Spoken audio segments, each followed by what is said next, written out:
What is up, LA? It is a brand new day, a brand new week. It is Monday, and you are in the right place. You are listening to the new 97.1 The Fan, the voice of LA sports, and you are listening to Derek and Decker. D-Fish, Cody Decker with you for 4 hours of sports talk right here in the Southland. It's going to be a beautiful day here in Southern California, and we're really thrilled you're joining us on your Monday commute here on 97.1, the new 97.1. And of course, you can check us out on our beautiful, beautiful YouTube page at The Fan LA. We want to see you over there. Get in the chat. And of course, our phone number. Phone lines are open, baby. 855-97 LA Fan, 855-975-2326. D-Fish, man, how was your weekend? Mine was interesting. The way you said that? It was interesting. Reminds me of a Christopher Nolan character in pick a movie. Somebody in his movie sound that way. Yes. My weekend was probably not as interesting as that sounded. It was pretty chill, man. Watched the games and checking out some sports. Got a little golf in. Got some workouts in. Where'd you golf? Golf courses. That's smart, man. Yeah, don't want to give it away. Don't want to give it away. That's where you do it. I golfed on Saturday morning at Rustic Canyon down in Simi Valley, and I played with a nice grouping of dudes. I initially was playing by myself. It was actually quite a morning. Because my partner couldn't show up. I couldn't fill in the space last second. So all of a sudden, I'm out there. The other grouping of 2 didn't show. Now, I don't know who these guys are, just random grouping. I'm on my own. Oh. And for the first 5 holes, I'm just golfing, playing by myself and Russ. And it was amazing. Yeah. It was lovely. I was living the life. Yeah. And then finally got hole 6, kind of got a little grouping packed in there a little bit. Group behind me had 3. I joined their group, ended up playing with them. Great group of guys. Okay. But, dude, I was on fire at Rustic Canyon. You know Rustic Canyon, not an easy place to play. No, depending on which way the wind is blowing, just buddy, I was having a day. And I was really excited because I'm kind of looking at my scores. I get to hole 17. I'm like, dude, I might finish if I could par 2 more holes. I'm gonna finish with an 82, 83 at Rustic. That's like a 70 in any other course. Yeah. I'm like, this is my day. 2 triple bogeys. I gave away 6. I gave away 6 strokes in the last 2 holes to end my day. So frustrating. I drove home furious with myself. Just driving by, people were just randomly raging out. Dude, they don't know why. Even worse part was I was playing with these guys in the back of my head. I'm like, these guys think I'm a stud too. Like, these guys are gonna go home. They're like, dude, we played with a guy that was on the tour. Like, this guy was just hitting 340 bombs. He was making every putt. Now they left and he's like, hey, we played with a guy that sucked as much as we suck. Oh, man. Yeah, that's frustrating. Heartbreaking. When you don't finish a side just, as well as you've played the first, 6 or 7 holes. But Rustic, a lot of people don't realize, like, if you play any, golf in the Valley consistently, in the San Fernando Valley, it travels very well. Like, the courses are not as wide and forgiving as a lot of other courses around town. And so you get out to the Valley and there's not a lot of places to miss. But No. Narrow. Real narrow. It made me work. But, man, it was a great time being out there for that. But, oh, man, you want to talk about some sports here in L.A. L.A., tough weekend if you are a UCLA fan. And what do I mean by that? Well, I am a UCLA fan. I'm a former Bruin myself. You're a UCLA baseball legend. You're not just a fan. I had some legendary moments, D-Fish. Thank you for pointing that out. D-Fish knows. Why don't you people know? So I went to UCLA, number 1 in the nation, baseball, ranked number 1 from day 1 of the season all the way to the final day, 51-5 on the season. Just unbelievable team. Man, what a heartbreaking weekend for them, hosting a regional at Jackie Robinson Stadium in Westwood. They drop a game on Friday. I was at the game. They drop a game to the number 4 seed St. Mary's. It was a tough loss. By the way, St. Mary's could hit a little bit, but UCLA's bats just didn't wake up, and then they go into the next day. They get a win in walk-off fashion. I come back for Sunday. They get walked off by St. Mary's again. This is a team that didn't lose 2 games in a row all year. This is a team that didn't lose a single series, and they lose the playoff series. It was a real raw. It was sad to see. They got a guy that they got a class right now that's going to be entering the draft that's going to be really, really drafted high. It was a bummer. And then, of course, last night I was thinking even the basketball side going, you know what, the men's basketball team couldn't get it done, but you know what, the women got this, and they did. So that's what my mind was. Hey, men's baseball team couldn't get it done. Well, the women got this. Yeah, the women got it. Oh, man. Women got eliminated from the College World Series last night, too. That was a tough game, too. Just a rough day for the Bruins, man. Yeah. I mean, I had not gotten a chance to see the guys get after it, this season. Mm-hmm. But obviously over the last couple of weeks, and then with us talking so much about it, like I was tracking their scores. But historically, again, I've just always favored, Little League World Series, Women's College World Series. As a baseball player, as a kid, like, I don't know. Something about men's college baseball and the aluminum bats didn't track for me. The sound kind of can throw you off. Threw me off. And so for some reason, I don't know, I gravitated towards watching other types of baseball. When you played as a kid, when you played baseball or played multiple sports, what was your position? Like, was it speed was your game? Were you strong? Because, here's the thing. People look at you. If you meet D-Fish in crap, D-Fish is a big guy, but I think because you played in the NBA and you're surrounded by cell towers of human beings, I think people don't realize how big you are. Right.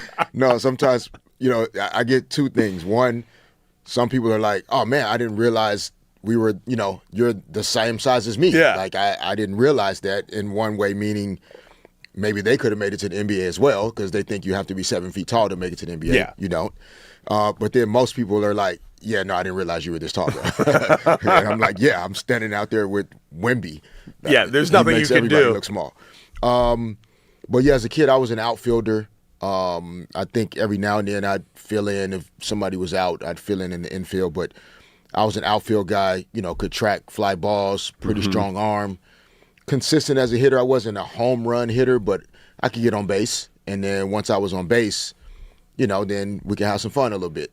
Squeeze out an extra base or 2. But, the Women's College World Series game with UCLA, I mean, first of all, and if you listen to us, we're going to definitely talk about women's sports. Oh, yeah. Probably not necessarily more than other people. I don't waste time talking about what other people are doing. We're legit fans of the W, man. Yeah. I dig it. Yeah, and the W is for women. So, Women's College World Series, the competitiveness between these 2 teams last night, and then I had watched a little bit of Texas Tech, Florida, which we talked about the other day, because Jason Williams' daughter, White Chocolate, she plays for Texas Tech.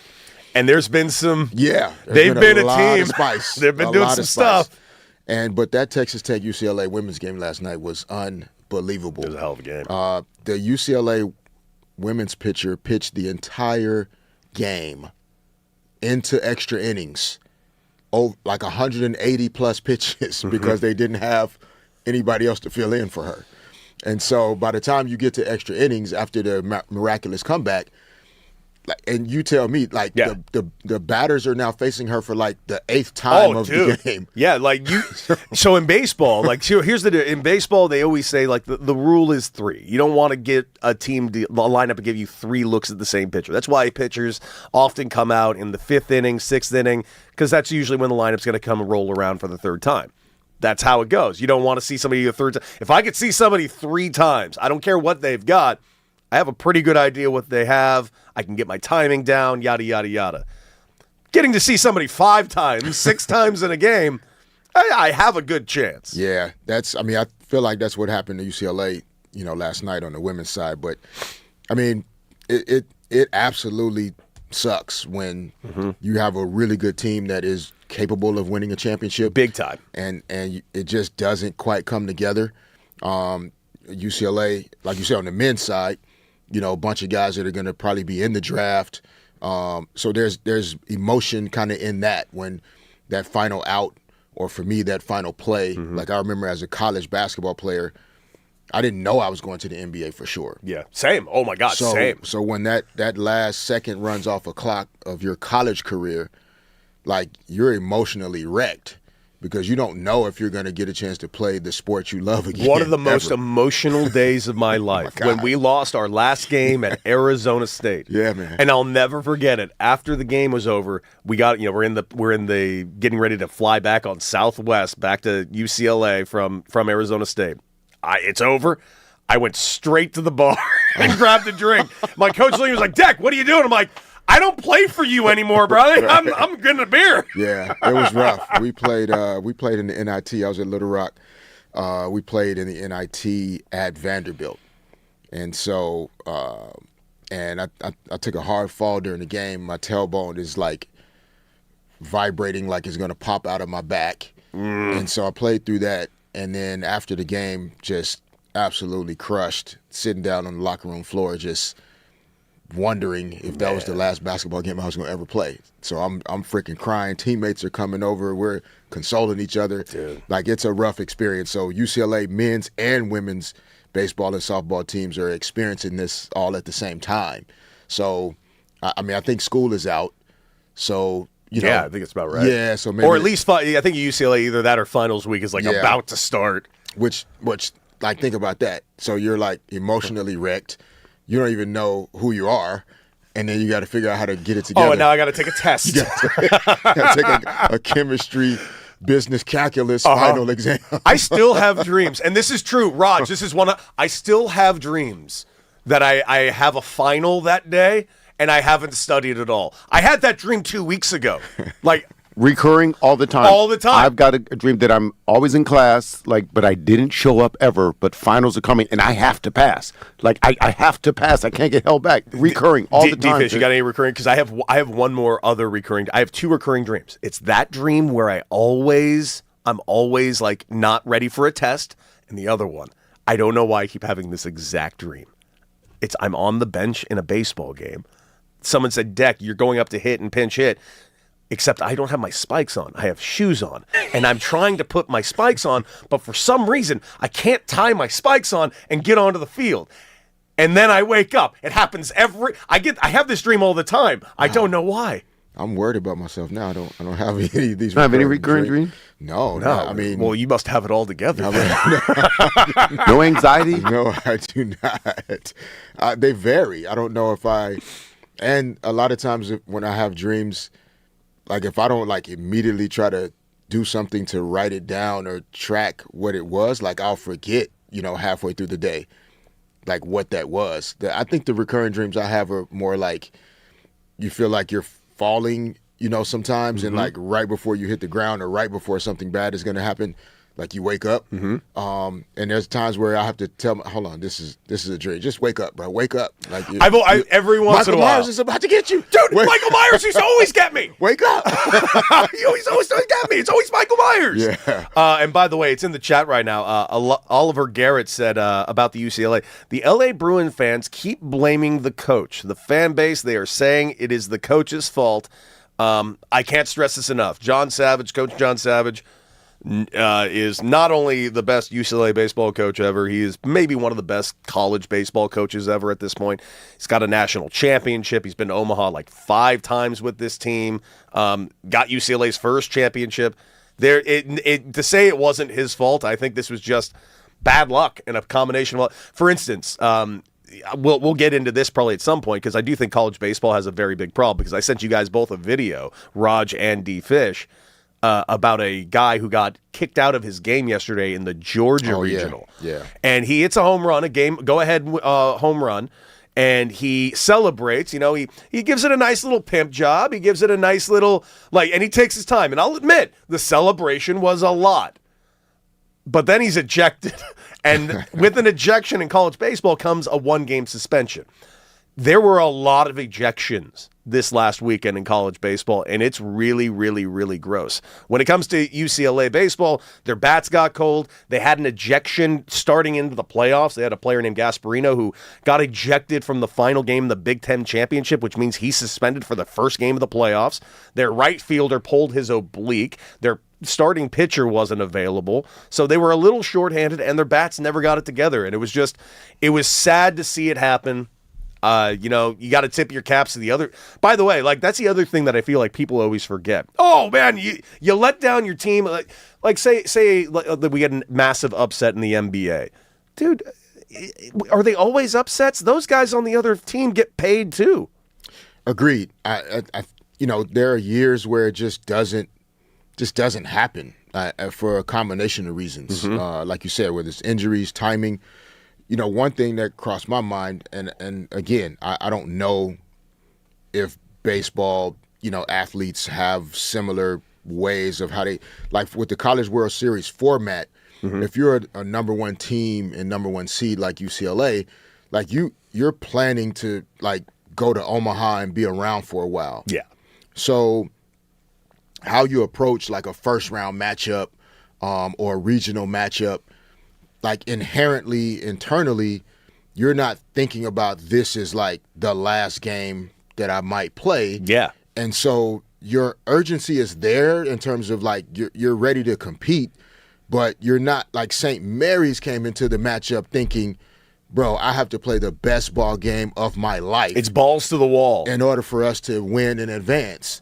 And sometimes just that subtle difference between a team that's high-seeded, high talent, looking to win a title, like it's like you're thinking about preparing yourself to run a marathon. And every team you play against is sprinting from, they're doing a 100-yard dash, and sometimes they beat you to that 100-yard marker, and then it's over. It is. Before you can really get yourself going. And it seems like, both men's and women's kind of got themselves into that situation where before you can even realize it's no longer a marathon, you got to sprint. But your opponent's been sprinting already for 4 or 5 innings. And it's just too late. And it's too late to kind of get the motor going. And so, it's what, it's why the tears come, right? The two singers on the women's side, just hugging their coach. Man. And she and their coach gave such an emotional speech afterwards. Yeah. And it was just, it's heartbreaking. It's heartbreaking to see it end this way. But also, I mean, going out, if your last college game is in the College World Series, man, what an accomplishment. Right? Yeah, big time. Every season doesn't end in a championship. It's honestly why you see the reactions and the celebrations the way you do. You see grown people or, college athletes, young adults celebrate like crazy when you win because it's actually really hard to win. And so if it was easy to win and win at the highest level, you wouldn't get the celebrations and the craziness that you do. People would just kind of like ho-hum it and walk off the field and move on about their day.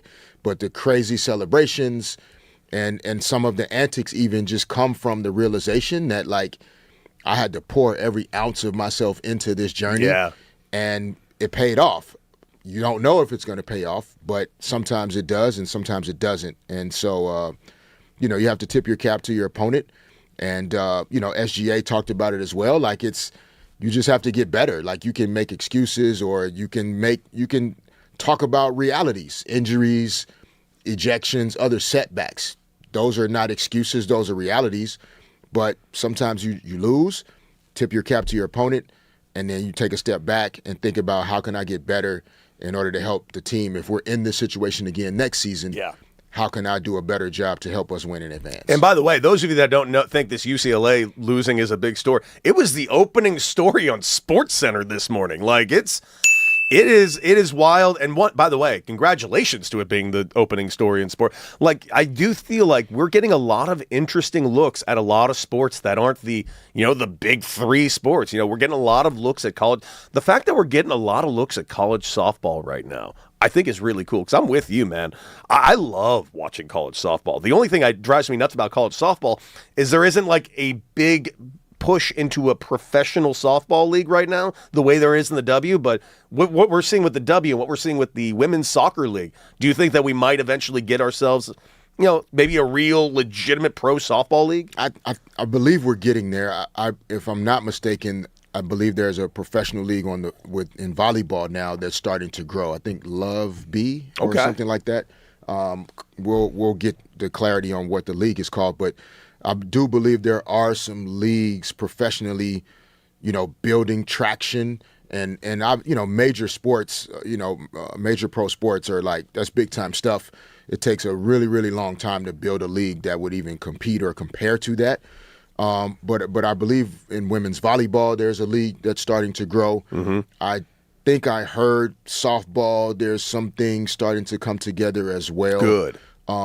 Just so that there's a pathway. I mean, again, we have to think about the fact that if you have a passion or something you love to do, just a pathway to continue to pursue that, even after you finish college, is really important. I mean, think about how many weekend warriors and people play in men's leagues, women's leagues, so many church leagues, especially out etc. here in Southern California. Yeah, to have that opportunity to play professionally, doing something you love to do, is a really cool opportunity. So, Love B is the name of the league you're talking about. yeah, that's the volleyball league. Love B. Yeah. Good name, by the way. Guys, we're going to take a quick break. Coming up, the Dodgers. Man, they just keep on rolling. Not to mention, we do have an NBA Finals set. We're going to be talking about the Western Conference Finals Game 7, which was incredible. The new world of Wemby. Not to mention all your calls, 855-97-LA-FAN. It is D. Fish and Decker right here for the next 4 hours here on the new 97.1.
Welcome back. Derek and Decker here on the new 97.1 The Fan. And, of course, our phone number, 855-97-LA-FAN, 855-975-2326. And, of course, we are live on YouTube, Twitter, and Twitch at The Fan LA. Why don't you go ahead and give us a shout out over there in the chat. And of course, the chat has been going off. We opened up talking about the rough start to the weekend. If you are a UCLA fan, we talked about our golf games, which is, of course, the most important thing about this show. In fact, in case you don't know this, that's why this show exists. It's for D-Fish and I to talk about our handicaps.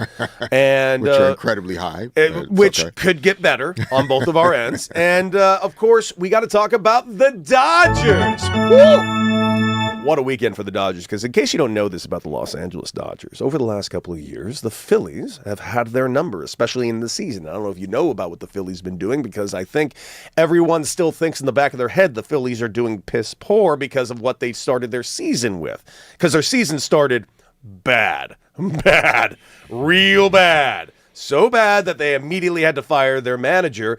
But don't worry, they had Donnie Baseball in tow. And since Donnie Baseball has taken over the helm for the Philadelphia Phillies, not bad. They are now one game over 500, 30-29. Granted, I will admit, being 9.5 games back for first place of the Atlanta Braves, but the Atlanta Braves have 40 wins right now. They're 40-20. They have the best record in Major League Baseball.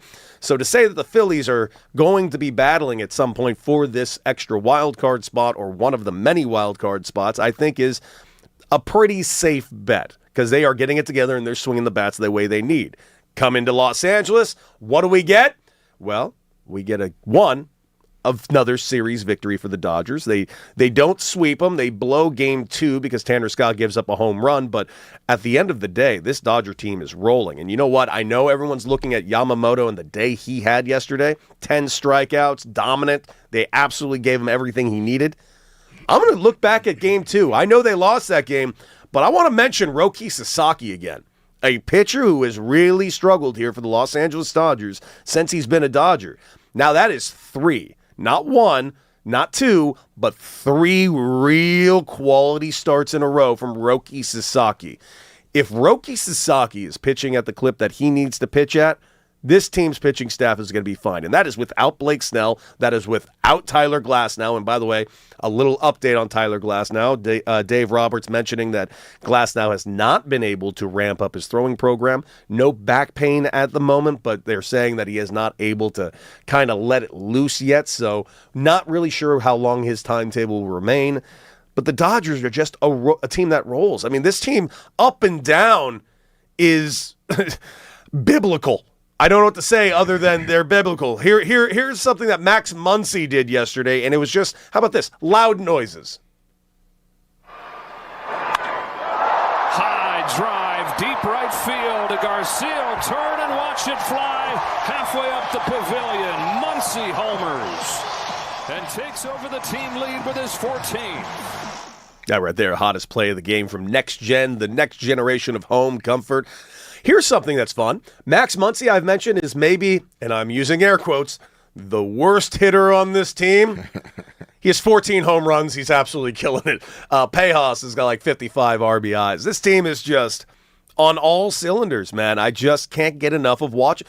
The thing is, people keep asking me, Cody, are you a Dodger fan? And I always answer yes and no, because I grew up a Dodger fan. I was a diehard Dodger fan.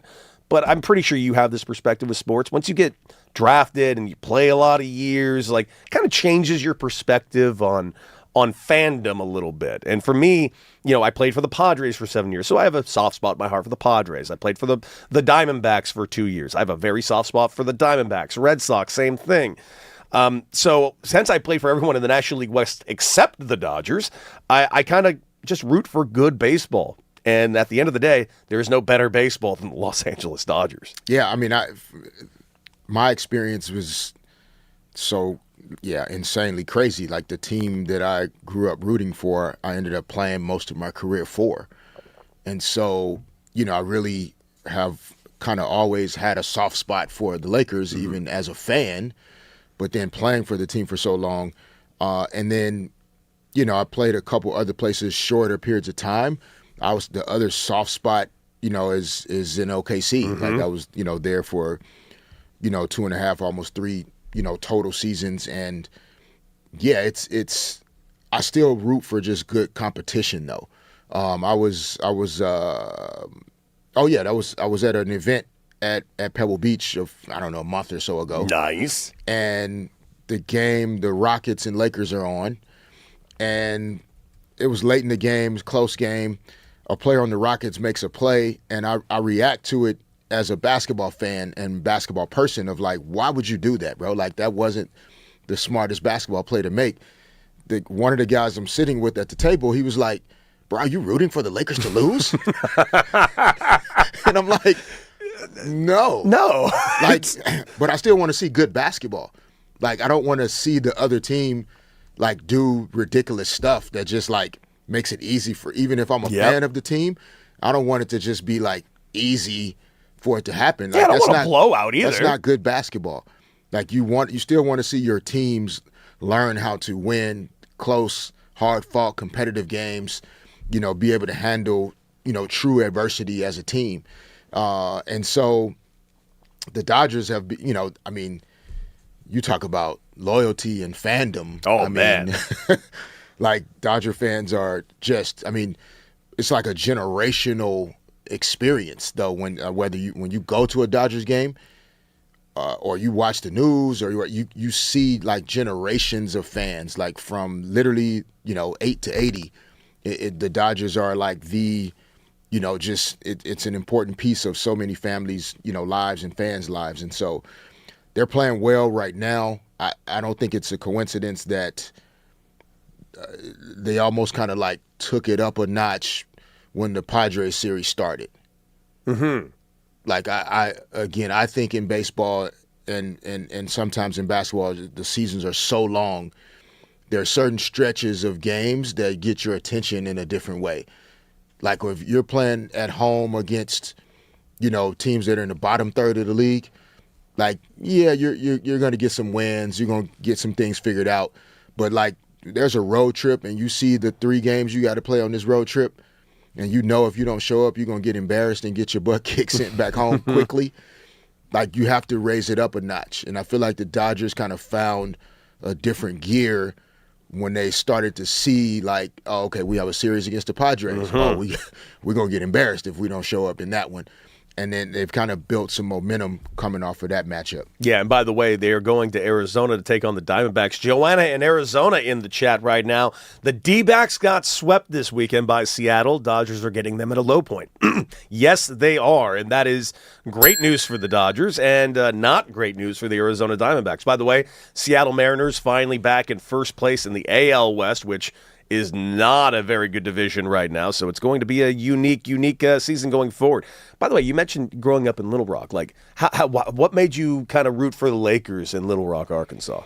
I think my dad was a Lakers fan, kind of West Coast teams fan. He was a 80s Raiders fan as well. That's my guy! Yeah, so, the Raiders teams in the 80s, I played some football as a kid. I didn't watch it necessarily as much. My dad would have it on sometimes, but I'm probably outside playing basketball or something else with friends, on Sunday.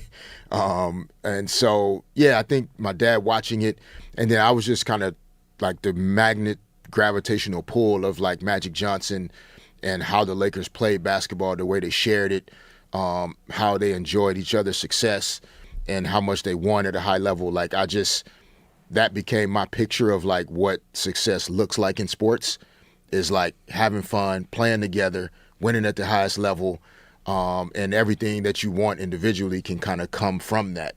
And so that's what I tried to channel as I went through my journey. How often do you just like kind of get tripped out where you just like look back, you're like, all the time, dude, That's now what I'm saying. I did this. I don't. That's so cool. Like when people, react a certain way or come up to me and say certain things, like I truly am grateful and appreciative of it, because I didn't see that for myself. Mm-hmm. Like, I grew up seeing this happen, but I didn't necessarily feel entitled to the experience. Of course. You had to earn it. I had to earn it. And so that feeling of knowing that you earned something, and then, by doing my job essentially, which is I love to do, like, it creates a feeling in other people that was very positive, and got a chance to play again on some great teams, great teammates. The fans here in LA are just, one of a kind. And yeah, man, now we're here. Well, Fish, on behalf of everyone in Los Angeles, we'd like to thank you for your service. Your service to this city will be remembered forever and forever cherished. And I'd also like to give a big thank you to a few of our Day One fan supporters like Cal Shee and Rooter Hero. We appreciate your partnership. Guys, we're going to take a quick little break. And,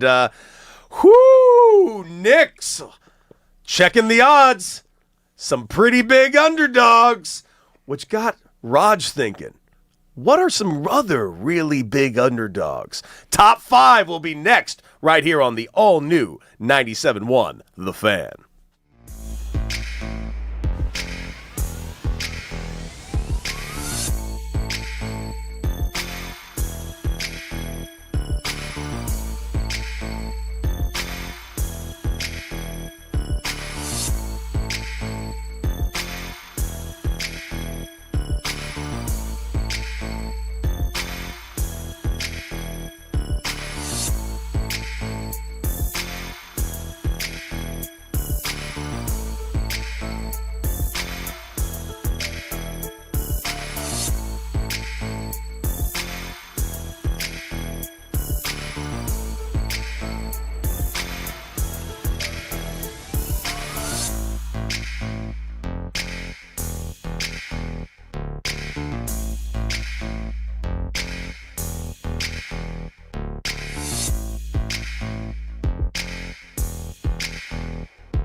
That's right. We bring in our hype man, Raj. What up, what up, what up? Yo. Ooh, yo. Ooh, we got some stories to tell later. You forgot about some things. Oh, we no, did I didn't this forget weekend. about anything. I just wanted more people to wake up and listen when we told No, them. he said he forgot about some things. Oh, He actually, you're right. I did technically forget about a couple of things, but I'm remembering now. All right. Well, let's get to the top 5. Hey, guys, we talked about the Dodgers and successful weekend. However, Dave Roberts, he provided a worrisome update on Tyler Glasnow, who just never stays healthy. So, injury news to pitchers. Hit it or quit it that worries you with the Dodgers, Fish. Hit it. Okay, all right. The injuries, it's just they're trying to go for a third title. They played a lot of baseball over the last few seasons, and the injuries, that can be a real challenge to a season trying to repeat for a third time. Yeah. So I hit it. It's a real concern. Okay, I'm gonna quit it for now. I want to put a caveat on this. Yeah. I think the other arms are really kind of picking up enough steam. Like I mentioned, Roki Sasaki has had 3 quality starts in a row. I think the rest of the starting staff is doing a really, really, really good job. However, if Tarek Skubal ends up being a San Diego Padre in the end of July, I'm going to be hitting this big time. Yeah. Because that will be a problem. Yeah, I heard that. By the way, I thought we were doing top 5 in this segment. Yeah, what did I'm doing hit it or quit it. I'm noticing that. Yeah, Did you know that? Because I know that now. Yeah. You know what? Yes, guys. In fact, top 5 this Dear God! That Saturday night was rough, okay? Threw me off too. Thank you guys for going with the flow. Now, as we know, the Knicks are in the finals. This is a remix. Hang on, let me get this back. All right, so the Knicks are in the finals, guys. Nailed it. How long are you guys going to let me go with the wrong segment? I was going to let it keep going, but at this point I was like, well, we did tease top 5, We right? did, yeah, thank you. Sorry, bring it back down. All right, so it's Andrew's fault. Andrew, it's your fault if you're listening. Anyway, so the Knicks are in the finals, guys. I need your top 5 underdog stories, people, whatever you got. Top 5 underdogs. Derek Fisher, number 5 for you. Jesus. I'll start with. I didn't watch this, but I remember as a kid, like the whole world shaking. The 1980 U.S. men's hockey I love team it. upset in the Winter Olympics. Yeah, I was 6 years old basically and knew nothing about hockey. I don't even know if I'd ever seen a hockey puck. Yep.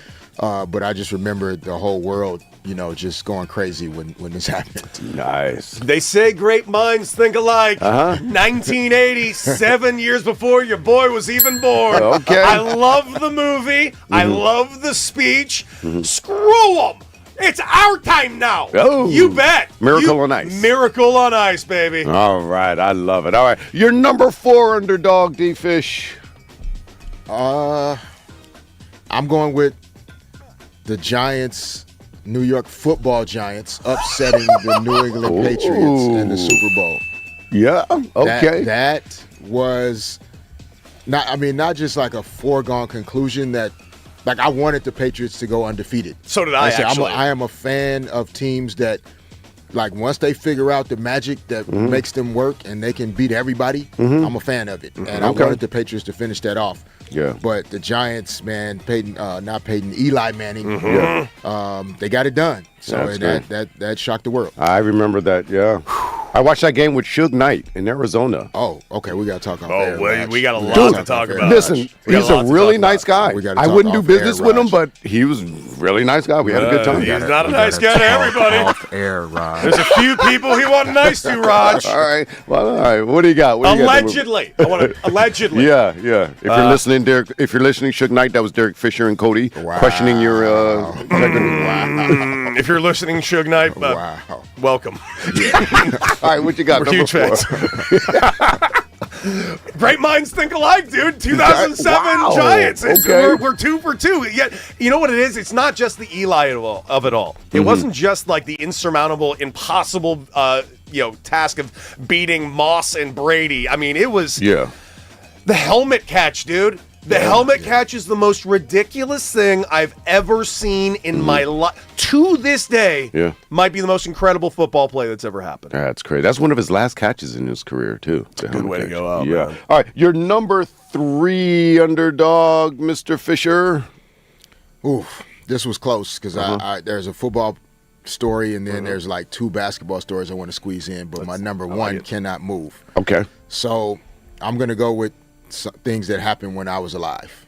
All right. So the first one I'm going to go with is 1985 Men's NCAA Basketball Championship.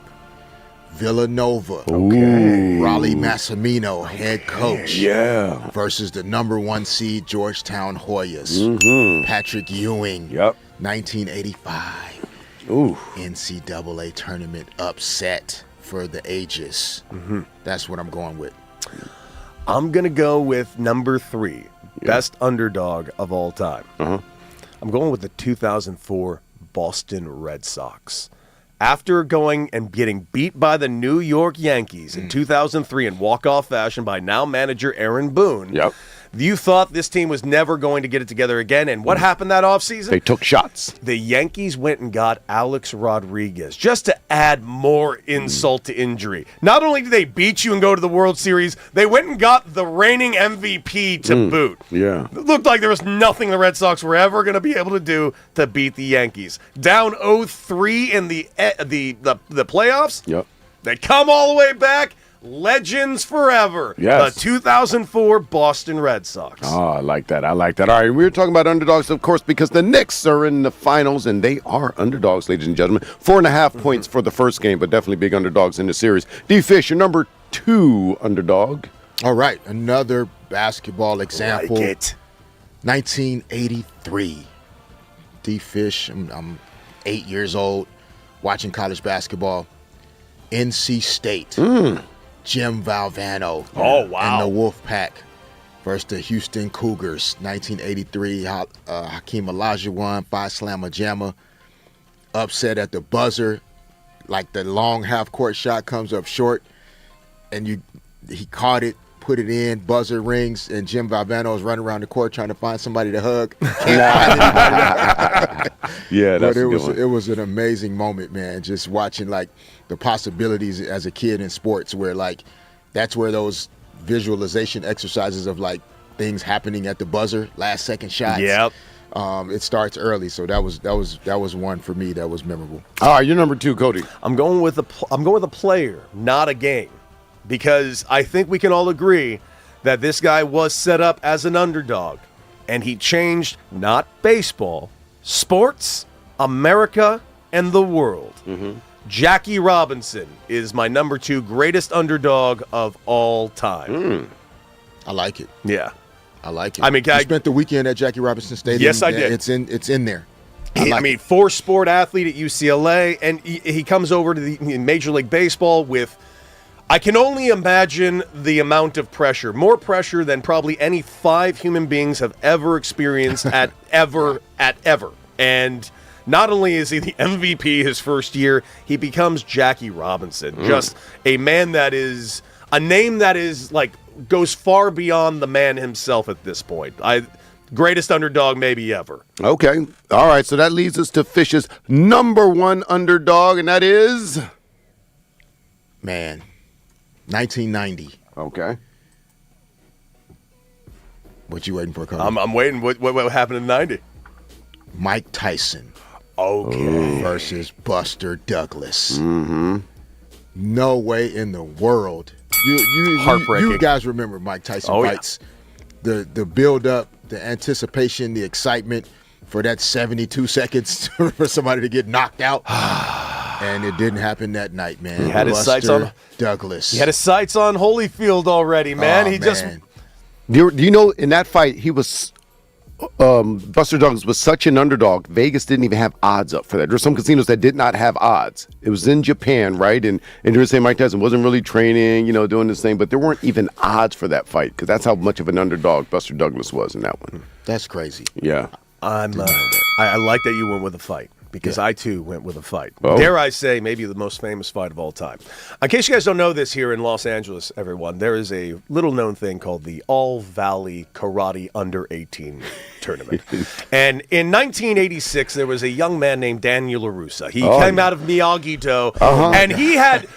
D-Fish, I'm telling you a story that's very important. Yes. Okay. He was coming up against a guy named Johnny Lawrence. Johnny Lawrence is a not one time. A two-time All-Valley Under-18 champion. Tell him about it. No one's ever done that. Daniel LaRussa not only took down each member systematically of the Cobra Kai, but he ends up in the final against Johnny Lawrence and not only beats him with one ankle, but he does it with a crane kick. And by the way, not only did he do it with a crane kick, he telegraphed the king. He let him know, I'm doing a crane kick, and he landed it anyways. That's how good Johnny was. Yes.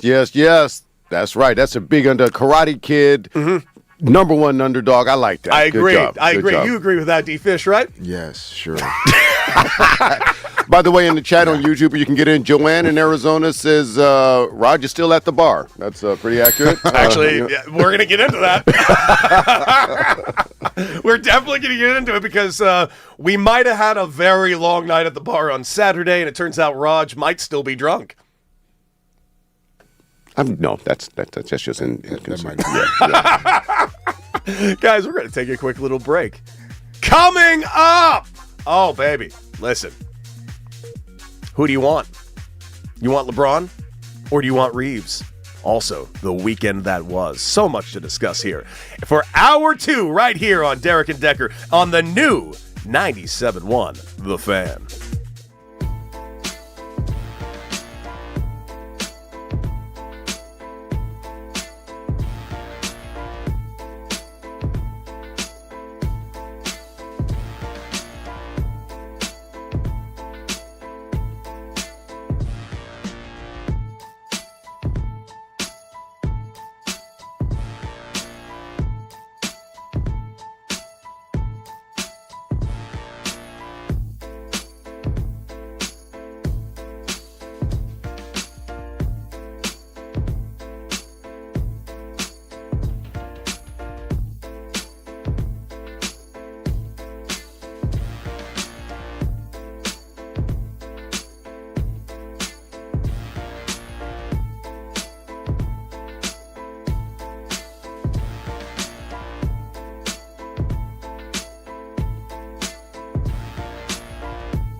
Welcome back here on the new 97.1 The Fan LA. Derek and Decker with you for another 3 hours on your morning commute right here on 97.1. And of course, you can take us on the go with the Odyssey app and also check out our beautiful faces because we are live on Twitter, Twitch, and YouTube at The Fan LA. Get into the chat. And by the way, the chat's been very, very live.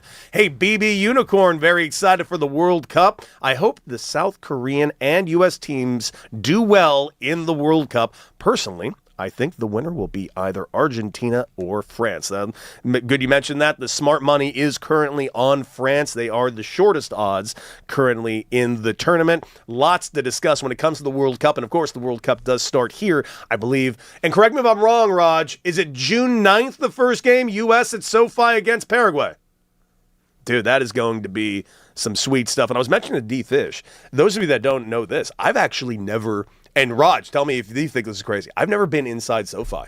I've actually never seen a game or any event in SoFi before. So I got to get to so if I can get to a World Cup game, I'm getting to a World Cup game at SoFi. It's just going to cost me $9,000. And what we're doing, even if you don't get in because the tickets are a little bit ridiculous, just hang out and party with people that come from around the world and the passion to see their team. That's going to be the most fun.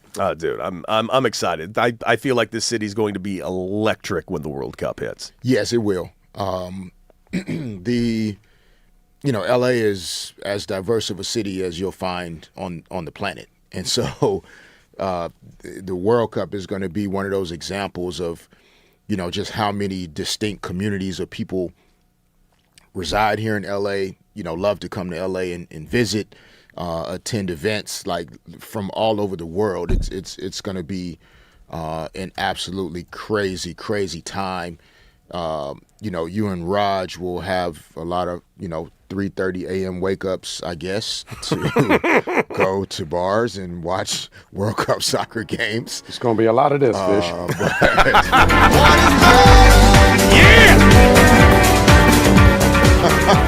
Yeah. Dude, I can't wait. It's gonna be a party, dude. Yeah, send me videos, guys. I guess and we'll tell you all about it. You're gonna really, really, really love it. I won't be there, but yeah, it's gonna be great, man. I got introduced to the World Cup in 2010. I didn't even really know what it was. Mm-hmm. I only tracked the Olympics in the summers, and so I wasn't really, the every 2 years in between the Olympics, like I wasn't really keeping up with other, big sporting events necessarily. And we won the title in 2010, and like within like a week, Kobe was in Rio at the World Cup.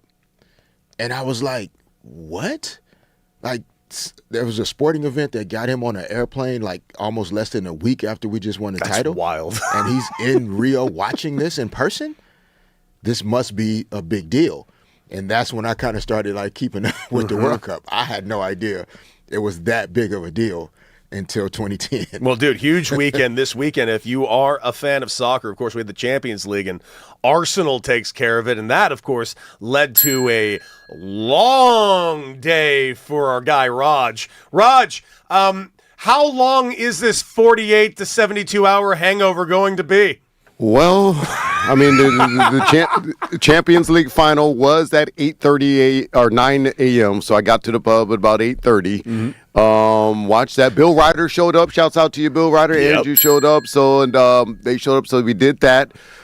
Then went to Pasadena, see a friend, had a little wine, they're hanging out. And then Ubered back down and met with you for Game 7, you and Andrew, about 5 p.m. Yeah, I want to make this abundantly clear. I was Raj's third stop on the day at 5 p.m. after he's been at the bars since about 8 a.m. So I come and meet up Raj down in Manhattan Beach, right? Raj then makes us go next door to the bar next to that place. And Raj says, you know where we got to go next? We got to go to the bar next door. And then I had to explain to him, we were just there for 2.5 hours. But that's okay. We went anyways, because Raj might have forgotten that we were just there for 2.5 hours. That's good. Then, D-Fish, Raj takes me and Andrew to a bar called Shellbacks, which is down in I heard of that. Yeah, I heard about Shellbacks that. is a popular, well-known spot, and it can be fun. Turns out on a Saturday night, bit young, bit young of a crowd. Okay. I felt like a grizzled vet. I just felt so uncomfortable in there. I'm surrounded by people in their early 20s, and we're like elbows to elbows. And I'm a broad-shouldered guy. I'm not exactly a comfortable cat in here. Then we finally get ourselves a table that gets commandeered by another couple of 23-year-olds, and they ask us the question that I was so annoyed by. They go, "Do you guys want to play some Flip Cup?" Of course I said yes and played Flip Cup, and I was held back by my team. I did not agree to this, so I didn't know. So Okay. my Raj was point, on your I'm not throwing Raj under the bus saying he was the weak link, but do the math. Do the math on who the weak link in my team was. Raj, how you feeling? Well, it was a long day for me at this point, Fish. But I was there, I was surviving, and I did not hold up my end of the bargain on in Cup. But that's Did you end up closing down the place? It's a long story. Well, that's the other thing. Here. I can't believe he was physically capable of going. I shut it down at 10. I couldn't do it anymore. I couldn't. I was really proud of myself, dude. 5 hours into the night. That doesn't happen anymore for me. I don't know how you kept going another 4 hours. Raj shut it down? He shut it down like a badass. That's a marathon right there, Raj. Yeah, he did it, man. Raj, we are proud of Raj on this show. All right, LA, we got to get into it because sources, reports, D-Fish's favorite thing, baby. There's reports and sources that the Lakers are much more prioritizing re-signing Austin Reeves to a $40 million a year contract than signing back a LeBron James to said contract. My question is very, very simple. Is this the right move for the Los Angeles Lakers? D-Fish, what say you? Yeah, I mean, it's the smart approach to, I think stabilizing the team. Like, in order to re-sign LeBron, you're going to have to build a team that he wants to play on. Absolutely. And from what we can tell, he enjoys playing with Austin Reeves. They have great chemistry. They've been together for, multiple years now. LeBron wants Austin Reeves to get paid. As he should. So I don't think this is the Lakers or, choosing Austin Reeves over LeBron. I think it's the recognition that whether it's Austin Reeves or another guard of that caliber, you're going to have to sign first. And again, remember, it's the analogy of like if LeBron is on the market thinking about buying a home, you have to build the home and design the home in a way that he actually would want to buy it and live in it. No question. So re-signing Austin Reeves is kind of a piece of like designing the home in a way that like, I could see myself living in that home. I'm at that point where I'm only going to live in a house that I would feel comfortable living in. Absolutely. And so it's not so much of a LeBron versus Austin or the Lakers picking Austin over LeBron. To me, from outside looking in, part of signing Austin Reeves and getting that locked in is to be able to say to LeBron, okay, we have Luka back, we have Austin Reeves back, here are some other moves we plan to make. We have a couple leads on some free agent signings, this name and this name. And with you back, we feel like, obviously OKC just got knocked off in the West. Yeah, they did. The Spurs are really in that championship window now, possibly. We feel like we can compete with anybody in the West with this particular group. And so, yeah, I think it's smart business to get, Austin Reeves is 26, 27 years old. If you can get him locked into a 4 or 5 year deal and kind of get that cleared up, Austin and Luka make a great pairing. They do. And then you surround those guys. I mean, it's basically Luka and Kyrie in Dallas is what Luka and Austin would be. And then you surround those guys with, 3-and-D, lob threats, athletic wings, defensive-minded guys. And then if LeBron, you can re-sign him at the right number and at the right time. Again, man, this team was, with injuries and all the things that went into their season, they were like 3 weeks away from being the third seed in the Western Conference. The other thing is, though, you were talking about building this foundation, building the proverbial house for LeBron, for him to kind of make sure it's the right fit for him to win a championship. The one thing that now worries me is not only have they shown that they can't get past the current Oklahoma City Thunder, but now we have a massive Wemby problem on our hand, and it seems like the phrase of the day is, how do we Wemby-proof our team? One, you can't, but how can you make it slightly attainable? Well, I don't know if there's a particular guy you can go get. I mean, Rudy Gobert defensively did some really good things in that Spurs Timberwolves series. I don't think it's you just go get Rudy Gobert and all your problems go away. Mm-hmm. I think part of the challenge with Wemby is if I think OKC kind of got stifled with SGA being kind of the only guy out there that could make a lot of things happen off the dribble, and Wemby was able to really load up against the Thunder with no AJ Mitchell, no J-Dub. There was just no room for SGA to go to work.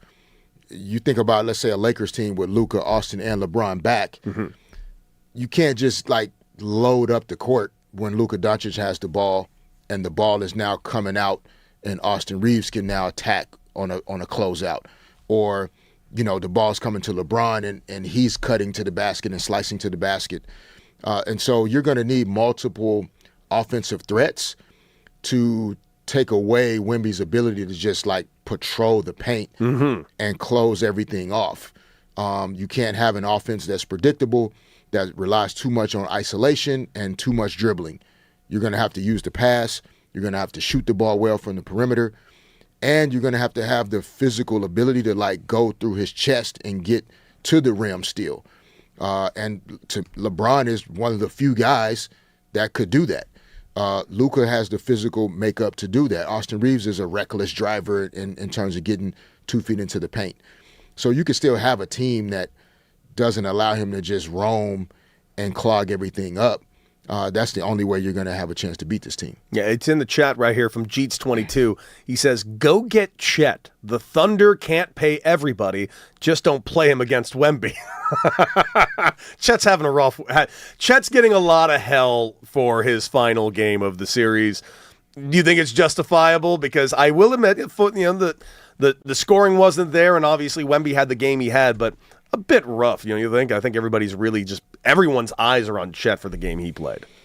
Yes, it wasn't a great night statistically, but again, when teams like Chet was third team All-NBA and was the second leading scorer, but with a team built around guys that were not there, right? And so Chet is their second leading scorer, but he was kind of their fourth option in terms of creating offense.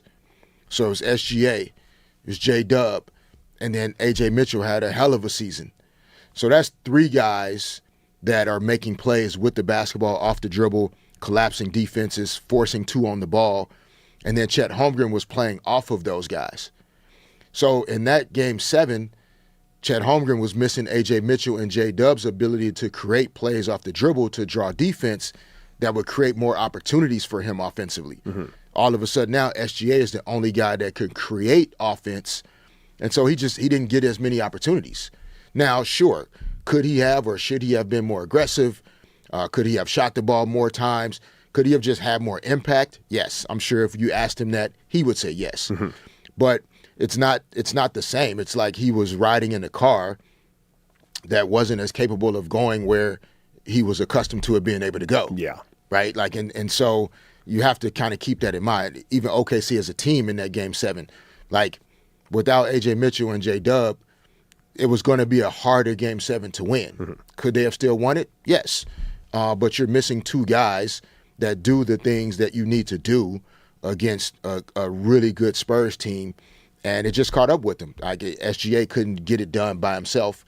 And you're never going to win a championship with just one guy trying to do it by himself. No question. No question. Well, guys, of course, we had a Game 7, and what a Game 7 it was. The emotion around that team, the emotion post-game, Wemby's emotion post-game in his interviews, it was incredible stuff. We are obviously going to be talking a lot about that. So let's get over to the calls.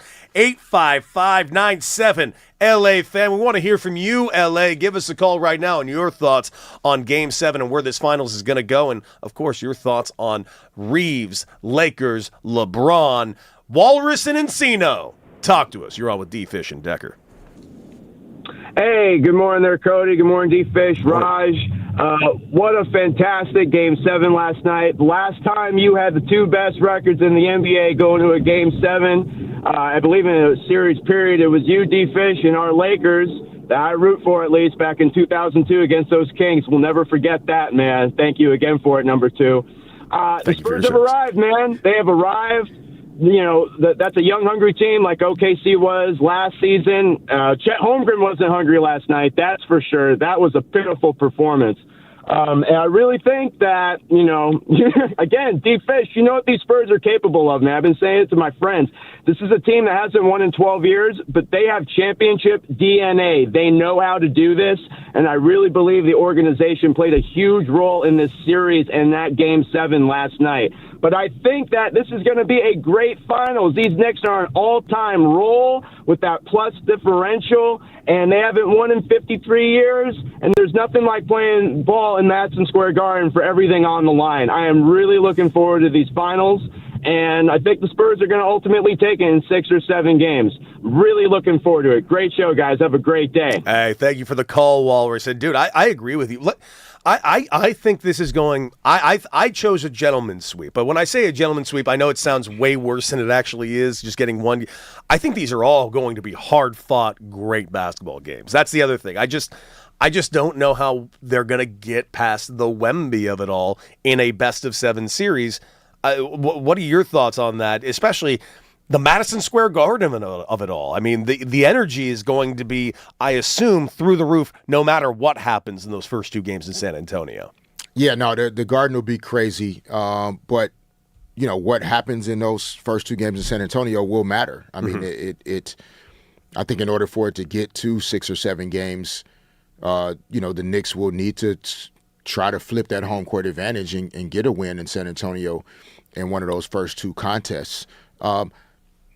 You know, obviously the league is very different now than you know, for sure when I played, but even 5 or 6 years ago. I mean, you've seen road teams, you know, go into other people's buildings.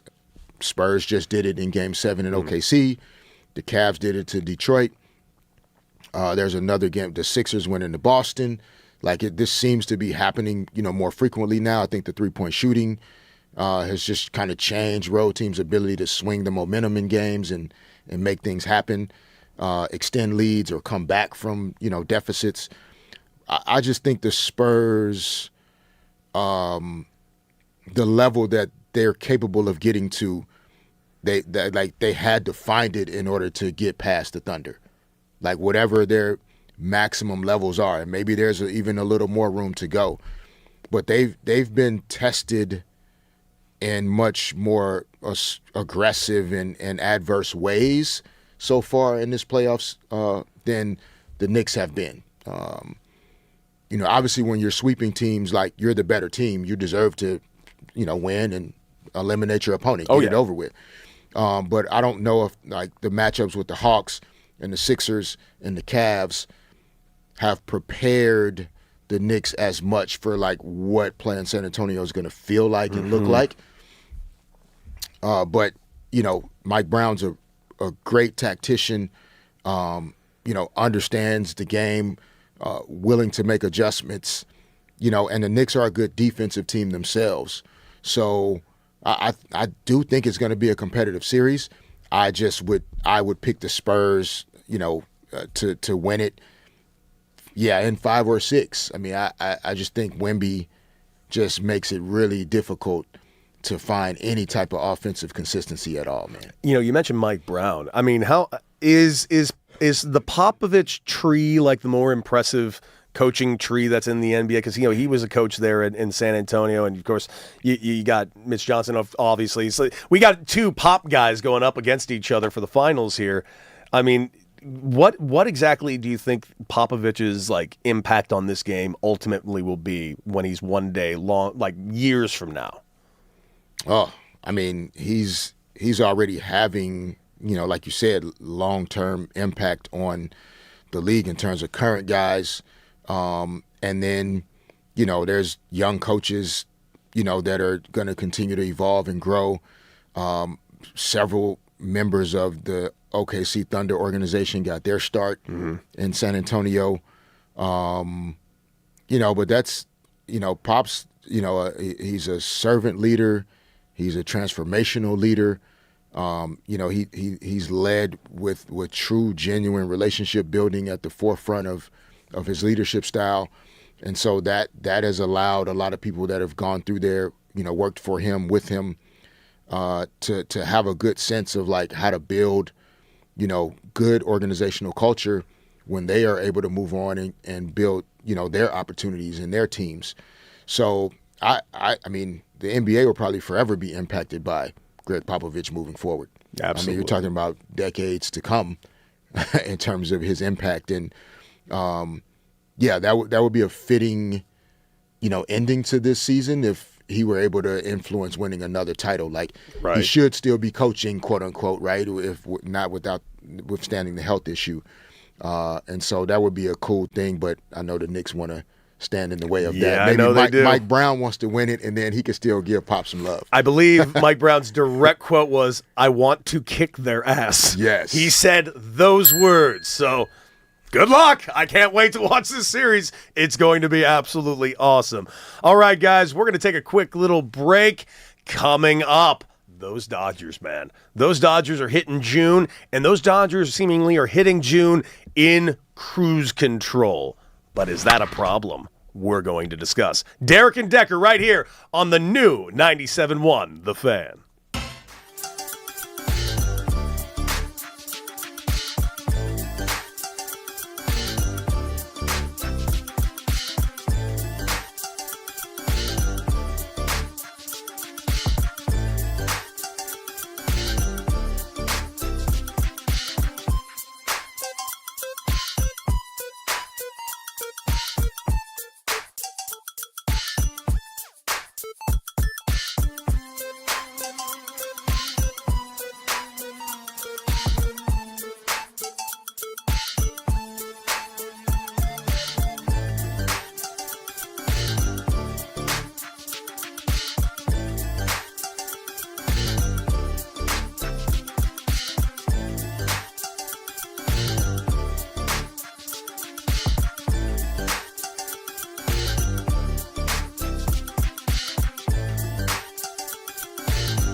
Raj. You know, Raj is a DJ sometimes. Yeah, Raj did the flick of him doing his thing. If Raj is throwing this on the ones and twos, I'm going to show up, bro. I'm going to show up. Welcome to Derek and Decker, the new 97.1, The Fan LA. And, of course, our phone number, we want to hear from you, 855-97 LA Fan. That's 855-975-2326. Those phone lines are open, and we want to hear from you. And, of course, if you're driving around on your LA commute, listening to us on the new 97.1, of course, you can take us on the go with the Odyssey app. And most importantly, if you want to see our handsome faces in this very, very, very handsome studio, well, you just got to go to the Fan LA on YouTube, Twitter, and Twitch. Get into that chat, and let's discuss some sports. The chat has been absolutely live, and yes, right there, Dom in the chat. Really excited anytime Wu-Tang is thrown out into the mix, which I completely agree with, Raj. All right, we tease the Dodgers, D-Fish. They got a series coming up right here against the Arizona Diamondbacks, so we're getting back to the National League West. Diamondbacks fell off a little bit this weekend. They got swept by the Mariners. They are now third in the National League West. Dodgers are just flat out rolling right now. They've won 8 of their last 10. They've swept a couple of series. They just won another series against the Philadelphia Phillies, a team that always gives them trouble in the regular season. So I'm kind of digging what we're seeing right now with the Los Angeles Dodgers, but I do slightly worry because every once in a while the Dodgers do this. They can because they are just a glutton of riches when it comes to players and their depth and their minor league system. But I always get worried when it comes to like June, July, August with the Dodgers because, yeah, they're going to be around the top of the league, but they hit cruise control sometimes. And I have seen this team hit cruise control and kind of get caught and got in the playoffs. Frankly, not all that dissimilar to kind of what happened to number 1 in the nation, UCLA, right down the street. You know, baseball's weird, and sometimes baseball's cruel. Like, I think the Dodgers are in a great spot, but we also mentioned that there's a trade deadline coming up, and there are some names out there that are going to be real interesting. Tarek Skubal, Yordan Alvarez possibly. If those are names that are going to be thrown around the trade deadline, the Dodgers might be in a semblance of some trouble. If they don't get one of those guys. If they don't get one of those guys. Yeah, I mean, the cruise control conversation is interesting because baseball season is significantly longer in terms of total number of games than even basketball, and basketball's insanely long. You play a preseason plus postseason, 100 plus games, in a basketball season. Mm-hmm. Baseball, regular season plus playoffs, you might play 200 games almost in a season. So cruise control is just like a long road trip. Like at some point you might put the car on cruise control. Mm-hmm. If you're driving 23 hours across the United States, mm-hmm. you might have to put the car on cruise control at some point because you have to think about the long-term impact of the road trip. You have to think about how much gas you're going to use, or if you're driving the EV, you have to kind of drive at a speed that allows you to get to the next charging station with a certain percentage left. Mm-hmm. Like those are the same types of thoughts over the course of a season that Dave Roberts and the front office are thinking about. How many innings can our pitchers pitch and stay healthy? For Shohei Ohtani, pitching and hitting, even if he's in a no-hit bid, he's probably not going to get past the 6 innings. No, he's probably going to get pulled almost every. We watched it last week. He had a no-hit bid in 6. That's the cruise control mm-hmm. aspect of the season. If you have guys that have some bumps and bruises in terms of injuries, you're going to be really cautious about when they return, which games they return, what their workload is going to be when they do get back out on the field. I mean, to me, I don't know if baseball guys, you can't practice because you have a game every day. No, we practice, but it's a pregame stuff, and it's always before every game. Yeah, which then makes it even more difficult when you are sustaining the types of injuries that the Dodgers are sustaining. Oh yeah, there's no practice time really for people to actually be ready to perform at the highest level when they come back. So Mookie Betts, for example, it took him a little bit of time when he returned to kind of get some rhythm, get his back going, start playing at the Mookie Betts level that everybody's accustomed to. Yeah. And he's still in progress with that movement. But Yeah, cruise control over the course of a long sports season is real. And not cruise control meaning it doesn't mean the team is okay with losing. Of course. I think it's more the team is okay with balancing and managing energy levels in order to still have the requisite energy it's going to take in September and October to win a title. Yeah, urgency will not be through the roof is what it will be. It can't be over the course of a 7, 8 month, 9 month season. Mm-hmm. There's no way to be urgent 270 days. God. It's such a long season. You can't. You know what's funny is I used to always push back on this, but I'm starting to listen because what are your thoughts on the NBA? Because you hear people say, let's shorten the NBA season a little bit. What are your thoughts? And do you think there's like a sweet spot number? I believe there is. I don't know exactly what that number is because I don't know the full economics of like why 82 is something that ownership groups haven't wanted to move off of, in particular with the different revenue streams that exist now. And so, I feel like there's a number, I don't know, even sometimes with the league, you have to watch what they're doing and not necessarily what they're saying. Okay. So the 65 game limit for the awards. Boy, listen, I understood when they did it. Right. But point being, that could be the magic number. Okay. That's my point. I like that. Is that that could be kind of like a Trojan horse to just put it out there to see how the reaction is. Because then if at any point, again, this is all hypothetical, at any point if you get to an NBA season that is 65 games in total, there's an expectation that you play every game. Yes. hey, it's something. You see what I'm saying? And I don't hate that kind of idea of putting that out there to see what it goes. Because, listen, we saw guys kind of fall just under that 65 threshold. So it does kind of make sense. I feel the same way about Major League Baseball. I'd love to. Some people have said a number of 100. I think that's too few for baseball. Going from 162 to 100, I think, is a massive drop-off. But 140, 150 does not seem unreasonable to me. The problem with baseball is they're still, even now, still just too married to those record books, man. It's just, it's if there's one thing baseball loves more than everything, for some reason, it's that record book.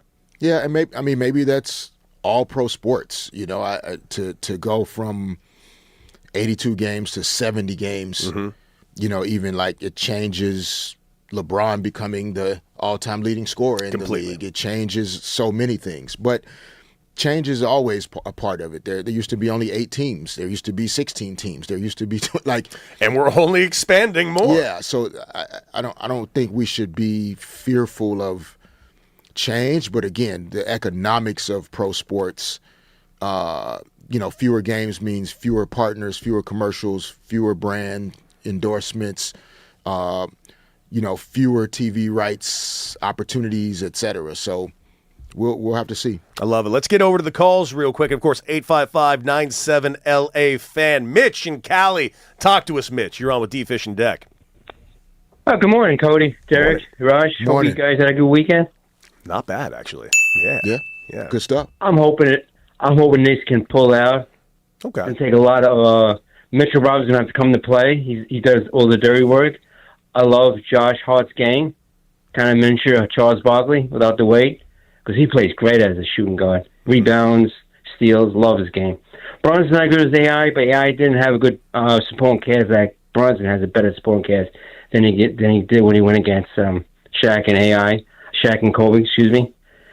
And with the Oklahoma, I think they're going to be right back in it. I mean, Chad, I'm not a fan of him. He's weak. He's got to hit the gym. Ooh. Shakes, burgers.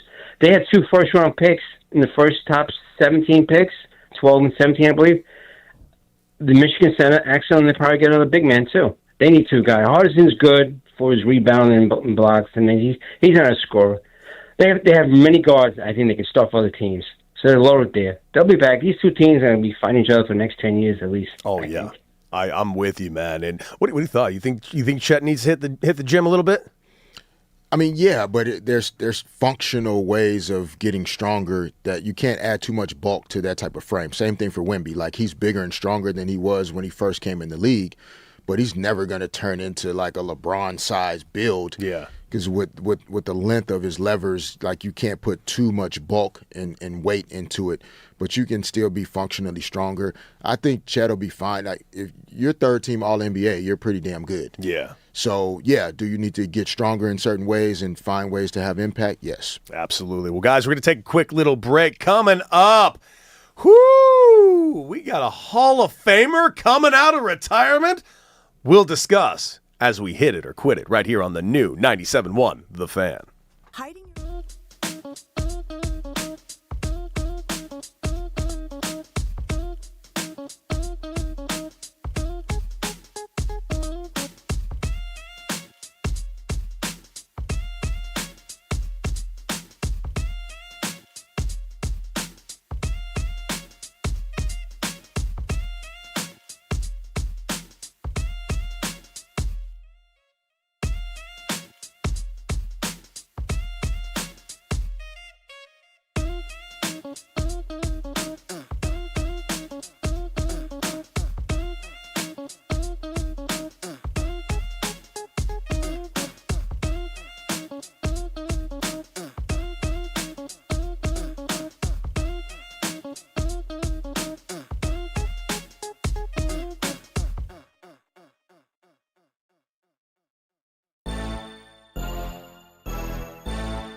That is right. We bring in our hype man, Raj, and we find that out.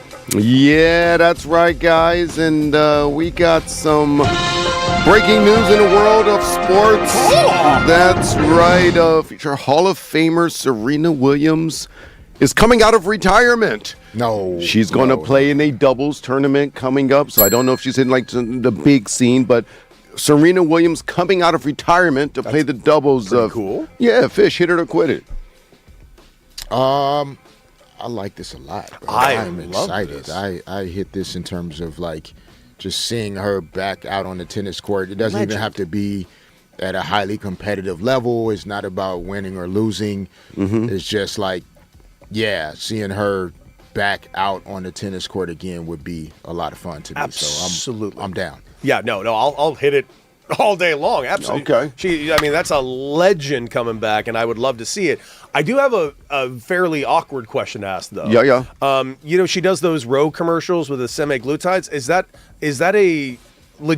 that allowed in professional tennis? Oh, in terms of PEDs and whatnot? I don't know. I have to honestly, check the red tape. that's it's just, I'm curious. I don't think it's necessarily a PED, right? But are you allowed to take a semaglutide and play a pro sport? I truly do not know. Well, I'm sure she's covered that and she will handle that. But that's right. Serena Williams coming out of retirement to play in doubles. Guys, did you see this last week? We didn't get to do it because of so many stories, but the Dodgers, one of the top prospects for the Dodgers, suffers a freak injury in a near collision with the minor league baseball bat dog.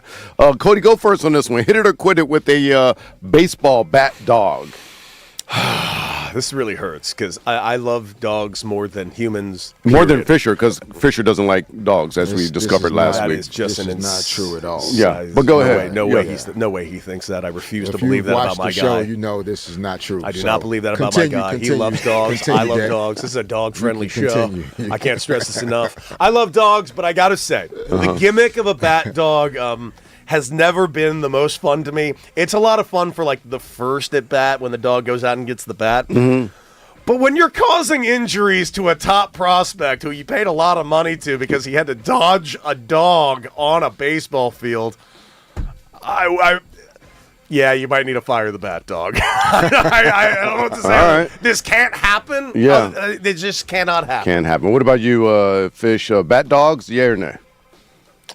Nay. Yeah. It's too unpredictable.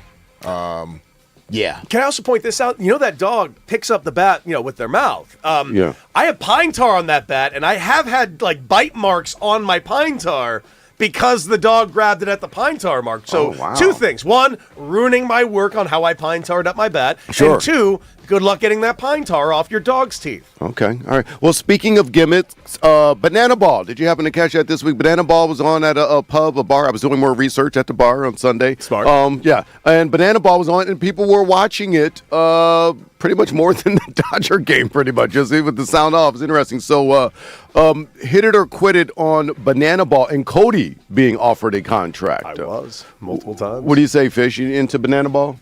No, not yet. I mean, Okay. I'm in on, like an alternative thing, I guess, but I'm a traditional sports guy. Like even Harlem Globetrotters, I respect like crazy, but it's hard for me to watch. I agree. Or support that much of an alternative to like basketball or in this case baseball. So not in on it yet, but I'm not hating on it either. No, dude, I absolutely appreciate what the Savannah Bananas are and what Banana Ball is.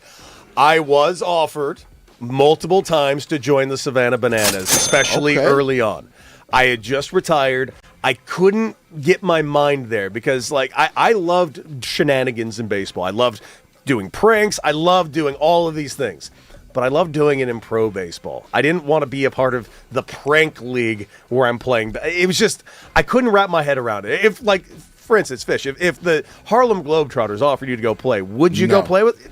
It's just different, right? Yeah. No. It's just not for me. And again, it's no disrespect at to all the ones that have or do.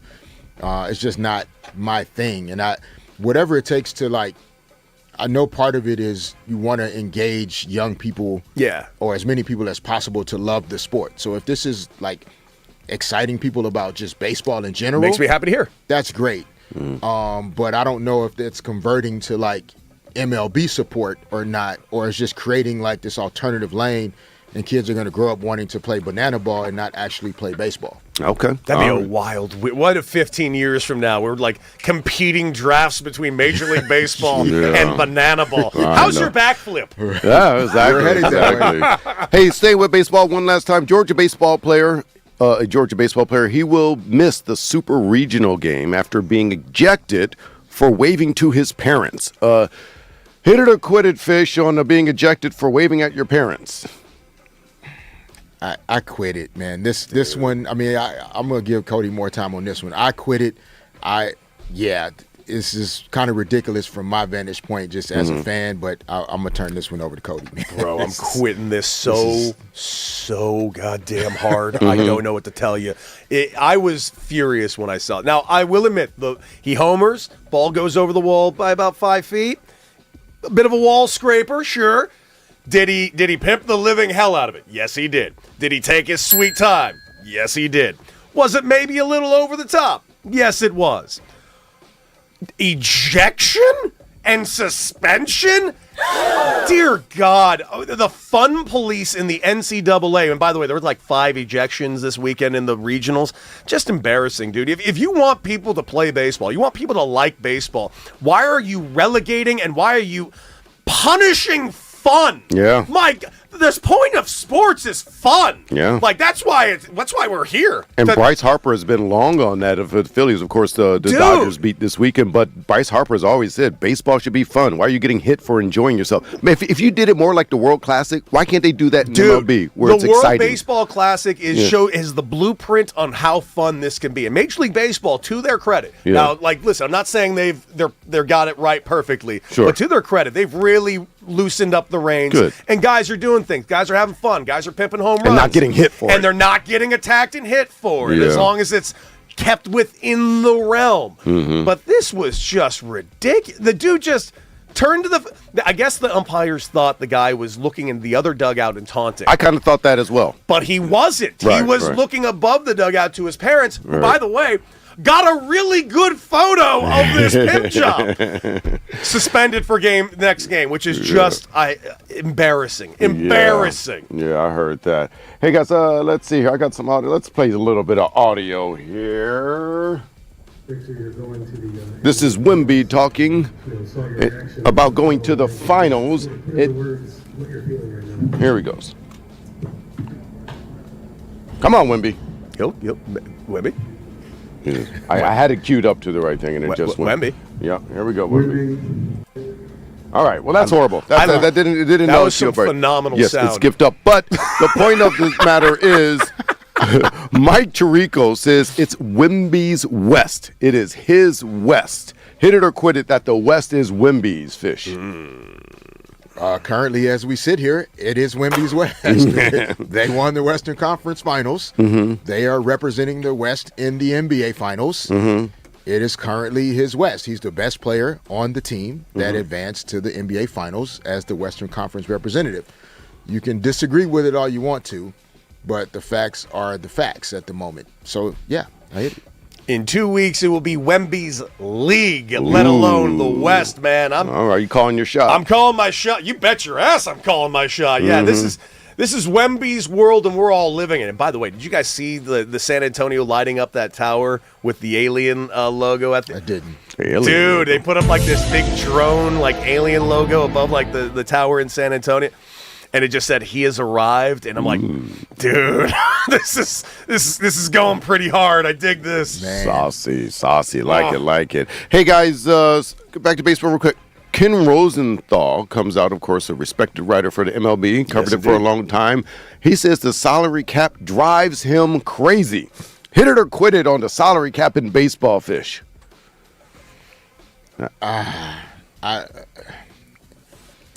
Obviously, Deck knows much more than I do. No, but you're a former PA, NBA PA guy, so what do you think about a salary I'm cap? just saying, my sport had a salary cap, and yeah, there were times where it was an issue.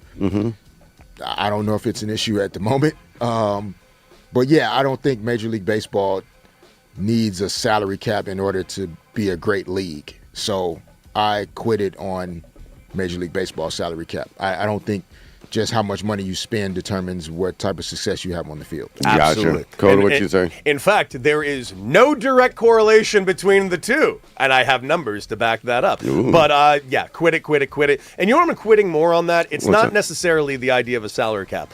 I'm quitting on this big time. Fans, Major League Baseball fans, who simply do not understand what's right in front of them. The fact that you guys are immediately saying, well, yeah, we need a cap.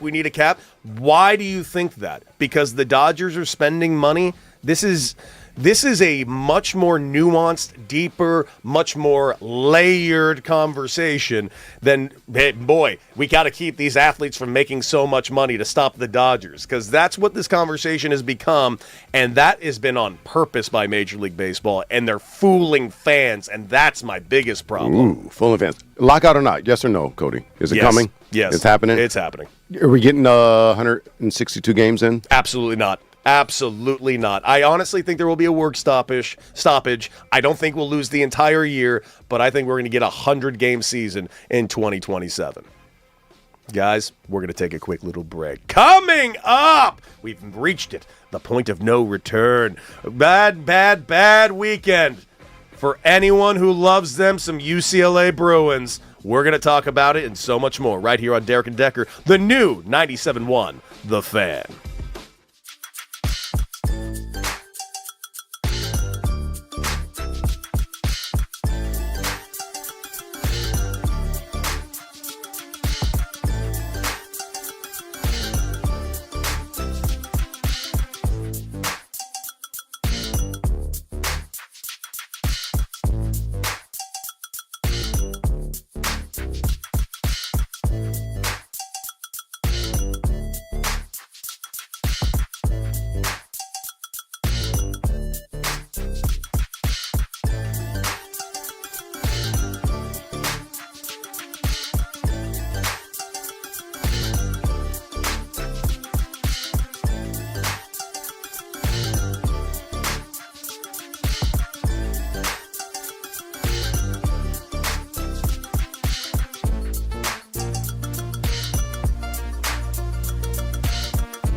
Weekday, joining us in your 8 a.m. morning commute here on the new 97.1 The Fan. Derek and Decker live with you for another 2 hours here on your morning commute. And, of course, you guys can take us on the go on the Odyssey app.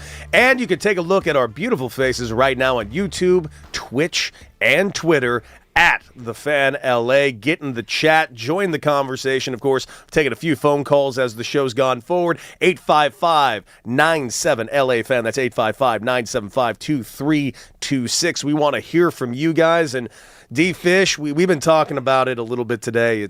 It was honestly the number one story in the sports this morning, which is crazy considering the fact that we're going to have the NBA Finals coming up, just 2 days removed from an incredible series in the Western Conference where the Spurs are going ahead and taking on the Knicks in the finals. And is it Wemby's world and we're all just living in it is the question going forward. But the number one story today is about my UCLA Bruins and the unfortunate collapse that took place in the regional that they held right here at UCLA at Jackie Robinson Stadium. I myself was at two of the games. Specifically, I was at the two losses, both to St. Mary's. The thing about this team, they were the wire-to-wire number one team in the country. 51 wins in a 56-game season. Just a astonishing march through the year. And then they get to the playoffs, and the final game of the Big Ten Championship, one of their star players gets ejected for a questionable ejection call. He gets suspended for game one of the playoffs. UCLA is without their starting pitcher. They're without their starting center fielder. In the third inning, their right fielder pulls his oblique. So they're without three of their top-tier guys right out the gate. Not an excuse, more than enough firepower. Bats were just quiet and cold. They lose and drop Friday night. They lose and they drop a game yesterday on Sunday. Sadly, UCLA goes home early. And then to add a little more insult to injury, last night, the UCLA women's softball team gets knocked out of, Oklahoma City in the Women's College World Series. What can I say? A real rough 24 hours if you're a fan of the UCLA Bruins. Yeah, very, very rough. I think for sure on the men's side, there were big, dreams and visions of, a potential national title run and deservedly so with the lineup that the Bruins possess. Like you said, the success they had throughout the regular season at 51-5. Starting out the regionals in LA, there are a lot of reasons why a trip to Omaha it was in the cards. Yeah. And I think sometimes in those situations, as a team, you're thinking that way as well. Like, we're going to win the whole thing. And your vision or your scope can just kind of get a little ahead. Then you combine that with some of the injuries and the setbacks. And then all of a sudden you're in this moment where the whole season is on the line. You've lost a couple guys. You're planning to go to Omaha already. Yep. And the other team just has, just like this hunger and urgency as though it's the last baseball they're ever going to touch. And they're grinding harder than you. They brought more force to the game than you did. And it happens quick, man. And then all of a sudden it's over. And so on the men's side, it's just unfortunate that the untimely injuries. And then on the women's side, Texas Tech is a juggernaut. They were the lower seeded team. I think Texas Tech was 11 seed. UCLA women's were the 8 seed. Yeah. But Texas Tech has, big time talent on their roster. And I think UCLA women's got caught in a situation where I'm not sure what happened with the pitching rotation and one pitcher had to pitch the entire game. Yeah. 170 plus pitches almost. Sounds like a lot. Yeah. It went to 2 extra innings. They ended up going a 9-inning route. And listen, it was UCLA tried to come back at the end there. They had the winning run on base, but it was a hell of a season for the Lady Bruins and everything that they accomplished this year. Their senior class. They had a player that hit 40 home runs this season. I want to say that again. 40 home runs this season in a college softball season. That's a lot of home runs. Yeah, and they did their job, too, in those extra innings. They got on base, had the Bruins in position to maybe, score that tying run. And then Texas Tech, man, they brought Kennedy back in the game, their superstar pitcher. And she got it done. She got the final 2 outs and closed them out. Have you ever been on a team where, like, the expectations were just so high and I wouldn't say the fall or failure, that's not the right word, but just not living up to said expectation? Was it that Malone-Payton year? Yeah, I mean, I think so. I don't think anybody anticipated the Pistons being able to get it done the way they did. I think internally for us, like we weren't the best version of ourselves going into that series, but I think perception-wise, outside looking in, you get to the NBA Finals, you definitely expect to win, and so before we could blink, that thing was over. I mean, once they got back to Detroit, they were just playing at another level. And just more connected as a team than we were that year. That's probably the best example of it. The year before, we'd won 3 titles in a row. In 2003, I definitely strongly believe we had a chance to win 4 titles in a row. God, can you imagine? And it's unreal. We lost to the San Antonio Spurs in the Western Conference semis, and they went on to win the title. And so it's between 99 and 2010, I mean, it was either the Lakers or the Spurs basically winning titles. The Celtics got one in 08. I think the Spurs were 99, 03, 05, 07. We were 2000, 2001, 2002, 2009, 2010. And so, other than the Heat, I think the Heat in 06 and the Celtics in 08, the rest of those years were Spurs or Lakers. And so that year, I think we felt, like we didn't necessarily achieve at the highest level. But it sucks, man. It's hard to, get over that because you don't know if you're going to get that chance again. And obviously in a college situation, they're not going to get that chance again. And that hurts badly. Yeah, I remember. We mentioned earlier in the show, I just remember my last day as a college athlete. It's similar to my last day as a pro athlete, but the difference was I was a kid. I was 21 years old, truly have no idea what my future remotely looks like. I don't know if I'm about to be drafted in a couple of weeks by the San Diego Padres like I was. And even then, I was a senior going well, they're not going to pay me much money, so how long am I even going to be a pro? My name is the first one crossed off the list. Luckily, I was a pro for a long, long time, but it was just a scary and I don't know. It felt like it was the first time I really felt heartbroken. Yeah, bro, it sucks, man. Yeah, it's bad. I mean, losing in the conference championship tournament, like in college, I was in a 1-bid league, and so if you lose the conference tournament championship game, you are not going to the NCAA tournament. Absolutely. And so 2 years in a row, losing that game. And then, my senior year, we made it to the NIT. We got an invite to the NIT.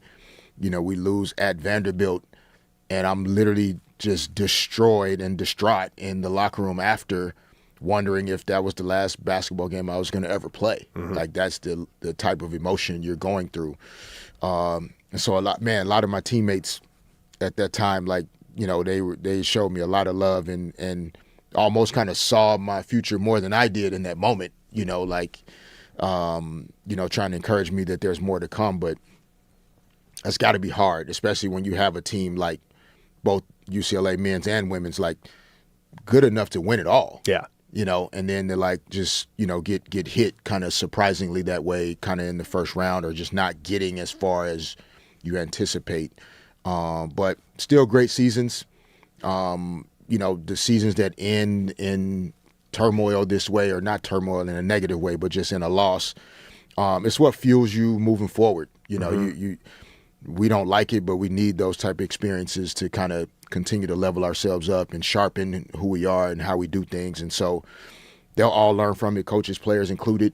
and be better for it moving forward. Absolutely. And UCLA will be back in every possible sport because that's what UCLA does. So I'm looking forward to them coming back with their revenge tour next season and keep you posted on that. 97.1 The Fan LA. Derek and Decker with you guys live. And, of course, 855-97 LA Fan. That's 855-975-2326. Want you guys to call in. What are your thoughts in the world of sports, of course? And we're going to switch it over and talk a little bit about the Major League Baseball side again because this is something we've only touched on, and we just touched on a little bit and hit it or quit it.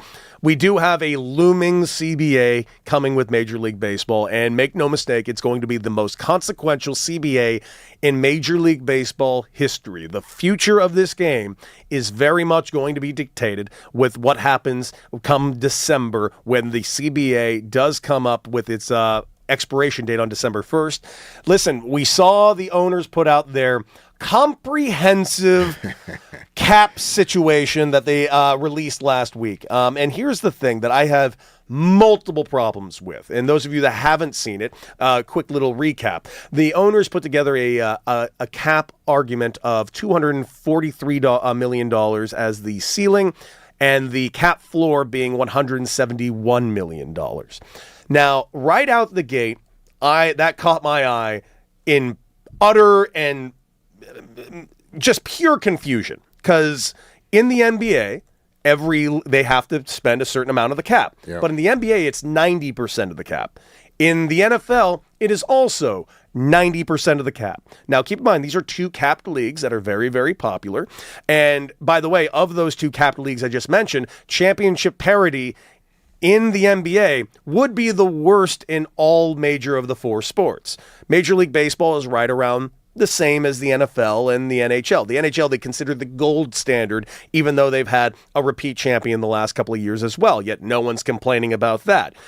The difference is, for some reason, Major League Baseball and their ownership groups thought it was a good idea to propose, well, what if we paid 65% of the cap? That's what it would be. So the floor would be 65% of the cap, which to me immediately makes no sense. We have two capped leagues where they're paying 90% of the cap, and one of those leagues we're creating rules to stop teams from tanking. I don't see how we're not just going to create dozens of new problems in Major League Baseball. Well, we talked a little bit about this before. I sometimes, in the years where there's a potential work stoppage looming or potential like collective bargaining agreement negotiations on the horizon, the teams in the league start to make, certain decisions or start to position, themselves for what's coming up. And so then there's an intentionality around establishing, what the most important topics are going to be, what the points of emphasis are going to be. Mm-hmm. And then there's an approach a lot of times, where the first rounds of proposals are the worst, most disrespectful proposals you're going to receive because essentially they're trying to establish where you're going to negotiate from. They're trying to set the terms before you even start. Mm-hmm. And so if they can get, fans, players, media, et cetera, kind of focused on that 65%, you kind of subconsciously start to believe that's where we're starting from. Yes. And that's and by the way, I don't even think the Players Association's even acknowledging this offer because they're this isn't even an offer. We're not starting with a salary cap. Right. You can't. And you definitely can't start from the worst version of a salary cap. But that's a part of negotiating, at the highest levels. I mean, I used to remind myself as, a leader in the PA, you're talking about tens of billions of dollars on the line. Mm-hmm. And that's only within, the 7 years that the agreement may exist. In reality, you're talking about hundreds of billions of dollars on the line because each round of collective bargaining impacts the future of the next round. And so part of the reason why there's no salary cap currently in baseball, and please expand on this, is that, players historically have, like, no generations that has wanted to be the generation that allowed a salary cap to be established when the generations of players before them didn't allow for a salary cap to be established. Well, make no mistake, the last time the salary cap was an issue in a CBA was 1994, which led to a full season strike from Major League Baseball. And there seems to be some confusion because I'm not getting into it with this guy on Twitter, but a guy on Twitter brought that up going, we were all on baseball players' side in 94. No, you were not. That is not what happened in 1994. The owners successfully villainized the entire league players and made everyone think that these guys are greedy millionaires. Not the greedy billionaires, the greedy millionaires. And by the way, just for full thing here, I want to make sure we enter this conversation with understanding the difference between $1 million and $1 billion. Just really quick. Raj, do you know how long 1 million seconds is? It's 11.7 days. Do you know how long 1 billion seconds is? Break it down to me. 37 years. Damn. 11.7 days, 37 years. Just really quick. So if I have $1 million and Fish has $1 billion, Fish has $1 billion more than me.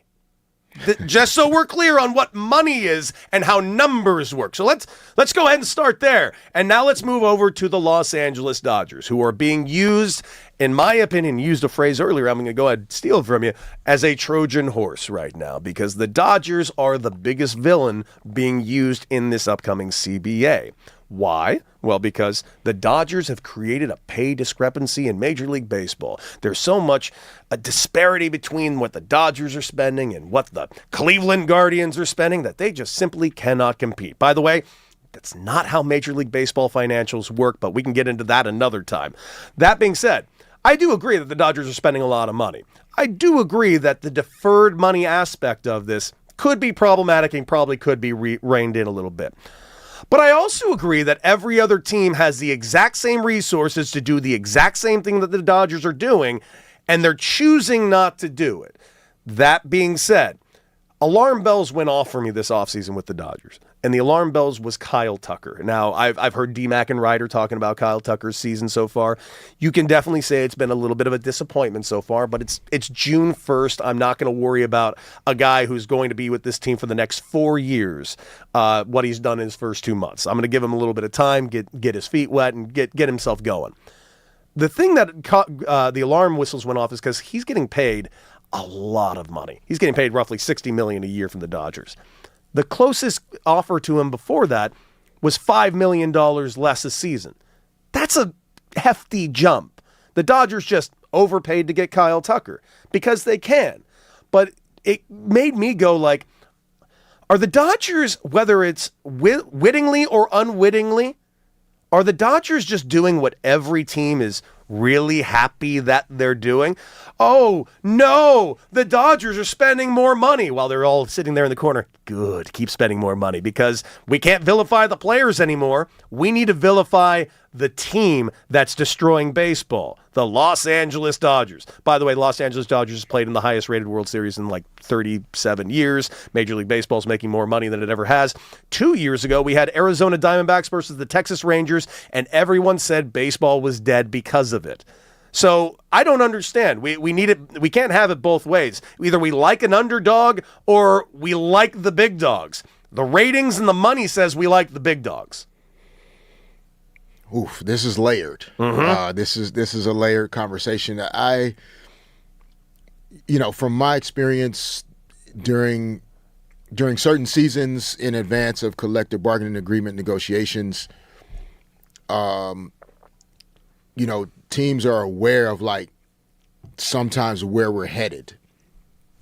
And so like in the NBA, if you're right before the luxury tax, the first apron, second apron types of conversations really began, a lot of teams started making decisions knowing that these aprons were coming. So they spent way more money because they knew they weren't going to be able to spend that type of money once the system was in place. Or some teams spent way less money in order to prepare for the fact that there's going to be a new system and a new way of doing things moving forward. And boy, there's a lot of teams spending way less money right now.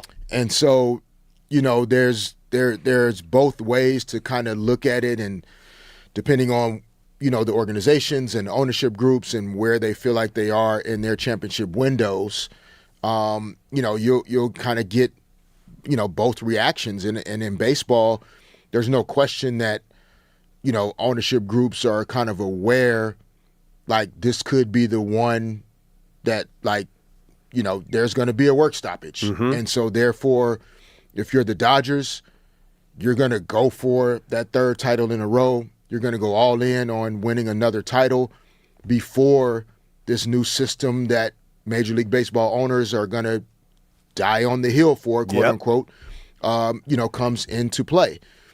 And then if you're also ownership groups that a work stoppage is coming, you're also going to then kind of pull back on the reins because you're already thinking about the savings and keeping some money in your pocket, knowing that you're going to miss some games and have some things that aren't going to, be in motion going into next season. And so I don't think the Dodgers are intentionally playing ball, quote unquote, with Major League Baseball. That's not, I don't think so either. Yeah, but there are times where they know where this is headed. Yes.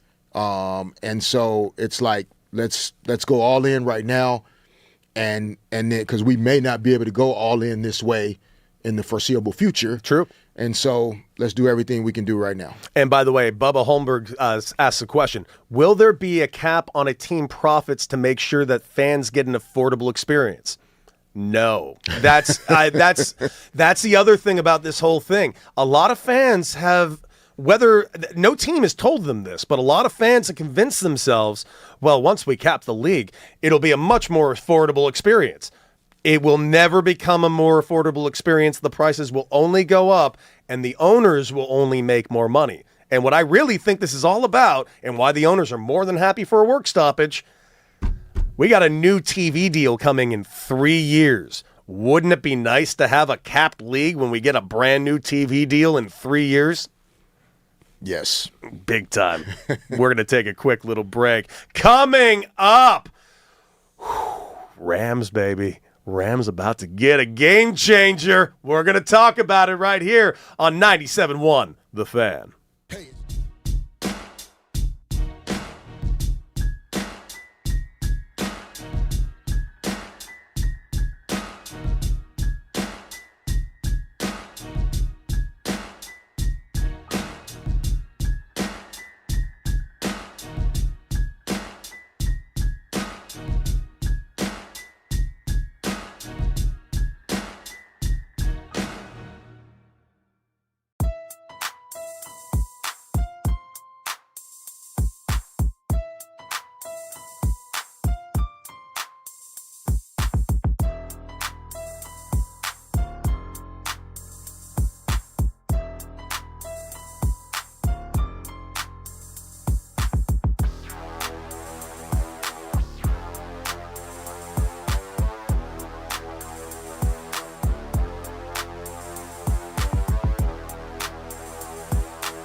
They really support the city. Real talk. Support the city's teams. This is 97.1 The Fan, LA.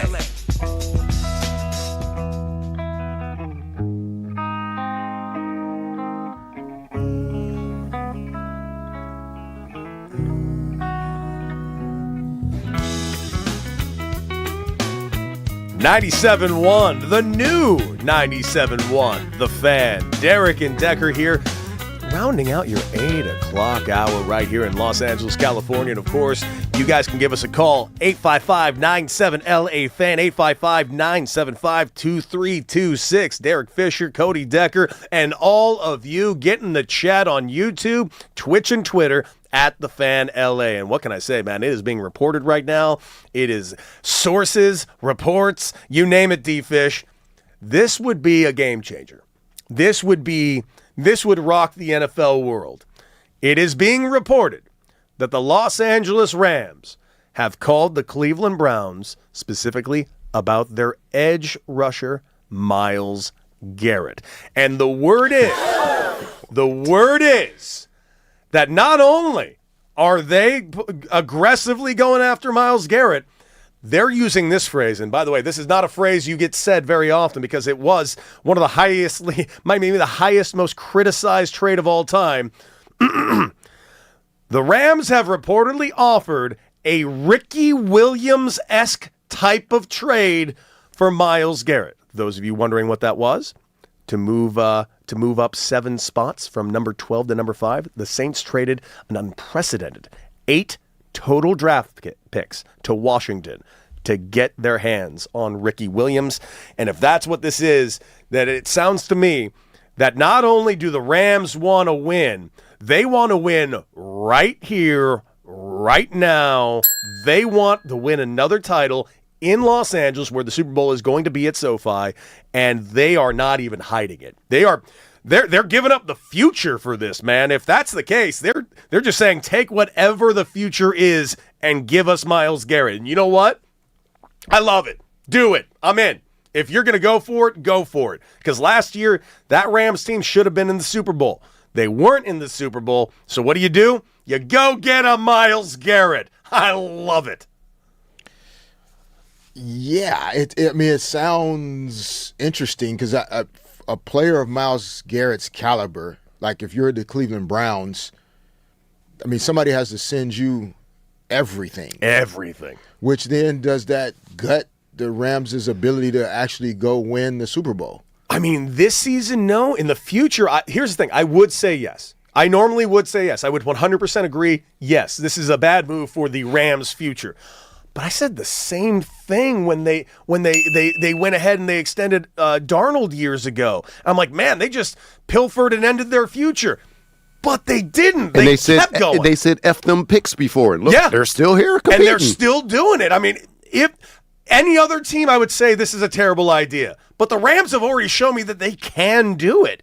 I don't know how they're doing it, but they're doing it. Yeah, I mean, they've clearly gotten it done at the highest level over the last several years. I mean, Sean McVay and the job that he does, the staff, building, I think standards and the expectations around what winning looks like and what it should feel like, and winning the day, being excited to go to work every day, bringing in guys that fit that culture and that mindset. But man, I mean, Myles Garrett, it also, to me, it's, how old is Myles Garrett? 28 years old? I'm guessing 28. Raj, give me that number. I want to see. What do you think? Over, under? 27 and a half. What are you going to take? 28 sounds great. I think 28 is a pretty good guess. Raj is on it. Raj, what do you got? Over. He's already 30. Oh, never mind. We shouldn't get him. He sucks. And he'll turn 31 during the season. So that was my thought was maybe this is kind of a win now, but also bridging into the Ty Simpson years, that 2 or 3 years from now, you're going to still want a stellar defense to kind of mirror maybe what your offense looks like in a couple years. But yeah, if this is real, then this is a all in right now. We just extended Matthew Stafford for 1 year, 55. So he has 2 years basically on his deal. And we're going to go win Super Bowls for the next 2 years. And then we'll kind of catch our breath and figure out what we need to do next. So, I mean, you're in L.A., you have to win title. I mean, the Dodgers are going for it. Yep. You know, the Lakers have historically gone for it. Like, you can't sit pat and just kind of be middle of the road type of group in Los Angeles. Completely agree. And by the way, another reason why they probably are going for a quote-unquote Ricky Williams-esque trade is because here's the other teams that are involved. The Eagles. And the Eagles have already made it abundantly clear they're likely going to move A.J. Brown. So, yeah, that's going to be one name that would likely be involved with that if the Eagles want to get their hands on him. And by the way, everybody in the NFL should be working very hard to keep the Eagles from getting their hands on Myles Garrett, because that is a scary, scary proposition. But here's the other thing that I think is really getting them to move a little bit on this. The other team that's involved, the Seattle Seahawks, who just won the Super Bowl and knocked out the Rams. The Rams do not want Matthew Stafford constantly attacked by Myles Garrett. I don't know what else to say. Don't want it. Don't need it. For the love of God, don't let it happen. Agreed. The example of the Padres that you've given, where if the Dodgers are interested in somebody, the Padres are automatically going to be, incentivized to jump into the conversation to try to prevent, certain type of players and talent from being able to, get added to the Dodgers roster. So it could be that the Rams are seeing it that way as well.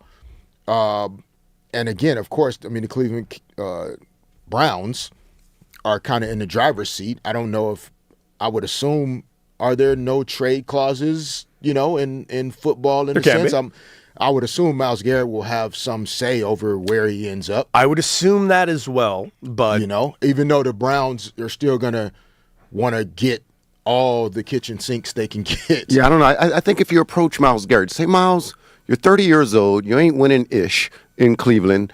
It's cold. Would you like to go to L.A. and have a chance to win? I think he would take that one. Yeah, no, that's going to be an immediate no. No, I love Cleveland. The Rock and Roll Hall of Fame is here. Why would I ever leave? Yeah, but there are some pros and cons, man, that a lot of athletes are definitely thinking about. Ain't no pros in Cleveland when it comes. No, but I'm saying I'm comparing it to Seattle, or to Philadelphia, like other teams in other situations. The guys are thinking about tax. They're thinking about cost of living. Like, they're thinking about a lot of things. It's all plays in account. And not if there's 3 teams that I can go play for, that when I go there, all 3 teams are going to have a chance to win a Super Bowl when I get there. So that's not really the differentiator. Yeah. So the differentiator is, okay, coaching staff, other teammates, defensively, is it the type of system that I'm going to enjoy playing in? But then also, again, cost of living, where the facilities are.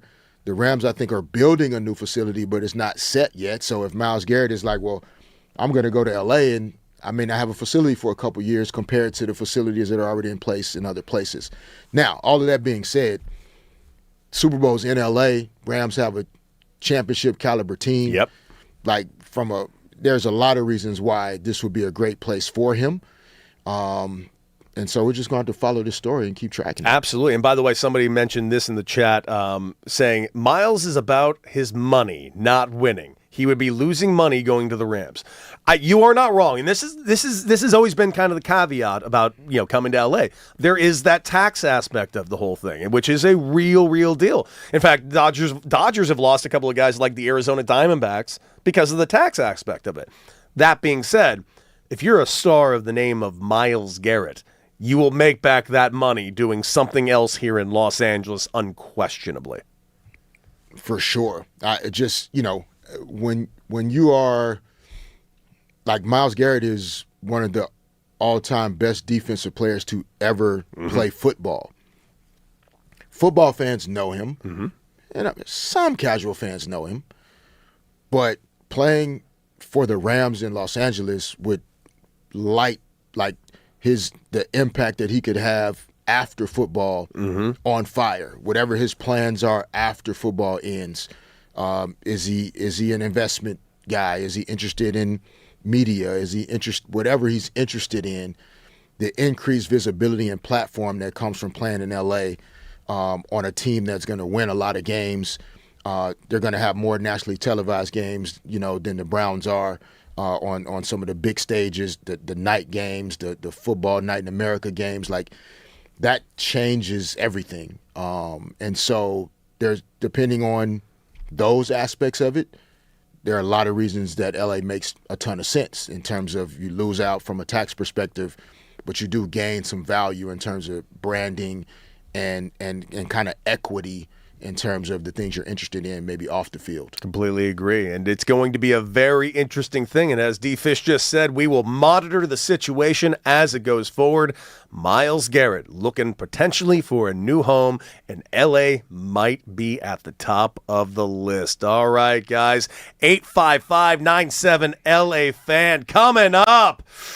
That Caitlin Clark, huh? Just can't get away from the drama. That poor Caitlin Clark. And we got to discuss about the newest Caitlin Clark drama right here on Derek and Decker. 97.1, The Fan. More money.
The new 97.1 The Fan, 855-97 LA Fan. That's 855-975-2326. And, of course, you can check out Derek and Decker live right now on YouTube, Twitch, and Twitter at The Fan LA. And get into those comments right now. In fact, let's go over to the hype man, Raj. Raj, how are those comments looking, my guy? They're looking great. Let me just push some buttons here. Yes. Yeah, then we got my man Dom L323 says, first, the Dodgers get Ohtani, then we get Derek and Decker, and now Myles Garrett is up for grabs. That's right. You know that there. What do we got? Oliver Garrett. Oh, I wonder if he's related. 5067 says the UCLA fan base are blaming the coach. And, yeah. Oh, and the other one, Only Boy 05 says, I went to go watch UCLA baseball on Saturday, hoping to see Cody Decker. But Cody went Friday and Sunday, so he missed you. I did. I missed out on the Saturday game. I was busy. I had things to do on Saturday. Mainly I was golfing, and then it ended up going to watch myself some Spurs basketball. That's why I ended up there. And I needed a nap in between. Yeah, that's what I was about to say. I'm not going to lie to you. This is exactly what happened. I got back from golf, and I'm like, I'm gonna go to the UCLA game. I got back at like 11. I'm like, you know what I'm going to do? I'm gonna just chill on the couch for a minute, and then I'm going to go to the game in an hour. And then I opened my eyes up, and it was 3:45. Out of there. Yeah, so then I ended up being rodged out at 5, and that was the game UCLA did win. They did walk off that game, but sadly, I got the 2 losses, so I guess I'm the jinx, sadly. Hurts to be a part of that. All right, guys, we teased it. We got to pay off said tease. More Caitlin Clark drama. This one was interesting, and this is not the first time we've seen something like this out of Caitlin Clark. Obviously, we know Caitlin Clark can be very, very fiery. We know she can be very opinionated, and when she's on the court, she does have some Luka-esque qualities, and I'm not referring to the good qualities entirely. There was some, there's a decent amount of complaining, a lot of firing with the refs, a lot of back and forth with other players. I really appreciate the fire that Caitlin Clark plays with. I really do. I appreciate any player that kind of plays with that kind of oomph in them. But, man, it seems like sometimes Caitlin Clark can't control it as much as you'd like to see. And we saw it yesterday with her head coach, Stephanie White, having to make a change. Ended up pulling her from the game. After the game, we watched some WNBA basketball icons like Cheryl Miller and Sue Bird kind of weighing in on it. And here's a quote from Sue Bird. I think it's frustration. It's also like not that crazy. This isn't the first time we've seen this. It doesn't have to be deep meaning to it. I've had moments like this with coaches as well. D-Fish, you were a player, you were a coach. How often do we actually see this boil over kind of on the court? Not as often if you can help it. Yeah. Coaches and players not seeing a situation eye to eye, especially if it's about substitution or, coming in the game or going out of the game, et cetera. Like, yeah, those emotions and those feelings are there about a decision, but very rarely overtly or obviously expressed, just out of respect for the other person, right? Like the coach doesn't want to do anything or communicate anything in a way that would be embarrassing or disrespectful towards the player. And man, 90+% of the time at least, the player doesn't want to necessarily do anything that would come across as disrespectful or showing up the coach either. Not just because other people might see it, but even within the construct of the team and, your teammates and other people not seeing you, treat the coach a certain way or talk to the coach. And so it's not rare that we see it. But, Sue Bird is right. Like, it does happen most of the time, either in the locker room, during the film session, in a one-on-one meeting. But, not necessarily for the whole world to see and talk about. But we're in a different generation now, even for Sue Bird, right? Yeah. Like, just social media just makes it impossible for anything to stay private or within the team. So, I didn't see it yet in terms of like the exchange. It was a little animated. It wasn't anything too crazy, but then you saw, Stephanie White go ahead and make the change. But this also led to more weird things because obviously Caitlin Clark didn't do the post-game interview. And then it led to a fake report that head coach Stephanie White was fired, which led to, of course, Skip Bayless showing his ass yet again, because here was his tweet yesterday that everyone had to immediately go investigate. And I quote, "No surprise, Stephanie White reportedly out after repeated in-game clashes with Caitlin Clark.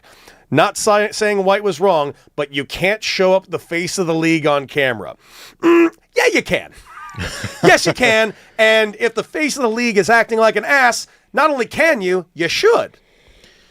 Yeah, there's a fine line between, making a decision with a star player or any player in terms of like you said, showing them up.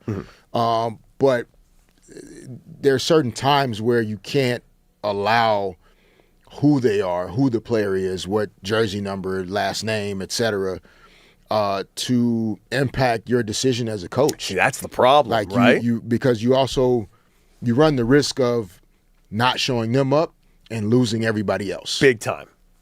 And once you've lost everybody else, it's almost irrelevant that you have the quote-unquote face of the league. You're not going to be as successful as you need to be. And even the faces of the league, quote-unquote, want to be coached and held accountable. Yeah, they don't want to be showed up, but coaches don't want to be showed up either. Absolutely. You still will maintain the respect that you need to have as a coach when you do things that are just best for the team in that moment. And then I think the key is, and this is what I've had to learn as well, is how you handle it after the moment, right? Like, what type of communication did Stephanie White and Caitlin Clark have after this moment? Were they able to meet right after the game and go ahead and clear the air and agree to disagree or whatever that they may have done, and then they can leave it there? The issue is if this lingers or continues to follow each of them because it wasn't really addressed right after. And so, Stephanie White seems to be a really good basketball coach. She's done a great job with the teams that she's had responsibility leading. Caitlin Clark is a communicative, she puts it out. She wears her feelings on her sleeve. Yeah, she does. So I don't think they'll have an issue having a hard conversation. Oh yeah. No. That's probably going to happen.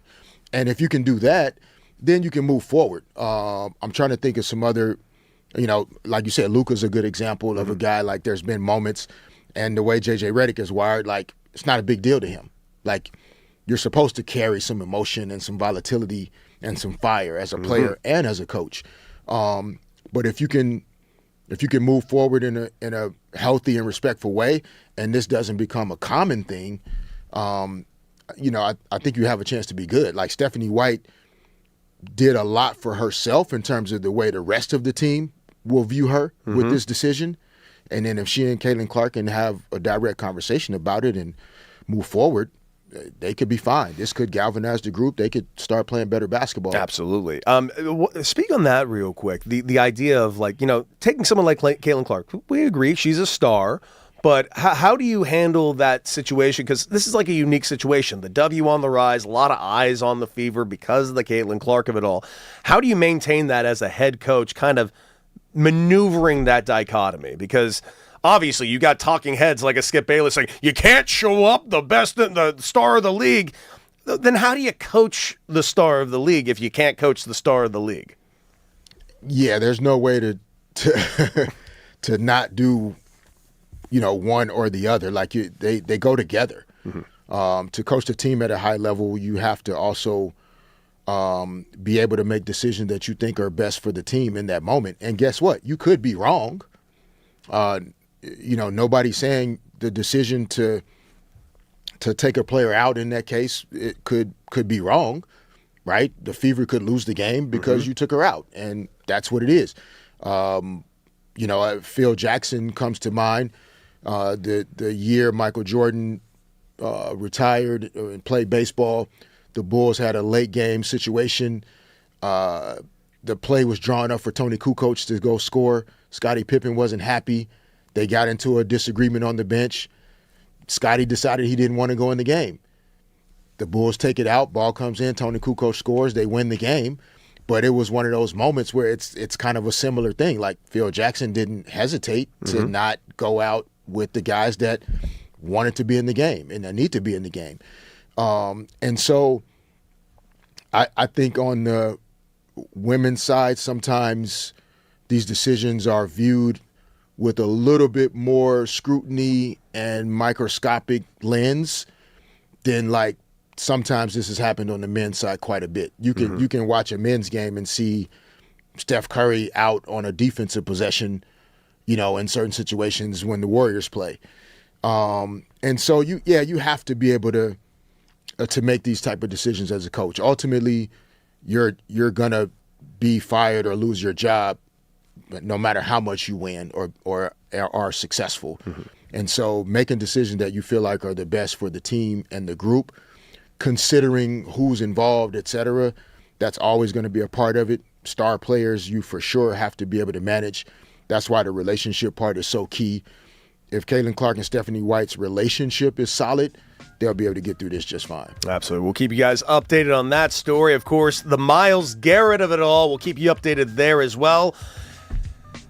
And coming up, Yamamoto keeps the Dodger train a-rolling. What is next for the Dodgers? And debuting maybe a new little segment here coming up. Right here on the new 97.1 The Fan.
Derek and Decker live on the new 97.1 The Fan, Los Angeles. Of course, our phone number, 855-97-LA-FAN. That's 855-975-2326. D-Fish and myself with you guys for one more hour talking all things sports. And, of course, you can take us on the go right now if you like on the all-sweet Odyssey app. And, of course, check us out on YouTube, Twitter, and Twitch right now at The Fan LA. Let us know what you guys think about everything going on.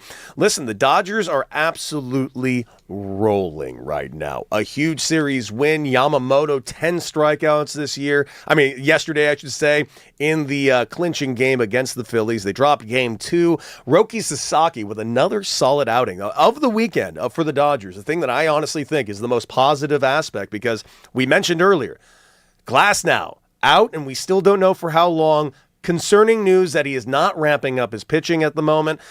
Still having trouble kind of letting it go as we currently stand. So we see that. Blake Snell, no new news on Blake Snell as of yet since the microscopic surgery, removing the loose bodies from his elbow. And now, of course, we were wondering if this Dodger pitching staff can absolutely kind of stand pat. Now, I've said all along they can, because the Dodgers' depth is so ridiculous. We watched this team win the World Series just 2 years ago with basically their AAA pitching staff, and then last year a little shorthanded and got all the way to the playoffs, and of course the Dodgers went on their juggernaut run last year.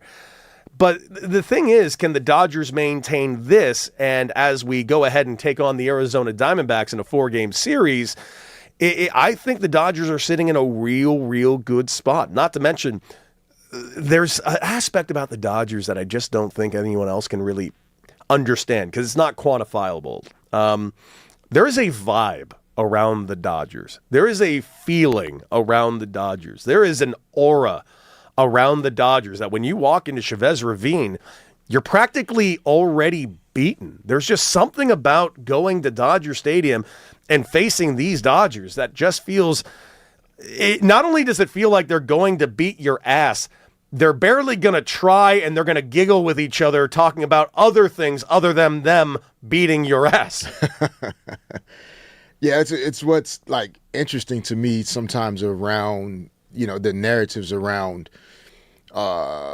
parity and competitive, parity in pro sports, and how, like the Dodgers, kind of having or developing that kind of almost like rock star, Beatles-esque type of aura, which so many like great sports teams of our lifetime have done, that like makes sports what it is. It's what Tom Brady and the Patriots became. It's what Michael Jordan and the Chicago Bulls became.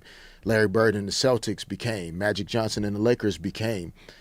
And so it's weird when like collective bargaining conversations come up and all of a sudden we don't like the teams that have become rock stars. Amazing, isn't it? When that's literally the history of sports. It's why the guys and the girls are so famous and who they are and why we remember them so much. It's why Serena Williams coming out of retirement is such a big deal. Breaking news, because she's arguably the greatest tennis player of all time. She dominated women's tennis, and we liked it. So sure did. So it's interesting, how that changes. But what about those small market tennis players from Kansas City? Why can't they win championships? I don't know. It's interesting.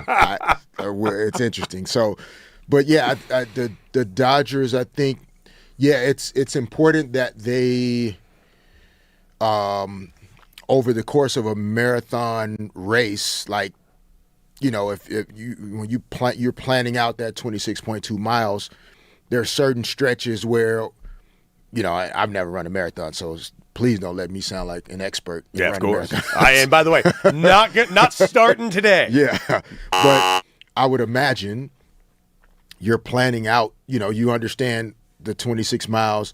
Where is it uphill? Where is it downhill? Where is there going to be wind that you might be fighting? When are you going to hydrate? When are you going to snack? Like, you're mapping out all these things. And there are certain spaces where you need to kind of sprint or pick up the pace, because you're going to get into like an uphill terrain and your time is going to slow down. And I feel like for the Dodgers in a long baseball season, like there are times where they need to sprint and get some separation in the division so that then the inevitable kind of week where like you lose a couple games and the Padres win a couple games, you're not constantly kind of like one game from being first place and then another game from being second place. Yeah, not jockeying for the position. You it's annoying. You don't want to be in that position, by the time you get into August and September. So I like it when the Dodgers are able to string some wins together, get some separation in the division, and kind of protect their ability to continue to manage the energy and the health and really prioritize that so that they can kind of really be in a place where they can peak at the right time. You don't want to peak in May and June. Absolutely. No, and right now they are 5.5 games above the San Diego Padres and getting ready to start this 4-game series in Arizona. The Diamondbacks 6.5 games back. These, by the way, those two teams I just mentioned, I think are both playoff teams. Make no mistake. And this is going to be a hard-fought series. I do, of course, give the Dodgers the advantage, mainly also on the pitching advantage. There are two very good pitching matchups for the Dodgers, but couple others in there that I think the Dodgers should be just fine, one of which being Shohei Ohtani, of course, making yet another start with his incredible 0.82 ERA, a real thing that I'm saying out loud. By the way, it's in here in the chat right now. Bubba Holmberg says, Dodgers won't stand pat. They have so many players blocked from advancement who seem ready for the bigs. Skeens and or Skubal will be joining the Dodgers by the deadline. Interesting. And here's the thing. Bubba says something that is always ignored when we're dealing with this Dodger conversation, and that's who's next in line. The Dodgers are very, very, very much at the tippy top, along with like the Rays and a few other organizations at developmental. They are unbelievable. They've invested into it. In fact, the Dodgers were one of the first teams to truly go above and beyond in investing in the minor leagues and the players' development and how their health is. Like, for instance, they were the first organization to pay for all of their minor leaguers' meals. They started making sure their meals were healthy, started monitoring their health a little bit more throughout the season. I can tell you, as someone that played in the minor leagues for many, many years, no team was going to pay for my meals. No team was going to do anything except make sure I was sleeping in a 2005 Honda Element in the parking lot of my stadium. That is a true story. I did that 2 separate seasons. Raj, let's make sure we give Deck a hug please after the show. I do need one. He still needs a hug from that experience. Sounds rough. I take hugs. I love hugs. Yes. I appreciate a hug from Derek Fisher. No, it's just the Dodgers just do it right, and they develop better than other teams, and he's not wrong. They have such a treasure trove of prospects that they can go out and get someone like, I don't think they're going to go and get Paul Skeens. I don't think the Pirates are going to move on from Paul Skeens anytime soon unless they have to. Tarik Skubal's going to be traded. He is going to be on the market. That's a 2-time Cy Young Award winner that will 100% be available. The question is, who's going to outbid the Dodgers? There are multiple teams I got earmarked. You got the Padres, who have made it abundantly clear they're going to be in on Skubal. Then you got the Cubs. The Cubs started this year hot, and right now they're near to last place in their division right now. An entire division, by the way, over 500. Can't say that for every other division, but that division, the NL Central, a bit tough. They need a pitcher. If I'm the Cubs, I'm emptying my minor leagues to get my hands on Tarik Skubal because you're not going to have many opportunities the way the Cubs do this year as well. So it's going to be a real interesting trade deadline as this season goes forward. And it'll play into some of the narrative around, how people feel about the Dodgers. Do the Tigers trade Skubal to the Dodgers? One, of course, because of the young talent that they have in their developmental system, farm system, and being able to get your hands on some young players that can help you win games for years to come. But also, too, it fits into the small market, big market narrative as well. Yes. If you trade Skubal to the Dodgers, you get a bunch of good young players, and you fuel the whole narrative around what this collective bargaining fight is going to be about. You probably help yourself as a small market team to be honest. Yeah. And so we'll see. I mean, most teams in these scenarios they're just doing what they think is best for their organization. So, what the Tigers prioritize, are they trying to get players back that they feel like can help them now? Are they trying to get players, for the future? Sometimes they're also positioning for free agency in the offseason. Mm-hmm. So you trade Scooble now. You get certain like specific young players that you feel like could also, like if you have a sense that the Padres like player X, that's in the Dodgers system. Yeah. But there's no way the Dodgers are trading them to the Padres. Very rarely does that happen. Right? You grab those guys now from the Dodgers, you trade them Scooble, and then now when you go into the offseason, you're sitting there with these players that the Padres really, really like. Mm-hmm. And then you start putting together some other packages around free agent signing trade, et cetera. So there's a lot of chess moves as a front office that you're thinking about that aren't just related to we're trading Scooble to the Dodgers. Yeah, the Dodgers may be going to have another chance to win a World Series title, but the Tigers are positioning themselves for what they're prioritizing moving forward. Mm-hmm. They may have plans to stay lower in the salary cap windows moving forward. And so they're not interested in any superstar players. So let's just get us some developmental guys.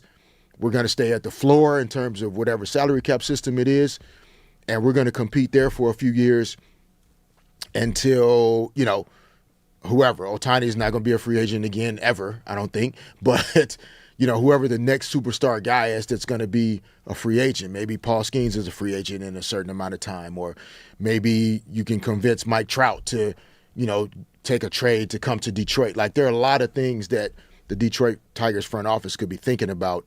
But the Dodgers for sure are going to be in play because they're always going to be in win-now mode. And if you can get a guy that can help you win now, that's what the Dodgers are going to do. Completely. And by the way, BB Unicorn says to achieve a three-peat, they must acquire Scooble before the trade deadline, even if it means clearing out the farm system. Listen, maybe. I don't think I'm not subscribing to that, though. I freely admit that. As much as I think the Dodgers, would love to have Scooble and will probably be very much into him. Are we living in a world where we think the Dodgers need Tarek Skubal? They didn't need Kyle Tucker. They don't need half the guys on their team, and they would be fighting for a World Series right now. True. Need is a strong word, but I get the point. I mean, I want right? them. I definitely want them.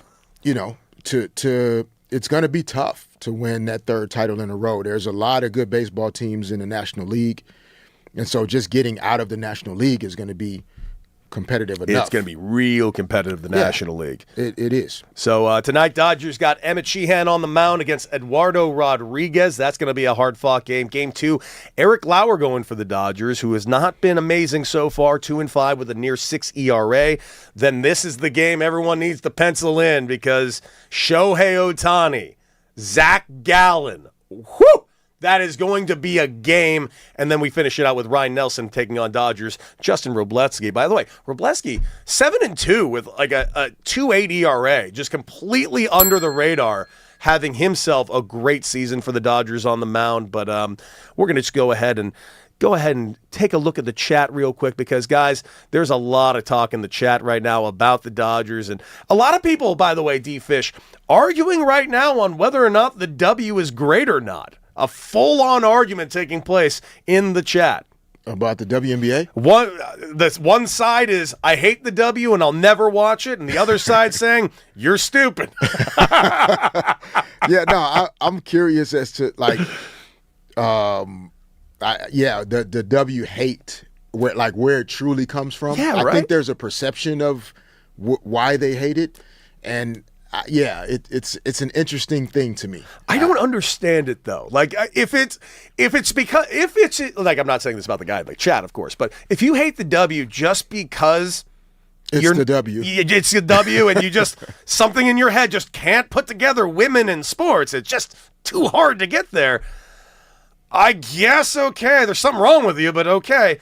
But outside of that, I mean, how can someone watch the W and enjoy? Like, it's great basketball. Yeah, I think there's like the comparison thing. It's like comparing, two cars without being able to appreciate each one for what it is, right? It's like, Cadillac drivers and Ford drivers. And it's just like, okay, there's some really cool Ford models that exist.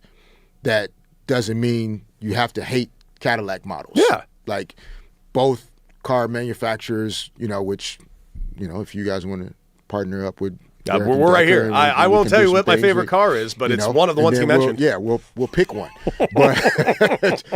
But it's like I think like people feel like the NBA is Cadillac and the W is Ford or vice versa, and they just can't get their minds around like appreciating another manufacturer. And so I don't know. We'll talk about that another day. Absolutely. We'll talk about it another day. All right, we're going to debut a new little thing here, and we're calling it The Upper Deck. And it's very simple. It's basically me ranking what I think is the top tier of something in sports. And right now, I'm looking at the NL Cy Young race. I know it's crazy to talk about the Cy Young race when it comes to, I don't know, June 1st.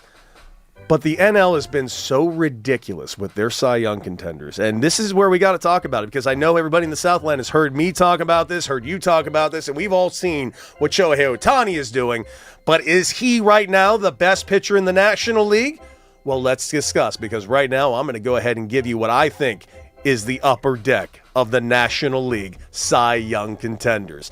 Number 3 on my list today on the upper deck is that man himself.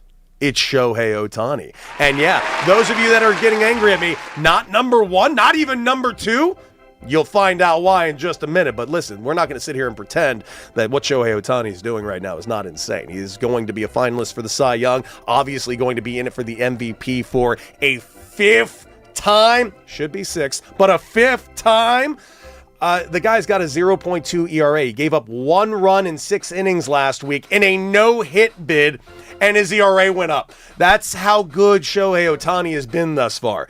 I think when it's going to come down to it at the end of the season, they got to take into account how many innings he's played, obviously his offensive side of the ball, and it's all going to come down to also what these other cats are doing. And those of you who think that I'm going to be mentioning Paul Skeens too, I got some news for you. It means you haven't heard about Jacob Mizorowski. Raj, how good is the Miz? Damn good. Fastest, most 100-mile-per-hour pitches in the league, I believe. The guy is just sitting at 101. The guy just sits at 101. I think I faced in my career 101 like 3 times. This guy sits at 101 miles per hour. He's already cracked 100 strikeouts. He threw in the month of May a 0.29 ERA, 64 innings, over 100 Ks, and of course a 1.83 ERA right now. I don't know what to say other than he will be a finalist for the Cy Young, provided he stays healthy. Jacob Mizorowski, number 2 on the upper deck, which leaves number 1. Those of you thinking it's going to be Paul Skeens, I'd like to introduce you all to a pitcher on the Philadelphia Phillies named Christopher Sanchez. Christopher Sanchez is having not just a good year. Christopher Sanchez is maybe going to have the greatest year of all time if he keeps doing what he is doing right now. And what is he doing?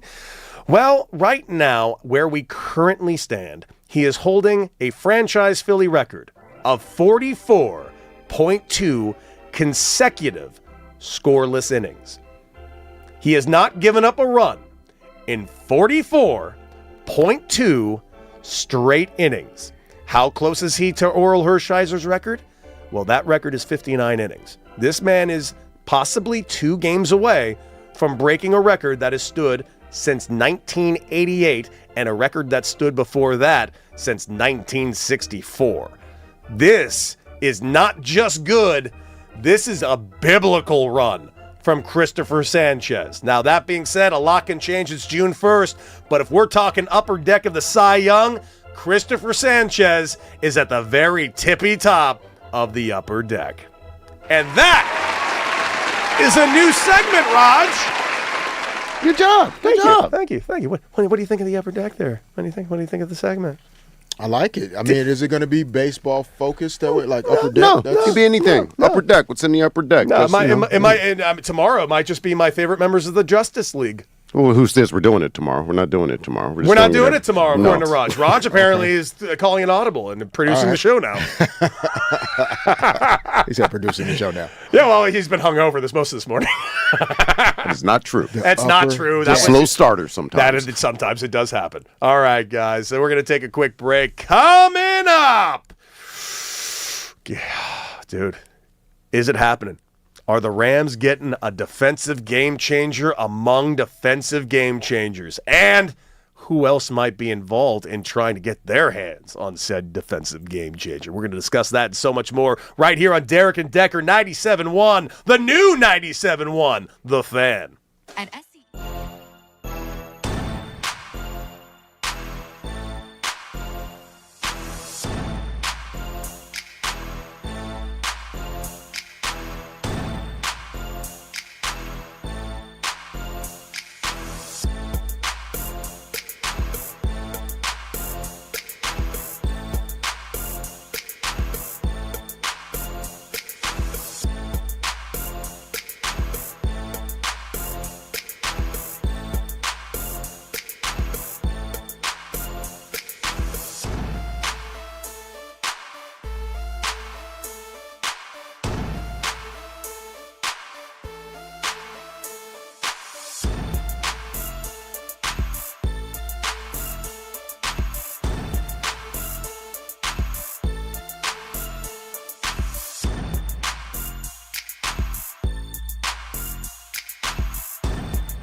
You're 97.1. The new 97.1. Welcome back to Derek and Decker right here on the new 97.1. And that, of course, is The Fan LA. Welcome to the show. And, of course, welcome all our people over there on the YouTube, Twitter, and Twitch chat at The Fan LA. D-Fish and I rounding out our final hour right up here. And it's being reported, sources, and so forth, the one and only Myles Garrett is very much being dangled out there as this special carrot throughout the league that everybody would love to get their hands on.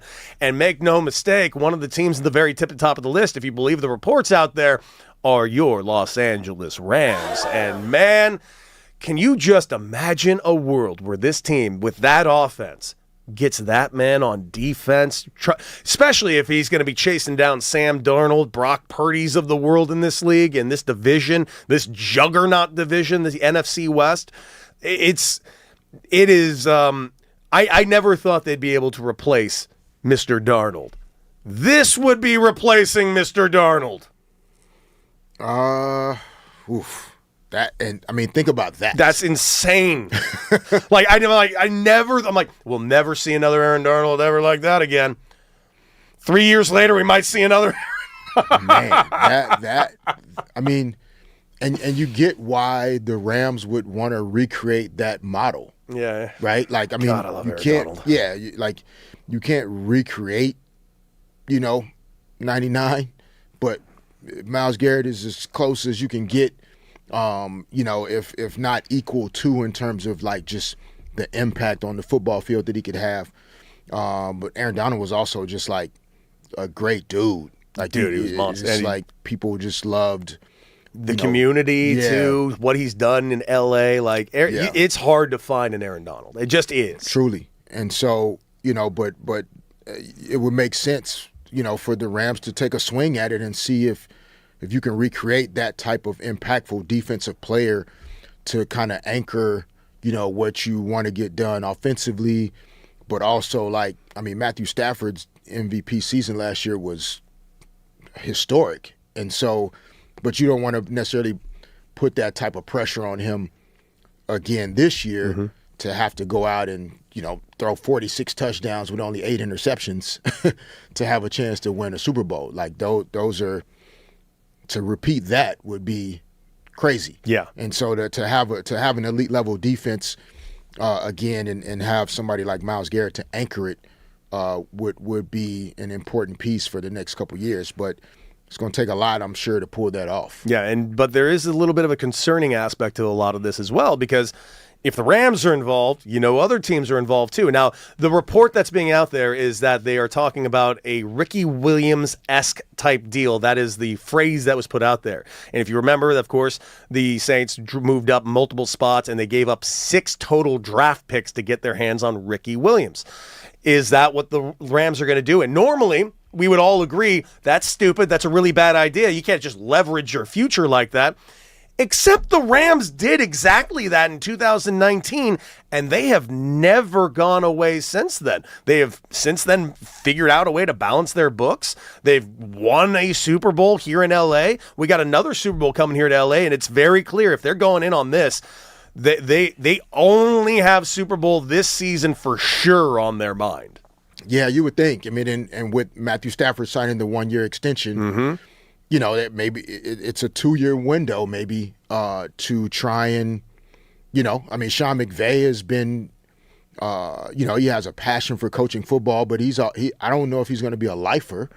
I think Sean McVay is a full human being. He's a great football coach, but the Rams are just in today. It's about winning today. I just don't know if every decision they make is about 5 or 6 years from now. The Ty Simpson draft was, some insurance for Matthew Stafford in terms of his health, the age as a starting quarterback, any type of injury situation. You can have a quality young guy that maybe he fills in in a half or in a quarter if Stafford has a bump or bruise. But it's not about what the Rams are going to be doing 5 years from now. I don't think the front office or Sean McVay are wired that way. No. It's we're trying to win as many football games as we can right now. We want to win the Super Bowl right now. and let's do everything we can to make that happen. And by the way, Matthew Stafford was asked and did give a full a conversation about the Ty Simpson thing. He basically said, "I understood it. I had a conversation with Sean McVay before they did it. I understand the idea of the future. I'm getting up there in age. He answered everything perfectly great." And Ty Simpson on his end even said, "Oh, I didn't care about all the noise. I'm just kind of coming out here to be the best version of myself." So the Rams kind of firing on all cylinders with the media right now. And by the way, Myles Garrett, other teams that are apparently reportedly involved, the Eagles, who they have that A.J. Brown chip that they're willing to trade. And, of course, now the Seattle Seahawks, defending champions, which makes me think the Rams will do anything they can just to keep that from happening. Yeah, it's interesting. I'm thinking about the Browns. I wonder if the QB1 scenario with Deshaun Watson still, if he's actually QB1 and is going to be a part of their future for the next couple years, that they're not able to. Why is the Myles Garrett thing a thing now? I just think it's an opportunity. I think they have one more year left on the Deshaun Watson deal. Okay. And then after that, who knows what we're going to see? Are we going to see Shedeur take the reins? Are we going to see them go ahead and draft another guy? If they trade Myles Garrett, they're going to get a king's ransom for it. So they should be able to allocate that to something special. So they're going to start the reset now, essentially. I mean, to be fair, isn't it always restarting over there? It's a constant reset. That's all the Cleveland Browns are. That's fair. They are the living, breathing embodiment of reset. Yeah. No, that's fair. Yeah. I was just trying to think through all the the back and forth of re-signing him and getting that big deal done to then basically a year later for him to be on the market essentially. But yeah, this is definitely a story worth tracking because it flips everything in the league. I mean, to take one of the best defensive players in the league off of the AFC side of things, flip him to the NFC side, and then to end up with one of those three teams possibly. Man. You talk about Super Bowl contender and potential winner, just with the announcement. The Seahawks obviously don't want to stand pat. You don't win back-to-back Super Bowls ever, almost, but especially if you show back up with the same team, or most of the time Super Bowl teams get pilfered because guys go get paid in free agency.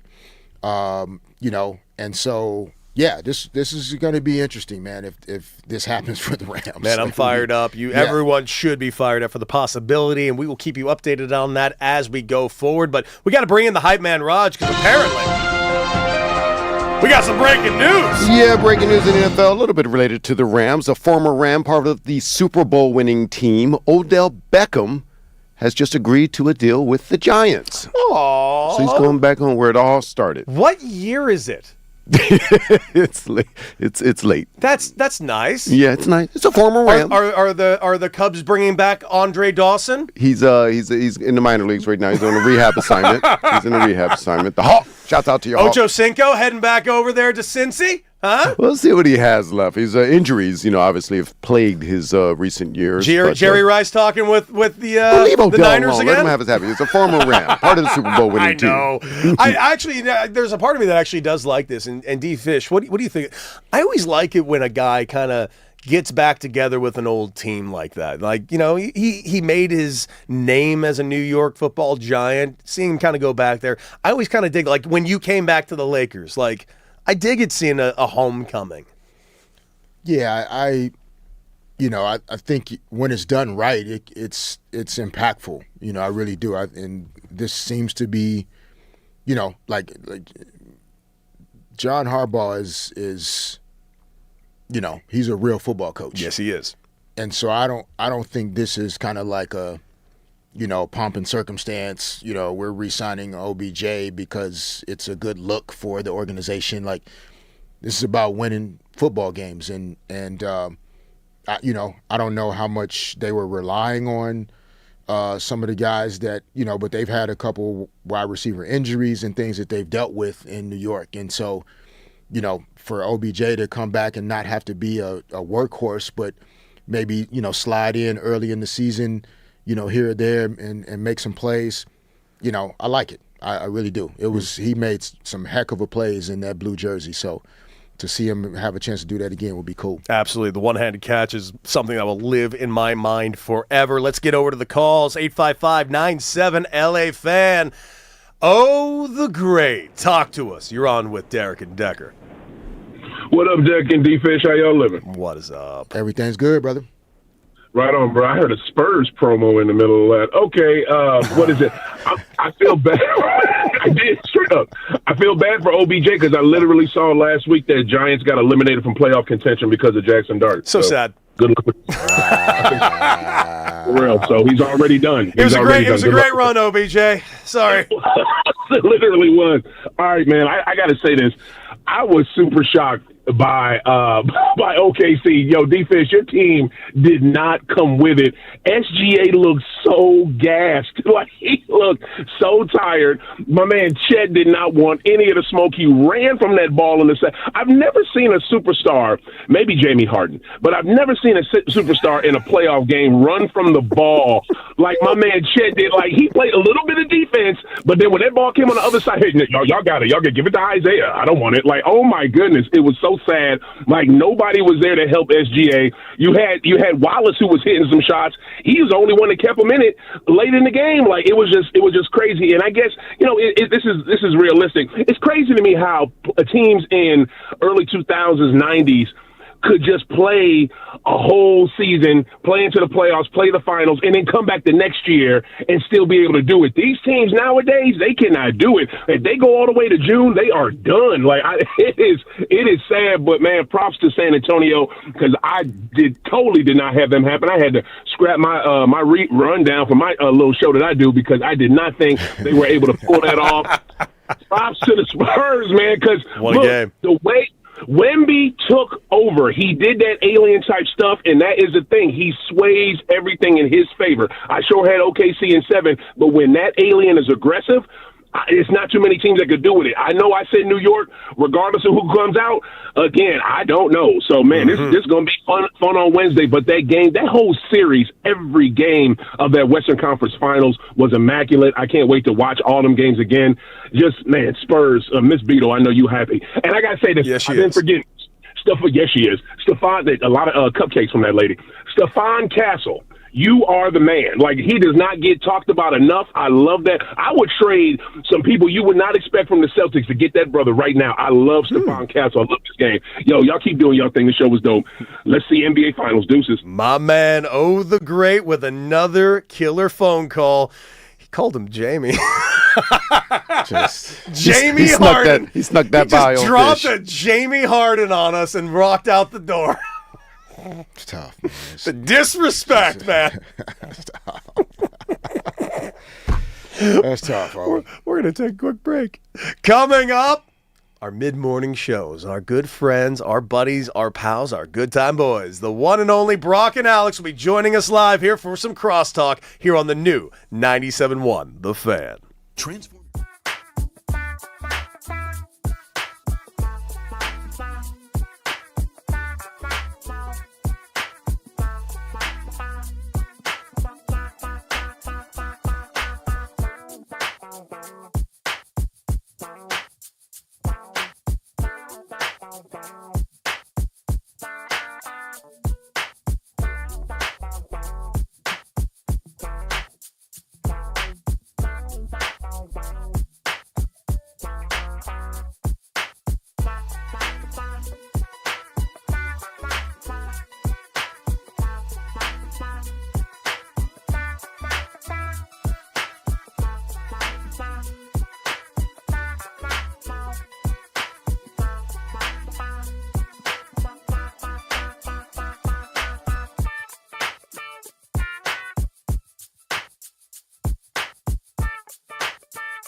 Welcome back to the new 97.1 The Fan. Derek and Decker live with you guys.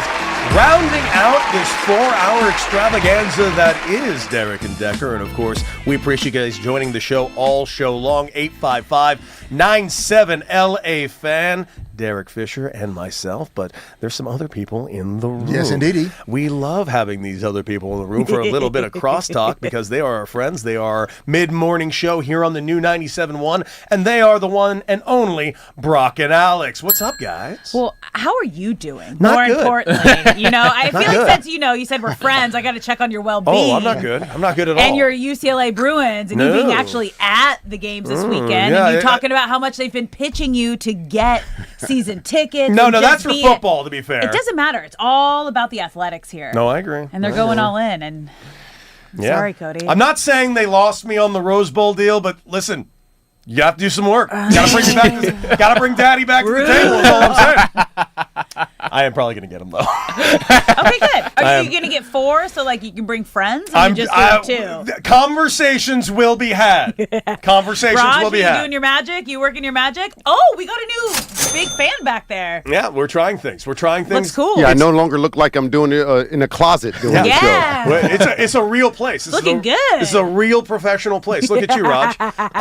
Listen, it was a tough weekend if you're a UCLA fan, not just baseball wise. Obviously, UCLA baseball dropped 2 games, both to number 4 St. Mary's. Not how you Can't dry it do up. that. And then last night, the Lady Bruins in Oklahoma City sadly got knocked out after a historic run this season from Yeah. them. So I think it was exactly 3 hours later. Yeah, listen, at the end of the day, very proud of both of these teams and what they accomplished. Sucks to see it end the way it did. Can't wait for them both to come back next year. How'd you pick yourself up after that? Drink. I have to ask Drink a you. choice? I drank alcohol. I do have to ask you: Is baseball at the collegiate level treated like basketball, where there's the regular season and there's March Madness, and if you get bounced out of March Madness too early, you actually do still value that regular season run? Is baseball like that, or Yes, but I mean, they were wire to wire number 1 in the nation. It was the lead story in SportsCenter this morning. Unfortunately, this season will likely not be remembered by the 51 wins. They're going to be sadly remembering this season for being knocked out by the 4 seed. And it sucks. It's not something I think they deserve to be remembered for. But it's you know how sports work, man. We always remember the negative way faster than we remember the positive. When you remember how it finished. I definitely remember how it finished. But Fish and I, we were talking last week, Fish, you remember your failures more than you remember your good things, and you have endless good things in your career. Yeah, but the losses just hurt more. Dude.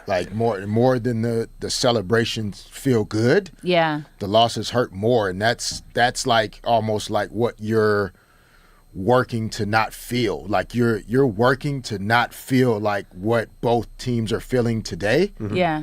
The motivation to wake up at 4, 5, 6 a.m. in the off season, the commitment, the sacrifice, the discipline.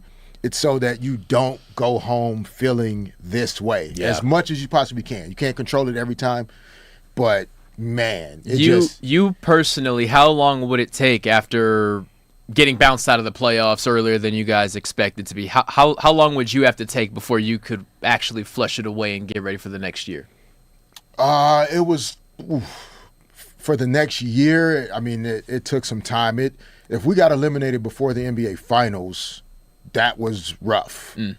Because then, the NBA playoffs are still going. Yeah. Right, You have to watch them too. Right? But I couldn't, though, until, let's say we lost in the conference semifinals, and then there's the conference finals and then the NBA finals. It would take me a few weeks until the NBA finals to kind of, track the score a little, kind of watch a little. Yeah. But what I definitely always tuned into was the elimination game and watching who won. Okay. Yeah. Because it would bring me to tears that I wasn't there. Okay. And then that was kind of the Yeah. It's time to get back to work here pretty soon because that's going to be us next year. It's funny. Do you think all the Lakers are watching now? Did they watch Game 7? Did they watch is that a thing? I think it's individually. I mean, now I'm sure they probably watched it just because it's good basketball. Yeah. Some of them actually post and tweet about how good the basketball was, etc. But I couldn't watch it necessarily. Like it's hate watching. Yeah, no. Yeah. I had to wait until I had to get over it because obviously the team you lost to is playing in the next round. True. So I'm definitely not watching them. Yeah. And then once the finals came and they got down to like somebody's about to win it, I wanted to watch that game because I wanted to feel the emotion of not being there. And that is what then created the energy in the offseason to like want to get back to the grind again because like I'm getting there. I'm getting a ticket to that next year. Part of me was thinking you were turning into Game 7s going like, who's joining my misery? Who else doesn't get to go to the finals? Good. So what's on the docket for today's Brock and Alex? You guys hear about the breaking news about Darnold? I mean, it's about Myles Garrett. Oh yeah, I was like, Darnold. Did it break? No official news, but right now they are kind of going all in, reportedly trying to get their hands on Myles Garrett right now. Are you talking about Rams? Rams. So, if there was a report that came out that I haven't seen yet, I heard there were rumors because he said he wants to go to a Super Bowl winning team. The report is out that their Rams are putting together, and you can believe or not believe reports, a Ricky Williams-esque type of trade, which is a lot. Yeah. Do they need to do that when they're already the Super Bowl faves? Like, is this something you? Nope. Yeah, I don't. I'd do it. I'd do it right now. Like, if it ain't broke, don't fix it. Like, they're almost there. Like, how much you have to give up? Hear me out. Like, right now? Hear me out, though. Or is it all future? Like, you're giving up if it's future, go for it. Because, like, you're in the window right now. Well, I'm going to ask you guys this question, follow-up question. Okay. What if I told you, and this is what is also being reported, the other team that is very much in on this is the Seattle Seahawks. That does change things.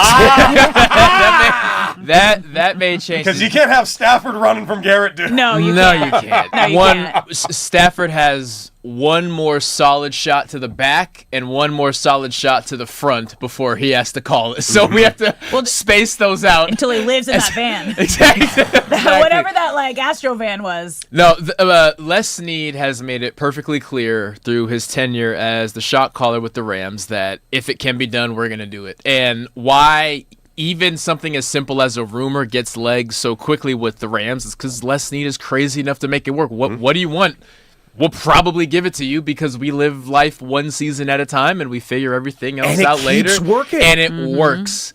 That's the craziest part of it. It works. So I am keeping my eyes peeled. I will be constantly hitting refresh to find out where A.J. Brown goes. Of course, he's expected to go to the Patriots, but until it's done, it's not official until 4 p.m. Eastern, so that'll be during our show. Funny you mentioned that. Other team involved in these potential talks reportedly is also the Eagles. And you have to wonder if we throw A.J. Brown in there, we probably don't have to include as much capital as the other teams, and the Browns get to decide what they would rather have. So, again, all the effort is on this show, but every 30 seconds, just refresh. Yes. Refresh. Yes. Refresh. Yes. Did you say go all in? I'd say go for it. And Fish?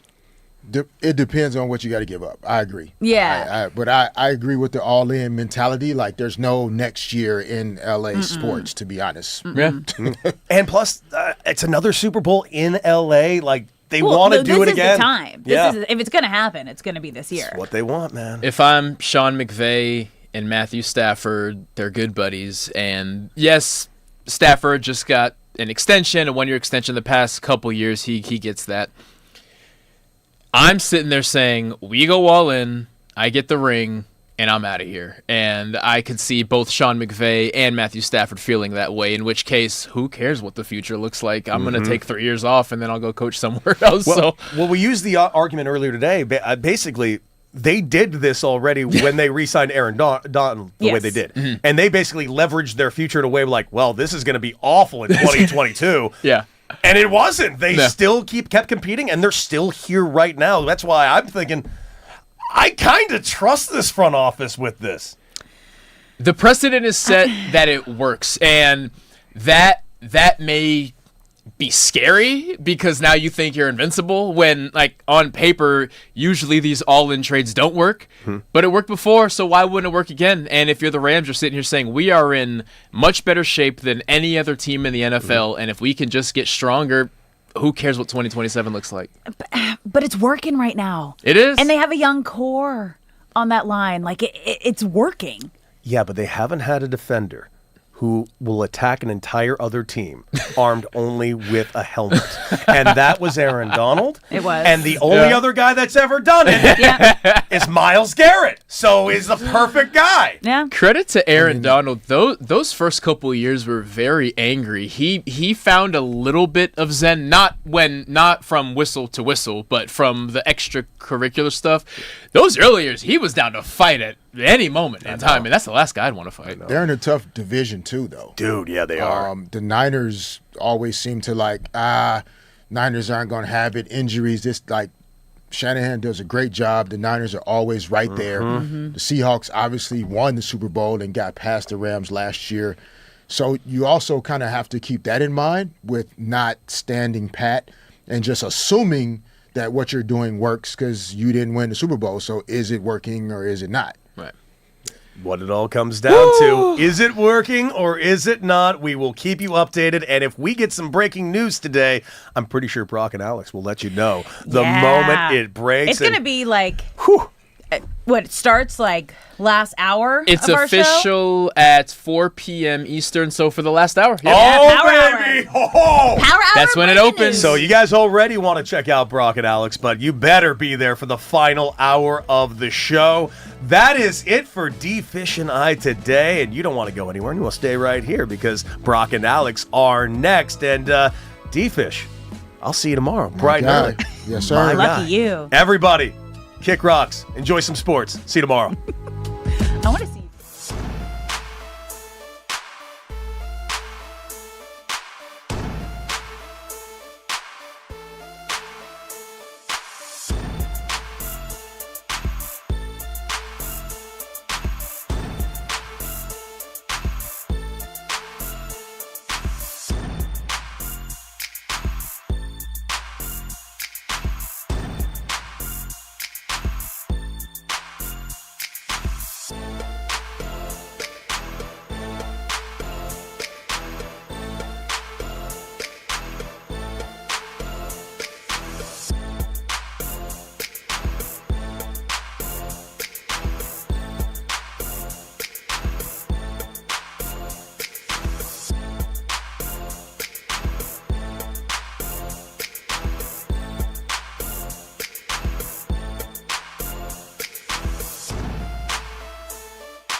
In LA on 97.1 The Fan.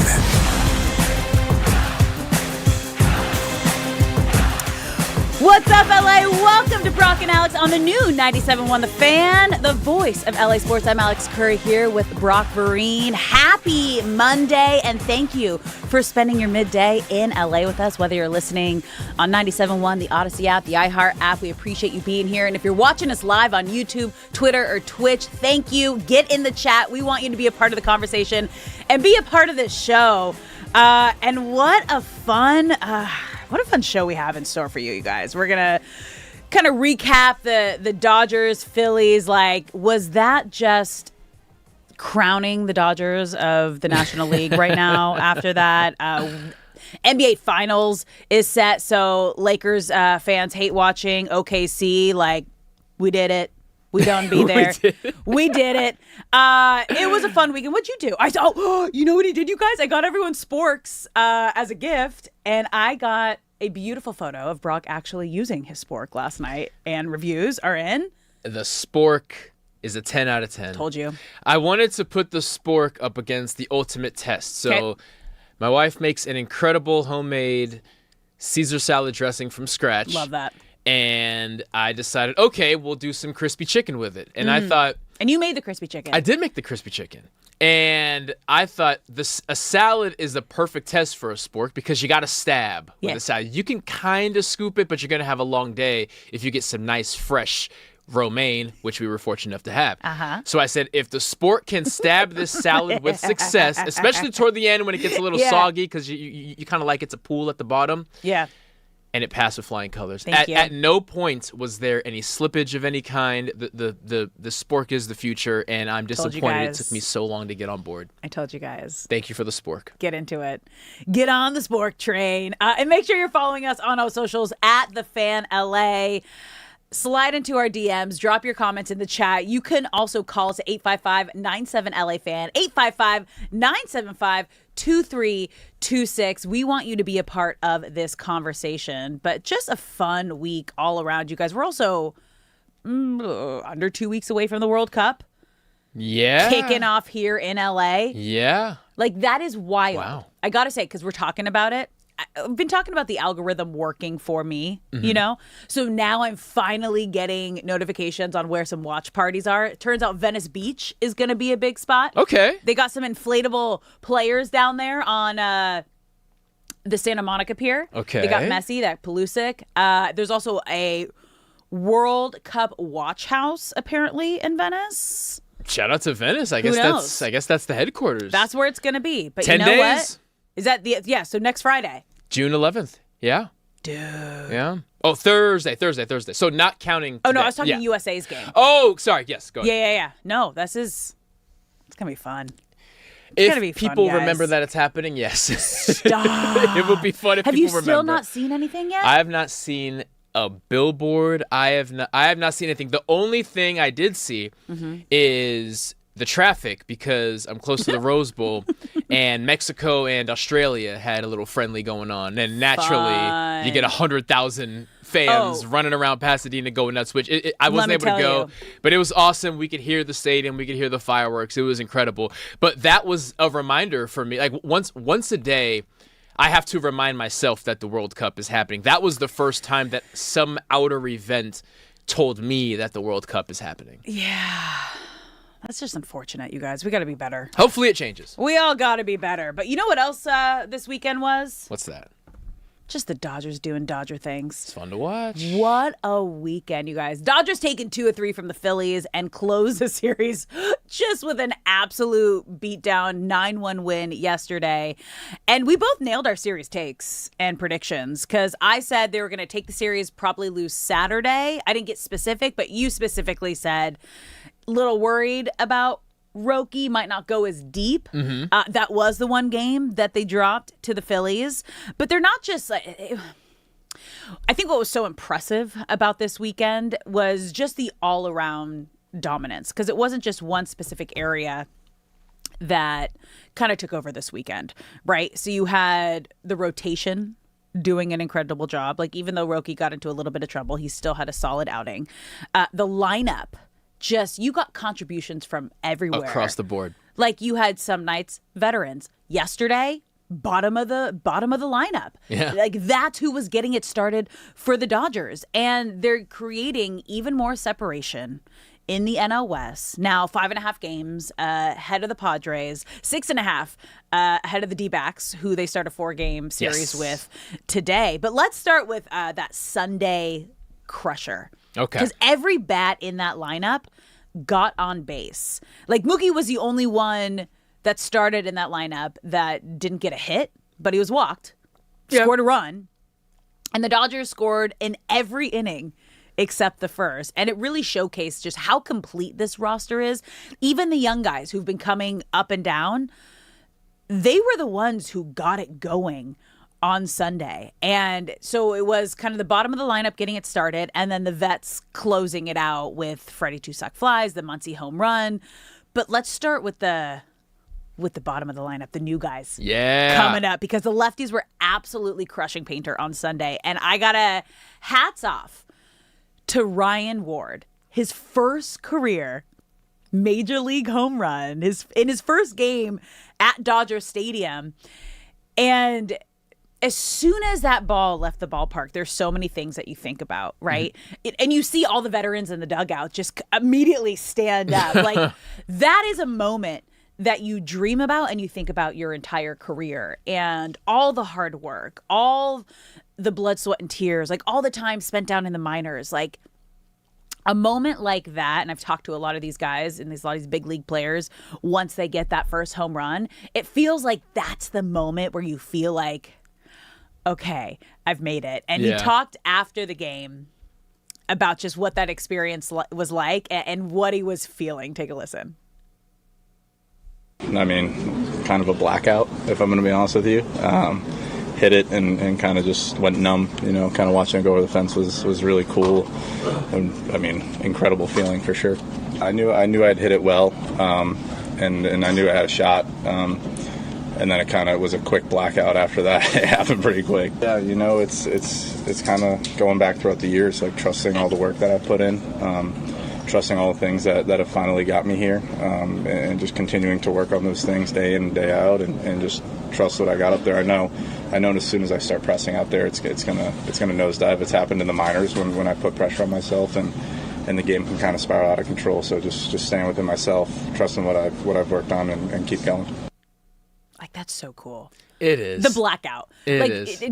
Had you ever had that moment where you finally reach a dream scenario and then someone's like, oh my God, how was it? And you're like, I don't remember. Couldn't even tell you what Dude, happened. I don't know. I was just so locked in. Yeah. My actually, I can go back far. I can go back to high school. The first game I got pulled up for varsity, and it was the middle of a 2-minute drill.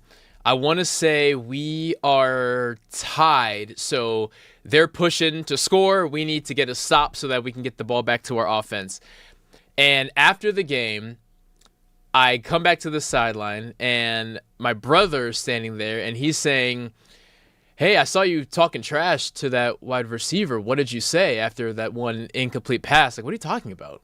It's like, yeah, like I was watching. So my brother was in college at the time, but he was on the sideline just watching the game. It's like, yeah, like what were you saying to him? I saw you chasing it. Like, I have no idea what you're talking. Apparently, after the ball was thrown my way and it was an incomplete pass, I was talking to the wide receiver and I followed him all the way to the sideline. Have no memory of it. So it definitely happens. I could not be happier for Ryan Ward, especially because when it was clear that they were going to have to bring somebody up, everybody was expecting James Tibbs III to be the guy to be brought up. He's considered the far and away best guy in the minor affiliates right now. 13th overall pick in San Francisco in 2024 and has been crushing ever since.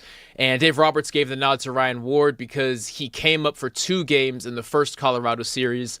It was either early April or late May. And because we're not playing anybody, we're playing the Phillies, I want someone with experience. So in a stadium full of people that, of course, wanted Ryan Ward to do well, but were excited to see James Tibbs make his major league debut, he was up against it. In that first at-bat in the second inning, he looked overmatched. It was a strikeout. It was ugly. It looked like he was moving slow motion, and the ball was the size of a golf ball. But so for him to settle relax into the moment and to hit that home run. I mean, that's just what dreams are made of right there. I would hope that his family and friends were there. If not, they were watching. And I always think of whenever you see a track runner win their first race, a baseball player hit their first home run, a basketball player hit their first game winner, I always think of where are their family and friends? Yeah. Because they're all huddled up, drinking beer, crying, and going crazy right now. So such a cool moment for Ryan Ward. Because you forget, it's not just the player that reached this moment. They talk about it too in all of the post-game interviews. It's the family sacrifices, the parents who have been there. The balls normally go to the parents if they're not already. Usually at this point, they don't have like a Mike Trout or Shohei Ohtani trophy case or Freddie Freeman, Mookie Betts. So it's like, this is going to mom and dad as a big thank you.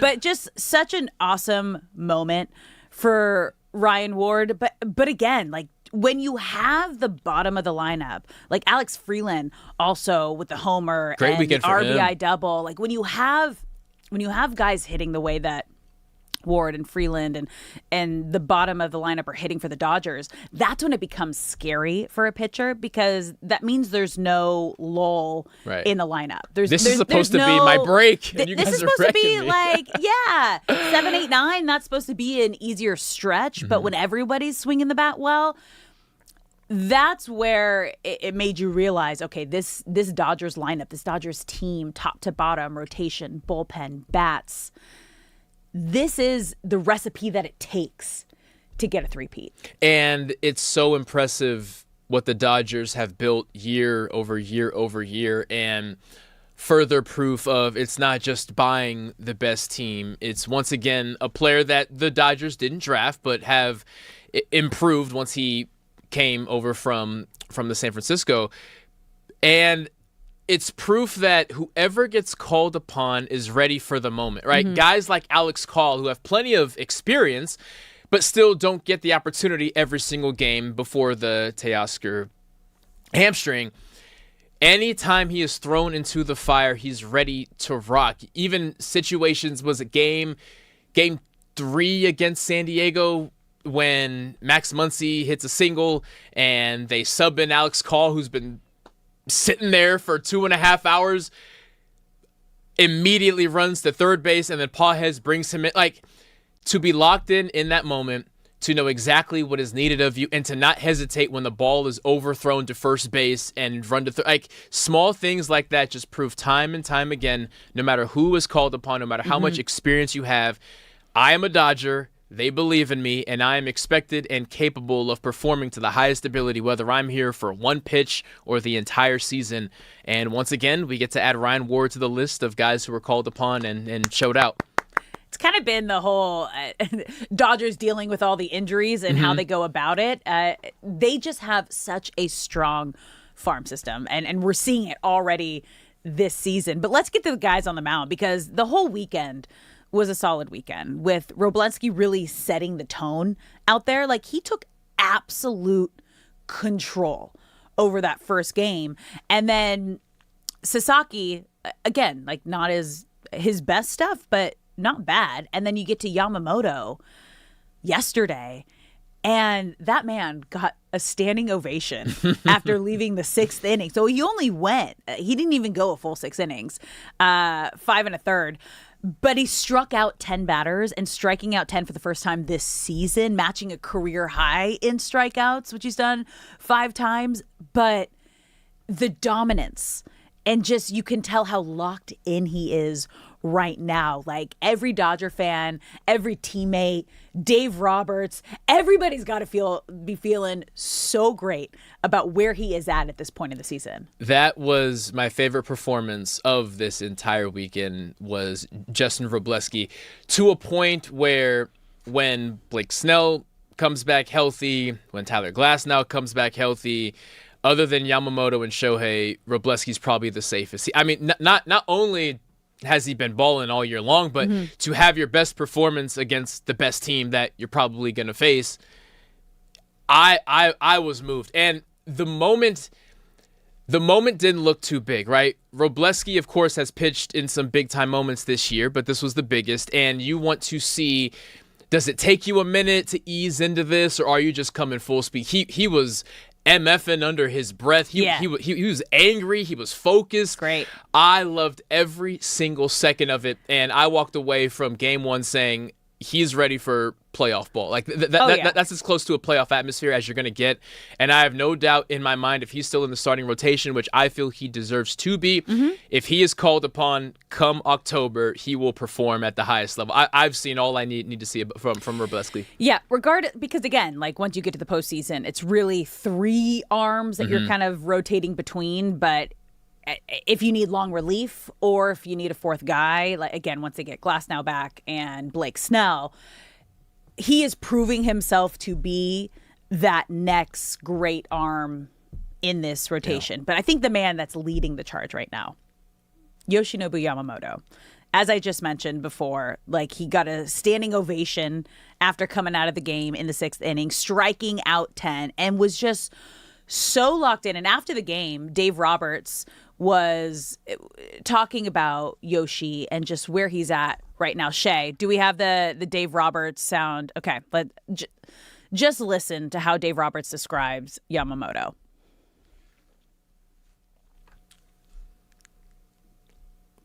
How he is as a person, how he is as a competitor, how he prepares. I mean, this guy is, you can't write up a person or an athlete any better. You really can. You know, there's enough softness and discipline, but the toughness and the killer that we talk about. So I could go on for a long time about him. He beats good teams.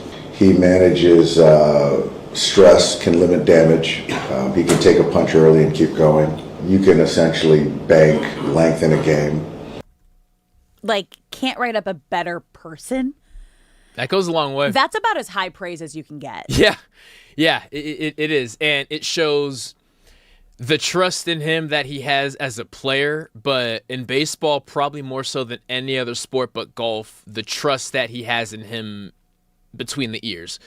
Pitching is such a mental thing that cannot be replicated, again, really in anything else, because it is all about you. And yes, this is a team sport, but you have to be locked in at all times, and he trusts him. We got some breaking news. You seem excited. I know. Shay's in my ear going, we have breaking news right now. What do we got? This is wild, guys. Okay. I really thought this was just a nothing burger. I'm nervous. Adam Schefter, bombshell. The Browns are finalizing a trade that will send 2-time Defensive Player of the Year Myles Garrett to the Los Angeles Rams per Rapshi and Tom Parasoro and Adam Schefter. In exchange for Garrett, the Rams are expected to send Pro Bowl edge Jared Verse, a 2027 first-round pick, and other draft pick compensation still being negotiated to the Browns. So it is happening. Oh, dude, my this is what we talked about God. in Crosstalk, and Cody was like, so what do you guys think about this happening? I was like, well, until we have like a legitimate source telling us that this is what's going down, Myles Garrett going to LA, talk about going all in. Talk about knowing that we are the Super Bowl faves. You guys, if you're just listening, I wish you could see Brock's face right now because he's just processing everything right now. Like, it's actually happening. Like, in our morning meeting, we're like, yeah, I don't know. Like, until we, like, hear that this is an actual possibility, then we can dive into it. But right now, he just said he wants to go to a Super Bowl winning team. Rams are the Super Bowl faves. But now that we have, you said Schefter is who broke it? Yeah, Schefter broke it. Schefter and a couple other names. Tom Pelissero. I want to give credit to a man named Easton Butler, and I will recap how the morning went for us. So at 7:30, I'm about to get on the road to head here, and a tweet pops up from Easton Butler saying the LA Rams are going to make a trade for Myles Garrett. I send it to the group chat, and I say, okay, this is the first I've heard of this at all. Yeah. I don't know if this is real. Let's figure it out. But then I remember this is the same guy who was the first person to mention that Micah Parsons was going to go to Green Bay. So you take that with a grain of salt, but by no means do you actually think a Hall of Fame player is joining the Rams. And then here we sit not even 3 hours later, and this is an official 30 seconds ago. And Jared Verse, born in Dayton, Ohio, now returning home to try to replace the Browns legend moving to LA. So, yeah. Oh my God. So this is a minute ago. Rams' interest in Myles Garrett was sparked shortly after the Browns modified the contract of 7-time Pro Bowl defensive end in March, pushing back the option bonuses from the 15th day of the league year in March to 7 days before the start of the regular season, making it easier to trade him. And now the trade is happening. It's happening. It's like, yeah, they have them. They already have the AI versions of Myles Garrett in a Rams uniform, you guys. So, holy guacamole. Just to confirm this offseason. Yeah. They signed Trent McDuffie, who's considered one of the more versatile, if not the most versatile cornerbacks in the NFL. And now they have added the most dominant defensive player since Aaron Donald. And you have a quarterback coming off of an MVP season. Dude. And you have a Hall of Fame wide receiver in Devontae Adams. And you have a run game that not only is great, can continue to get better. You have a tight end room that is absolutely loaded. You have a defensive coordinator, Chris Shula, who can get as creative as he wants. I could just keep on listing reasons to be all in, but if you weren't all in before, you have absolutely no excuse now. This hasn't. I still feel shell shocked. Like I'm looking at the tweet in front of me, and it doesn't feel real. This is insanity. But see, okay, so now this is all kind of coming together because we had McVay going and doing like a press tour. We had Matthew Stafford going and do a press tour, really talking about the future and how excited they were about the Rams' future. And, you know, Ty Simpson, it's okay. It's going to be great, you know, because everyone was pissed. Like, why didn't we do a win now situation? They had to have known that this was kind of cooking up, and they weren't worried because you're like, just wait, you guys. Just wait until next week, until the biggest bombshell drops. And we get this insane. The reigning defensive player of the year, Myles Garrett, the sack king. Like, this is going to be must-watch TV now every single time the Rams are playing. I'm starting to think, because there was talks that the Eagles and some other teams, now we know it may have been the Rams, were trying to make a move on draft day. And I'm starting to think, I wonder if Sean McVay's vampiric energy, as he mentioned, was because there was talks between the Browns thinking, hey, we need this first-round pick to make a move for Myles Garrett, and now we're drafting a quarterback instead. I'm sure he'll clear that up down the road if that was the case, but yeah, you have a once-in-a-lifetime pass rusher who is still young, who is still on a deal that means he will be a Ram for at least 3 more seasons, I believe. And you just add him to a roster that was already heavily favored to walk their way to a Super Bowl home game. No, it's officially official. Like, it's coming out. The trade is out. Breaking news from Adam Schefter and Ian Rappaport. So they're both going in hard. It's a fact. They have them done both deal. in the opposing team jerseys. Jared Verse going to the Browns. And Myles Garrett is a Ram. How? Wow. How is this happening? Wow, you guys, we're going to dive into this so much more. We want to hear from you, LA. You can call us at 855-97-LA-FAN, 855-975-2326. You're listening to Brock and Alex on the new 97.1, The Fan, the voice of LA Sports. We're going to keep diving into this when we come back. It's official. Myles Garrett is a Ram. We'll be right back. Hey, it's Derek Fisher.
The Fan. What's up, LA? Welcome back to Brock and Alex on the new 97.1 The Fan. I'm Alex Curry here with Brock Vereen. Thank you for spending your midday in LA with us, whether you're listening on the radio, the Odyssey app, the iHeart app. We appreciate you being here. Or if you're watching us live on YouTube, Twitter, or Twitch, get in the comment section, you guys, because it's official. We just got breaking news here to open the show. Bombshell trade of the offseason, you guys. Myles Garrett is officially a Ram. Myles! And we heard rumors about this kind of coming into the show this morning. We were talking about it in our morning meeting. We're like, until we get, like a legitimate report that this is going to happen. And then it just, like, the bombshell dropped. Like, insane. So the trade is two-time Defensive Player of the Year, Myles Garrett, to the Rams. In exchange, Rams are expected to send, or they are sending, Pro Bowl edge Jared Verse, 2027 first-round pick, and other draft pick compensations are still being negotiated at the moment. So the big pieces are Myles Garrett for Jared Verse and a couple first-round picks. Worth it, right? Yeah, I mean, gotta be. First off, as far as the number of picks, let's go back to when Max Crosby was initially going to be traded. That was a 2 first-round pick deal. All the credit in the world to Max Crosby. He's a phenomenal player and has done great things. Myles Garrett is a step above that. I would not be shocked if it is Jared Verse and 3 first-round picks. Whoa! I wouldn't love that. Wait, 3 first-round picks? I wouldn't love get that. it. Like, two-time defensive player. This is the best defensive player in the game right now. Like, who has plenty years left on his contract. Yeah. So it's not like he's here for 1 or 2 years and knowing the Rams, they'll pay him whatever he wants. I would not be shocked if it is 3 first-round picks or at least 2 firsts, then a second, third, fourth, and a bunch of other stuff that can combine to create a first. My gut instinct is still shock. Okay. And then once that settles, if I could nerd out for a little bit. Let's go. Okay. So Rams defensive coordinator Chris Shula is the master of a 2-high shell, meaning 2 safeties are back there and they're not moving. It's a disguise tactic because anything can happen. Their goal is to not give the quarterback any information whatsoever. The Rams, to their credit last year, for the secondary that they had on paper, outperformed. And part of that is because they have an incredible pass rush. What you do to maximize that pass rush is to make a quarterback hesitate. So if the quarterback is back there patting the ball because he doesn't know what the heck he's looking at, bad things happen, and eventually you run out of time. So now, not only do you add 2 incredible DBs in Trent McDuffie, probably the best nickel in the game right now, who can also play outside, and Jalen Watson, one of the more physical cornerbacks in the NFL, now you also increase the pass rush. So you're going to have a confused quarterback who, no matter how long he waits, no one's going to be open because you bolstered up the cornerback room. And also you have less time than you've ever had before because you have Braden Fisk, Poona Ford, and now Hall of Famer Myles Garrett coming at you. Chris Shula is somewhere popping champagne and filling up balloons because this is better than Christmas. I mean, this is just insane because the Rams are already the Super Bowl faves, right? So Rams are coming into the season as a Super Bowl favorites.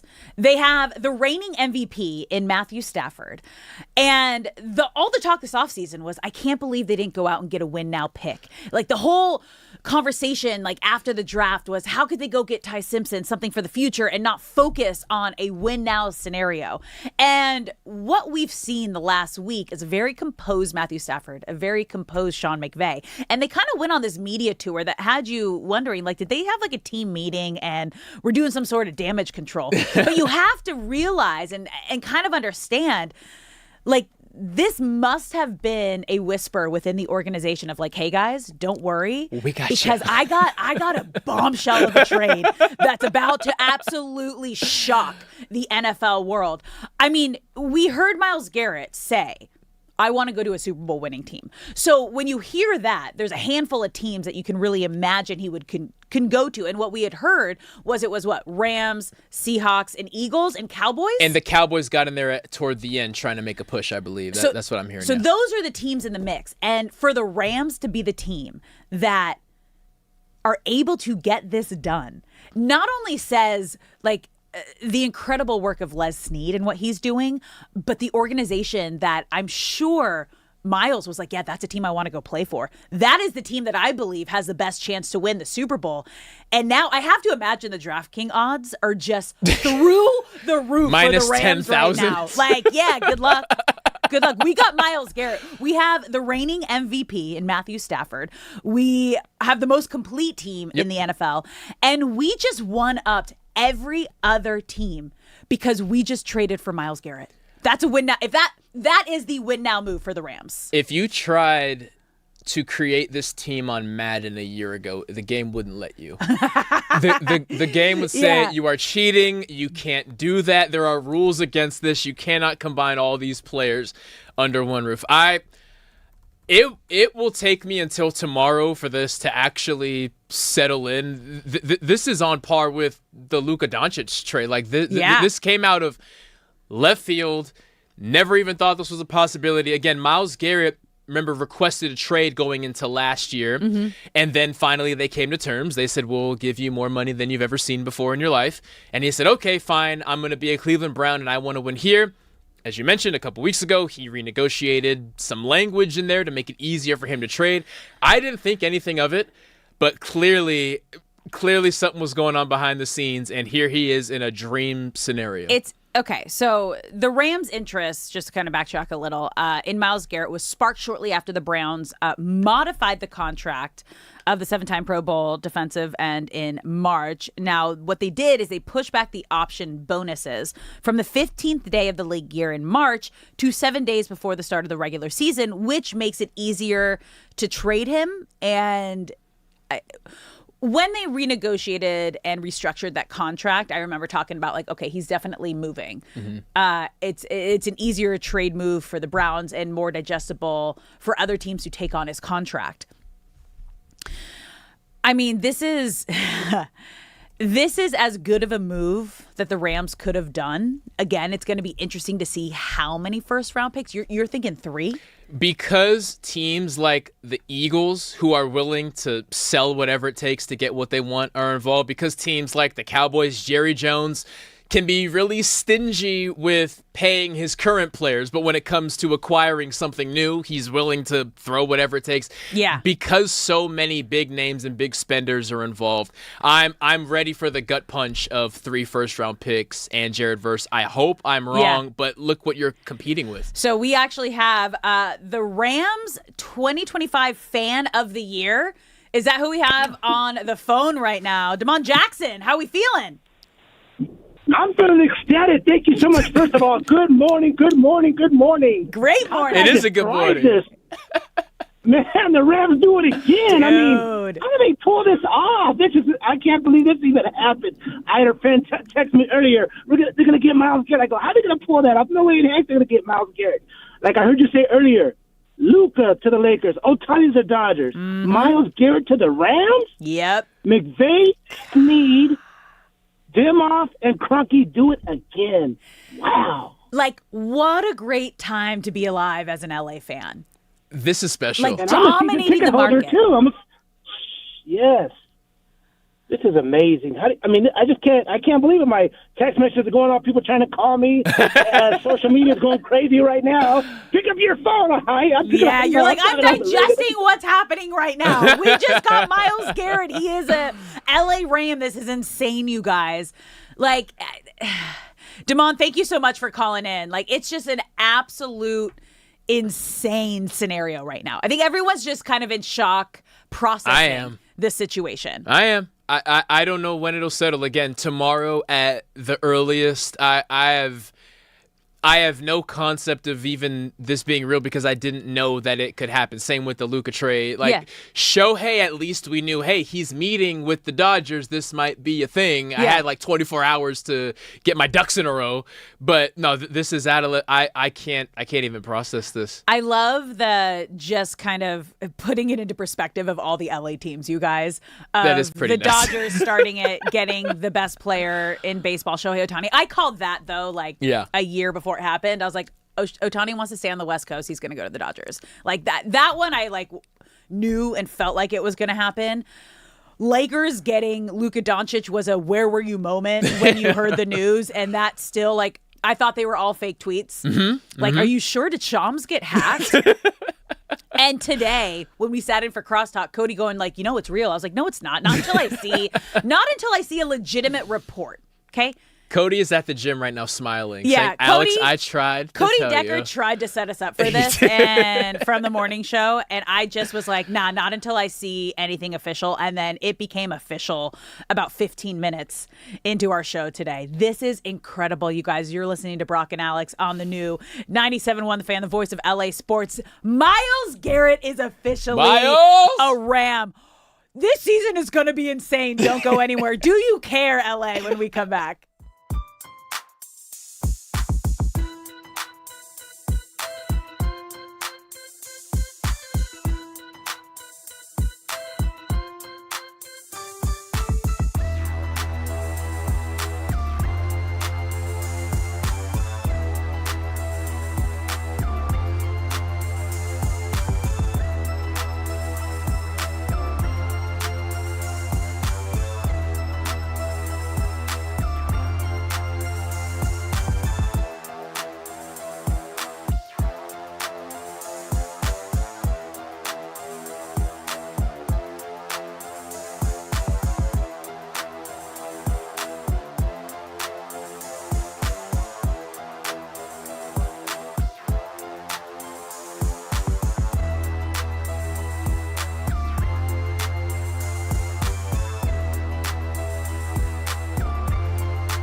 on 97.1 The Fan.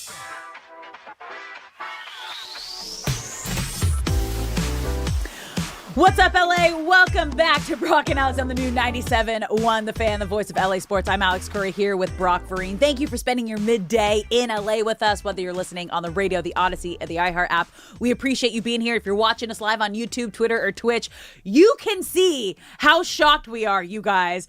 The official news that Myles Garrett has been traded to the Rams. I mean, welcome home, Myles. It's incredible. So we're actually going to bring in right now NFL Network host and reporter Bridget Condon, who was at Rams camp last week, and we had you live on the show while you were there, Bridget. Did you hear any kind of whisper that this was a possibility? Not only did I not hear any kind of whispers, but I saw a smile on Jared Verse's face. I am such an empath, and it's I don't know what about me, but my stomach hurts right now because I'm thinking about Jared Verse waking up as a part of a potential championship team, living life in Los Angeles, and now he's getting on a plane to go freeze his butt off in Cleveland. Well, he's from Ohio, so he's going home. So sad. Okay, sure, Alex. Always kind of good and everything. My joyful, happy friend. Okay, fine. But, I feel for him. Yeah. I really do. It's sad. I feel for him. That is, I just got to get that out of the way first before I say how excited I am for the Los Angeles Rams and to be able to see what they're able to accomplish this season. There's something about the Rams and the Super Bowl in LA, and I don't know what kind of adrenaline that gives Les Snead, but that is what he needs to make these crazy moves. I mean, they went out and got Von Miller, OBJ, the year that they won the Super Bowl in LA, the last time it was played in LA, and now you go out and get Trent McDuffie, and now you have Myles Garrett. Yes! Come on! I am so happy for the Rams. This is an incredible win-now situation. Let's not forget that they traded away their first-round picks, and what's going to happen after they win this and Matthew Stafford retires, whether that's this year or next year. It's going to be a rebuild period, but that's what we said 5 years ago after they won the Super Bowl. It wasn't even 5 years ago. When they won the Super Bowl, remember they had that year where they were so not themselves? It was 1 year. They almost retired. Yeah. Yes, it was 1 year, and then they were back. And it's just, I don't know. I don't know how some teams just do it year in and year out. They figure it the hell out, and the Rams are one of them. And then there are other teams like the Browns who, no matter what they do, they can't figure it out. So this is crazy. This is so crazy to me. Well, Bridget, we all know Jared Verse to be a great guy. If it quells your worries in any way by trading Myles Garrett, $40 million just opened up, and I'm sure a large chunk of that will go to Jarrett at the end of this year when they extend him. So hopefully that'll ease him just a little bit. But my question for you is, this, of course, seems like it came out of nowhere, but that certainly wasn't the case. Just based off your experience covering the league for so long, how quickly can a blockbuster deal materialize? Has this been going on for weeks, or could it truly have just happened in the past couple of days? So I think the Rams were going after somebody, right? They're always trying to make their team better. And there was rumbles about A.J. Brown. Remember when, kind of before the draft, we were hearing A.J. Brown maybe to the Patriots, A.J. Brown maybe to the Rams.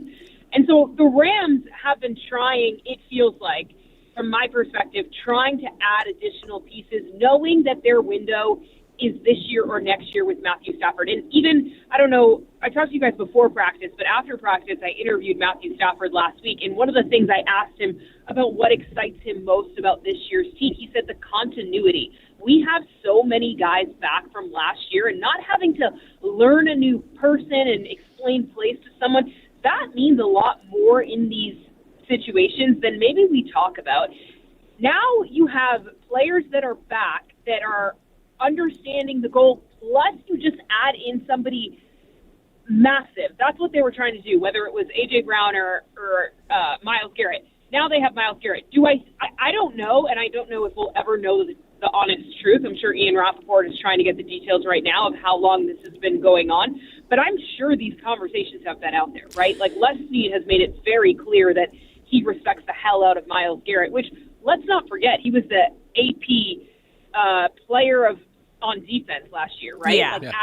So the Rams have the MVP in Matthew Stafford. Okay, Myles Garrett gets Defensive Player of the Year last year. You don't think, like, they're in those circles talking? Like, I'm sure the conversations were flowing, and then it's always, like, the money, right, and, like, the exchange. So, like, the figuring out the picks. And I don't know if the Browns were saying we need more than you're offering, or the Rams finally were like, all right, F them picks, here's another one. Like, what the final straw was.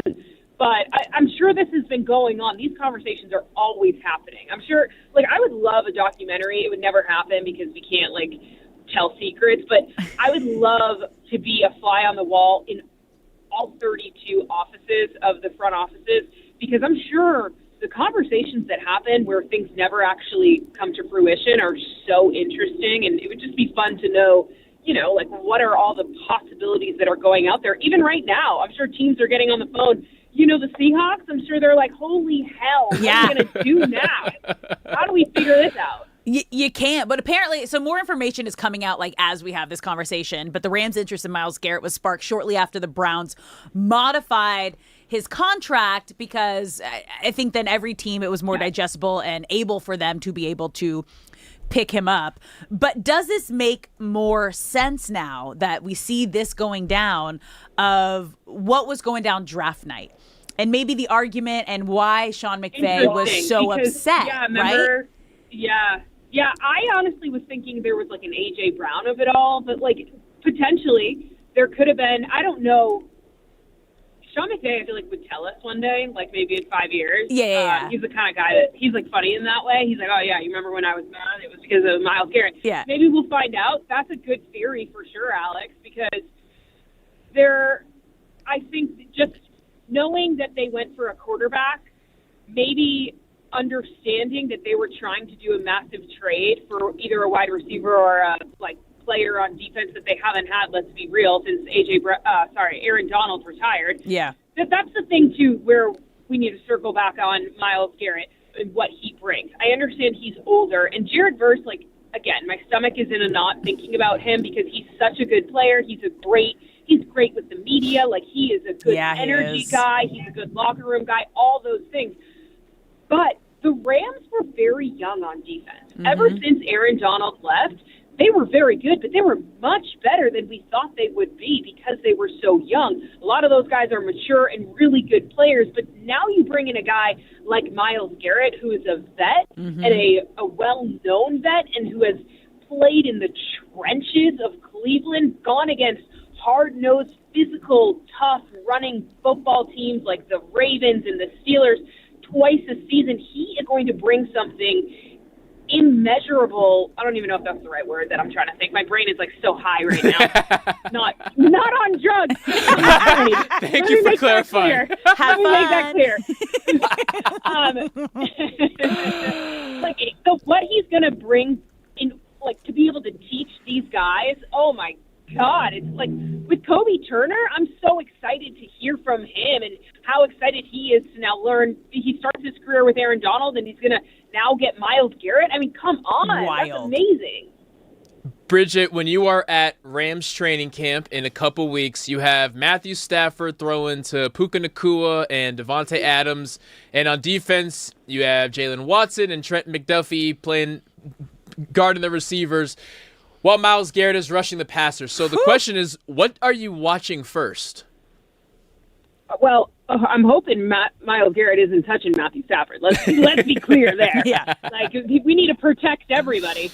I'm going over to the defense. Like, Matthew Stafford, especially because I was just there watching him and Puka. It was the first practice where we got to see Puka, and so my eyes were all there. Now I want to see Myles Garrett. Like, come on. It is going to be so fun. The Rams they are the perfect team, in my opinion, to be in Los Angeles because they are a Hollywood story. Yeah. And they do such a good job of keeping our attention as a consumer, as a fan, because just when you think, like, okay, this is as good as it's going to get, they just make it that much better. And, oh, my God, I cannot wait for Australia. Doesn't this get you excited? For the international Stop! games, Still Alex? out on Australia. She's still pushing Australia. Always back to the international club. Or it could have been opening up in SoFi where the Super Bowl is going to be, where the Rams are going to be playing in the Super Bowl. But okay, Bridget, we got like a minute left with you. Wait, let's hold on. Okay. Let's make sure Myles Garrett gets his passport. He'll be fine. He'll be fine. They'll expedite that. We'll be fine. Check on that. Yeah. They'll expedite it. We'll be just fine. But is this officially Super Bowl or bust for the Rams now this season with this move? Like that's the only thing acceptable. Super Bowl or bust because I don't think it's Super Bowl or bust because they have good players that are going to be good. They have a great front office. Like that is the big. People don't realize how big a front office impacts a team. Yes, the players are good or not good, but a front office, you need a good front office. The Rams have a good owner. The Rams have a good general manager, and the Rams have a good coach. Bridget, thank you for jumping on vacation right now. Thank you, Bridget. This is insane. Love you guys. We love you. Have so much fun. We're still digesting everything that's going down, you guys. Myles Garrett is officially an LA Ram. You're listening to Brock and Alex on the new 97.1 The Fan. More on this whole situation. Hour 2 coming up next. Don't go anywhere.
Middays in LA on 97.1 The Fan.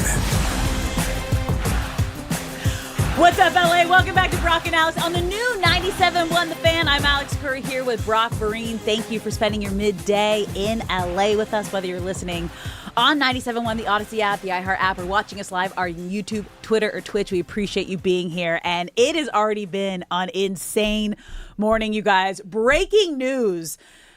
Just a little bit ago, it's official. Myles Garrett, the two-time Defensive Player of the Year, Myles Garrett, is officially an LA Ram. This is insane. All the talk we've been having about the Rams this offseason was, I can't believe they didn't make a win-now move because they're in a Super Bowl window with Matthew Stafford, the reigning MVP. They just gave him a contract extension, restructured his contract. How could they spend that first-round pick on a backup quarterback in Ty Simpson? And you know what? They were just like, hold on, you guys. Take a breath, LA fans. Don't worry. We got something cooking for you. And not only do we have something cooking for you, we are putting together the best defense you're going to see. What was their weak spot? They went and got Trent McDuffie, traded their second first-round pick to the Chiefs to go get Trent McDuffie before the draft.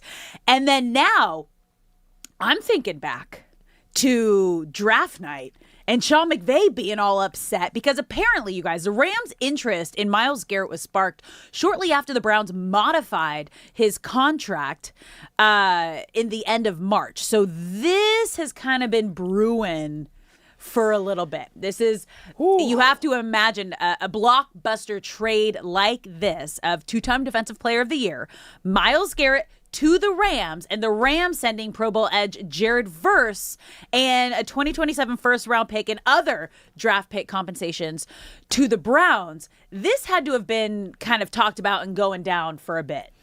Had to have. And the fact that Les Snead has held his tongue throughout this all time. We haven't heard from him at all.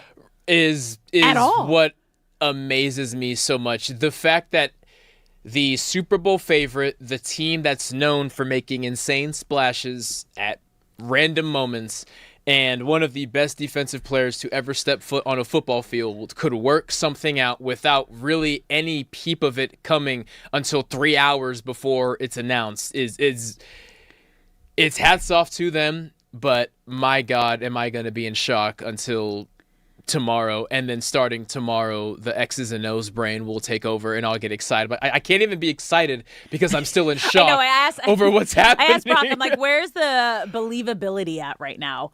And you're like a 17. I'm at 17. Was last hour? Have we moved up a little bit now that we're almost? We'll call it a 22. So once I get to 100, I will fully accept that Myles Garrett is a Ram. Oh, but you better. I'm still at Accept 22. it. My brain is so far behind because the emotions and adrenaline are running high over what this team just did and what this team is going to look like this season. I mean, the craziest thing is obviously coming into this season, the Rams are already the Super Bowl favorites, right? And their 1 weak spot was at corner, and they went and got Trent McDuffie to fill that, and that was kind of like the big move this offseason. Yes. And then there were kind of questions being floated around, like, well, why they haven't really extended Puka yet? What are they going to do with Devontae Adams? How come they didn't go and get another weapon for Matthew Stafford? Like, is this really win now mentality for GM that's whole like motto is F them picks in the draft, and then what you do with your number 13th overall is you go out and get a backup quarterback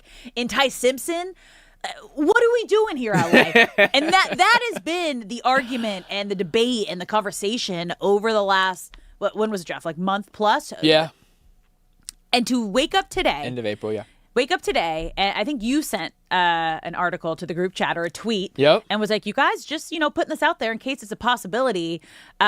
Myles Garrett, name has been floating around with the Rams being a possibility going forward. We even looked at some of the top Cleveland Browns, like writers and reporters, and they were saying all these other names. They mentioned the Seahawks. They mentioned the Eagles. They mentioned the Cowboys. Rams weren't even a top pick there. So to know that they ended up winning this trade, and it took pro edge Jared Verse, 2027 first round pick and other draft pick compensations that are still being negotiated to the Browns, just goes to show how much this team's mentality, and I have to believe it is Super Bowl or bust this season for the Rams. It has to be.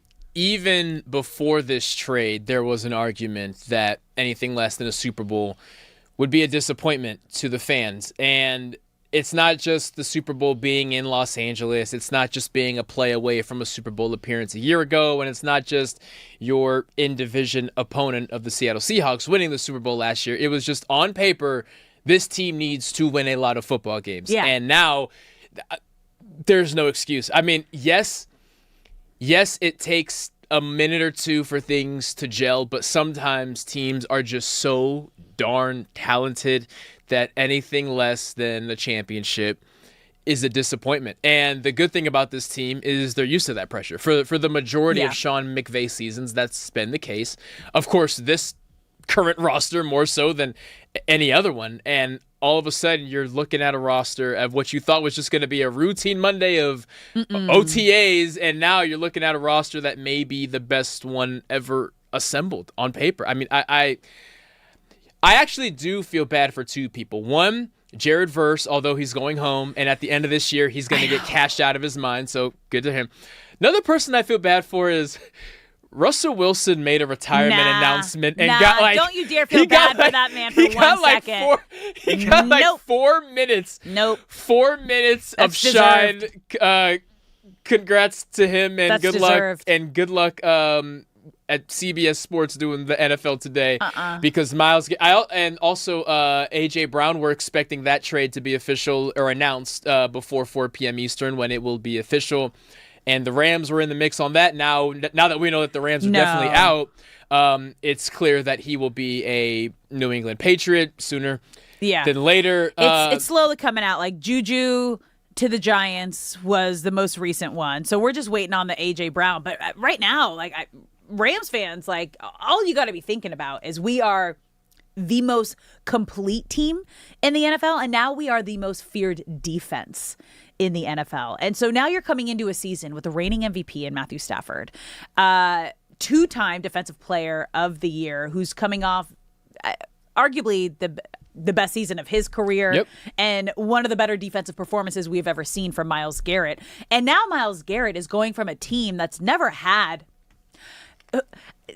I don't want to say playoff hopes, because they got there with Baker, but they've never had Super Bowl hopes. He's never been on a team where you are not only a favorite, but you have a legitimate chance to play a Super Bowl winning season. Top to bottom, this roster. Yeah, that 2021 year that the Browns made a push, by all means, they were the darling of the NFL. Nobody entered that season expecting the Browns to do that. And even when the year was over, no one sat there saying, okay, this is the new expectation for the Browns. Everyone understood, okay, this is just a special... It's a dumpster fire. A special year. And then after the following season, Baker was gone and everything changed. No, this is unprecedented. This came out of absolute nowhere. And there is no Rams fan who will not be grinning from ear to ear for the next couple of months until this team takes the field. Yeah, so we had NFL reporter Bridget Condon on last hour, and she actually called us live from Rams camp last week. And the whole conversation there was what's the vibe? Obviously, it's the first time that we're hearing from Matthew Stafford, who's now we're seeing training with Ty Simpson. That was kind of the buzz. It's the first time we heard from Puka Nacua on the field, who now obviously will be playing for a contract. He's not getting a contract unless he has an all-out insane season on the field and a perfectly buttoned-up season off of the field. Yeah. These are winning moves that the Rams are doing. And Bridget brought up a great point. She said the last time that the Rams won the Super Bowl, they went out and got Von Miller and they went out and got OBJ. So they're not afraid to go out and get big pieces to make a push for a win now window, especially with Matthew Stafford, the reigning MVP, just on an extension. So for sure a year, 2 years possibility that the Rams still for sure have Matthew Stafford. Yes. And again, he is on the latter part of his career. Yes, he's the reigning MVP, but at the beginning of last season, he was in and out of that Astrovan, crazy heal yourself mystery car machine that they had. And we were questioning, was he even going to be able to make it through the season? Obviously went on to become the MVP, and they were a player or two away from making it to the Super Bowl. To now come back, and he knew, because the way he was talking about, they went on a media tour last week. Sean McVay, Matthew Stafford, and there was a different vibe to them. I was like, hey, something happened. Either the Rams had a conversation of, hey, we need to turn the narrative around, or maybe they got a little in the know of, hey, we're about to do a bombshell trade. I just want you to know we are making win now moves because we are doing everything in our power to go get the two-time Defensive Player of the Year, Myles Garrett. And now we are going to be an unstoppable force on the field. What's so scary is Myles Garrett, you could argue, has not even reached his ceiling. Not just that he keeps improving. He's the reigning Defensive Player of the Year. But what makes the Rams pass rush so scary is how many angles they can attack you from, because they are loaded across the board. You couldn't ever put all of your attention on Jared Verse because Braden Fisk was over there. You couldn't put all your attention on Poona Ford because Kobe Turner's lined up right next to him. Myles Garrett has been the only thing that you needed to focus on in Cleveland as far as a pass rush is considered. Mason Graham had a solid rookie year. But by all means, for the entirety of Myles Garrett being in Cleveland, and they had some top-notch defenses, but it was typically incredible linebacker play or fantastic play in the secondary. As far as the pass rush is considered, it was always all of our attention goes to number 95. if someone gets to our quarterback, it has to be someone who is not number 95. Now Myles Garrett is surrounded by guys that you can't ignore. You still can't ignore Braden Fisk. You still can't ignore Byron Young. You still can't ignore these guys that are capable of 10-plus sack seasons. So not only does this make everyone else better because Myles Garrett's over there, Myles Garrett may continue to improve because this is actually probably the least amount of attention that you can put on him because you have to respect the entire defensive front. So we're getting more information as the story unfolds right now. And sources told ESPN's Ian Rappaport, Adam Schefter, that the Browns were adamant that they had no interest in trading Garrett and even told that to the Rams. But it was because LA was so adamant and persistent and kept checking back in and kept trying to make a deal that's actually what went down and how they were able to get the deal done. I mean, I kind of get it. Haven't you agreed to go hang out with someone before just because they won't stop bugging you? Like, okay. Fine. Like, we'll I trade guess I'll Myles go. Garrett. Leave me alone. Like, stop calling me. This is insane. Like so talks heated up shortly after the draft. So there was a lot of conversation around the draft, which was our conversation of maybe this is why apparently Sean McVay said he got in an argument with Yes. Les Snead, which is why he had such a bad attitude when he came to the presser. It wasn't about Ty Simpson. So it could have been kind of about the entire thing around the situation. But yeah, apparently the Eagles were very aggressive on draft night, and I would not be surprised if the Rams caught wind of that and said, hold on, Myles Garrett's on the table, and we're doing what with our first-round pick? But they landed him.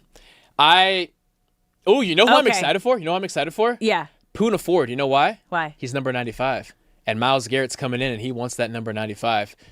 Poona Ford may have a payday lined up because when you enter a new team, you got to cash out. Poona Ford knows exactly how much money Myles Garrett is in line to make. Poona Ford, congratulations on the new car that Myles is going to get you. That is insane. You're listening to Brock and Alex on the new 97.1 The Fan, the voice of LA sports, and the big bombshell trade that just went down. Myles Garrett traded to the Rams in exchange for Pro Bowl edge Jared Verse and some first-round draft picks. Now, apparently the Browns told the Rams that no deal would get done without including Verse. So Verse was the main piece for the Browns in order for them to get Myles Garrett.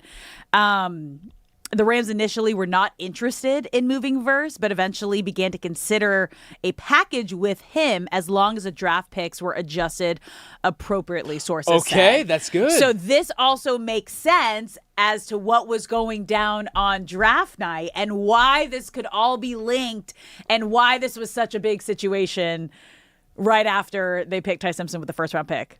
2 firsts and Jared Verse then. If the Browns came to the table saying it has to be Jared Verse, then the Rams had the leverage to say we're knocking off one of the things that you're asking for. So if it's Jared Verse and 2 first-round picks, you make that trade 10 times out of 10. This is insane. So now that you know all of this here, take us into the draft night scenario, right? And whether you're Sean McVay or you're a player at home, you have no idea this is coming. Right. And this is what makes the Rams so great, and which is what makes their front office so exciting. Yes. Is being able to pull off moves like this. What is your reaction? As you know what I'm dying about is picturing players walking into the building today to get a lift in, to get meetings in, and the first person checks their phone, and then he bumps somebody, and now everyone's checking their phone, and just that collective look around the room of, one, Jared, thank you, I can help you pack your stuff, I love you, buddy, we'll see you out there, good luck. But the other half of it is like, guys, is this like this is a real thing happening? Yeah. And then Les Snead gets to walk through with his little sly grin saying, you guys gotta trust me. You're welcome.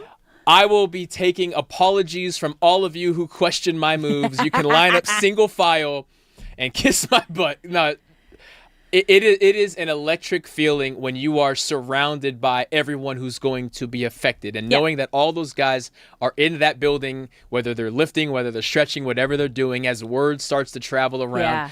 It's magnetic, and then you go out there and have the best workout of your life because you know we are going to that next You Super know Bowl. what we should do again? Now that we know that this Rams defense has a Myles Garrett, we should go down their schedule again and re-see what you think. We have to redo it, yeah. Because now that's what teams are looking at. When you're facing a Myles Garrett on the Browns, it's like, okay, you fear him, but you don't fear the team. Yes. Now he's on the Super Bowl favorite team with the reigning MVP quarterback in Matthew Stafford. You still have Puka Nacua and Devontae Adams, an insane amount of weapons in terms of what Sean McVay did at the tight end position last year, just absolutely changing the game. And now you have the best defensive player, the most feared defensive player. The Rams haven't had that since Aaron Donald. Right. Right. The beauty of Aaron Donald was his ability to line up anywhere. They would line him up as like a 5-tech over a tackle. They would bring him inside. He would command a triple team. And now you got Myles Garrett, who, again, can line up as a true defensive end with his hand in the ground. He could stand up more like a true edge, outside linebacker. Sometimes he's standing up right over the center just to cause confusion because now all 5 offensive linemen have to know where 95 is, and he's dead center, and you're not thinking about a corner blitz. What Chris Shula can do as a defensive coordinator, as creative as he is, and he is the king of manipulating pre-snap looks, has just increased tenfold because all eyes have to be on number 95, and yet all of your attention and focus can't be on 95. You have to know where Myles Garrett is, but there are still so many other guys on that defensive front that you have to respect every single snap, that your hands are tied no matter what you do. You made a really great point in the last hour of just take a step back and look at what all these LA teams have done. Yeah. Look at what every LA team has done in the last couple of years. You have the Dodgers going out and getting the best player in baseball in Shohei Ohtani. You have the Lakers having a blockbuster midseason trade going to get a top 5 player in Luka Doncic. And now you have the Rams going out and getting the best defensive player in Myles Garrett, and you already have the reigning MVP in Matthew Stafford on your team. You are the Super Bowl favorites heading into this season. We have the most exciting teams across the league right now in terms of names and the future and what we're able to build around these superstars. So the Clippers have to land Giannis now, right? Where you at, Clippers? Everyone else is signing big names. The Clippers got to get Giannis. Clip's gonna clip, baby. Oh, I love how you just had to throw that. Are you a Clippers fan? Not at all. Okay, I was going to say. I was like, you throwing that in here? I'm just saying they got to go get someone. Everyone else is landing someone. Dude. Let's see what you got. I mean, we're going to be kind of unpacking this all day, you guys. We're going to take your calls. You can call us at 855-97-LA-FAN, 855-975-2326. We want to hear from you, LA. How are we feeling? We just got the best defensive player in the league. Myles Garrett is officially an LA Ram. Don't go anywhere. You're listening to Brock and Alex on the new 97.1 The Fan, the voice of LA sports. More on that blockbuster trade when we come back.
What's up, LA? Welcome back to Brock and Alex on the new 97.1 The Fan. I'm Alex Curry here with Brock Green. Thank you for spending your day with us. This has been an absolutely news-breaking, insane day. If you've been listening to us on the radio, the Odyssey app, the iHeart app, you've been hearing it. And if you've been watching us on YouTube, Twitter, or Twitch, you have seen our reactions. It's officially official. Myles Garrett, the two-time Defensive Player of the Year, is officially a Ram. The bombshell trade of the offseason. And as we're talking through this, you guys, more and more information is coming out. And the latest, okay, Rams receive Myles Garrett. And this is a steal, you guys. Holy guacamole, this is a steal. The Browns receive Jared Verse, a 2027 first-round pick, a 2028 second-round pick, and a 2029 third-round pick, a 1-2-3 punch. That's only one first-round pick. And this is sourced by ESPN. So per ESPN what's source, the rest of the trade? That's it. Though? What? No, there has to be more. It let full trade terms per ESPN source. Rams receive Myles Garrett.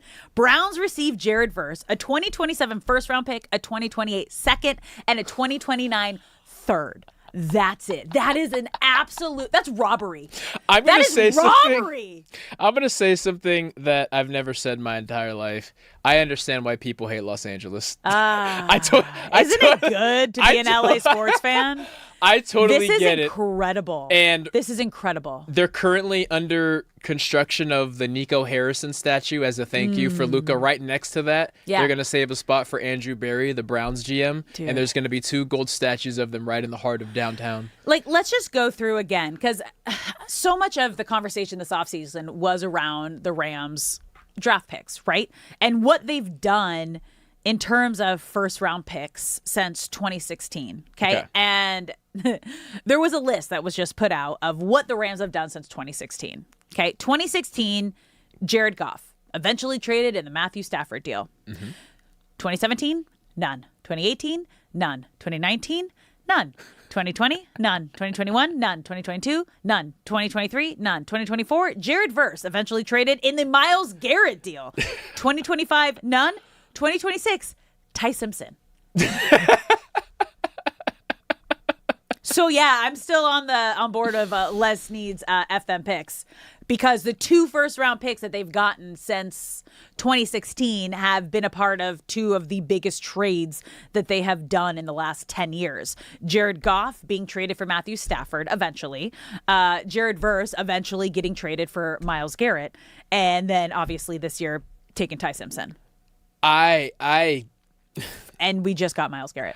I'm trying to figure out, how is it that LA teams always seem to know a loophole or something in the rule book that no one else does? Like that's not the case. But going back to the point of why I understand why fans hate Los Angeles, like the various group chats I'm in with my NFL buddies are just screaming at me saying, how come the Dodgers can do this? How come the Lakers can land Luka? And how come the Rams can grab Myles Garrett? And I kind of understand where they're coming from. It's like we have a different rule book than the rest of the of the teams do. No, we just know that if you want to keep your fan base here in LA, like, you got to win. You do? You have to win. And the Rams went into the season as Super Bowl faves, right? But now coming into the season, you get Myles Garrett. Is it Super Bowl or bust? And is that the mindset as a player once you pick up a player of this caliber? So now you have the reigning MVP, and now you have the reigning Defensive Player of the Year, and you've also built around both of these guys. Yeah, and even before the trade, the city of Los Angeles knew that last year should have been a Super Bowl victory because you were one play away from beating the Seahawks. And credit to the Patriots for doing something incredible. The Super Bowl winner last year was going to be from the NFC. And so entering this year, you're thinking you're a year better, and you land Trent McDuffie to take care of the Jackson Smith and Jigba problem. The Super Bowl was the goal, and now anything less than the Super Bowl would be considered a disappointment. Are the Rams failures if they don't win it this year but win it next year? No. But there is a complete disappointment to not win a Super Bowl this year. That's the pressure that they have to live with. That's the pressure that they've thrived with previously. That's what the Matthew Stafford trade was, right?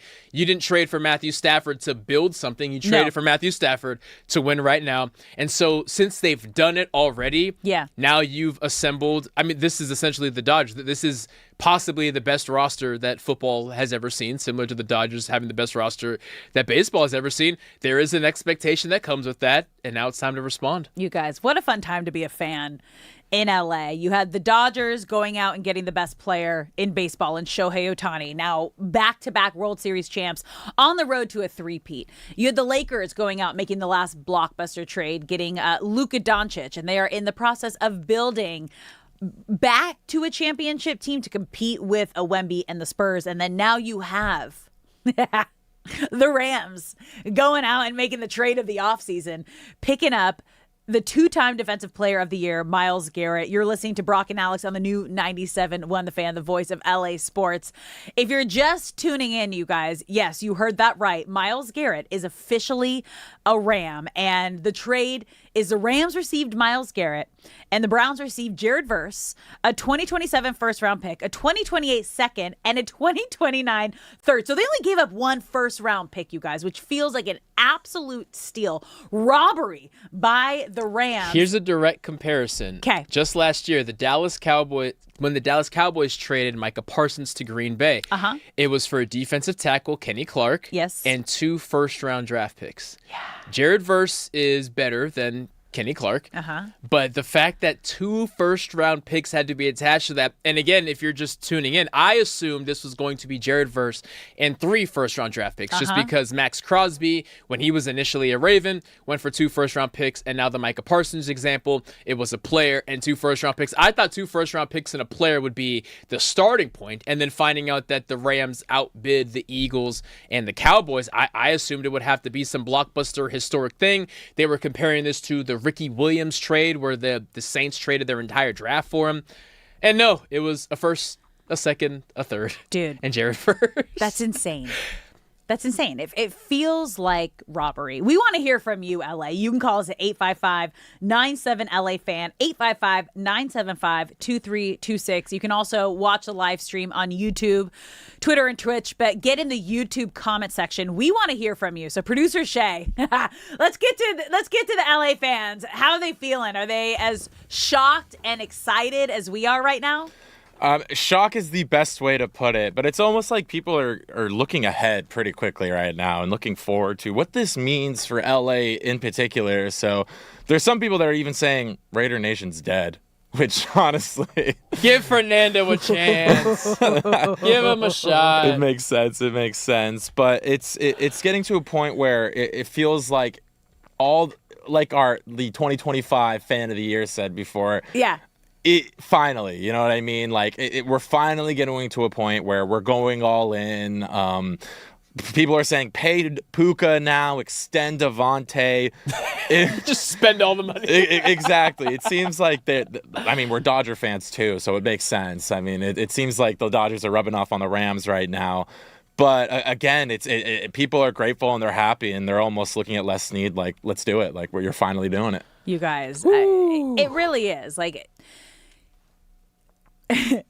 when you hear a trade like this and what he was able to do, and you kind of like, now you're going back and you're trying to unpack everything that went down leading up to the draft on draft night and where we're at right now and the trade that just went down for the win now situation. You have to take a step back and go, okay, Les Snead, I'm sorry. I'm sorry that we overreacted, okay? I understand Sean McVay's, vampire energy at the podium, because what we have learned, and more information is coming out by the minute on this trade situation, but the Rams' interest in Myles Garrett was sparked shortly after the Browns modified the contract on the 7-time Pro Bowl defensive end in March, okay? And what it did is it pushed back the option bonus from the 15th day of the league year in March to 7 days before the start of the regular season, making it easier to trade him. And which is why when you're hearing stuff like this, you're like, okay, either they're gearing up because they have offers on the table, or they're making sure all their ducks in a row. Yeah. If they're like, okay, we're in a full rebuild, this is our best chip that we have. And apparently the Browns told the Rams that no deal would be done without including the 25-year-old Verse, which was one of the main pieces of the trade. But the Rams initially were not interested in moving Verse, but eventually began to consider the package with him as long as the draft picks were adjusted appropriately, which we're learning was Jared Verse, a 2027 first-round pick, a 2028 second-round pick, and a 2029 third-round pick. Unbelievable. And again, as That's comparison, Micah Parsons last year was traded for defensive tackle Kenny Clark and 2 first-round picks. What I am eager to find out, and I'm sure we will as the weeks go on. So last year, Myles Garrett demands a trade. Yes. And he is adamant that he has given Cleveland enough time. He posts the letter to Twitter and Instagram saying, "Thank you, Cleveland. I hope you understand. I love this place, but I got to go win something special."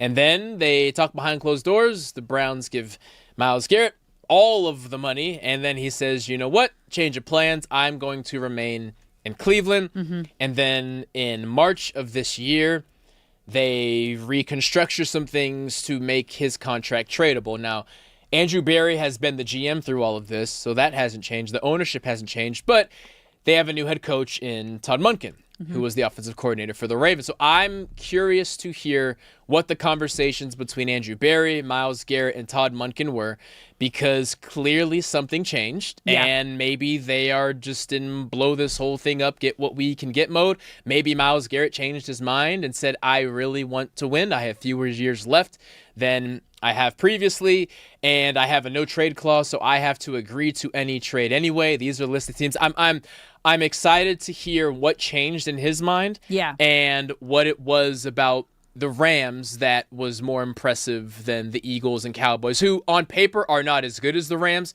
but if Myles Garrett goes anywhere, you become a Super Bowl contending team. Well, the Rams were already the Super Bowl favorites, and what we had heard was Myles Garrett saying, I want to go to a Super Bowl, what's the right word? Favorite team, there right? You go. Like a team that actually had a chance to play in a Super Bowl and win a Super Bowl. And what we had heard this morning, you guys, because when we came in, the Rams, like, they were a whisper, but it wasn't a legitimate, when we were looking through, like, Cleveland beat reporters and LA beat reporters, like, it was more of the fans kind of talking about it and putting it together. What we've heard, the teams that were in the conversation were the Eagles, the Seahawks, and the Cowboys.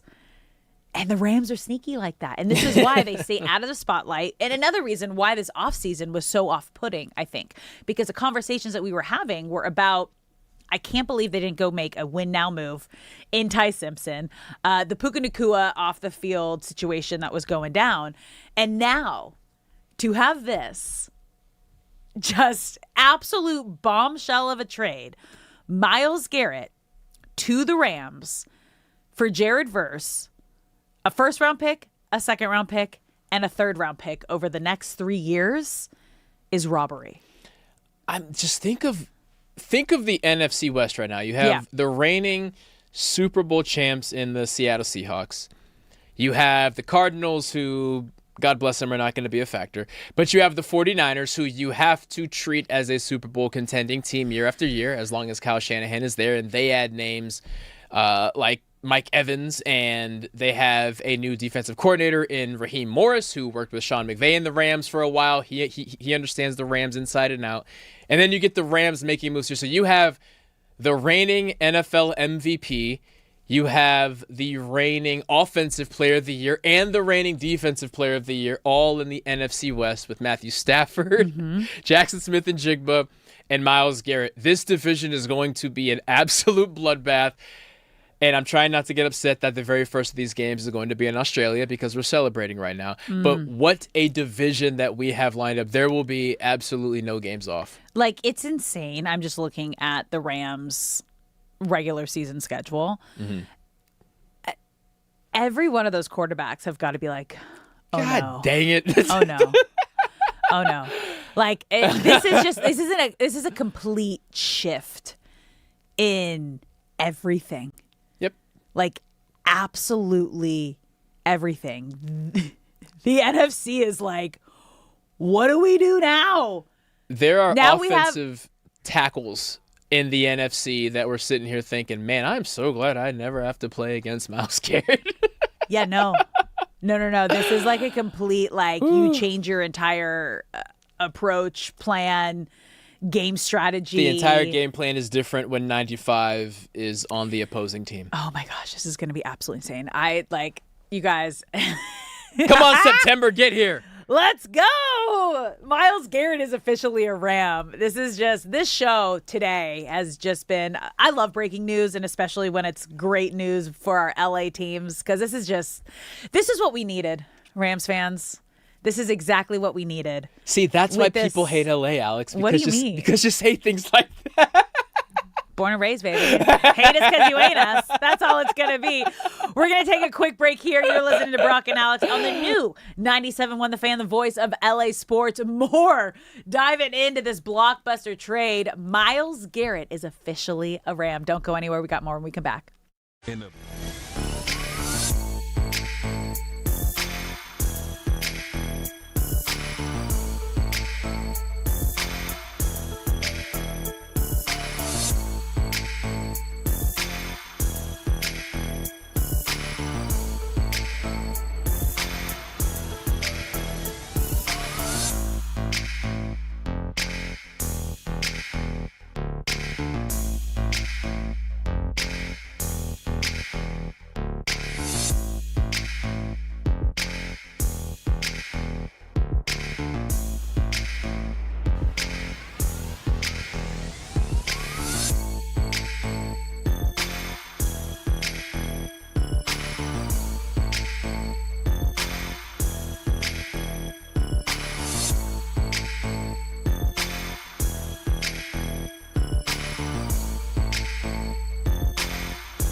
What's up, LA? Welcome back to Brock and Alex on the new 97.1 The Fan, the voice of LA Sports. I'm Alex Curry here with Brock Farine, and we're just having the best day ever because we got breaking news.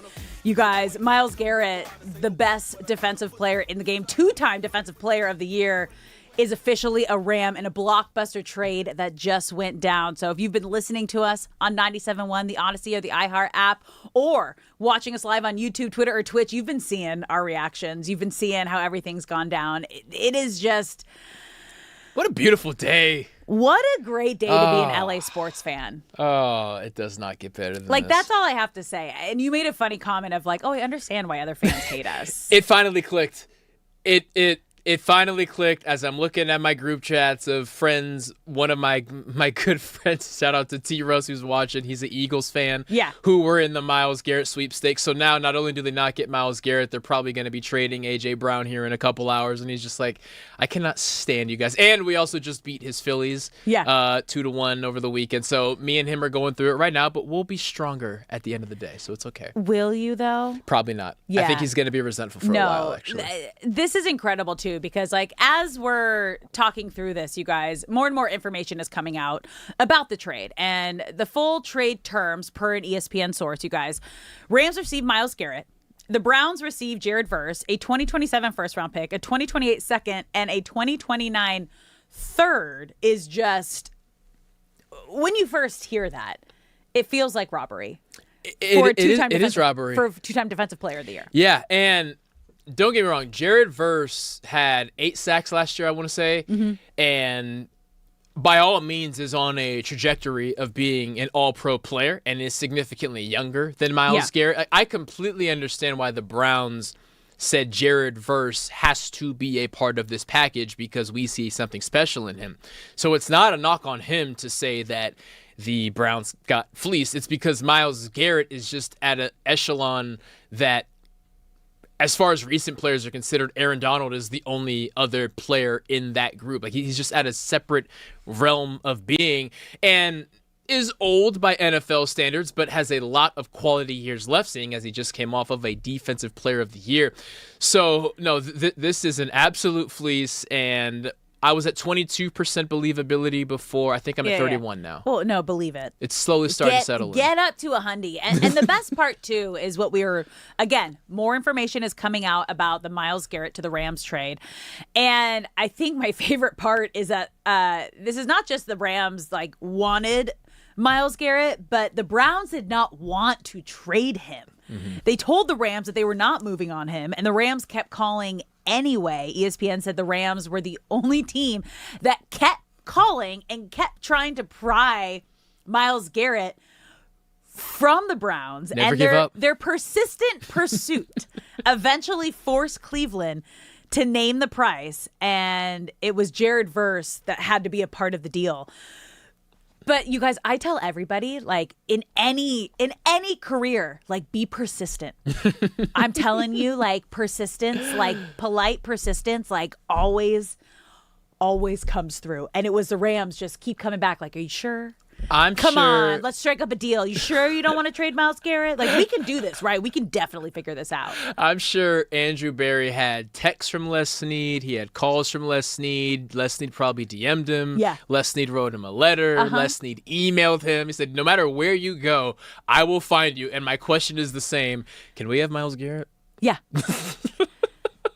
No, this is insanity. And obviously, on paper, you don't have to know anything about football to even be excited about this. Yeah.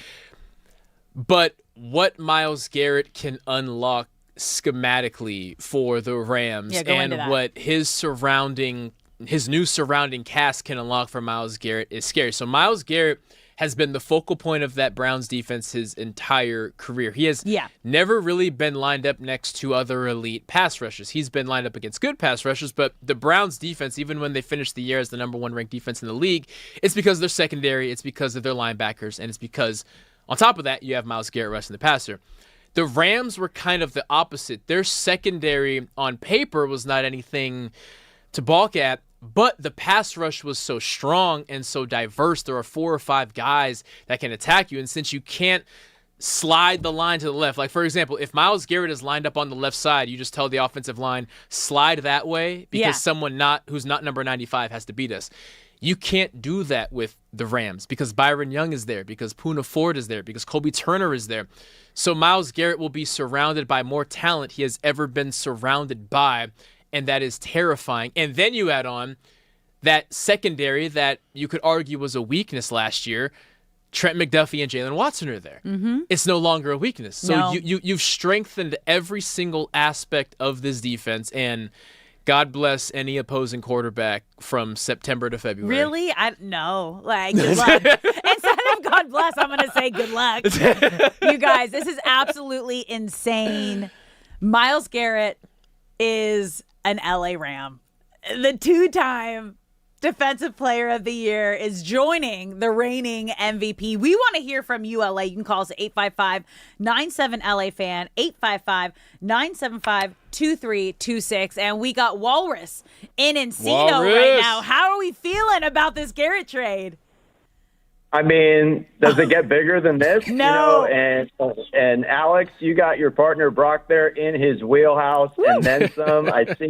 I see the Rams, not one but two helmets there in studio. I mean, look, first off, I was saying to Shay on the phone, you have to consider the fact that it's not just getting Myles Garrett, but they have him locked up. Yeah. He signed up with the long term. So you don't have to worry about that.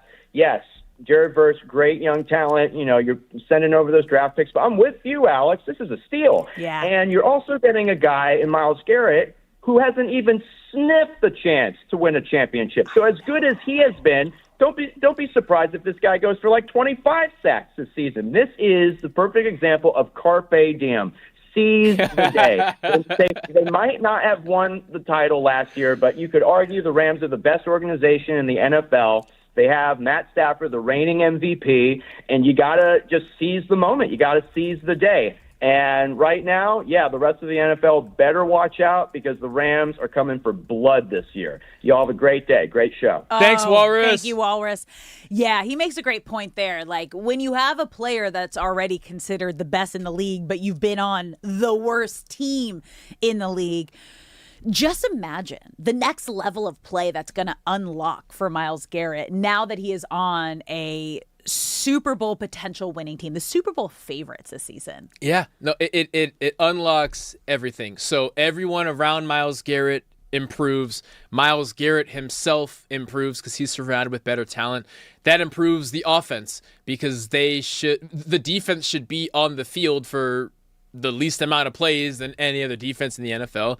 So the offense is on the field for more plays than anyone else in the NFL.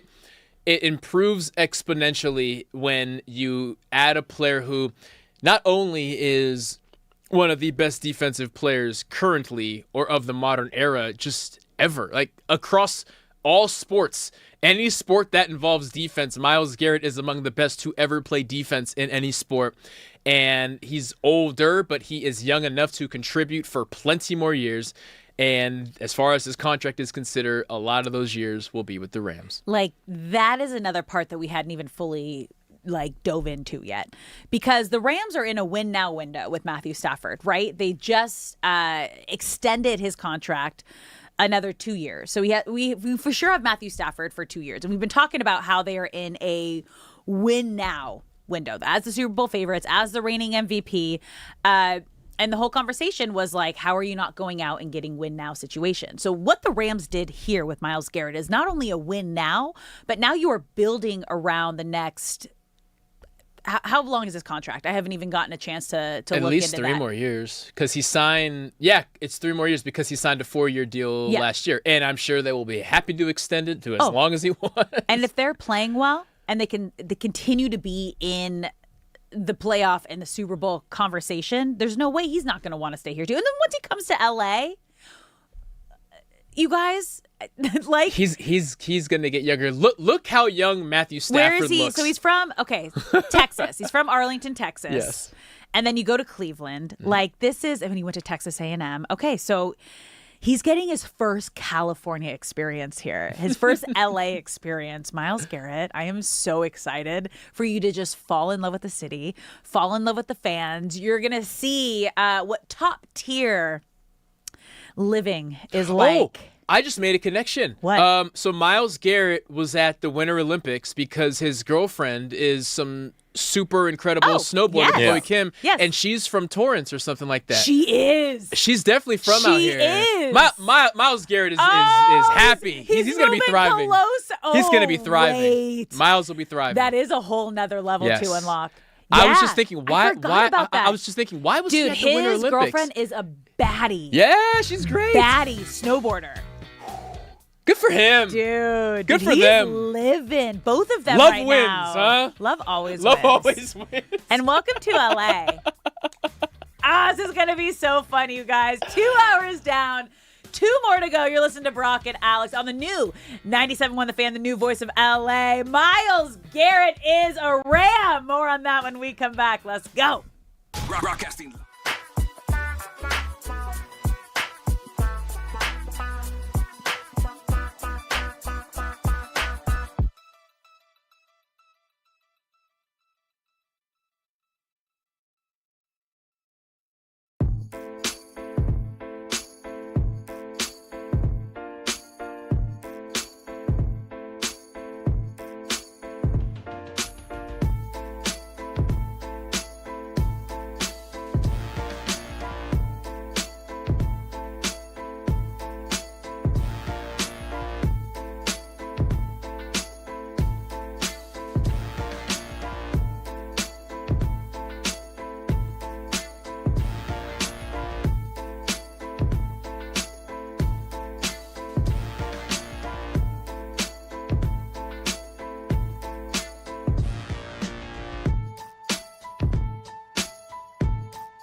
Weekdays in LA on 97.1 The Fan. What's up, LA? Welcome back to Brock and Alex on the new 97.1 The Fan, the new voice of LA Sports. I'm Alex Curry here with Brock Vereen. Thank you for spending your midday in LA with us. Hour number 3 of just such a fun day. If you've been listening to us on 97.1 or the Odyssey app or the iHeart app or watching us live on YouTube, Twitter, or Twitch, then you know. But if you're new and you're just tuning in, you guys, Myles Garrett, yeah, you heard that right. The 2-time Defensive Player of the Year, Myles Garrett, is headed to LA. The Rams, in a blockbuster trade hours ago. Home, Myles. Welcome home. Welcome home. He's from Texas. This is his new home. Welcome home. But as you just mentioned, Brock just brought up a great point. His girlfriend is from LA. I was watching the Winter Olympics and he kept popping up, and I was sitting here thinking throughout this morning, like, why was he at the Olympics again? Why was he there? Why was he there? Chloe trying Kim. to think of Myles related things. And then I remembered his girlfriend is a badass snowboarder. Yep. And she's from like Torrance. Olympic gold medal winning snowboarder, Chloe Kim. Yeah. Yeah. Right there in the South Bay. So this is going to be, fans convinced LA native Chloe Kim had something to do with the shocking Myles Garrett Ram trade. Thank you, That's Chloe. the New York Post that just came out. So it's so funny that this is all going to, I didn't even think about this angle until you brought that up. And I love that, too, because that's a big part, too, for players. Like, if she's still out here, being close to your loved ones. Yeah, I mean, like Chloe Kim, I can't prove it, but I know you had something to do with this. Also, thank you. Thank you, Chloe. That's a beautiful possibility. So the full trade, you guys, per ESPN sources, the Rams receive Myles Garrett and the Browns receive Jared Verse, a 2027 first-round pick, a 2028 second-round pick, and a 2029 third-round pick. So a player in Jared Verse, 3 picks, a first, a second, and a third. And that right there, when you just hear that, this feels like a steal. An absolute steal for the 2-time Defensive Player of the Year, the reigning Defensive Player of the Year, who just is coming off a career season. Jared Verse, thank you for your time as a Ram, and your future is beyond bright. But when there is an opportunity to trade for a Hall of Fame caliber player, a player whose name will be mentioned among the Aaron Donalds and the Reggie Whites, and is on path to be one of the best defenders in the history of sports, not just football, you have to make that move. And Jared Verse, the Browns demanded that Jared Verse would be part of the package. Yeah. And I assumed that there would be 3 first-round picks attached, because when Max Crosby was a Raven for 24 hours, there were 2 firsts to trade for him, and Micah Parsons was traded for defensive tackle Kenny Clark and 2 firsts. So I said, okay, if that's the going rate and the Rams outbid the Eagles and the Cowboys, I'm assuming they had to add on another first. So the fact that they got him for a first, an incredible player, and a second and a third is miraculous. It does bear mentioning that Myles Garrett had a no trade clause in his contract, meaning he would only waive that for a team that he wanted to go to. So I'm sure all this will come out as the weeks go on and the journalists do their digging, but maybe there were better offers, but he only wanted to go to the Rams. We'll find all that out eventually. But the fact is, this is a fleece. And if you've been listening to us the last couple hours, thank you. But for new listeners here, we're just going to break down the situation again for you. Because this was not just the Rams going out and trading for Myles Garrett. This was the Rams not taking no for an answer. Because what we're learning and what we've been hearing is the Browns did not want to trade him. And they told the Rams that they were not moving off of him. But the Rams kept calling anyway, you guys. And this is why persistence is key. And they just kept calling, because there were other teams involved too. When we were talking about it in the morning meeting, the other teams and names that were involved in this potential Myles Garrett trade were the ones that were taking the headlines. The Rams weren't even in that subtext conversation yet. It was the Seahawks, it was the Eagles, it was the Cowboys. Yes. No. Don't you dare count out Les Snead on a year where the Super Bowl is here in LA and the Rams are the Super Bowl favorites. Because the last time that happened was Matthew Stafford's first year on the Rams. And Les Snead went all out, as Bridget reminded us. That's when they went out and got Von Miller. They went out and got OBJ. Yes, they did. And pushed all their chips to the center of the table and said, we're all in. We are the Super Bowl faves. The Super Bowl is here in LA. We have the reigning MVP in Matthew Stafford. And we're going to do whatever it takes, which is, I got to take back a couple of my comments that we had earlier. Sorry, Les. Last few weeks about what they did in the draft and not going for a win now scenario and going after Ty Simpson. He knew exactly what he was doing, and now everything makes sense over the last few weeks. It does. And did you see the Dune movies? Yeah, I did. So the Bene Gesserit, who are the witch ladies who dress in all black. I don't know if it's the first or second one, but one of their famous lines in we measure our plans in centuries, not days. And I think that's what Les Snead is. He was so far ahead, saying you guys are gonna tweet and write and scream about me, and I still do not love the Ty Simpson pick. But Les Snead is saying you may not love it, but I got something coming for you in a couple weeks that will wipe away anything you have ever said, because I got something for you. This is unprecedented, and in Los Angeles, there's a clear metric that if you are in Los Angeles, you are expected to win a championship. But on the flip side of that, what recently has been the case is it's not just you are expected to win championships. You are expected to acquire the greatest players that seem like they aren't even available. Because Luka cried when he got here because he didn't even think it was a possibility that he could be traded. And nobody except Myles Garrett, Les Snead, and Andrew Berry, the Browns GM, thought that he was going to be traded. And here we are. I love Los Angeles. Yeah. And it really makes you think of what LA has done across the board with all of our sports teams, right? Because you had the Dodgers go out and get Shohei Ohtani, win back-to-back World Series, also go out and get Yamamoto, pay the money, as we're seeing, World Series MVP. Then you had the Lakers go out and do the blockbuster trade to get Luka Doncic. We're going to also get into more Lakers stuff. We got Kobe Price joining us later in this hour. And then now we have the Rams going out and making championship moves.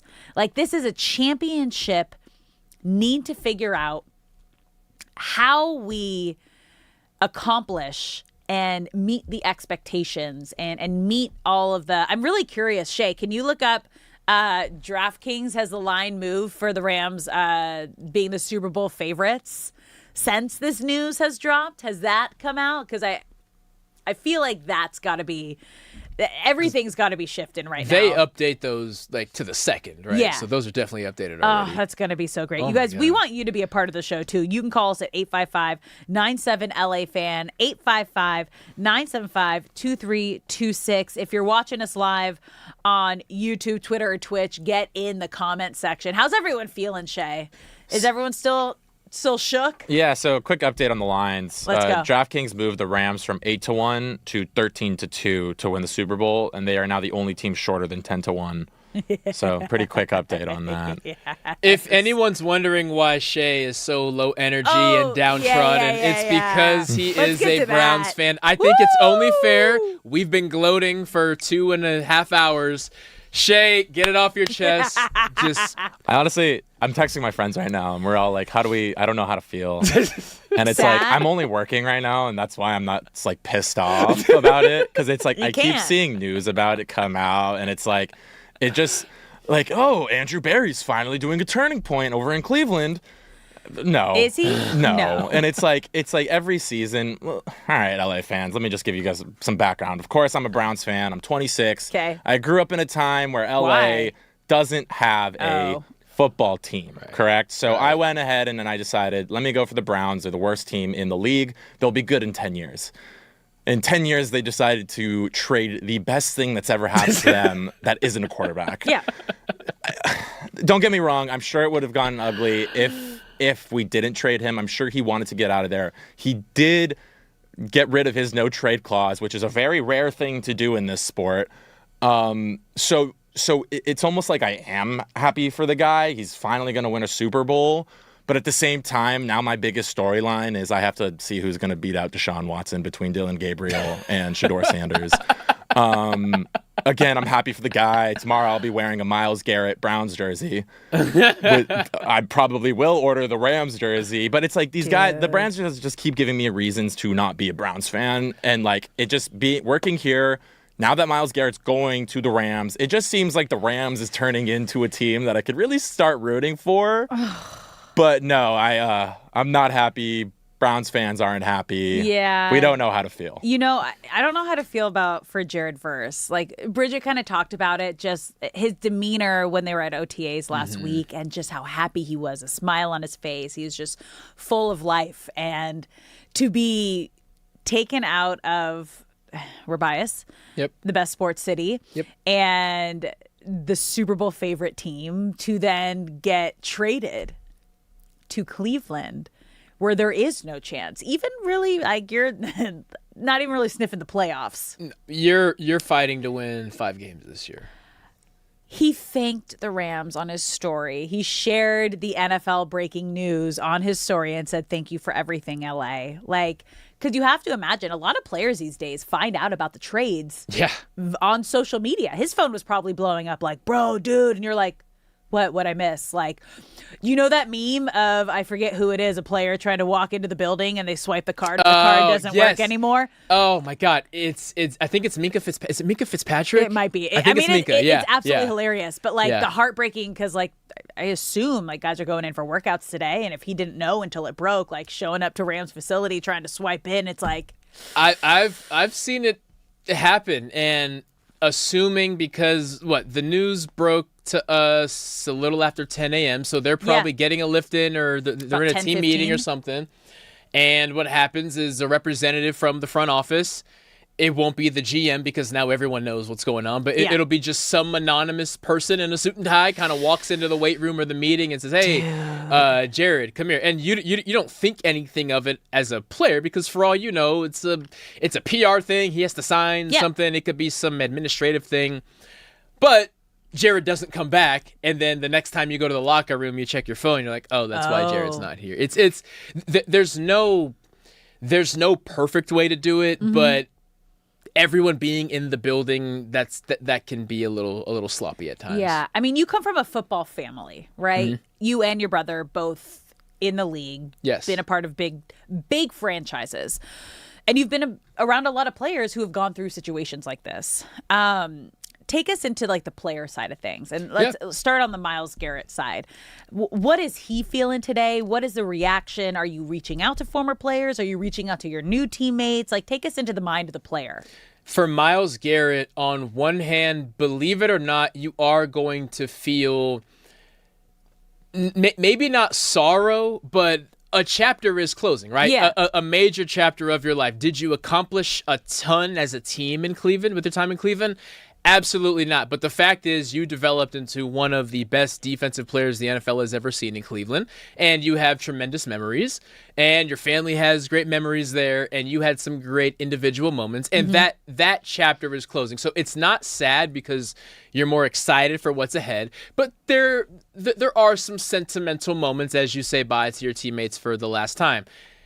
But then when you get on the private plane and you call your girlfriend that lives in LA and you call your parents to, hey, come hang in LA for the week. Your Olympic gold medalist. Your Olympic gold medalist girlfriend, by the way. Miss Kim. And eventually you're sitting on that private plane, and at some point he's going to open Zillow and he's going to say, this is going to be pretty damn cool. Yeah. Should I live in Malibu? No, that's too far. Maybe Calabasas. And then the Rams practice facilities is right there at Thousand Oaks. Yeah. No, it's Valley, which is why I think you have so many of the players out there. That's when the excitement kicks in as far as like, what is my new life going to look like? Yeah. And I'm sure Matthew Stafford has already texted him. I'm sure Devontae Adams has already texted him. And I guarantee you 5 or 6 guys from that defense, especially that defensive line room, have texted him saying, we're here to win a Super Bowl. Welcome aboard. Like, what a great day, not only for LA fans, but for Myles Garrett, who went to sleep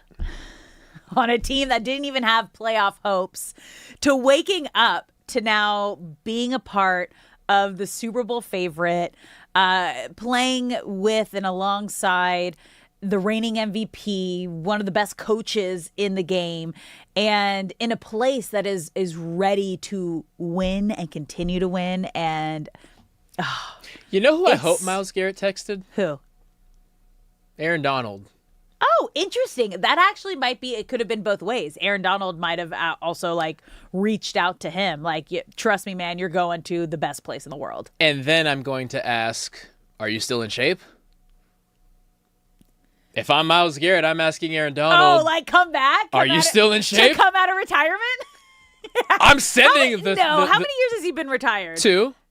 But he has, 1% body fat? You know Aaron Donald still works out because him and Jared Verse used to work out together, and Jared Verse said he almost died during the workout. Aaron Donald's still in shape, and I'm curious, how long do you wait before you respectfully text him, Hey, bro. Just come to a practice. Just come to a practice. You want to dust off those cleats? Yeah, let's see what goes down. Just come to a practice. Just come hang out Can't be with that the guy. bad. Hey, Aaron Donald, I'm Myles Garrett. I'm moving into my new house in Calabasas. You want to come over I for love a how barbecue? much you're pushing Calabasas right now for him. I'm trying to think where he's going to live because he is I a would super absolutely quiet guy. love for him to become my neighbor. Come sign a jersey. But like, what you do is you disguise it as a casual barbecue, and then when he comes over, the entire team is there. Yeah. That's how you do it. You guys, we want to hear from you, LA. How are we feeling? Myles Garrett is officially an LA Ram. You can call us at 855-97-LA-FAN, 855-975-2326. And we actually have Mitch in New Jersey. How are we feeling? Mitch! How we doing? Oh, fabulous. Better now. Fabulous. Brock, yeah, it's some, I guess, perseverance, persistence, you get your man. That's incredible. Too bad he couldn't keep Verse. Bring back Arnold Donald. You know, Joey Bosa is out there. He's just a free agent. It won't cost us a thing. And I don't know if Drake London's in his last contract here. I would love to have Drake London. Trade Puka. They can have Puka, please. Somebody take him. Yeah. It's unbelievable. The Rams are like the Dodgers. They got to bring in a couple of young pitchers, I think, because Miller, Stone, and there's one other fellow. There are 3 young guys that came in together. Grover. I thought they were going to be starting together, but they all had injuries. They hit roadblocks. So we're not getting greedy, I think. We're just replacing old players, injured players with a young guy. I've given you a lot, maybe too much. Thanks for taking my call. Shay, everybody. Yeah, thank you, Mitch. Thanks Mitch, for no calling such in. thing as too much, buddy. Call it whatever you want. Mitch is the man. No, he brings up a good point, though. Like, what if the Rams aren't done? I mean, I wouldn't count them out. Right. Like, Bridget brought up the good point of what the Rams did the last time that they won a Super Bowl, and they went out and got Von Miller. They went out and got OBJ. So they're all in. Yeah. And we were complaining. We were complaining that, maybe they weren't focusing on the win now mentality that we were so accustomed to and used to with FM picks. But Les Snead, thank you for proving us all wrong. This is such a fun day. Myles Garrett is officially an LA Ram. I know, this is so fun. We're going to keep talking about it throughout the show. You can call us at 855-97-LA-FAN, 855-975-2326. We want you to be a part of the conversation. You can also watch us live on YouTube, Twitter, or Twitch. Get in the comment section. But we're going to switch gears. Because coming up next, we have Lakers insider from the California Post, Kobe Price, joining us, because there's also been a lot of conversations about the Lakers offseason. Obviously, their big move, building around Luka Doncic. What's that going to look like? Don't go anywhere. Kobe Price, coming up next.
What's up, LA? Welcome back to Brock and Alex on the new 97.1 The Fan, the voice of LA sports. I'm Alex Curry here with Brock Vereen. Thank you for spending your midday in LA with us. It has been an insane show. Myles Garrett is officially an LA Ram. That's what we've been talking about for the last 2 hours straight. If you've been listening to us live on 97.1, the Odyssey or iHeart app, or watching us live on YouTube, Twitter, or Twitch, it has just been such a fun day, and it's about to get even better because now we have Lakers insider from the California Post, Kobe Price. Thanks for joining the show.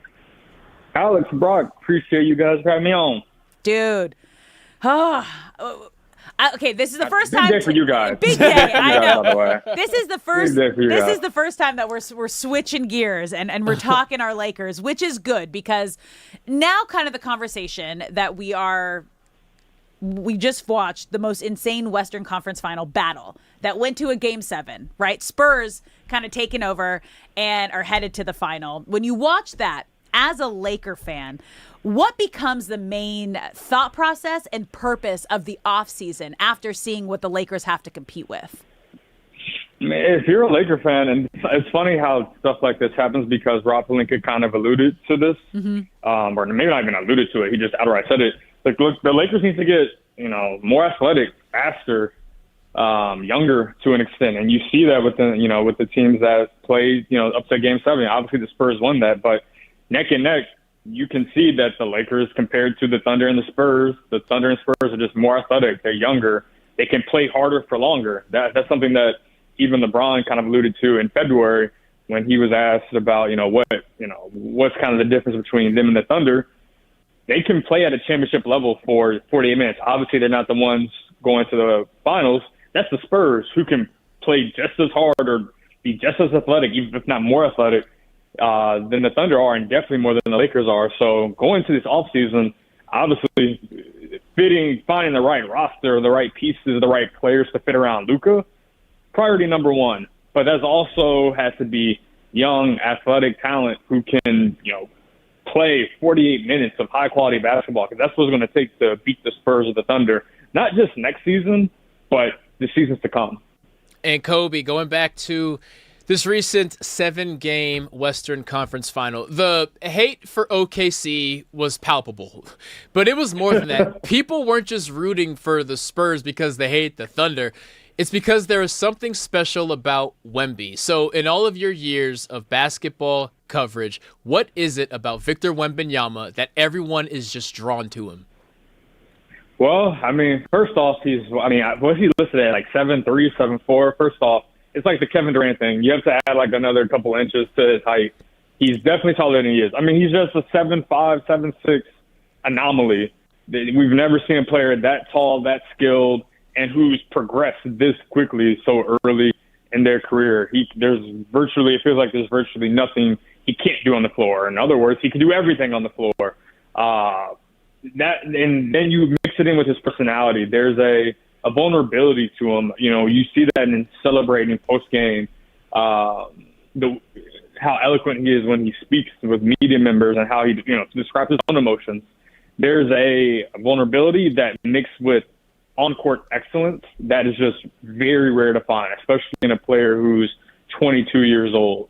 So I think that's what makes him such a force, both on the court but also off the court. And yeah, it also helps that he is the leader of the team that vanquished the big bad Thunder after they for virtually 19-20 months had been not just the best team in the league, but essentially dominated the league. Winning the championship and making it to the conference finals 2 years in a row. So knowing now that is really the standard for the Lakers, right? How do you get past Wemby and the Spurs? What is the main focus for the Lakers this offseason? The Austin Reeves contract, figuring out how to get younger and more athletic around Luka, LeBron's future. Are you giving him a farewell contract, or can you do all three of those things? Yeah, you can do all three. Obviously, the more components you add to it, it gets a little bit more challenging. But you said it. So let's start with Austin. Like that's going to be the biggest priority for the Lakers. And for the Lakers, obviously, you want to bring Austin back. Like that goes without saying. If it takes a little bit more millions than you quote unquote want to give out, then so be it. But priority number is getting Austin back on the Lakers. Like that is what you're entering this offseason the goal of. You can't lose. If you're, within the context of Luka, Luka's 27 years old. He's about to enter the prime of his career. Like, he's ready to compete now. He was ready to compete yesterday. He was ready to compete the year before. He's been ready to compete for a title. I think I mentioned this last time I was on. Like, he's seen some of his peers, and, Victor Wembanyama's not so much a peer from an age standpoint, but Jason Tatum is. Like, he's seen his peers win titles, win MVPs. It's, if it's Luka, it's his time. And to help him out with that, he needs a co-star or another high-end player, and Austin Reeves is that. They've shown they have good chemistry. They've shown that they can play well together. So getting Austin Reeves back is part number one. And getting LeBron back on the roster, yes, I think last time I was on, we were talking about what it could be. Is it $20 million? Is it $25 million? $30 million? Ultimately, it should be, for the Lakers, it has to be a lot less than what LeBron made this past season. But you have to thread the needle of bringing back top-end players, whether it's Austin, LeBron, while also adding depth. That was actually one of the biggest takeaways from the conference finals, and that was one thing that Rob Pelinka touched on. Think about the Thunder, they were without, and I wrote this for the California Post, they were without Jalen Williams, A.J. Mitchell, and Chet Holmgren turned into, I don't know what happened to him this entire series. I don't know what in the world happened with him. But basically, they were down their second leading scorer in the playoffs, a 2025 All-Star All-NBA guy, and a dude who made the All-Star team in All-NBA this past season. And Chet, basically, you might as well say it was like a fourth of Chet out there. I don't know what happened to him, right? So, and despite all of that, they were still in the Game 7 with the team that, we're saying could go on this another incredible run, right? That's the kind of depth the Thunder had on the roster because of Alex Caruso, because of Keyshawn Wallace. You go on down the roster, you're getting because of the center Jalen Williams. That's the kind of depth the Thunder are working with. The Spurs have, they were able to play 9, 10, sometimes 11 deep, depending on the night, depending on who's available. That's the kind of depth the Lakers need to compete with. After, we saw, I know Luka was out, but there were nights where it was hard for them to get 6, 7 guys they could rely on, let alone 9, 10, 11. So that, to me, is the big thing. They need to add to this roster, not take away from the talent. Because if you're doing this exchange, yeah, you can, fill in gaps, but next thing you know, you're still looking at a roster with maybe 8 to 9 guys who you trust, which that's not going to compete in the West. It's just not. And Kobe, as you said, what LeBron, if he does come back as a Laker, the amount of money that he plays for is probably the biggest indicator to how much depth the Lakers can add. We're still waiting on the NBA Finals to start and then finish. But as it sits here right now, LeBron is saying he's going to take his time. But what are realistic options for him to land if it's not the Lakers? I feel like there's a sense of leverage here that he thinks he has. But is this list of potential LeBron suitors actually that long? I mean, as of right now, it doesn't look that long. But there's also the reality of this is LeBron James, right? And even if right now you look at because the other interesting part about, you mentioned this in the question, but the finals haven't even started yet. And what will happen is, one of the Knicks and the Spurs will win the finals, and then all the 20 other 8 teams in the league are going to try to figure out how can they compete, whether you're in the East or whether you're in the West. Can you compete with either the Spurs or the Knicks? And what could happen is a team who looks at their roster right now and say, you know what we could use? We could use LeBron James, right? What a team couldn't. We may not have the cap space or whatever it may be to do so right now on, June 1st, but you get to June 18th, 19th, 20th, if you get closer to the draft, get closer to free agency, you could see certain teams start to maneuver their roster around or make certain moves to open up the space or give themselves a better chance, give themselves a better chance of, being more appealing for LeBron's talents and his, potential 24th NBA season. So even if it's not clear and evident right now, we have seen teams, I think it was the Kevin Durant trade and the Desmond Bane trade happen kind of late June, right around the draft. So that's the fun part about the finals. It's like you obviously are watching the 2 best teams in the league go at it, but then next thing you know, other teams are already maneuvering around to figure out how they can become better. Now we're talking to Lakers insider Kobe Price. And Kobe, you've spent a lot of time around LeBron and the Lakers. And I know no one really knows what he wants except for LeBron. But when he says he's waiting on clarity from the Lakers before he makes his decision, is this clarity, is it what kind of moves they make before he makes a decision? Or is it, do you think, strictly based on what this magic number is for a contract that they're going to be able to offer him? I mean, LeBron's made it clear that winning is the priority. So, and in the past, he's signaled that he's willing to take a pay cut if, certain caliber of players were added to the roster. And obviously that was within different context of the team. But it's less, obviously the number matters, but it's also, okay, if you go to LeBron and say, hey, LeBron, we need you to take let's just say $20 million less for your next salary compared to your, the 2026, whatever. $20 million less than you made last season, or 25 or 30, LeBron may hear you out, but it's going to be about, like, to your question, what are you going to do with that extra flexibility? What does that look like? There's beyond the obvious of Austin getting a raise. What are the tangible upgrades to this roster that could help them potentially compete for a championship, that could help the Lakers potentially compete for a championship? LeBron showed this last season, especially, we talk about that stretch in March. He's willing to sacrifice. He's willing to do what's necessary to win, even if it's maybe not the most comfortable, even if it's not the thing that he's most accustomed to. He's willing to do so, but there has to be a blueprint, or there has to be a belief of this is going to help the team win. And the Lakers have to show that. If the Lakers are going to go to LeBron and ask him to take a significant pay cut, they have to be able to show and provide tangible, proof or something to show him that it's not just going to be for nothing. You're not just taking this potential pay cut, just because we want you to, or just because it's going to help, ownership and saving money. This is going to help us win, compete for a title against, the Spurs, Thunder, and the rest of the Western Conference. That's what that's about. Kobe, two players who proved their worth this postseason were Marcus Smart and Rui Hachimura. Obviously, a lot of things need to get figured out before these two contracts come up, and there's some player options. Maybe Marcus Smart opts out. How realistic is it that both of those two players can come back as Lakers, because both of their prices realistically went up quite a bit in this recent playoffs? Yeah, absolutely. They both, Marcus was huge in the Houston series, and Rui had a great shot making, not just series, but the entire playoffs. Once again, he showed that he can be, a top-notch shot maker in the postseason. So I think it's very realistic for both of them to come back. Marcus has the player option. I would expect him to decline that and re-sign for more money, that he obviously played up to and deserves.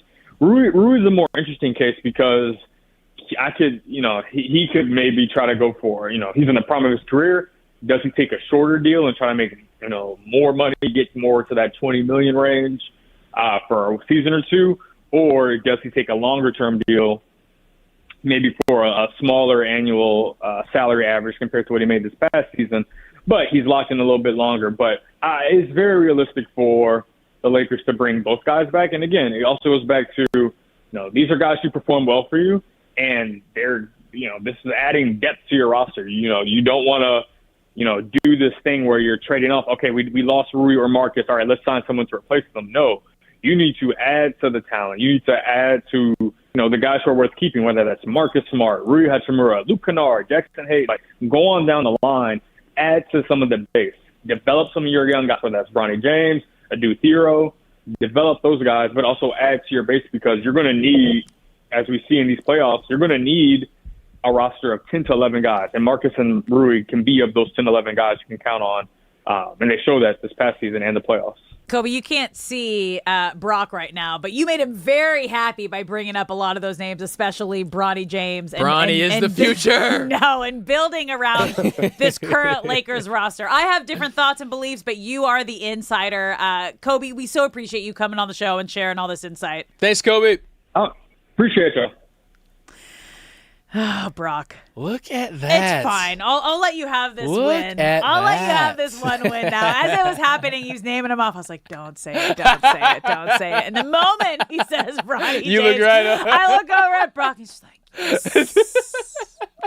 It was like Napoleon Dynamite moment, like the tater tots. Yes. All right. Had to get a little Lakers talk in today with Kobe Price, Lakers insider for the California Post. It has been quite the day here on Brock and Alex Midday in LA with the crazy Myles Garrett blockbuster trade to LA. Boy, do we care, which leads us into our next segment. I am so excited for you guys. Stick around because Do You Care LA is coming up next here on 97.1 The Fan, the voice of LA Sports.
What's up, LA? Welcome back to Brock and Alex on the new 97.1 The Fan, the voice of LA Sports. I'm Alex Curry here with Brock Vereen, and we have had an epic day with the blockbuster trade. Myles Garrett coming to the LA Rams. Woo! What a great day to be an LA sports fan. This is special.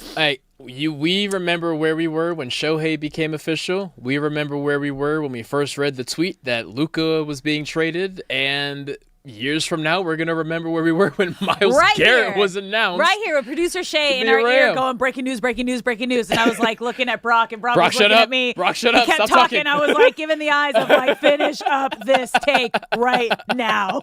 Yeah. So yeah, we've had a fun day, whether you're listening to us on 97.1, the Odyssey app, the iHeart app, or watching us live on YouTube, Twitter, or Twitch. We appreciate you being here. We want you to be a part of the conversation.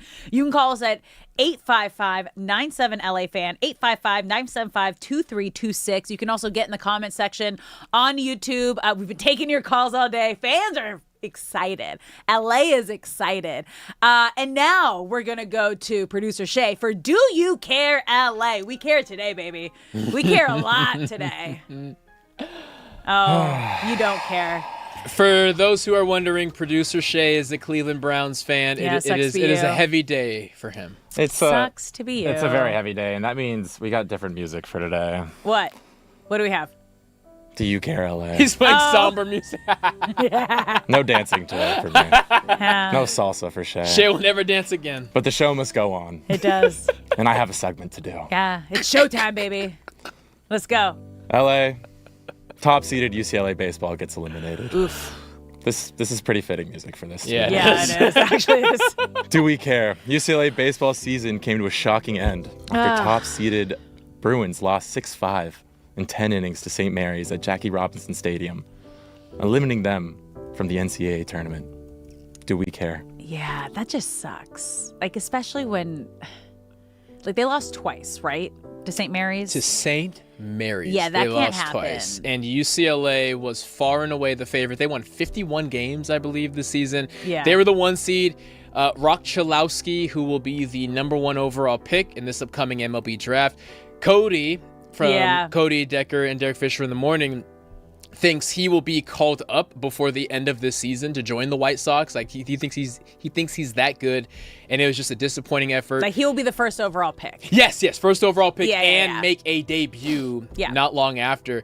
And it was unfortunate because exactly 3 hours after the baseball team was eliminated, the softball team, who was only an 8 seed, I believe, but still UCLA softball, blue chip, expected to win and do big things, were bounced by Texas Tech in the same evening. I feel bad for you, who went on time to spill the tea, and Brock's tea was that this is now a UCLA town, and these two teams were a big push for you. They were a big part of it. If we're talking recent championships, UCLA still does have a shocking lead over USC right now.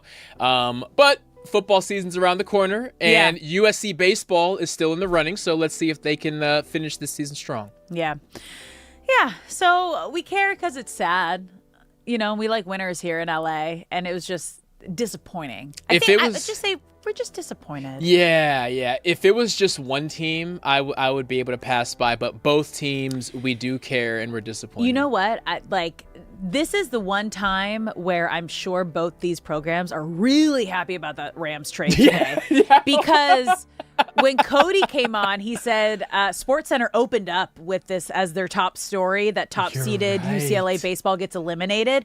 How quickly that news was just put to the back burner, and now people aren't talking about it, which is best-case scenario for this program. It's like, short memory, LA's got better news to talk about today. You know what? Because of that, I'm changing my answer. LA doesn't care anymore. No. They moved on. No, they don't care. Congratulations to baseball and softball for being talked about for 5 minutes. Honestly, everyone's perfect way to get overshadowed for the players, for the program, because you don't want people focusing on that. Now people are just focusing on Rams are here. They're going for the Super Bowl. All right, we do not care. I'm trying to find a reason to care, guys.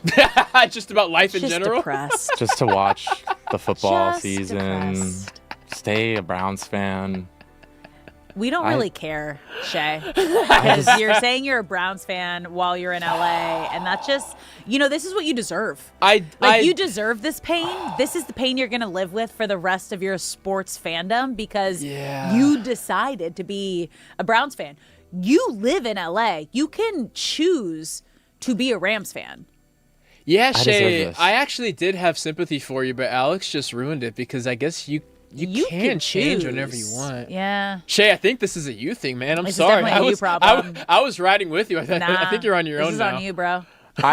I would agree with you guys, but Yeah. I think I'm just in too deep at this point. No. You can definitely get out. I can't. There is no positivity. Zero positivity. There's zero positivity with that team. Let's move on to a little bit of positivity here. Please. I think I can be a little happy for this. All right. Serena Williams is coming back.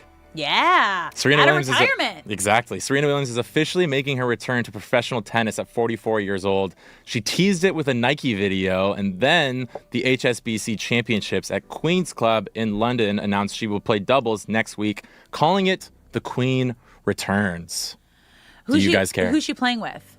Who's she playing with? Do we know that? I don't know yet. Okay. I know they confirmed that she'll be on the tour. Honestly, I care because she's the GOAT. Like, literally, if there was an explanation of the GOAT, it's Serena Williams in a sport. I have a lot of questions, though, right? Like, what is there's a lot to unpack here because what has her face been on, like, everywhere right now? The GLP. The Rose shot. Like, she is the face and the spokesperson of that. Like, that is what she has been, like, that has been her, like, post-playing career. Is there any correlation between? Would that be considered a performance-enhancing drug? That's a great question. I don't know because there's and always does like that count? side stuff. I have no idea. That's a good question. I did not consider that. Also, like, can athletes in general play on that? I would. Like I would more of the health concern for her. Right. Is No, it that's a safe? great Is it safe for point. her? Because I know a lot of people in my life who have taken these things because it's like Ozempic. Yeah. It's a version of Ozempic. Your and body going through drastic change. Insane. So is it safe? Is it safe for her? Alex, like, I'm scared. I want to give you credit. That is a I'm scared. fantastic question that I did not even consider. Your body going through drastic changes before exerting physical activity that you haven't exerted in years. Yeah, that's and a great question. Like, you are, like, your whole life has been a professional athlete without controlled substances. Sure. And now, like, you have been the face of a controlled substance, and now you're going to be combining the old work ethic of what you did with this new, like, is there any research? Is it safe? Like, there's just so many, that's the only concern I have about, like, that whole drug. I mean, I'm all about, like, if this is going to make you feel amazing, go do you in, like, any sense of the word, whether that's, like, getting work done or doing a diet, or if this shot is what you need in your life, like, I'm a supportive sis. I'm here to pump you up. But the safety side of it is what really freaks me out. It should be taken into consideration. Glad you brought that up. To answer your question, her playing partner will be 19-year-old Canadian rising star Victoria Mboko. How 44 cool. So that's kind of cool. And 19. 2 generations apart. That's really cool. Best of luck to them. So we do care. We do care. I personally felt that she went out in the best way possible, other than going out with like a Grand Slam win or something like that. It was iconic. The speech that she gave and how it was centered around her sister Venus, like, there was not a dry eye there. I was in a hotel watching it. I was fighting tears. Like, it was perfect. And now the fact that moment is kind of this is why, like, star athletes, like, you just gotta let it go. They can't stay away. You can't, but you gotta. You're 44. We love you and everything that you've done for sports and the game. But also, like, as I mentioned, I have health concerns. Yeah. Because you're on the shot. I hope this will be more successful than it feels like it will be. I think that's the most respectful way This is happening I can phrase that. Like 2 weeks, next week? She starts a week from today. Oof, okay, well, we'll be talking about it. Yes, we will. All right, Shay, what else we got? Almost through this, guys. I'm almost through this. Yeah, I deep got breath, this. son. A couple more seconds. You got this. Last one. Okay. LeBron James hates coffee. Why? LeBron James says he has not had coffee since his Miami Heat days after one bad experience before an early game. LeBron said he had a horrible night of sleep. Got a bellyache. And got a little bellyache. Do you guys care? You know what? We've all been there. Like, wait. What part of this isn't LeBron's fault?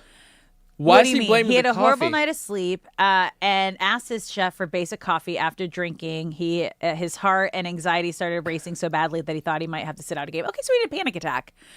I think that's bigger than coffee. I think he just had like a caffeine. It could be like I couldn't have caffeine for almost like 10 years. I had it in college, and then I got a panic attack, and then couldn't have it until I think we talked about this. Like I didn't get back into coffee until my 30s when I could like handle the caffeine. Now I take it to the extreme. Get clean for a while. Yeah, but like when you're already an intense person, and again, this comes back to athletes at the peak of their career training and adding something to that you might not be used to or anything like that. Like when it hits you the wrong way, like when a coffee you're like expecting to get like a pump me up and you just get a full anxiety attack is worst case scenario. Worst case scenario. So I do care because LeBron, I've been there and I'm sorry and it sucks. You're listening to Brock and Alex on the new 97.1 The Fan. When we come back, the biggest trade of the offseason, Myles Garrett is a Ram. More on that next.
Brock and Alex on the new 97.1 The Fan, the voice of LA Sports. I'm Alex Curry here with Brock Vereen. It is the Power Hour. What a day we have had here on Brock and Alex Midday in LA. If you've been listening to us on 97.1, the Odyssey app or the iHeart app, we appreciate you being here. And if you've been watching us live on YouTube, Twitter, and Twitch, then you can really see our emotions of how just shocking in the best way possible today has been, because we had breaking news in the first 30 minutes of the show that Myles Garrett, yes, the two-time Defensive Player of the Year, Myles Garrett, is officially an LA Ram.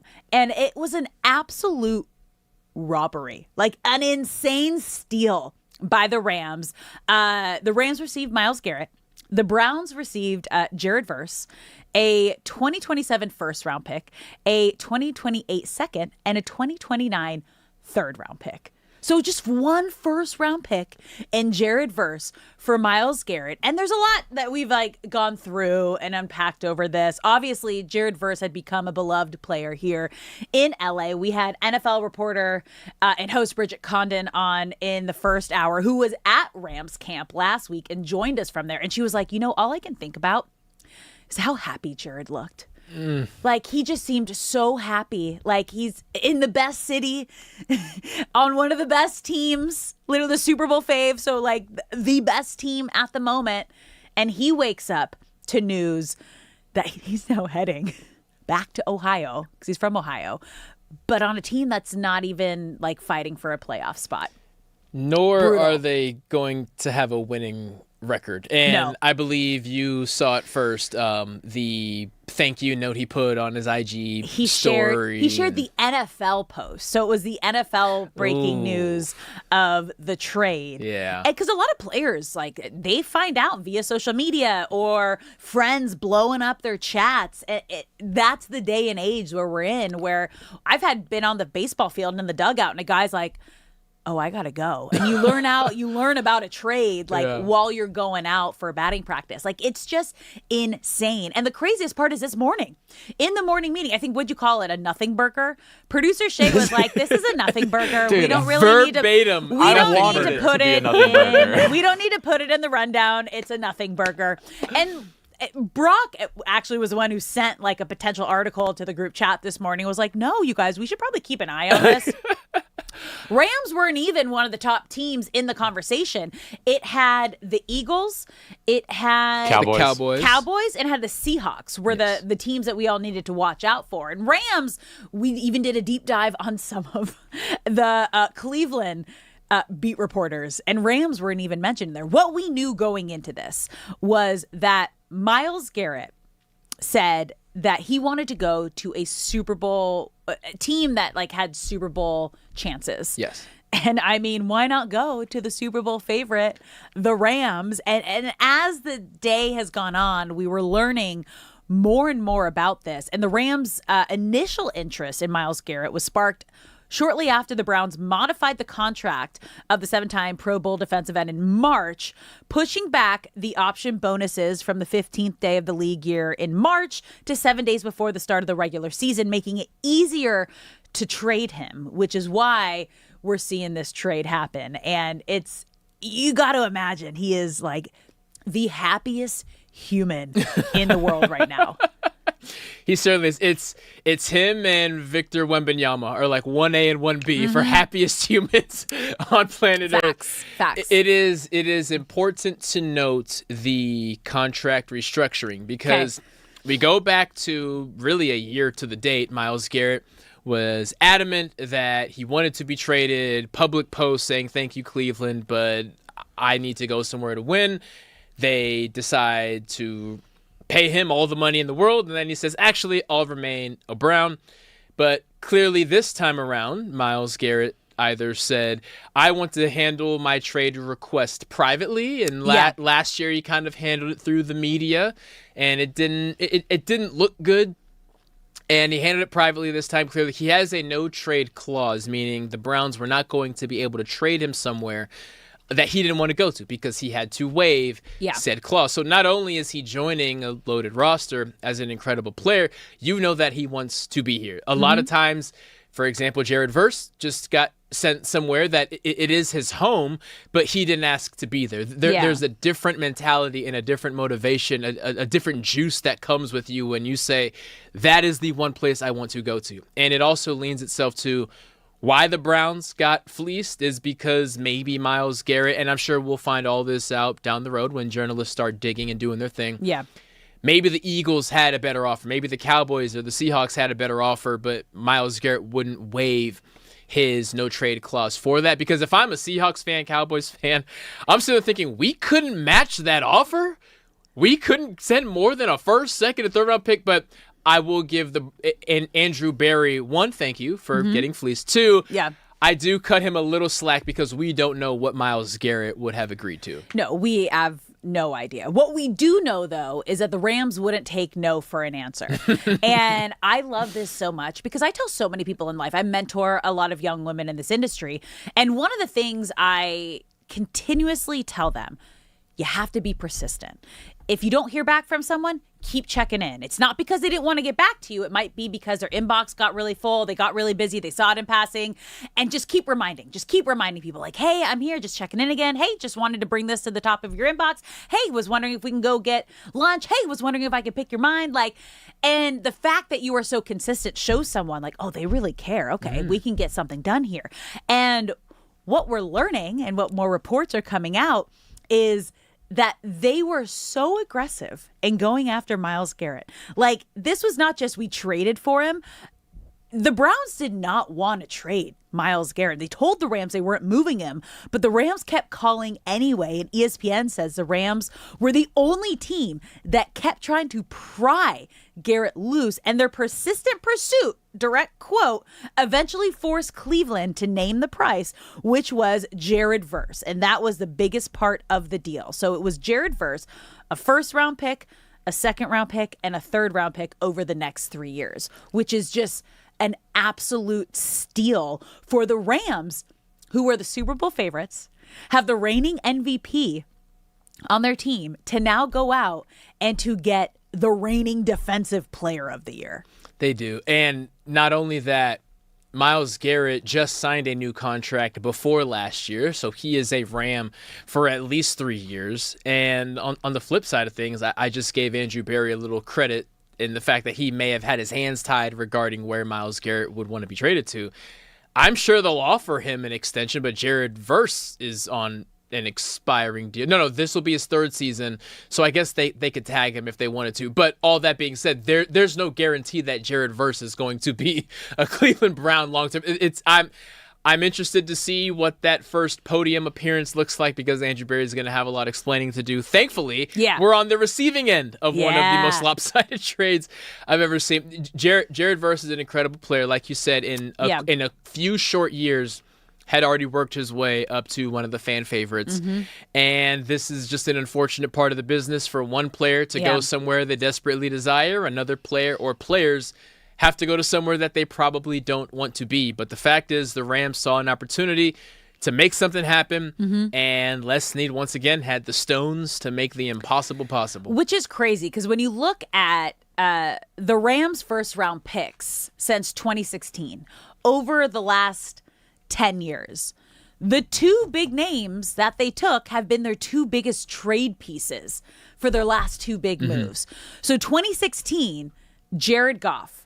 That was their big trade piece for Matthew Stafford. And the first year they get Matthew Stafford, they go and win the Super Bowl. They get a ring. 2017, none. 2018, none. 2019, none. 2020, none. 2021, none. 2022, none. 2023, none. 2024, Jared Verse just traded in the Myles Garrett deal. 2025, none. 2026, Ty Simpson. In the last 10 years, so they're their big first round draft pick. So when we go back to how heated our conversations have been around what the Rams did this year and Les Snead's whole mentality of F them picks, it was like, what is he doing? He's going against everything that we thought he was about. And then when you look at this, I'm a visual person. I need to see it right out in front of me. And when you see the three names that have been the first round picks since 2016, Jared Goff, the trade for the Matthew Stafford, Jared Verse, two Jareds, traded in the Myles Garrett, and then Ty Simpson. Backup quarterback. I don't even think he would be the back. Would he be the backup? Does he have enough experience to be the backup this year for Matthew Stafford? God forbid Matthew Stafford got hurt during training camp, there is no way Ty Simpson is seeing the field. No, absolutely not. But then this also makes you think of the energy that we saw around draft night and how much of this Sean McVay vampire energy was centered around knowing that this was something that they were trying to get done. Were they trying to get it done before draft night? Were they hoping that maybe this pick was going to be a piece that they were going to be able to trade to the Browns to get Myles Garrett? Like, now there's so many questions, and that won't come out right now, obviously, because they took Ty Simpson and he's a part of the team now. And it's like, oh, no, we actually didn't want you. We were going to trade that. And then that's what they decided to go and get.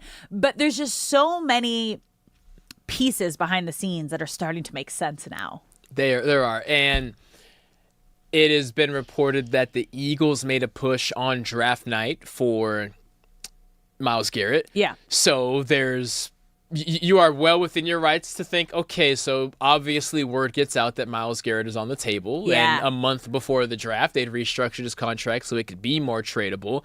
And if you're Sean McVay and you hear the morning of the draft that, hey, Myles Garrett can be got. Yeah.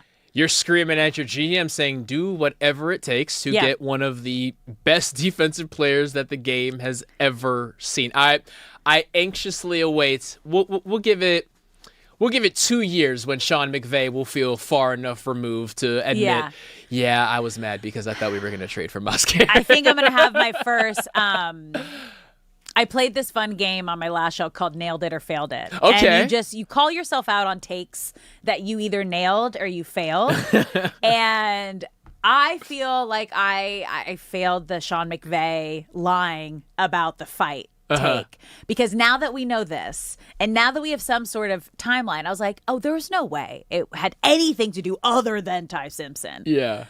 Not in a million years did I think this was a possibility, that they were going after the best defensive player in the game. And whatever went down in that war room right before that 13th overall pick in the first round of the draft, that they were trying to maybe make a move to get Myles Garrett, then that did not cross my mind ever. So I was wrong. Sean McVay, I was wrong. And if you thought that you lost the opportunity to get him, I understand that vampire energy. And I understand being that upset. And I understand the argument and the fight now, and I'm sorry. You know what? I'm sorry. You know what? While this is a room of growth, I want to apologize to Les Snead. If you're apologizing to McVay, I'm apologizing to Les Snead. Let's go. I still don't know how I feel about the pick, but you have not lost your fastball. For me, coming in saying you are an F them picks, we're always betting on the now kind of guy. Why are we all of a sudden planning for 3 years in advance? You weren't. You did draft Ty Simpson, but clearly he is still a all I care about is right now kind of guy. And so Les Snead, I apologize. Yeah, and if you look at their first round picks over the last 10 years, 2 of them were their biggest trade pieces. So if they brought in Ty Simpson even just to develop him, he could be a great trade piece in whatever happens towards the end of Matthew Stafford's career, after Matthew Stafford's time with the Rams. And again, if he plays as well as he did last year, which was an MVP season, we could have him for another at least 2-3 years. Yeah. Is what it's feeling like. Okay, but you earlier in the show were talking about, like, okay, what's the mindset of Myles Garrett? Right, you're coming to the Rams. You're coming to LA. Your Olympic gold medal girlfriend Chloe Kim is from LA. There have been reports that she might have had like a little bit of influence. Thank you, Chloe. Yeah, this is where you should come. So we thank you, Miss Kim. We thank you for your service, even if it's true or not. Like, you got to imagine, like, you want to be around your people and especially your partner. So that's awesome. But I asked you, like, what is he thinking about? Like, who's he talking to? And you mentioned Aaron Donald, and you go, yeah, what I would be doing is I'm calling up Aaron Donald and saying, how you feeling? Still in shape? Still in shape? Because I know you're still in shape. I don't see a world where he comes back, but apparently producer Shay says he talked about this recently. What did Aaron Donald have to say? Even when people ask me all the time, like, you sure you don't want to play? I'd be like, to be honest with you, I have no urge to play football no more. That's good. Sometimes in the back of my head, I'd be like, do I want to go out there again? I think about this, and I'm like, nah, man. I'm like, I was a guy that never wanted to play forever, but I always said I was going to do 8 years and be done. I just happened to win the Super Bowl my 8th year. I'm like, man, this is destiny. And then, but it's kind of addictive to like, you can't just win a Super Bowl and walk away. It's like, you want to experience that again. So Yeah. I wasn't fully done. I still had that. I wanted to experience that again. I know Sean calls you every year and is like, I'm going to say the first 2 years, they would still be talking, they'd talk about it, but it kind of quieted down because he kind of know where I'm at. That's my guy. We hang, we talk. Gotta love that honesty. Aaron Donald and Cam Hayward's. When you have that dog mentality that Aaron Donald has, once you're mentally out of it, you can't ask him to come back in. You can't do it. You can't do it. You have to at least ask. No, that's a killer. He said Sean McVay's calling him every single year asking him. Miles Garrett has to ask. Just off of principle. Just even in a sense of, hey, let's go grab dinner just as a welcome to LA. You're a Hall of Fame guy. I'm a Hall of Fame guy. They probably already know each other anyways. Oh, for sure. Let me get the key to the city via Aaron Donald. Take me to the restaurants, introduce me to all the people I need to meet. And at the end of the night, I say, hey, man, if there is even a 1% chance that you could consider putting shoulder pads back on, just know we are going to do something historic. And then you get out of the car and you say, see you later. And you just let that marinate. See, what I could see is him, like, how involved is Aaron Donald with the Rams? Is he help out, like, coaching staff-wise or front office? My understanding is he's occasionally in the facility, but not often. Like not even on a monthly basis. I've seen him in the facility on, like, a Rams post one or two times. Okay. But he has an open door policy. So if you are a Rams player and you want to work out with Aaron Donald, you go to his house, you go to his gym, and you work out with Aaron Donald. Okay. So what I can see is him being more involved this year. Now that they get a player like Myles Garrett and coming in and just, again, not like it would never be an overshadowing because it's like you are LA. Right. Like you are Rams. Like, and this is kind of ushering in that next Aaron Donald. Yeah. But like Myles Garrett is obviously the best defensive player in the league, 2-time defensive player of the year. I would imagine he might be around more only if Myles Garrett asks him to be around more, but not to come back and play, but just to have his presence there and his eye and the feel. Like, there's some people that just come in and the aura is there. I feel like Aaron Donald would be one of those guys. He is. He is. It is so hard to put into words the impact he has on a football field. Like, he was consistently triple teamed.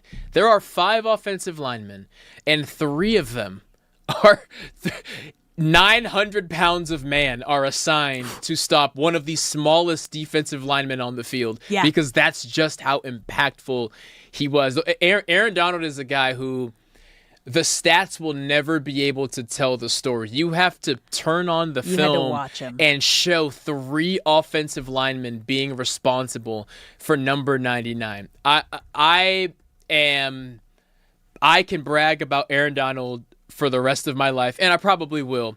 But the idea that Myles Garrett will not get some kind of welcome greeting from Aaron Donald, I'm expecting a photo of them at whatever the new hot restaurant is in West Hollywood, and it'll be an official welcome to LA moment.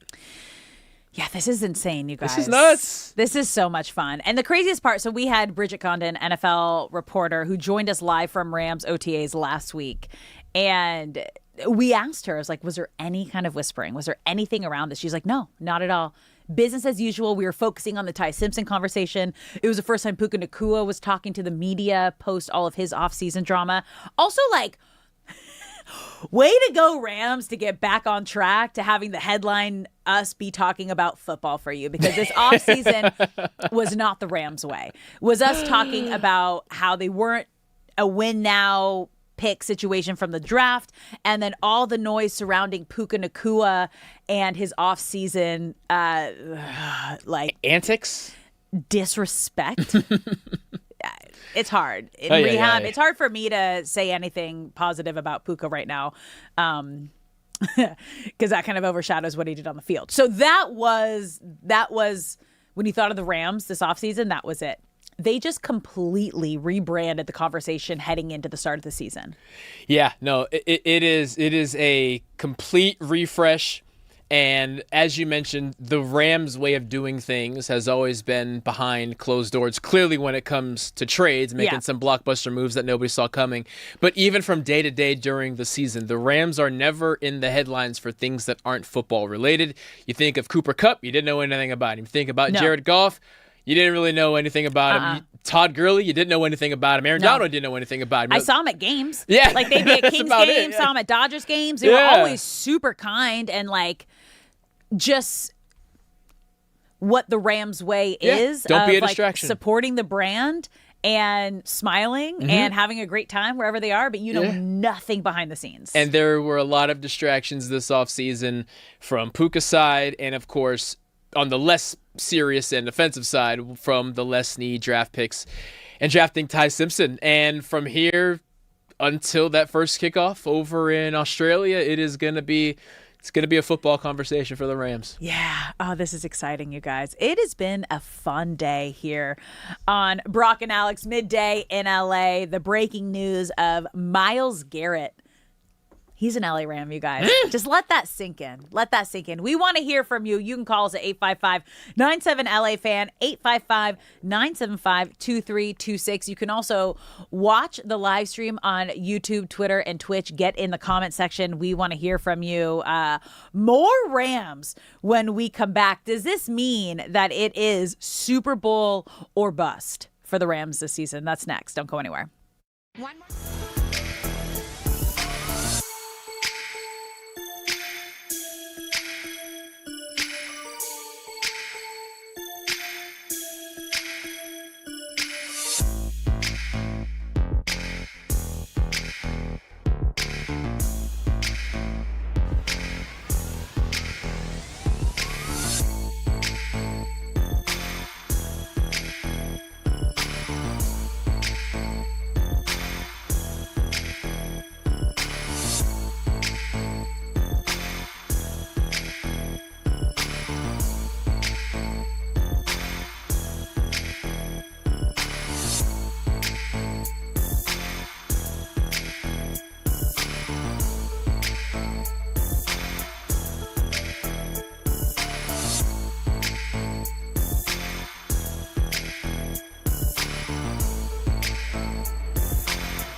What's up, LA? Welcome back to Brock and Alex on the new 97.1 The Fan. I'm Alex Curry here with Brock Vereen. Thank you for spending your midday in LA with us. Whether you've been listening to us on the radio, the Odyssey app, or the iHeart app, or watching us live on YouTube, Twitter, or Twitch, we appreciate you being here. It has been an absolutely wild day for LA fans, you guys. I mean, it's let it sink in. Let it sink in, okay? Because it's official. Myles Garrett, the two-time Defensive Player of the Year, is officially an LA Ram. So we had to get our girl, Believe Network and Rams insider, Aaron Coscarelli, joining the show right now.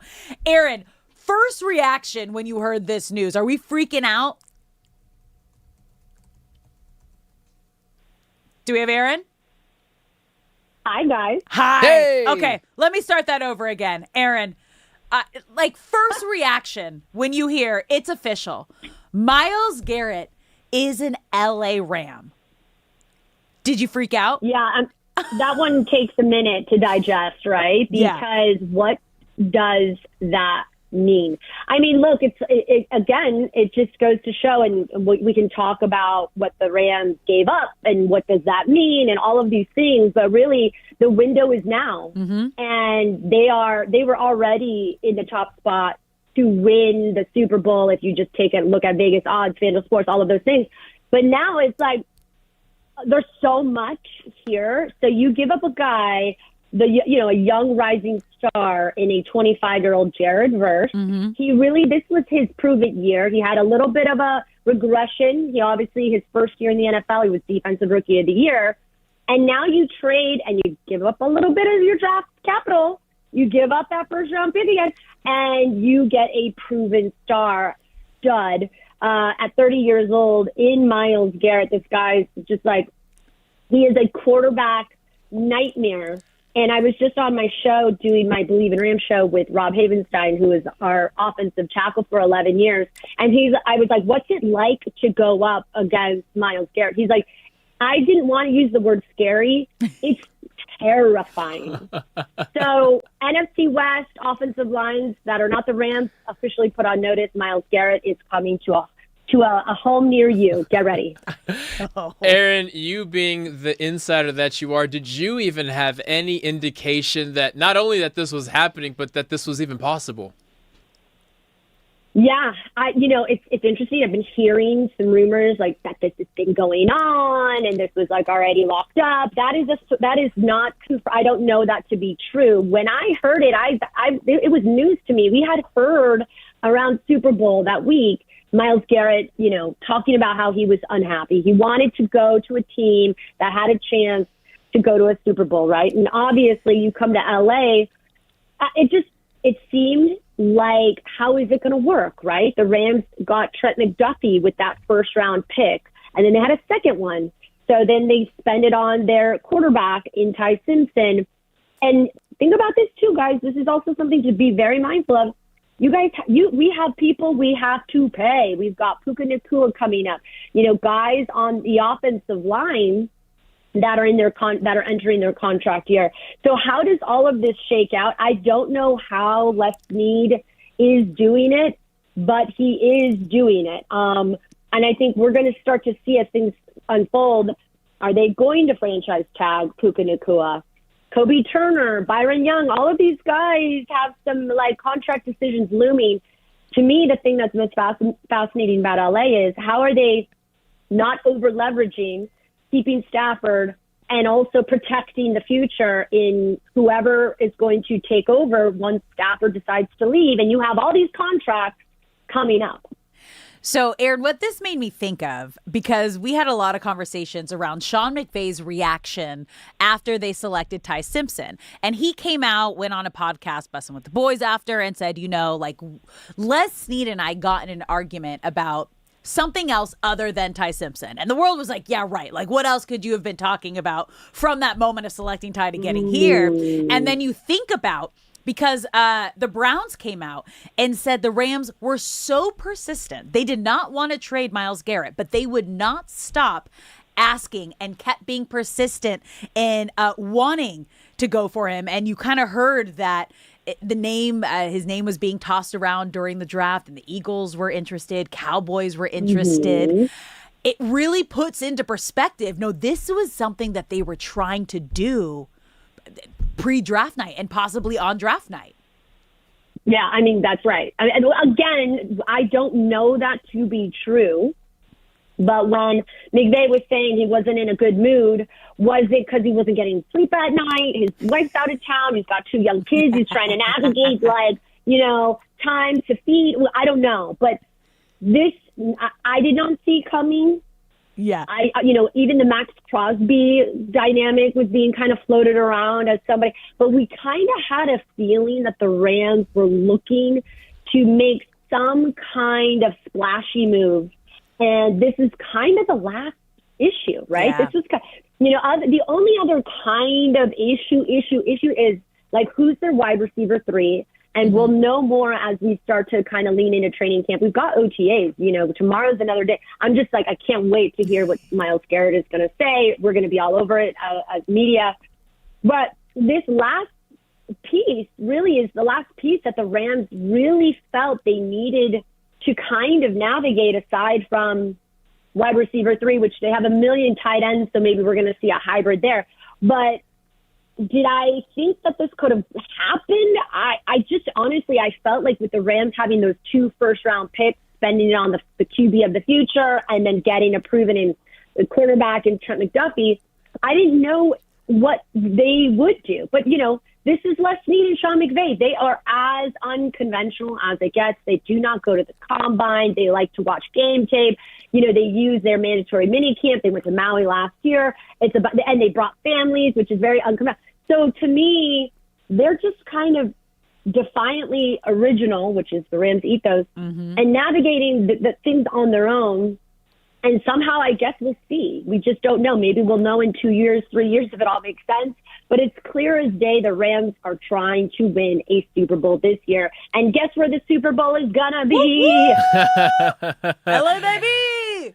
Aaron, when you are at training camp practice, you have reigning MVP Matthew Stafford over here throwing to Puka Nacua and Devontae Adams. You have one of the best corners in the league, Trent McDuffie, over there doing drills. And now you got Myles Garrett on the other side of the field doing drills over there. Where do you go first? How are you supposed to watch this team? I think that's a great question. I mean, it is like a plethora of riches in terms of just social media content. Maybe we should do our little side series of like, who's Aaron going to talk to today? Because yes, please. Right. There's a really good post that ESPN Research talks about. The 26 Rams now have the 25 NFL leaders in passing yards, passing touchdowns, receptions, receiving touchdowns, and sacks. Right? So the stats are going to be out of control. So, yeah, we'll see. So after adding Trent McDuffie, now Myles Garrett, how scary is this Rams defense going to be? It's so funny. So when I was asking Rob Havenstein, I was like, I wonder how Kyle Shanahan is feeling today, because there was kind of there's always a little bit of tension between the division rivals. Kyle Shanahan supposedly doesn't want to go to Melbourne. He was a little upset that it's like a home game for the Rams. We saw when John Lynch, I don't know if you guys caught it, John Lynch did a little smirk when Mia asked him how he felt about the Rams selecting Ty Simpson at number 13 overall. We like to, as the media, we like to stir the pot and make things nice and dramatic. And more. We want more. We just love it. It's so juicy. Like this, and they're kicking off things in Melbourne. First game of the week. To me, like it's must see TV, entertainment value. This is why sports content is undefeated across the board, guys. I mean, to me, I just think that look, NFC West is, to me, the best division, certainly off of what we saw last year, 3 teams going to the postseason. What does this say? I mean, it's look, they're doing everything they can to make sure they, keep Sam Darnold and trying to figure things out with, going up against the Niners. I think that you can say, arguably, certainly in the NFC, they are one of the best defenses now that you add a guy like Myles Garrett. Aaron, your podcast co-host Rob Havenstein knows a little something about having to block guys like Myles Garrett. How does he feel about this offensive line who now has to practice against him every single day? Oof. Right? That's good. I mean, but think about it. It's like it's scary, but it's the best competitive advantage that you have. You are who you surround yourself with. So you think that, Myles Garrett now in the locker room, he is going to elevate, and not that they needed it, because the Rams culture, the discipline, how Sean McVay, connects with his guys, Chris Shula, now you have Cliff Kingsbury there kind of manning the offense. Discipline, culture, and chemistry and maturity are like the main themes for the Rams moving forward. So I'm not surprised that they brought a guy like Myles Garrett into that locker room. It's always kind of unnerving, right? Because you're like, okay, he's going to get a lot of attention. He could be a little bit of a distraction. I had asked Rob, what's that like? You've been in that locker room for 11 years with the Rams. He was the longest tenured Ram before he retired. Wow. And, so think about that. That's always a thing to think about. Like, how does he kind of, navigate in a way where there's cohesion, it's not distracting. And just because you have a talented football player on the field does not mean he necessarily blends well in the locker room. But I think that's going to be a point that the Rams, which they're very good, they make sure connection, community, culture, those are like the main themes. So we'll see, but that's going to be a thing, I think, that the Rams will focus on with kind of bringing Myles Garrett over and making sure he, the cohesion along the defensive line for sure, but the team as a whole. Okay, so now that they made this blockbuster move, you have the reigning MVP, you have the reigning defensive player of the year. This is officially like win now scenario with all the comments that were happening with the first round pick. Like, we can throw those out the window. Like, these are win now moves. Is it officially Super Bowl or bust mentality for the Rams this season now? Oh, yeah, absolutely. It's Super Bowl or bust. We don't know Stafford, just because he signed a 2-year deal or has a 2-year, contract, if you will. He goes year by year. Mm-hmm. So that's why they had to get a Ty Simpson, because in the event that the Rams win it all, he could Peyton Manning it and just, ride off into the sunset, which I think he probably would like to, right? Yeah. So we just don't know beyond this year if Stafford's coming back. So what does that mean? Okay, you've got an elite quarterback. He's now 38 years old. Now you've got an elite rusher. Now you've edge rusher guy. You want to make sure you're insulated in the event Stafford decides to retire. And to me, this Myles Garrett now coming and becoming a Ram says all you need to say when it comes to the Rams are being all in on Super Bowl or bust. And this one's just for the girlies. Obviously, we love his Olympic gold medal winning snowboarder girlfriend, Chloe Kim. How much of an impact do you think she had on this? I mean, right? Yeah. She's probably She's like, from listen, LA. I want to go to the beach, to surf. I want to hang out with Dude. I mean, listen, I'm not biased at all, Alex. What do you but mean? You're from LA. We are biased. We're We're all really born and cool. raised We're in LA. the coolest. Yeah. No, it's literally the Born and best. raised in LA. It's the best. It is. I mean, I think also, too, they know, they're aware, SoFi. I mean, it's here. It's going to be, not only that, the Olympics in 28, right? So we've got FIFA in June. Listen, LA and the sports world, to me, it's the best sports capital of the world. And having Myles Garrett and his super cool girlfriend coming to town, Dude. Sign us up, Alex. Dude, we are here for it. Aaron, we appreciate you so much. Jumping right from your show, your emergency show on the Myles Garrett News to come on ours. We love you so much. And I'm so excited to hear all of your insight that's going on at practice this week. And you said he's talking tomorrow? Are they getting him tomorrow? I don't. Well, the OT, he may not. We have OTAs tomorrow, and so someone probably will. It may be Chris, it may be Sean, we don't know. But you know what? If I get any good news nuggets, I'll let you know. Yes. But I appreciate you guys always having me on. Alex, you're my number one. I love your show, and appreciate you guys. Thank you, Aaron. Thank you, Aaron. Oh, we got real lucky today. That was, what a fun day. This has what been a awesome. fun day. Breaking news 20 minutes into the show. I'm riding high. And one of the I'm most riding high. insanes. Hey, that's look okay. who's joining. We're going to break right now, but you know who's walking in right now? He just can't wait You to just talk saw about Myles him Garrett. walk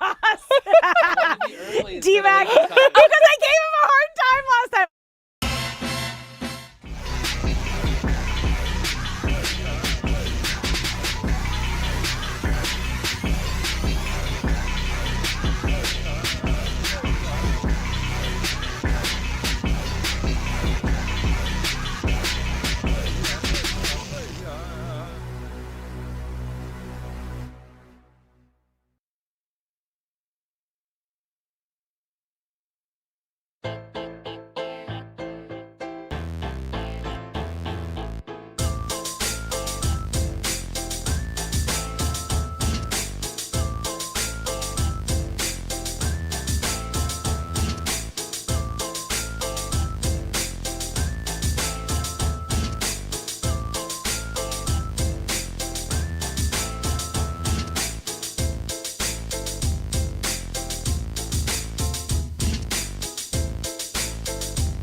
To spin your midday in LA.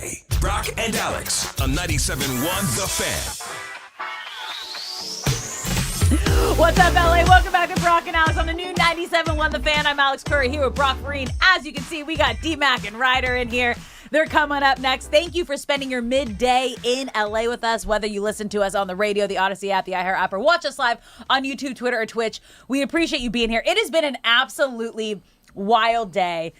Myles Garrett, officially a Ram. News broke about 20 minutes into our show. So I was listening. It has been a giving day. And you know what? I meant to give you guys this on Friday. So since LA is just getting a bunch of stuff today, I have gifts for both of you. Wow. I'm very excited.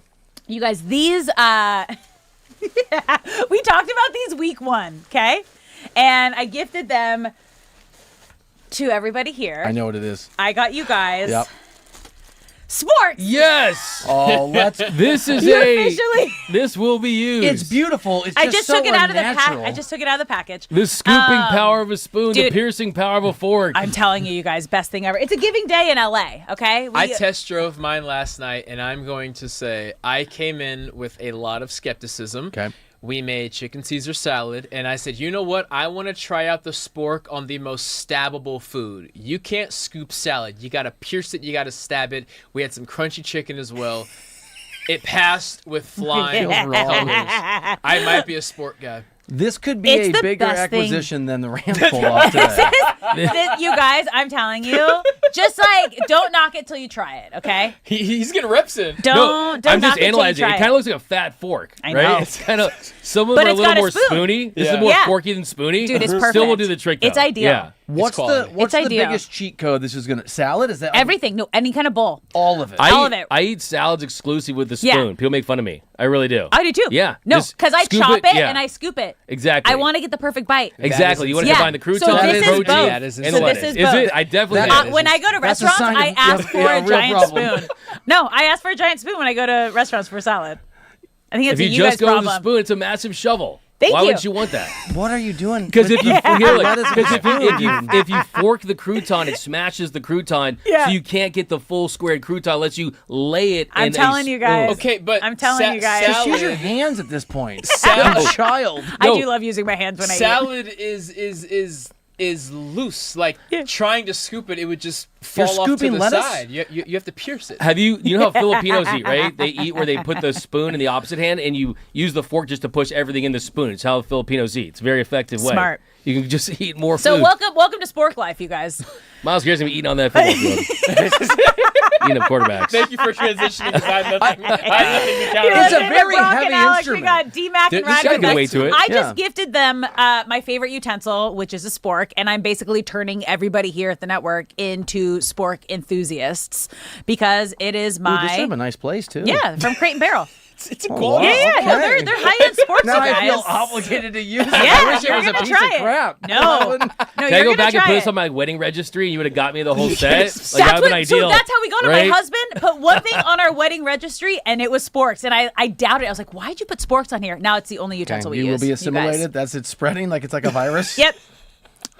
Welcome. Okay, so I want to go back to the bigger giving move of the day, and that was the Rams getting Myles Garrett from the Browns. And what they gave up, you said you were listening. I was listening Bill, to you guys while when we the news were, broke. Yeah, while we were driving in. So what was your first reaction? That my co-host called this a week ago. I realized. No, you didn't. Wait, Yes. excuse me, what? Yes. Okay. Yes. Well, so yeah, I mean, look, Yes. they after the Matthew Stafford deal, when that got done, that set them up to make a big trade like this. Byron Young, really good. Jared Verse, a lot of potential, not the ceiling that one of these other guys have. And it just felt like they were going to make a big swing, and I threw out Myles Garrett because that's what the Rams do, right? They don't go for like the second or third tier guys. It's the Von Millers. It's the top the Jalen Ramsey types. And they wanted Myles Garrett for a long time. They've been working on this for a long time. They tried to maybe get a deal done where it included Byron Young, and they kept the first-round pick. Ultimately, they trade Jared Verse, and they get who I believe is not only the best defensive player, I think he's the best player in the game totally. I think Myles Garrett is that good, and they got him with the Rams, and hey, they're all in once again. Who do you know on the inside? Come on, because even this D-Mac's morning, like a sports spork. Because he is able to unravel combos he's you a- never saw coming. I know the long snapper, okay? dude, it's got to be It's always someone the players. Be careful, there is a long snapper, and you just got him in trouble. Because even this morning, when Brock sent us an article that was like fans putting together the idea, or it was a guy who used It was just explain this. a random guy who actually broke the Micah Parsons to Green Bay trade last year. But by all means, he's not like some established journalist. He's just some dude. And now I think he was just D-Mac the whole time. Well, here's the thing. Maybe that is D-Mac. It's his Maybe burner D-Mac's account. burner. So I'll tell you what. Yeah. It was a couple of it was like March 6th, I believe, Okay.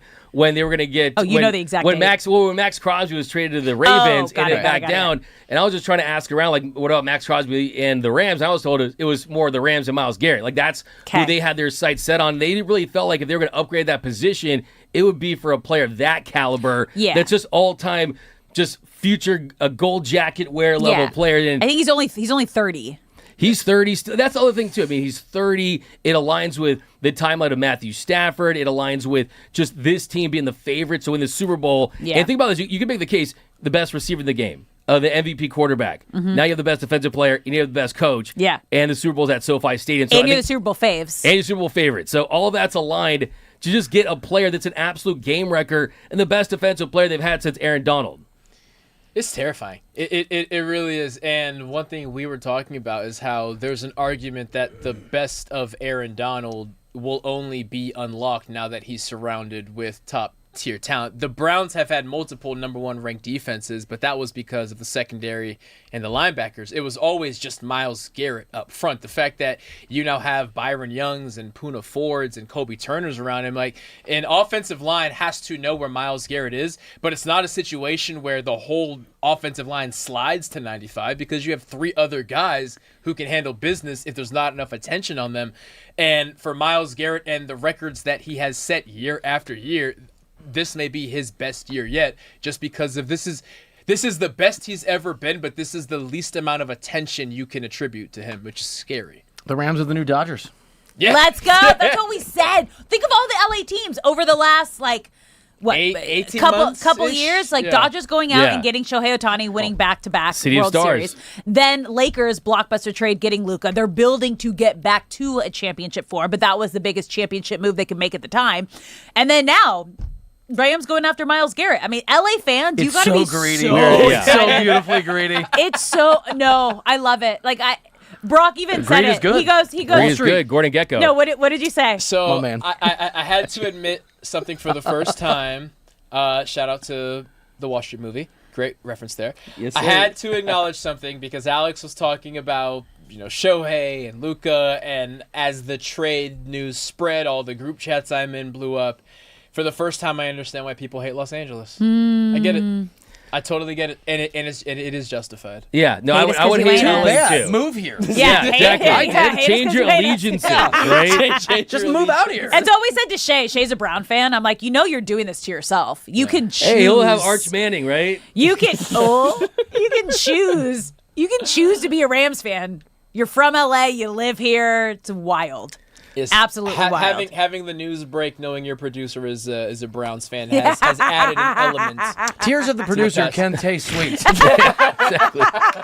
Many have said he fell to his knees in the production room right there. Just where did he go? Just collapsed. Yeah, no, he's going down like it's an elevator. Also, this is why Shay canceled dinner. Oh wow! Do you know it's He's in mourning. That's some it's weak so sauce, funny. bro. Yeah, he told me about it, and then he's like, "Oh no, I'm not going anymore." I was like, "Oh, okay, I have got it." stuff to do. Yeah. Yeah. Tears alone in your bedroom. Well, no, that was before. That was like 12 hours Don't before. let the facts get in the way of a good take. You know it was coming.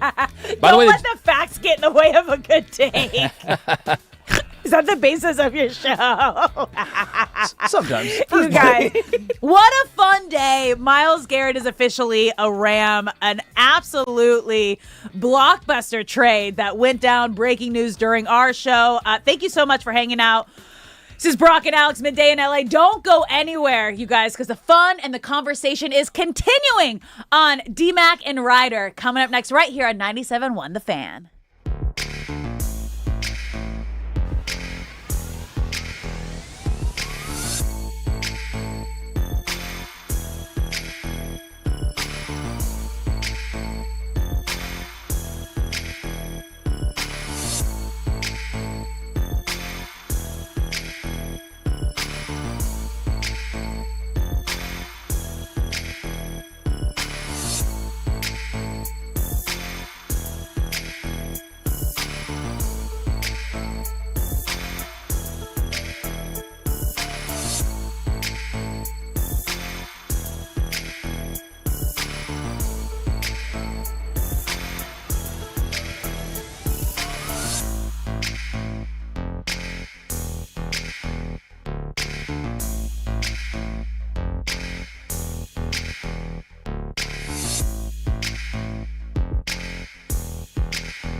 sports talk.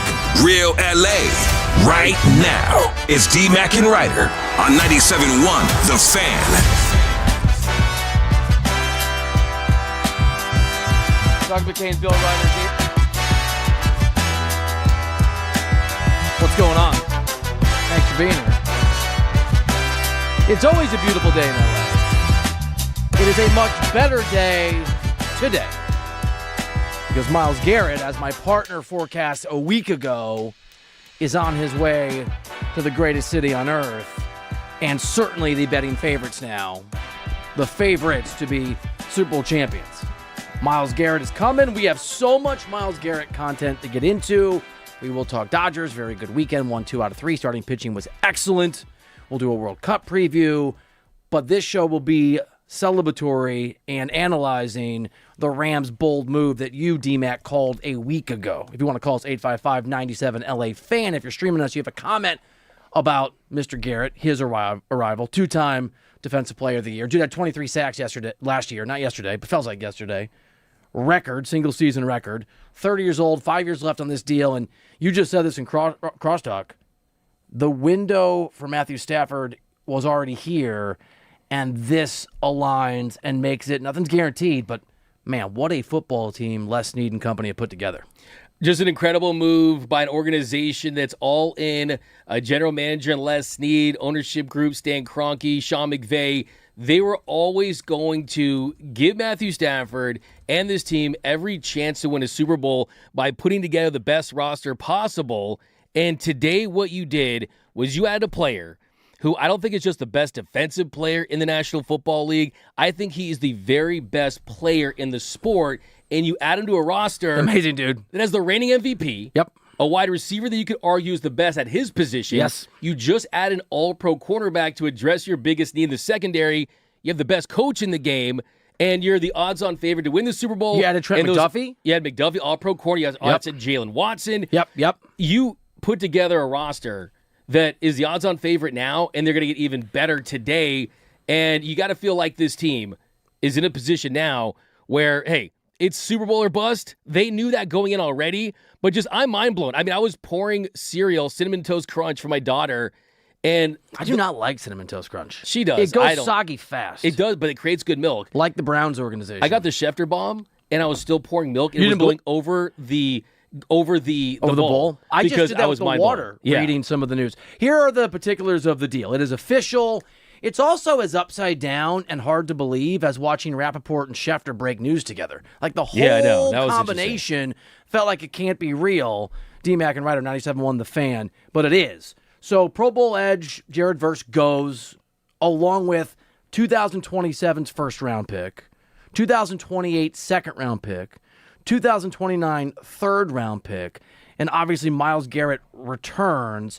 And some of the reporting out there, because there's so many insiders trying to get to the bottom of when this happened and what happened, Les Snead was apparently extraordinarily persistent. The Browns, at least behind the scenes, claimed, according to the reports that are out there, that they were not willing to trade Myles Garrett. They didn't want to do that, and Les Snead apparently just kept picking up the phone. And Jay Glazer, D-Mac, I don't know if you saw this, there's so much coming out, reported in the last 20, 30 minutes that the Rams and Browns started talking about Myles Garrett since draft time. And one of the reasons that the Rams, and we'll get to Ty Simpson in a little bit, selected Ty Simpson in the first round was because they knew they'd be without at least next year's number one because they planned to make this or a big move. Quote, Rams were hoping to make it all draft capital and fought to not include Verse in deal to the end, but he was necessary for the Browns to get the deal done. That's according to Jay Glazer. So a lot of machinations behind the scenes. It sounds like the Browns played hardball, and we'll get into all this. From a football perspective, I absolutely love it, and I made this point in crosstalk. It's very Dodgers-like in the sense that the Rams have a window, they have an opportunity, they're an ambitious organization, and they have done everything they can to win now and to be the favorites to be Super Bowl champions. Long ways between here and there, and I know that some people have hit both of us up around the country and go, I kind of like it for Cleveland.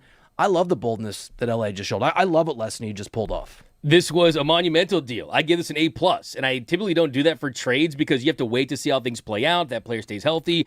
Do they win the ultimate prize that the Rams are going for? And that is another Lombardi trophy. But let's start with the Jared Verse side of this.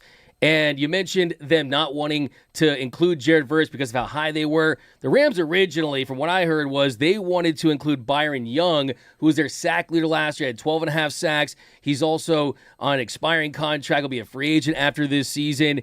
And ultimately, they went with the player that had a higher ceiling than Byron Young that's also under contract for a couple more years. But here's why, and one of the many reasons why I give this deal an A+, is first and foremost, Myles Garrett is a superior player. You go from a guy that had 7.5 sacks in Jared Verse to a guy that had 23 sacks on a bad team in Cleveland where they're going against teams that are running in the last 2 or 3 quarters of that game, so not many sack opportunities, but also there's a world where the Rams would have to pay Jared Verse more money than they would pay Myles Garrett through the course of this contract because the market for edge rushers has been reset. Will Anderson from the Texans got $50 million on that remaining deal. So think about that. Myles Garrett could be a player that's not only better, but also more cost-conscious long-term. And here's the other thing, too. With the outs on the deal, you get Myles Garrett for 2026 and 2027.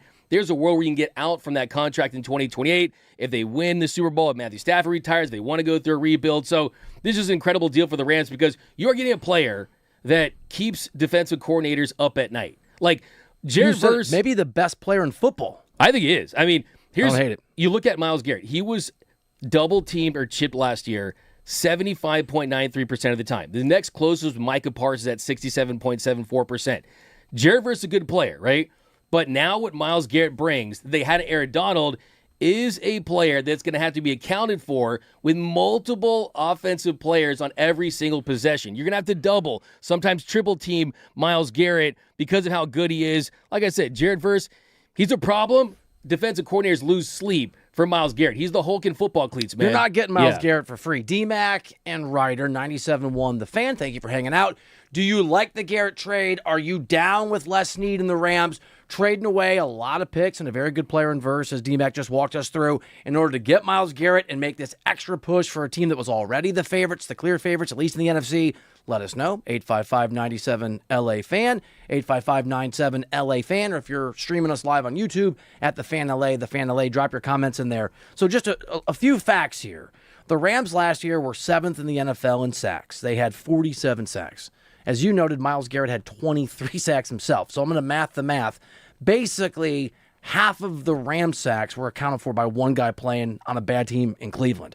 This was a football team last year that were 16th in yards allowed per game, 10th in points allowed per game, and obviously had the best offense in football. They've added McDuffie. They've added Garrett.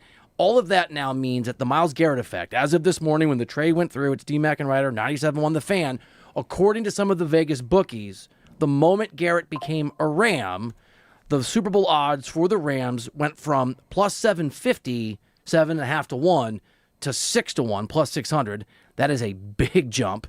The odds that they win the NFC went from plus 400 to plus 325. The Browns Super Bowl odds, however, from 250 to 1 to 300 to 1. And Myles Garrett's Defensive Player of the Year odds went from plus 475 to plus 400, and his sack total is now 15.5. If you want to bet the over-under for how many sacks Myles Garrett will get with the Rams, it was only 14 for the Browns. So a bunch of numbers that tell us what we know. It's not just a great fit for the Rams. It's a great fit for Myles Garrett where he's going to get to cook. This is such an opportunity for him too. Yeah, to win. Those are great stats you point out about how good the defense was. If you look at the DVOA, kind of a really good, advanced, all-encompassing stat for the defense, Bill, they were 4th last year in a team that had a below-average secondary and didn't have Myles Garrett. And now you add Myles Garrett instead of Jared Verse, and you're going to see a Rams team that is not going to have issues closing out in the fourth quarter because they've had a massive upgrade on a talent standpoint. You look at the pressure versus Myles Garrett. Jared Verse, his time to pressure of 2.87 seconds, that was really good, really solid. But it's not where Myles Garrett is. He's faster there. Another thing, too, is when it comes to pressure to sack ratio, one thing I heard from internally about the Rams is the bull rush of Jared Verse. He can get to the quarterback, but with that bull rush, you're kind of upright with tackles a lot of times. You don't finish the job. He had some missed tackled issues. Last year, he had a 8.4% pressure to sack ratio. That was the 4th lowest among edge rushers. It's a great stat. Myles Garrett, 23%. So almost a quarter of the time he creates pressure. he's a game wrecker, and things are happening, and he's wreaking havoc. D-Mac and Reiter 97.1 The Fan. Myles Garrett is a Los Angeles Ram. The Rams are the clear favorites to be Super Bowl champions. Now, it's a long season. There's a long ways between here and there. Do you buy their odds? Do you like the move? There are certainly some people you and I have talked to around the country who don't love it. The Rams give up Jared Verse, as we just talked about, 2027 first-round pick, 2028 second-round pick, 2029 third-round pick. That's a haul. I mean, good for Cleveland. They won't know how to utilize it because they're the Cleveland Browns, but Myles Garrett is as good a player as the return was going to be a significant outlay to get that guy. And one of the things, D-Mac and Reiter here on 97.1 The Fan, that struck me, because I've been thinking about the Dodgers, obviously, a lot lately as we're in the third week of doing this show and this new station here, the new 97.1 The Fan, the voice of LA Sports. I've been thinking about the Thunder, who just went down to the Spurs over the weekend. We'll hit that a little bit later in the show. One of the ways that the Thunder built themselves into a really good team is that they zigged when everybody else zagged. And there is it's not overly prevailing, but a lot of NFL people, a lot of NFL teams believe that you have to have some balance, that they value draft picks, especially first-round draft picks, and the Rams have done it a different way. Since 2016, they've only had 3 first-round picks. One of those picks was Jared Goff. One of those picks was Jared Verse. One of those picks is Ty Simpson. That's it. And they've still been in a couple Super Bowls. They've won a Super Bowl. And so for me, it's not just the idea of the boldness to go and just say to hell with the future. We'll worry about down the line. The Rams have made an organization. They've succeeded without first-round picks for the most part for a decade. That being the case, I love that they just said to hell with it, and you were on this last week. You knew this was coming because you talked to people within the organization. I love that they gave away what they had to in the future to go get a guy to try to win right now, even if that's a little counterintuitive to how a lot of football teams operate. When everybody's doing one thing, if you do it the other way, and you're Les Snead, like Sam Presti, you're as good at your job as anybody else in the game, I think it gives you an edge. Absolutely, and that's what the Rams do, right? They're not afraid to take big swings like this when they feel like they're a championship-level team. And the Rams are different than other teams, right? They feel like they have to chase a championship and they have enough pieces in place. And they felt that way. And you mentioned Jared Goff. This is essentially the Matthew Stafford Jared Goff trade reincarnated. You right? just took this out of my brain, right? dude. I just had this. Wow. Look at the similarities. Yeah. Both named Jared, first of all. Jared versus Jared Goff. Also, before Ty Simpson, that was their only first-round pick in that stretch. Great shit, yeah. And what was Jared verse? Pro Bowler, not an All-Pro. What was Jared Goff? Pro Bowler, not an All-Pro. So what the Rams do is we're going to develop a guy. If we think he's great, good, but instead of having to pay that guy, we're going to try to upgrade for the best player available at that position. Yes, there's a lot of great quarterbacks along with Matthew Stafford, but Myles Garrett, 100% the best player at his position, possibly in the entire game. So they followed the same it's the formula. Exact same. D-Mac and Reiter 97.1 The Fan. Can I add to that? Add. Let me add to that is such a beautiful perspective and a great take. Not that you're worried about guys being hungry that are as talented as Stafford and Garrett, but the other similarity here that strikes me as you're walking us through it is both of these guys were massively talented and they failed. Not because of themselves, but because this is a team sport.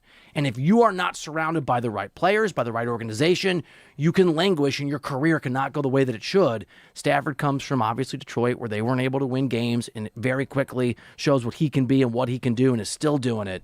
Myles Garrett is one of the most successful players who has not had actual success because he's been a Brown. And like Stafford, like that comp, he now arrives somewhere where he has the opportunity to not just be great, but to be great in the service of actually winning meaningful football games for the first time in his professional career. Exactly. I love that. I think that's spot on because we were talking about Myles Garrett last week. One thing we talked about was him being the Mike Trout of the NFL, right? Generational talent. Myles Garrett, the first player in history, the youngest to 100 sacks. Last year, he makes history with 23 sacks, but he was playing for a team where he said himself he wanted to get to a contender. And we know that the Cleveland Browns were not close to being a contender, and now he's with the Los Angeles Rams. There is a lot of pressure because I think if you look at, if there's a con to this, the con, I already gave an A+ trade, so I don't think it's going to be anything other than that, is... And you don't drop those easily. I don't. I'm not a big A+ You're a tough guy. grader. Look, you're a mean professor. I am. In a good way. I am. I mean, I don't want to... Gotta earn it. I'm not going to drop Les a Luka Snead. take right now, right? But I do think this is as good of a deal as you can get for a team on the timeline that the Rams are in, where you have to win the Super Bowl this year. Not next year, not 3 years down the line. This could be Matthew Stafford's last year as a quarterback. It's not guaranteed that it is, but it could be. And you do not want to waste a generational talent like Matthew Stafford without a defense. And all about Stafford, too, is Myles Garrett could extend Stafford's career, right? Like, I'm looking forward to winning games 17-3, right? If this means that Matthew Stafford doesn't have to outscore opponents 35-32 in some games, I'm all here for it. Just hand the ball off to Kyron Williams, to Blake Corum, because Myles Garrett had 3 sacks, a forced fumble that led to a touchdown. So this could even lengthen Matthew Stafford's career. If you were going to rank the bold additions to LA sports in the sort of near past, I would put after Shohei Ohtani, and does that even? I think it counts, even though it's the Angels and they're technically here. It's up there with the Stafford move. And to what you just said, I'm not disrespecting Stafford, and the Rams don't win that Super Bowl without him, and he's the reigning MVP. It might be even more significant because it gives Stafford the opportunity now to reasonably, if he plays 2 or 3 or 4 more years, something you said a week or 2 ago here on DMAC and Reiter, you thought was very possible and was maybe a part of his ambitions for the reason you walked us through. It gives Stafford the opportunity to walk away with multiple rings, and we should do a deep dive on this at some point this week, but if Stafford wins 2 more rings, which I don't think is a crazy thing to talk about now that Myles Garrett is a Ram, he becomes for me in the conversation as a top 4 or 5 quarterback in the history of the game. And I know you and I aren't really aligned on Aaron Rodgers, but Aaron's got 1. Stafford gets 2 or 3. It's an easy leapfrog for me. And he could win another MVP, too, not just postseason success. So I absolutely agree with that take 100%, that everything's on the table for Matthew Stafford. He made it very clear a couple years ago that he wanted to be in Canton. He wanted to get a gold jacket. Well, guess what? He just got a guy who's going to be another gold jacket getter in Myles Garrett. And I just can't say enough about the upgrade here as far as, look, Jared Verse, he's a sledgehammer. Myles Garrett, he's a demolition ball. He's a whole demolition team. He's a wrecking ball. Like, this guy is another level of player. And I think, too, you mentioned kind of those trades. I was kind of hinting at this before the show. Like, I would put this trade over Luka Doncic to the Lakers. I really would. I love that because to that exact point, we just got a comment on the stream. And if you're commenting on the stream at the Fan LA over on YouTube or X, get in there, give us your take on this Myles Garrett trade, this arrival of this superstar, this gold jacketed edition, as DMAC just put it here on DMAC and Reiter to the Rams.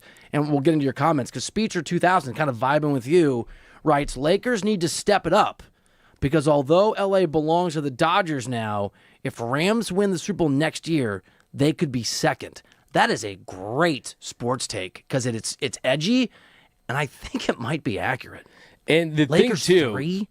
and I was talking to someone about this, too, is that the Lakers will always have the global popularity, right? It's always going to be the Lakers are the biggest, most popular team from L.A. around the world, but we also know that this is a city, if you win, you're in. And if you win another Super Bowl at SoFi Stadium next year, then guess what? More Rams fans, right? SoFi Stadium will have less of the fans of other teams, which you hate to see, right? Even though when the Niners were there, it was Bang Bang Escalator Gang when they were all going out when they were leaving, right? You're going to see more Rams fans. So that's another big part of this as well, is taking advantage of another Super Bowl in LA and just continuing to endear yourself to this city. And look, football obviously is incredibly important to Southern California, but there's been a revolving door of teams and or no teams. And so relatively speaking, in the history of the National Football League, the Rams and the Chargers here is a new occurrence.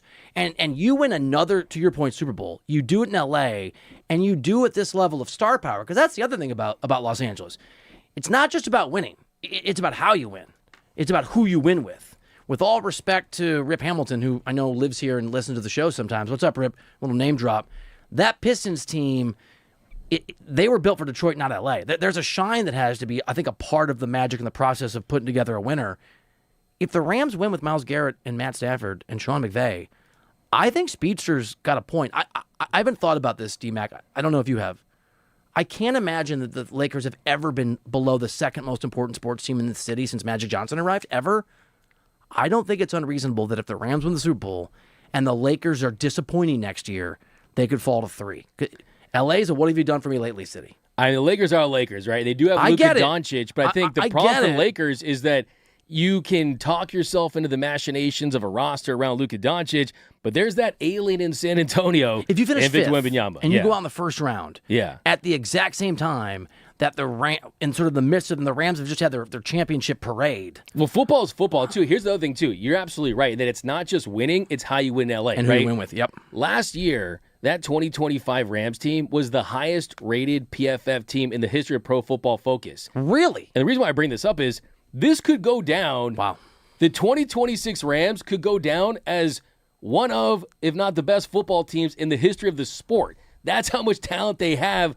Talent, coaching, everything's in front of them. So if you win a Super Bowl, and Matthew Stafford has the kind of year that he has, and Puka Nacua is doing Puka Nacua stuff and winning Offensive Player of the Year, you got the defense is just going to be lights out. Like, we're talking about a team that could win 15 games next season if everything goes right. That's how much of an upgrade Myles Garrett is to your defense. 16-1's not crazy. D-Mac and Reiter here, 97.1 The Fan. We see a lot of you streaming, watching there. Thank you. Please push the like button, push the little bell button, and give us your comments on what you what you think of this Myles Garrett trade. Are you as enamored with the Rams sending Jared Verse and a first-round pick in 27, a second-round pick in 28, and a third-round pick in 29 as D-Mac and I are? Let us know at 855-97-LA-FAN, 855-975-2326. Drop your comments in the stream. We are not done talking Myles Garrett. We have a lot to break down here.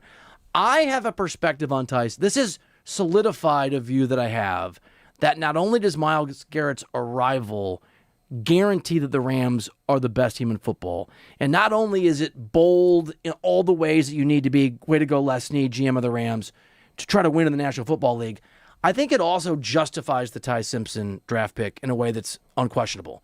But I think my partner might question me on that. So we'll dive into that part as well next year on D-Mac and Reiter. Father's Day is about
D-Mac and Reiter on 97.1 The Fan. Myles Garrett, if you missed this somehow, is a Los Angeles Ram. Cleveland has acquired Jared Verse, next summer's first-round pick, 2028 second-round pick, and the Rams' third-round pick in 2029. We are taking your thoughts, your phone calls on whether or not you like it, love it, hate it, worry about it. We love it. 855-97 LA Fan. Gabriel in Torrance, appreciate you listening, appreciate you calling. You're on D-Mac and Reiter. What's up, Gabriel? Hey, what's up, fellas? What's up, man? Hey, I just want to say I'm actually one of those I'm a diehard Niner fan, but to see you guys pull out this trade, man, it's much respect to Sean McVay and the crew. I can't believe he did that, but I wish Kyle Shanahan had more balls than he does, man. Because Sean McVay, this guy just does what you need to get done to win a Super Bowl, and I wouldn't be surprised if you guys actually win it all this year. Gabriel, thank you for the call, man. I was going to say, D-Mac, it's probably heartburn. As much as we are like, wow, it is heartburn time in Seattle, in San Francisco, across the entire NFC. Absolutely. I know that Kyle Shanahan's not going to sleep as soundly tonight, right? Like I said. Kyle Shanahan can't. Okay, bang. I mean, come on. Give one. Yeah, you can do it, Bert. Yeah. And it begins. And I'm the Myles Garrett of humor. I don't know if you knew that. Hey, the Rams are miles better today. Finally playing with the right partner. The Rams are miles better today after trading for Garrett. I heard you the first time. Okay, but to Gabriel's point, and I'm very curious to know, and I would like to ask him, like, did you grow? I bet you Gabriel's one of those guys who was a big NFL fan. Maybe his family like Jerry Rice and Steve Young and Joe Montana, and he probably grew up in L.A., but as a Niners fan by default. So I'm curious to see how we get that fan to join the Ramley, to become a Rams fan and do moves like this, championships to be won. That's how you do it. That's how you convert people to this fan base. I don't want them. You know what's even more disrespectful? I grew up a Bears. I'm a Bears fan.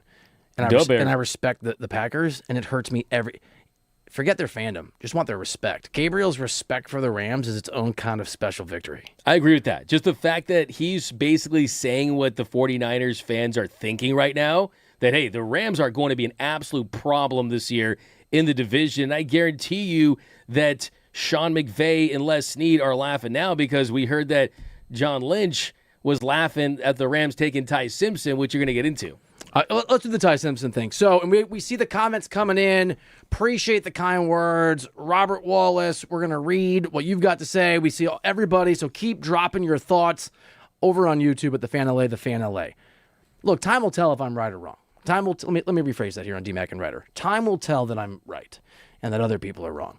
I understand the pushback and the frustration, Doug, about Ty Simpson as a first-round draft pick. And the argument, and you and I have had this, we've had people call in, the point that people made was you have this limited window right now for Matt Stafford. You've just given him an extension.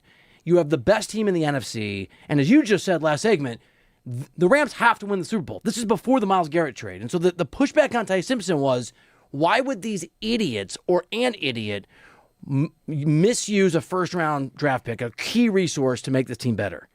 And the fact that they could go and they could get Myles Garrett, they could add 23 sacks last year, an individual season record. They could bring in, to your point, D-Mac, not just the best defensive end, not just the best defensive player, the best maybe football player in the NFL to a Rams team that's already added Trent McDuffie, that has the returning MVP.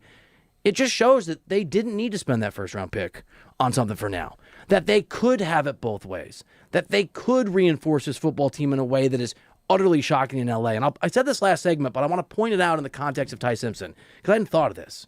Since 2016, the Rams have had 3 first-round picks. That's it.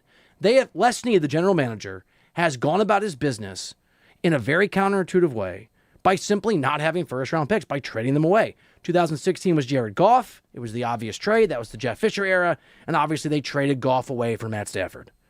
They made it to a Super Bowl a few years after that. They won in 2021 without having had a first-round pick since Goff. And then in 2024, they drafted Jared Verse and obviously just traded him for Myles Garrett along with those picks. First, second, third rounder. Next year, the year after that. Ty Simpson arriving has no bearing on how the Rams do business, I will argue, here on DMAC and Reiter, 97.1 The Fan, because they haven't used first-round picks to build a winner. And everything that we see and know about this Rams organization has largely been done and predicated on not having first-round picks, on trading them away, on believing that the process the Rams have is more valuable than the idea of drafting and developing somebody. And my point is, who cares if Ty Simpson's here? Now they've got a guy that if he works out, maybe can be Jordan Love. You can sit for 2 or 3 years. Maybe it goes, but it doesn't matter if it doesn't, because they are the clear favorites to win a Super Bowl, and they've got a quarterback they think can be good. I think this justifies everything Les Snead has done.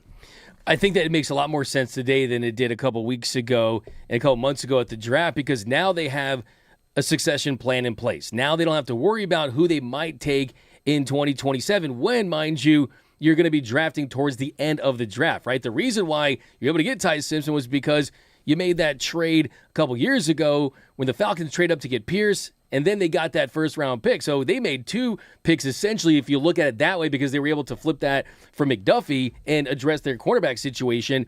But with Ty Simpson now, you get a guy that can take over one day if everything works out, or when you look at the Rams' history, you mentioned those 3 first-round picks they've had in the last decade plus, 2 of them have already been traded. So I think for Ty Simpson, you just keep the flexibility. Like, if this guy works out, if everything goes perfectly in his development and Matthew Stafford does decide to call it a career at some point, at least there's this contingency plan where they don't have to go down to the studs, where they don't have to take a reclamation quarterback. They have someone they can develop in-house. And then, 2, financially, they don't have to worry about that as well. So this was a trade that was made today due in large part to the fact that the Rams did trade Ty Simpson. So, hey, look, it looks like the Rams are playing chess when the rest of the league is playing checkers, and this is an example of that, right? DMAC and Reiter, 97.1 The Fan. We are playing chess. Some of those other stations out there are playing checkers. We're also the only one on the FM dial, and that somewhat segues to what Robert Wallace 490 just put in the chat over on YouTube. But by the way, you can stream us there. The Fan LA, The Fan LA. Doug looks great on the screen. I look okay. I look like I had the weekend that I had. It's okay. It was worth it. Robert Wallace 490. By the way, love the show and love 97.1. I love the sports content and not long-winded stories of your favorite movies, LOL. I don't know whose show he's referring to because I don't listen to dumb shows, but that sounds like a poor choice. He also wrote about this Myles Garrett addition for the Rams. As a longtime LA Rams fan, love this trade. The only thing that can derail this is if number 9 gets injured. Multiple exclamation points for Robert Wallace 490. Thank you, sir, for listening, for commenting, for liking the show. Do you want to just stop this talk and do a 50-minute thing on our favorite movies? Me either. The 2026 Rams are going to be cinema, right? Absolute cinema, right? They're going to be that Scorsese meme. But yeah, look, you guys know I'm a big movie buff, as is yourself. I like movies. We throw the reference in here a lot. Big Godfather fans. Today, Leslie, the Rams just went to the mattresses. I'm going to make an offer you can't refuse. I'm a reasonable man. Your whole face just changed. There's my Marlon Brando. Shout out to the Godfather. But yeah, you're absolutely right. I mean, I think that the interesting thing about the Ty Simpson thing, though, and of course, to his point, you lose number 9, it's over. But then that's every team in the National every Football team, right? League. That's definitely the case. Right. But the beauty of this is, think about how great this roster is when you try to find a flaw in the roster. Oh, it's a great exercise. And you have to get down to wide receiver 3. Like, how many teams? The Patriots just traded for A.J. Brown because they needed wide receiver 1, wide receiver 2 issues. The Rams are probably not going to go to their third wide receiver that often. Maybe 400 yards tops, maybe 12 catches. And I get it. Those would be 12 catches and 400 yards that you won't get from Ty Simpson next season. But the Rams don't want to play that game. They do not want to be a team that's not going to contend. I still think there's a world where if you had taken Mekhi Lemon and made a move today, you would be saying, well, wait a second. They're almost 2 all in. They might fall off the face of the earth. I still personally, I would just not care about those years. And I would say, hey, some teams like the Browns don't have a Super Bowl, right? You give me one in 2026. I need to know that even with the Myles Garrett trade, I still have the Mekhi Lemons of the world on my team to put the best roster together. But you understand now what the Rams are doing, what the thought process was. DMAC and Reiter 97.1, The Fan, you're talking about that, and I keep going back to what we discussed with Brock and Alex during Crosstalk, how it's so Dodgers-like. The greed of it, the ambition of what the Rams are trying to do, because this was obviously the best offense in football last year. It's not as if wide receiver 3, look how far down the roster you have to go, as you said, is a glaring reminder of the offense that stagnated. It's not that. They now have the best offense in football last year, and a team that can certainly be the or among the best defenses in football. And I was thinking about one of our listeners who commented on the Lakers better be careful or they could fall behind the Rams in L.A.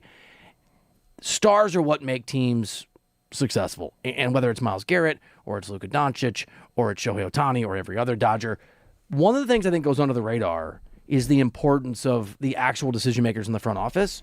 Les Snead, and we're talking a lot about him here on 97.1 The Fan because he just traded for Myles Garrett. If you missed this, Myles Garrett now a Los Angeles Ram. Jared Verse is out, first round, second round, third round pick in 27, 28, 29, respectively. Les Snead, conservatively, if we don't put our LA love on it, is conservatively a top 2 or 3 GM in football, conservatively? That Certainly. fair? Yeah. Anyone who says Andrew Friedman's not the best front office person in baseball is grounded, this is my dad voice, from talking baseball for a week. And Rob Pelinka's what? The 27th best general manager in the NBA? That's part of the difference in these 3 teams, too, is the excellence of the people making the decisions. And we've known it about Les Snead. This is just such a bold move. It reminds us he's almost on a Friedman level. And Pelinka is not. I think it's a big part of the reasons Rams passing the Lakers in likelihood of excellence. Yeah, I would say probably Rob, maybe the 31st best GM in the NBA. Okay, I kid. But you know, it's really interesting you point that out, though, Bill, because that's kind of how you're viewed. You're compared to guys like Andrew Friedman, who is going to be studied until the end of time with some of the breakthroughs that he's done, even from the Rays with the final and trial to what he's been able to do with the Dodgers. But what Les Snead can do with the constraints of the salary cap and amassing this much elite talent and still having a plan for the future, it's just so incredibly impressive. And I go back to this deal and why it makes so much sense, as you point out, because of what Les Snead was able to do. Myles Garrett's going to get paid a lot, right? He's going to get paid over $40 million per year. He signed that $161 million deal, but they moved things around to make it more flexible. And with Jared Verse, even if he doesn't emerge to that all-pro player, even if he's just all-pro adjacent, if he's a Pro Bowl player, he's going to get $50 million, at least around that. So what the Rams do, you have a clear understanding of those long-term financial commitments. You don't have to operate on the ifs of Jared Verse. If he becomes an elite pass rusher, if you have to pay him a lot of money, you know exactly what you're paying Myles Garrett right now. And by moving on from those younger players, they're eventually going to have to lock down to new deals. There's that flexibility that the Rams have, knowing we can either move forward Myles Garrett in a couple years or move off him a couple years. And that's all, I think, another reason why this is such an A-plus move for Les Snead and the Rams. I love it. I love it so much. And the A-plus grade, I think, is well earned. And I think this is an important point, and we're going to have this conversation and argument probably with Scooble down the line if the Dodgers target him. We're going to have some talk about that later in the show and over the course of the week. You don't get game-changing players without trading a lot away. And there's always risk involved in everyone. The bolder a move, the more by definition there is some risk. It is bold. I love I'm with you, D-Mac. I love what the Rams have done. We're going to keep talking about Myles Garrett, now a Los Angeles Ram. Les Snead and the Rams pulling off that trade a few hours ago with the Cleveland Browns. Pro Bowl edge rusher Jared Verse is going east to Cleveland, along with the 2027 first-round pick that goes to the Browns, 2028 second-round pick, 2029 third-round pick. That's a lot. That's a lot of NFL resources. It's a lot of picks. And the best football player, according to my partner, D-Mac, who called this trade a week ago, comes to the Rams and joins a team that was already the favorites to be Super Bowl champions. We'll keep talking about it. We've got our Rooter Hero of the Day, and I have a feeling that Myles Garrett's shocking arrival will have a big thing, a lot to do with who is nominated for the Rooter Hero of the Day next here on D-Mac and Reiter.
Welcome back into the show. D-Mac and Reiter.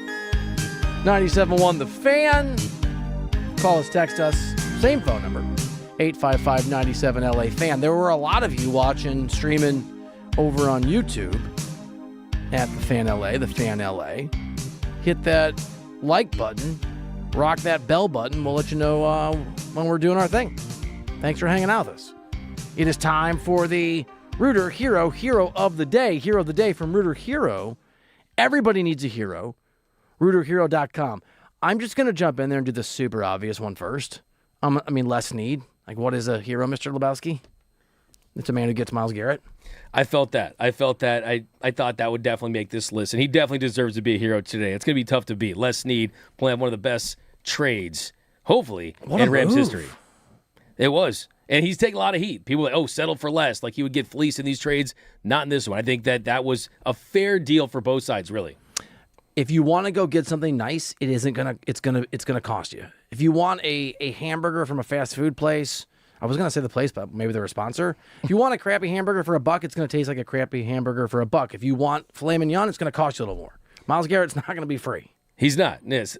Like a Tribe Called Quest said in Midnight from the Midnight Marauders album, scary money don't make none, right? And yes, the Browns are going to save $30 million a year, things like that, but the Rams got Myles Garrett, the best player in the sport, certainly the best defensive player in the sport. Okay, can I go? Yeah, and I don't do whatever you want, dude. This is your world. I don't want to do this one. Oh, no. I don't want to do this one, but I have to do this one. I'm going to give my first hero today to St. Mary's, who beat UCLA 3-2 at Jackie Robinson Stadium, becoming the first number 1 seed to lose. I mean, that's insane. UCLA becomes the first number 1 seed to lose in the opening game in the NCAA history. Me, I'm a proud UCLA alum. I love the Bruins. This is absolutely disappointing beyond belief. UCLA, University of California, losers always. I don't know what to call them today. It's a rare time where they're UCL nay. Yeah, UCL. You don't get to keep score. You don't get to keep score. What do you mean? Because you're a liar on this stuff. What are you talking about? No. Yeah, that just absolutely crushing loss. I mean, this is a team in UCLA that many were saying could go down as the very best college baseball team in the history of collegiate athletics, and you get bounced in the first round by St. Mary's. Just incredible job by the Gales, but a terrible job by the Bruins, man. Just unbelievable. All right, I'll also go an out-of-towner, although in this case for praising an LA team, not destroying the hopes and dreams of an LA team. I hope we have time to get to this. There's a lot of Myles Garrett talk. We're going to do the entire show. If you're just joining us, if somehow you missed this, Myles Garrett, now a Los Angeles Ram, is part of a trade that went down around 10 a.m. this morning. I'm going to nominate Bryce Harper. And I know he's a Philly, and I know that he's not always likable, though he's from Vegas, so he's kind of local. He had some really candid, interesting comments about how the Dodgers are good for baseball, and they do it the right way, and they invest in their product with the money that the Dodgers organization and owners make. And we'll hit this hopefully later, but Bryce Harper knows baseball, right? That guy loves the game, whatever you think of him. He is polarizing. Apparently, so is your co-host. That's what they promoted when they hired me. Did you see that? That really stuck with you, man. I don't know if you liked it or did it. I can't it's tell. Accurate. It's fair. They misspelled. It's a good thing. They misspelled totally accurate, but I'll take polarizing.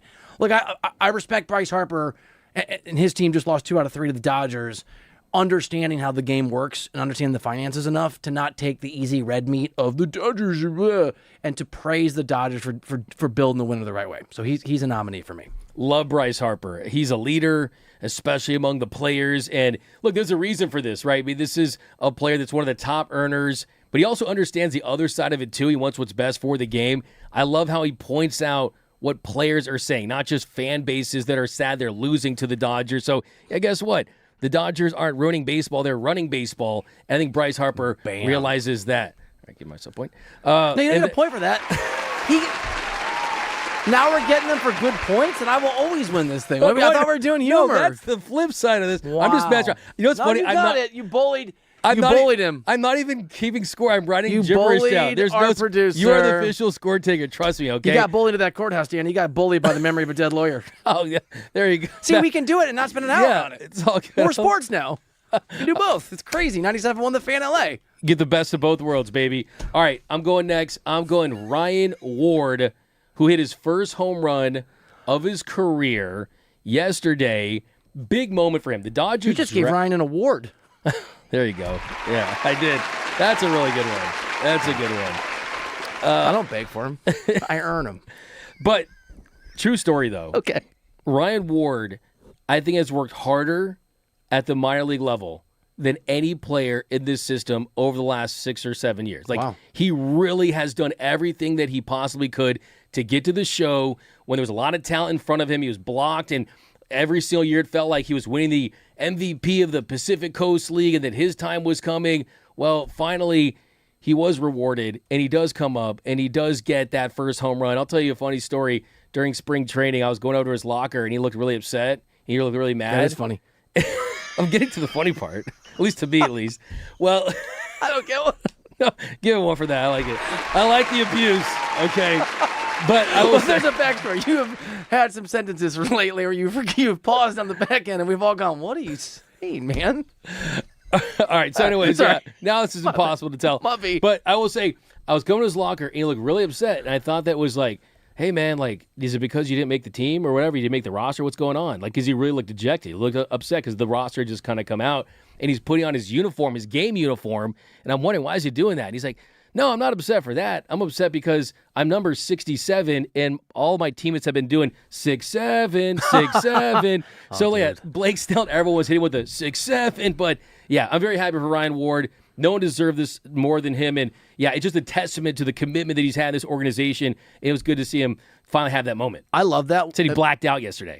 Did he really? Yeah. All right, so we're doing nominees for the Rooter Hero of the Day. And Bursch and Sam Medina, who does a great job on social media, Ryan Bershinger is the excellent executive producer, get to pick the nominees. I'm going to strongly suggest to those folks, to those two wonderful people, that they put Ryan Ward as one of the finalists. And to those of you listening, you should vote for Ryan Ward. We'll give you other ones. That's the best nominee that I think we've done yet, outside of the ladies of 97.1 The Fan, who you left your wife out of that. I think that's the best. I think that's the best one, other than the ladies. I want her to have her own thing. Jean have her own thing. Yeah, that's a you problem. I've slept on the couch for the last 4 days since I didn't do that. By the way, thanks, Bill. The Ryan Ward. By the way, baseball is the only sport that makes me emotional in random moments like that. Like a rookie comes up, or I don't know what the equivalent is in football or basketball. You're welcome. All right, very quickly though, they shouldn't win, but I'm going to nominate the Cleveland Browns. Thank you for being so incompetent, so unable to succeed in a sport where literally the turnaround is easier in football than any other major sport in terms of doing it over a season or two. Thank you for your continued, consistent, longitudinal data incompetence. It's the only way in which a game changer, as you put it, gold jacket, sure thing, maybe best player in football, star like Myles Garrett would eventually have to go somewhere else. So the Cleveland Browns, thanks for being you. I'm going Victor Wembanyama. Okay. Bringing back this era of toughness, the emotion that he showed after the game. I saw it everywhere. Hey, the nonchalant players are gone. What he did to Chet Holmgren looked like he didn't even show up. Broke him. And they had this big beef. This is the most one-sided beef in the NBA. This is the most one-sided beef in NBA history. And now Chet Holmgren, he has an extra couple weeks to figure out what he's going to get Victor Wembanyama for Father's Day, because we know that Wemby is his daddy. We saw that. And for Wemby to do that, give him a spork.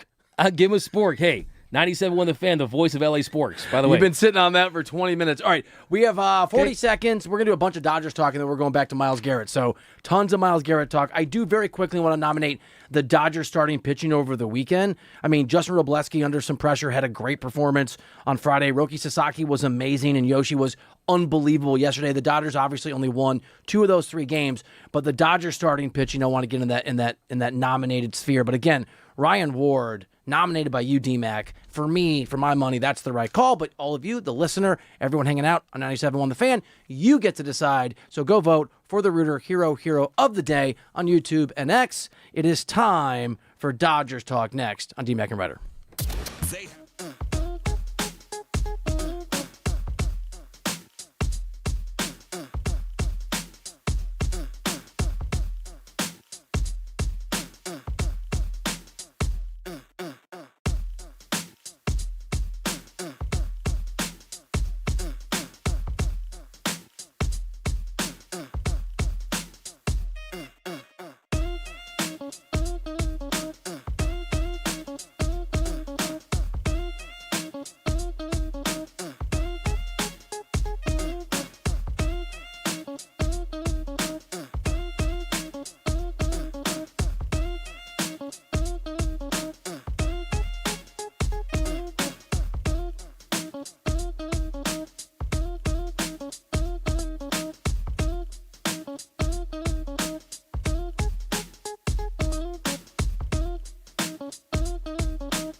It's D-Mac and Ryder on 97.1 The Fan. All right, what's up? Welcome into the show, D-Mac and Ryder. Thank you for hanging. Phone number 855-97-LA Fan. Lots more talk, conversation, analysis about the Rams' acquisition of Myles Garrett. We will get to that in about 15 or 20 minutes. Andrew Berry has spoken at length. That is the GM from Cleveland who very graciously traded Myles Garrett to the Rams. So we'll listen to his comments and we'll take your comments as well. If you're streaming us at The Fan LA, drop your comments in the comment section and we'll use them here on the show. Do want to hit some Dodgers. We have the preeminent Dodgers expert that's out there in Doug McKay, D-Mac, and a great weekend, largely speaking. Dodgers win 2 out of 3. They get great performances from Robo, from Roki, and from Yoshi. Now, Roki Sasaki's performance still led to a 4-3 loss. Bullpen had some struggles, one guy in particular. We'll talk about that, but it feels like a very, very good weekend. Beat a very good Philly team 2 out of 3 games. Hopefully the good times keep rolling tonight. Emmett Sheehan takes the mound in Arizona, and the lineup's actually out. So we've got, D-Mac, we've got Shohei in leadoff. Baez again in the 2 spot. Freddie Freeman at 3. Mookie Betts at 4. Kyle, I forgot how to hit Tucker. Does that mean at 5? Is that too much? 2 hits yesterday. Will Smith, Max Muncy, Miguel Rojas, Alex Cole. Yeah, I'm glad that he got some 2 for 11 over the course of the series. But you're right. Maybe he gets a little confidence, a little swagger. Hopefully. I mean, it's not even hopefully. They better. Like, he better get some confidence. He better start hitting. I mean, it wasn't the best weekend for him, but he was able to get some extra base hits. He did get a big knock yesterday, a couple of them actually. So they're still got that waiting. Average up to 182 over the series. Yeah, 242, but who's Was counting? it? Oh, well, it's for the season, but yeah. No, for the series. Oh, for the series, Yeah. certainly. Yeah. Not a great series Great for on Kyle base Tucker. percentage over the series. Want to hear that? What was it? 182. 182, okay, yeah. Lies statistics. It's not fair.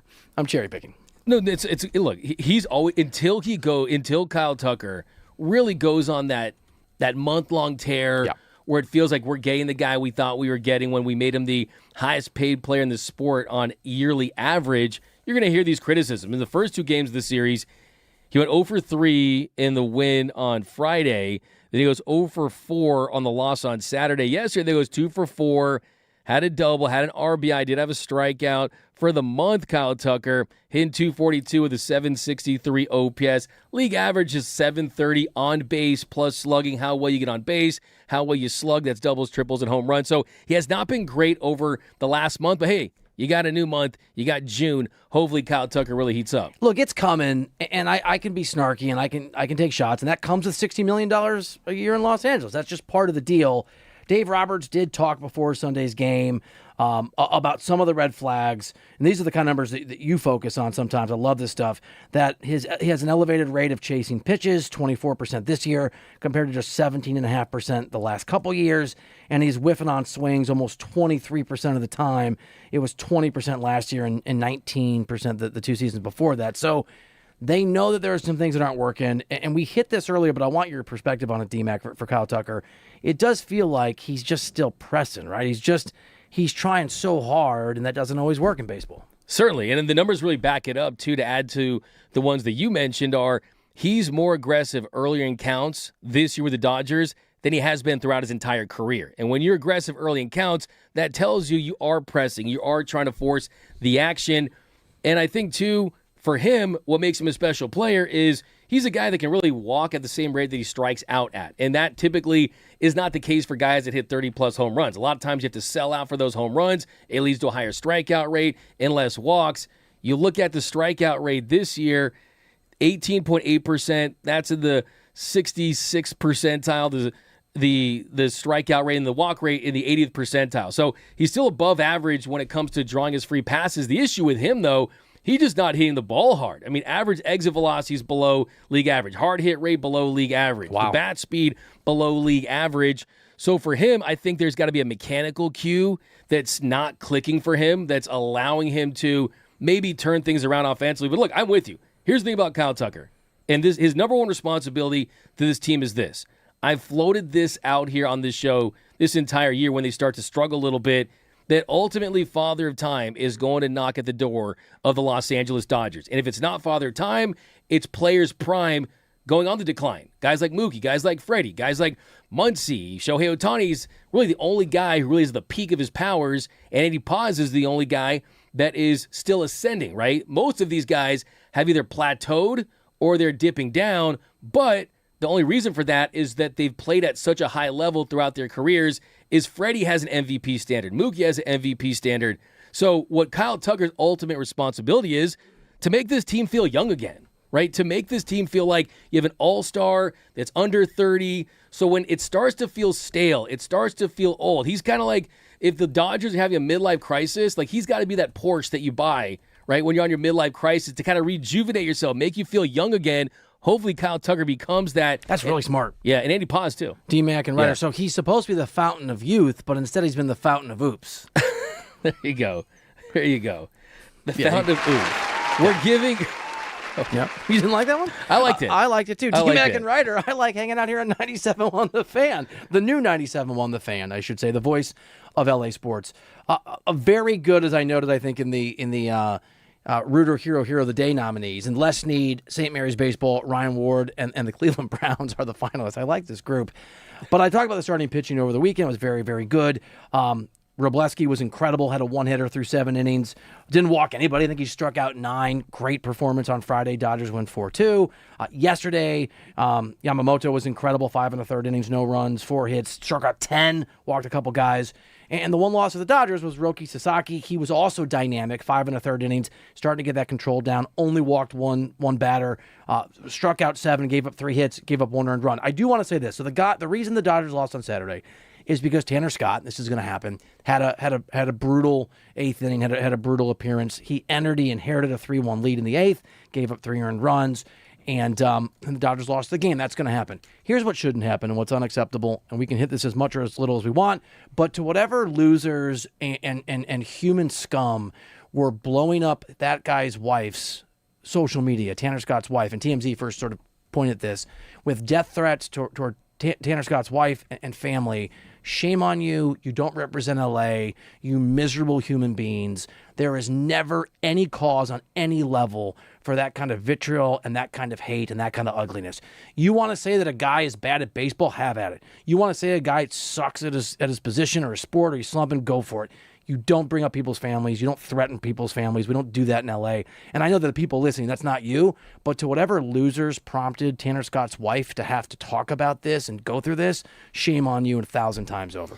Absolutely. I'm glad you said that. I was going to bring it up. Didn't know if it was the time or the place to bring it up. But as you pointed out, Tanner Scott's wife did speak out about getting death threats, and there were death threats towards their children. Yeah. Like, this is absolute scum of the earth behavior. Send these people to the sun. I mean, yes, I know sports gambling is a thing. Some people get more frustrated after losses, right? That could maybe lead to you having some elevated emotions, but there's no place for this. I mean, the decency, there's got to be some type of laws in place that, I mean, whether it's banning from platforms or just, this is just absolutely unacceptable. It's the law of the jungle, man. Do you remember this back in the day? And I can't remember the exact example. I'm sure there's a few, but back when people started to really get frisky and stupid with their social media comments, some UFC fighter found out a guy who was mentioning him all the time, what a loser he was, how weak, and the guy was tweeting how he's going to the dude's house, and he showed up at his house. And I'm not calling, I don't want any physical violence out there, but to the people who are doing these things, you deserve to run into the wrong person in a dark alley. I mean, anyway, and here's the thing. From a baseball perspective, it was a poor outing for Tanner Scott. It did cost the Dodgers a win, and those things happen. Despite the L, for me, D-Mac, I thought it was a really, really encouraging series for the Dodgers. And even Kyle Tucker, you noted, even though I took some shots at him, had a better game yesterday. He had the Ryan Ward moment, which is beautiful. Shohei Ohtani hit .429 over the course of the weekend. I think he had a homer, right? It kind of feels like a million years ago with the Myles Garrett news, which we'll get back to. Just all 3 of those guys, Robleski, Sasaki, Yoshi, had not good outings, had dynamic outings, and Robo really needed it. Even though they only won 2 out of 3 against a good Philly team, just felt like a really, really good weekend for the Los Angeles Dodgers. It absolutely was. And leading up to this series, one thing we talked about was the performance of some of those young pitchers. How would Justin Robleski fare coming off some pretty rough starts? We had given up 14 runs in his last 3 outings. The velocity was up for him. He still trusted that fastball and slider command. And the cool thing about Justin Robleski is I think he's a guy who realizes that, hey, I have had a lot of success early on this season, but my spot in this rotation isn't always 100% guaranteed. When Blake Snell returns, when Tyler Glasnow, who had a setback in his injury, gets back, and River Ryan, who hopefully is going to be on the show next Monday, that when those guys... Are we still River trying? We're still... I said that before... I said that in the production meeting. I said it before you. I said that. I think I did in the text. He's River Lion. I mean, I don't know. I'm River crying because I'm losing right now. Okay. Wow, that was mine. So, okay, we swapped. Okay. Cry me a river, okay? Can we just go on? We will go segment? on. So, Justin Robleski. No, I don't come up for that. It's fine. I don't want to. One run. Trust your instincts, Birch. On one hit, the Schwarbaum in the 7 innings, 9 strikeouts. Yeah. Big start for Robo. The Dodgers win 4-2. Then the other big takeaway for me was Roki Sasaki is continuing to put up together. Yes, there might not be 6 or 7 or 8 inning starts, but you're seeing him not have those massive setbacks. I said it to you the other day. For him, it's so specific, right? It's 1.8 steps forward and 2 steps back. And sometimes it's not always... I thought he looked awesome. He looked really good. And I think the difference between Roki Sasaki and when we did the Friday preview show, one thing, or the preview segment on the big show, but I mentioned that... The big show. The big show, that this was going to be, quite possibly, the biggest start of his big league career. You did. Because of the lineup that he was facing, because of all the breakthroughs that he's had. Oral Hershiser was on this really good show last week. D-Mac and Reiter on 97.1 Was he talking movies for 2 hours? He was giving us an oral exam on pitching and talked a lot about Roki. No, dude. He was talking, man. He was talking a lot about Roki Sasaki. And one thing that he said was, every start that goes by, why is this guy snorting? Every start that goes by where he feels more and more comfortable using those 2 extra pitches, the splitter Talk to me. and the slider, the more confidence that he's going to get. And Roki Sasaki ends up going 5 1/3 innings, gave up 1 run on 3 hits, but 7 strikeouts, 84 pitches, 56 for strikes, a 4.59 ERA for Roki. So we're seeing Roki continue to progress and develop, and it's going to be massive for this team because you need as much young talent as you can get. That one walk is really encouraging. Yeah. I mean, it feels like a year ago, but it wasn't, where he was hitting guys, right? He was just giving people bases left and right. Oh, this is the best he's looked. And you're right, the free passes, I mean, that's the difference between solo shots and 2 3-run home runs, right? Especially with the walks, too. You look at his last 3 starts, 7 innings, 1 run, 8 strikeouts, no walks, 5 innings, 2 runs, 4 strikeouts, 2 walks, and then 5 1/3 innings, and you're limiting the walks, too. So, hey, a lot of people wanted to call him a bust. A lot of people thought that he was going to be not this guy sent down, but Roki Sasaki, you've been his biggest fan. So you're saying he's gone from Onoki Sasaki to Okie Dokie Sasaki pretty quickly. Sure. Is that too aggressive? I mean, you can... Boo! Oh, wow. I got to lay down the line somewhere. That's fair. I honestly, I kind of hated myself when I said it, and I rarely hate myself. I like the fact he got a standing ovation, too, because this time last year, he was showing a lot of emotion after a rough outing.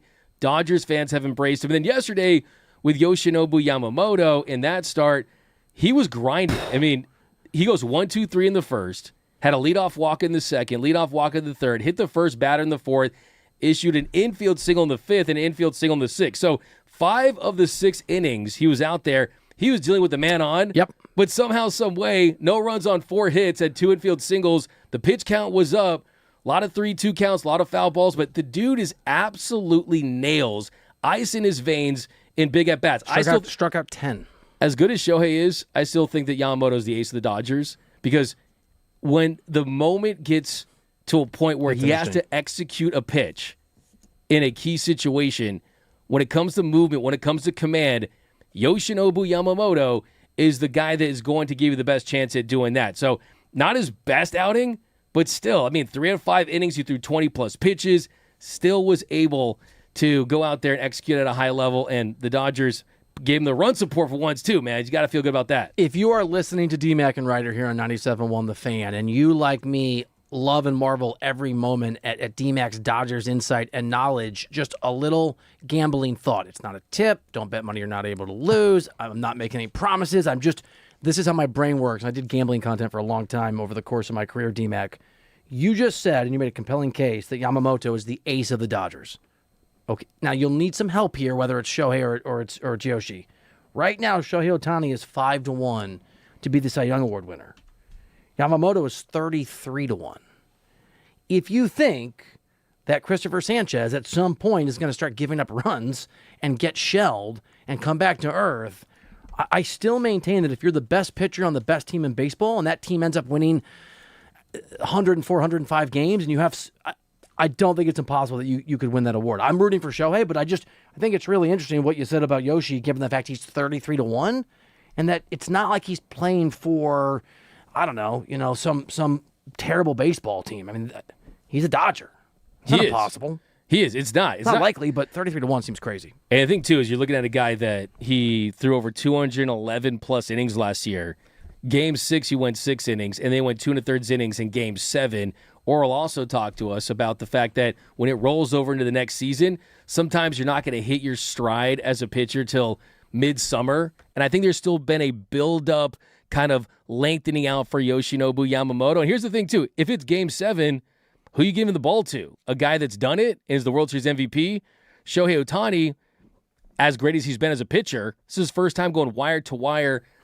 And then the postseason, too. So, yeah, if it's my Game 1, I'm going Yamamoto all day, every day, and twice on Sunday. D-Mac and Reiter, 97.1 The Fan. Brand new station for you, Los Angeles. Derek and Decker in the morning, 6 a.m. to 10 a.m. Brock and Alex midday in L.A. You guessed it, middays in L.A., 10 a.m. to 2 p.m. And D-Mac and I hanging out every weekday from 2 p.m. to 6 p.m. You can call us, 855-97-LA Fan. You can also stream us over on YouTube at The Fan LA, The Fan LA. We'll do some injury updates later in the show, but you brought up Glasnow and the fact that there's a setback.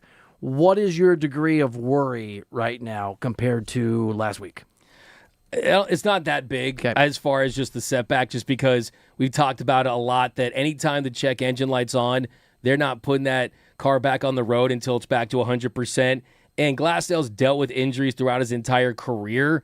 This is something that's kind of plagued him. They're not going to rush him back, but I will say that if you want to go big picture here, I have concerns about every single one of these pitchers' health. Like every single one of them. I mean, Shohei Ohtani had 2 Tommy John surgeries, is going to make every start this season. Yamamoto pitched a lot last year, high intense innings in the postseason. Blake Snell had surgery for the loose bodies. Tyler Glasnow with the back. All of these guys have pitched so much high-level, high-stakes postseason baseball over the last couple of years that the concern, Bill, as far as the Glasnow thing is, the longer that it takes to get these guys back and evaluate them before the trade deadline, that's what I'm worried about. What I don't want to see is you pitch after August 3rd because that's the trade deadline. If these guys come back after August 3rd and aren't 100% or are injured again, there's no moves to be made. There's no Tarek Skubals to trade for. So to answer your question about Tyler Glasnow, sooner he gets back, the better you can see if he's going to stay 100% and if he's going to be able to do that. Because I think he can, but I want to see it. And it does help. And look, the timeline's will be the timeline, and you said it. What did you say? Check engine light comes on, and it's caution time. Yeah. I like that. Will you drive through the check engine light? I mean, oh, yeah. Yeah. I drive cars down like no they're gas. rentals. Yeah. I also drive, by the way, I thought I drove fast. I thought I was an aggressive LA driver. For the first time in our time working together, D-Mac, I pulled out of the parking garage behind you, and you went, baby. Oh, was that you? You moved. I'm a pretty fast driver. I kept up with you, though.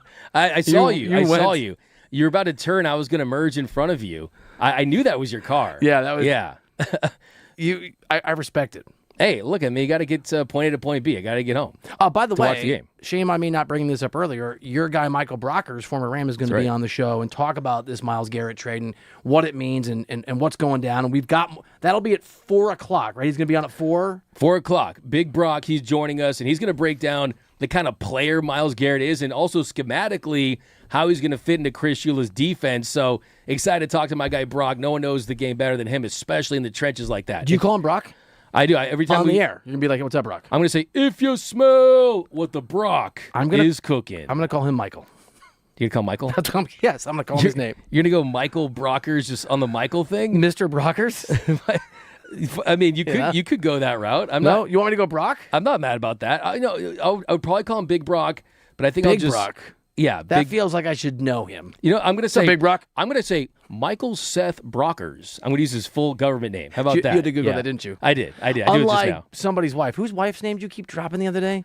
Some player's wife. You're like, oh, and Mary. Oh, Chris Taylor's. Chris Taylor's You wife. made that so weird so quickly. I didn't make it weird. I said it out of respect because I was trying to paint the full picture of how much charity they do It was weird. in Manhattan Beach, your home city. Yeah, That's all love. By the way, congratulations again to CT3. He's never done anything wrong his entire life, man. No, never. And Nope. he's married, right? He is. To married. Okay, got it. There you go. T-Mac They and got Ryder. married. They got married. Gotta give him one. No? Oh, he didn't. I was reluctant. Don't worry. I have my secret list of non-credited ones. I can't. I can't make the joke. D-Mac and Ryder, 97.1 The Fan. Stream us on YouTube at D-Mac Lives. Oh, just kidding. I read it wrong. At The Fan LA.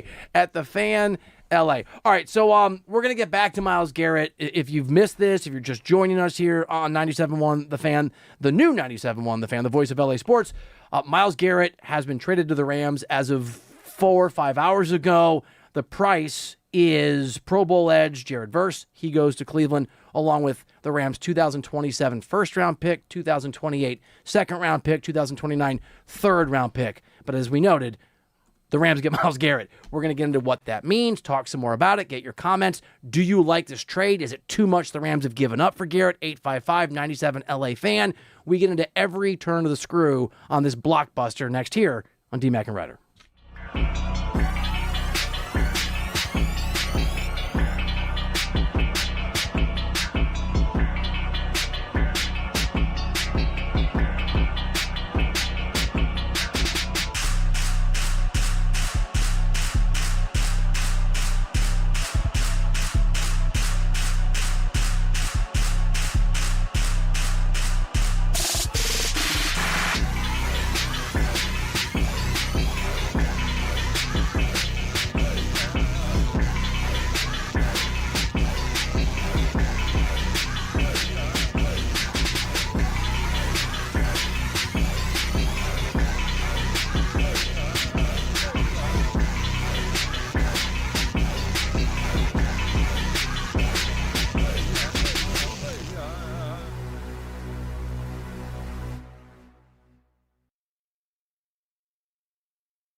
show.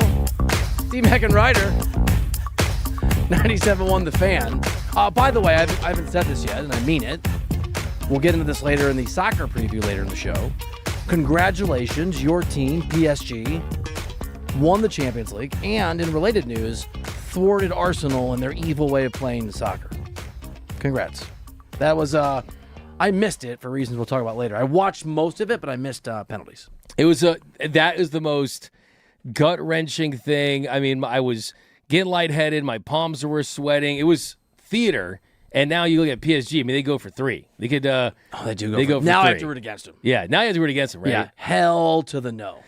They're a young team, man. They got a lot of potential for a potential amazing, dynasty dude. here. Yeah. They're a lot like the Rams in that they have one of the best coaches out there, and they have one of the most talented teams out there. And that Rams team just got more talented. You probably know this, but we're going to tell you in case you missed it. Earlier today, when Brock and Alex Midday in LA had the show had just begun, the bombshell came down from Rappaport and Schefter. It's weird having Rappaport and Schefter break news together.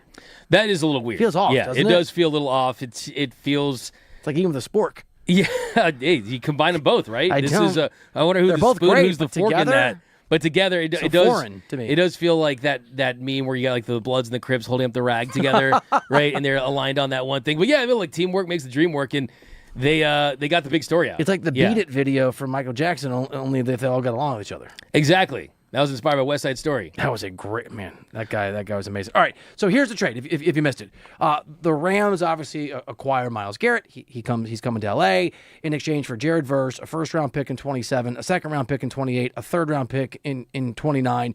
It's obviously a lot. You and I are aligned on this.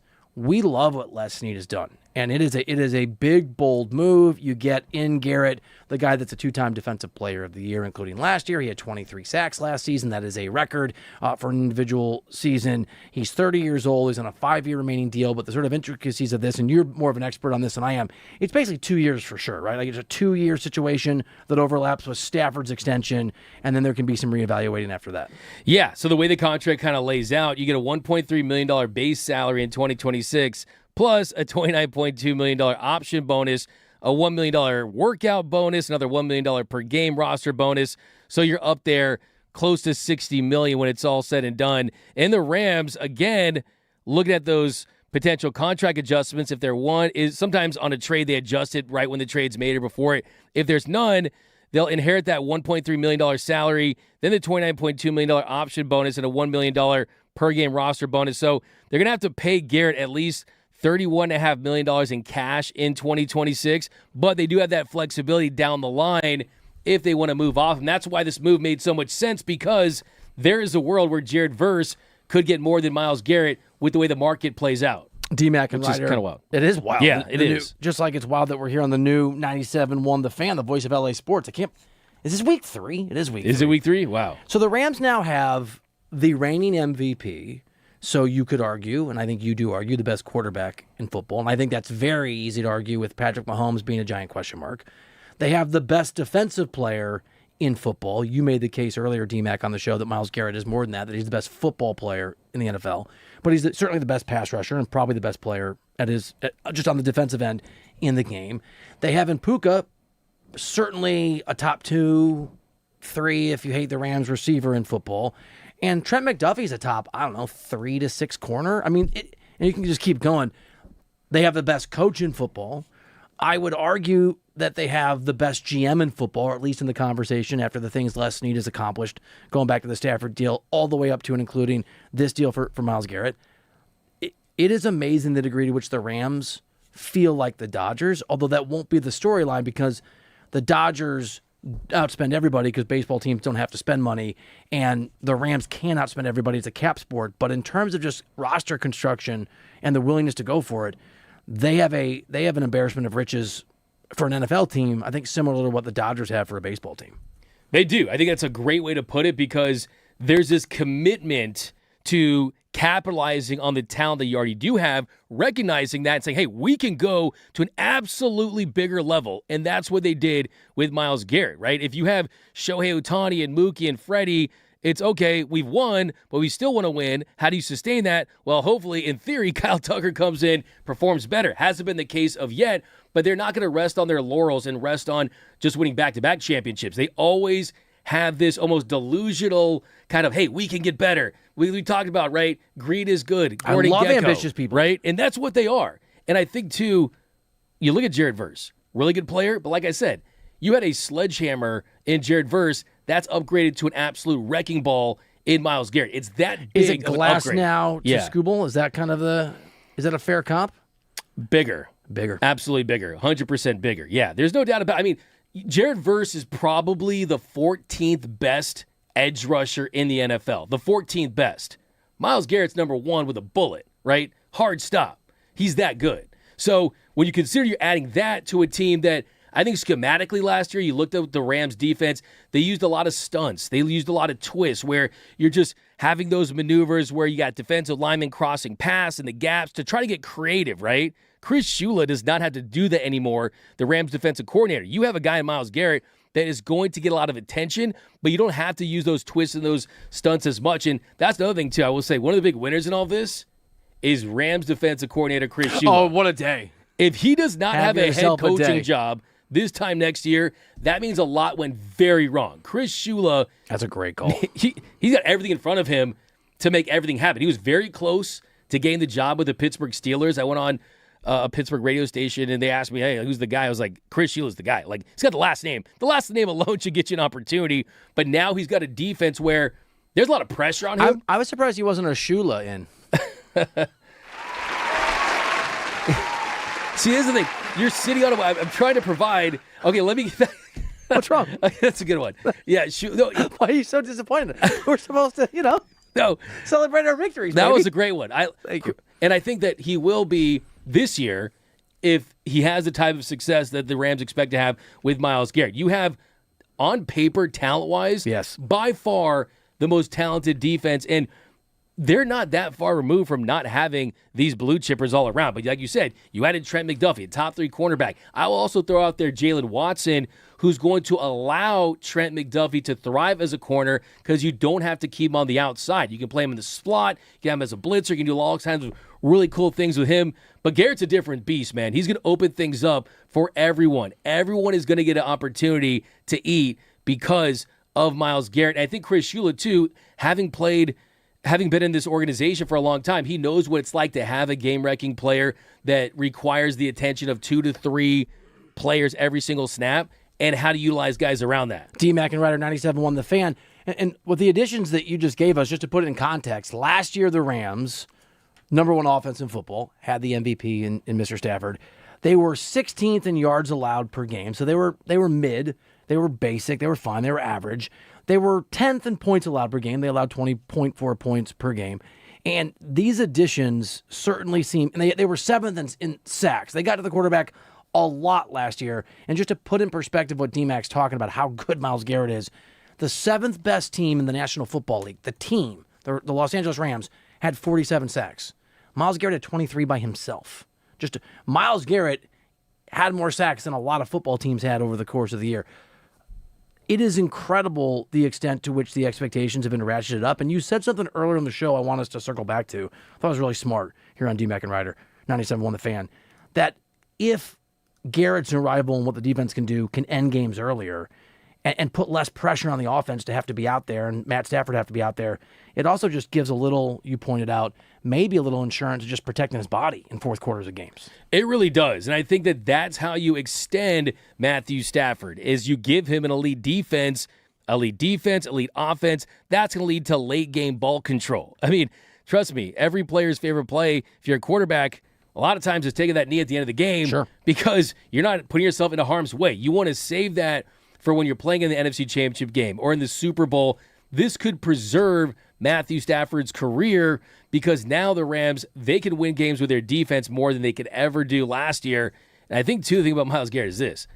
When you pair him with the existing talent on that line, everyone acts like their line was nothing. You had Kobe Turner. You had Braden Fisk. By the way, Braden Fisk, good friends with Jared Verse. Florida State guys, probably not happy about that. But still, he understands that he's going to benefit from that. You also have Quint Lake, tons of talent on that side of the football. It is D-Mac and Reiter, 97.1 The Fan. We're going to have Michael Brockers on, or as I call him, Brock. Big Brock. That works. My guy Brock. Is that am I doing it right? That works. I like right. it. Big That's Brock. your guy. Michael Seth. Do you call him Big Brock? I usually call him Brock, man. Okay. Yeah. Michael Brockers is going to be on at 4 o'clock in about 20 minutes, and he'll break down this move and from a tactical perspective. Here's what it sounds like when you have to trade away or choose to trade away Myles Garrett. Andrew Berry, the GM for the Cleveland Browns, has a written statement. You interested in this? Oh, can't wait. Quote, after rewriting the record books and representing our organization with excellence, we were sincere in that desire as we entered this offseason and did not envision a world where Myles was not a Cleveland Brown. When the Rams first approached us with the possibility of trading Myles, Andrew Berry has written in a statement, we remained convicted in our position, but as discussions intensified, we were stuck at a legitimate crossroads. Do we hold on to a truly Can this guy get to the point? Do we hold on to a truly generational player who has become the identity of our team, or do we make the difficult decision that we think is best for the organization over the long run? Lots of stupid words, more ends, however, as we embark on a new era of Browns football with a young core and a replenished asset base. We felt this move was important to our transition. End quote.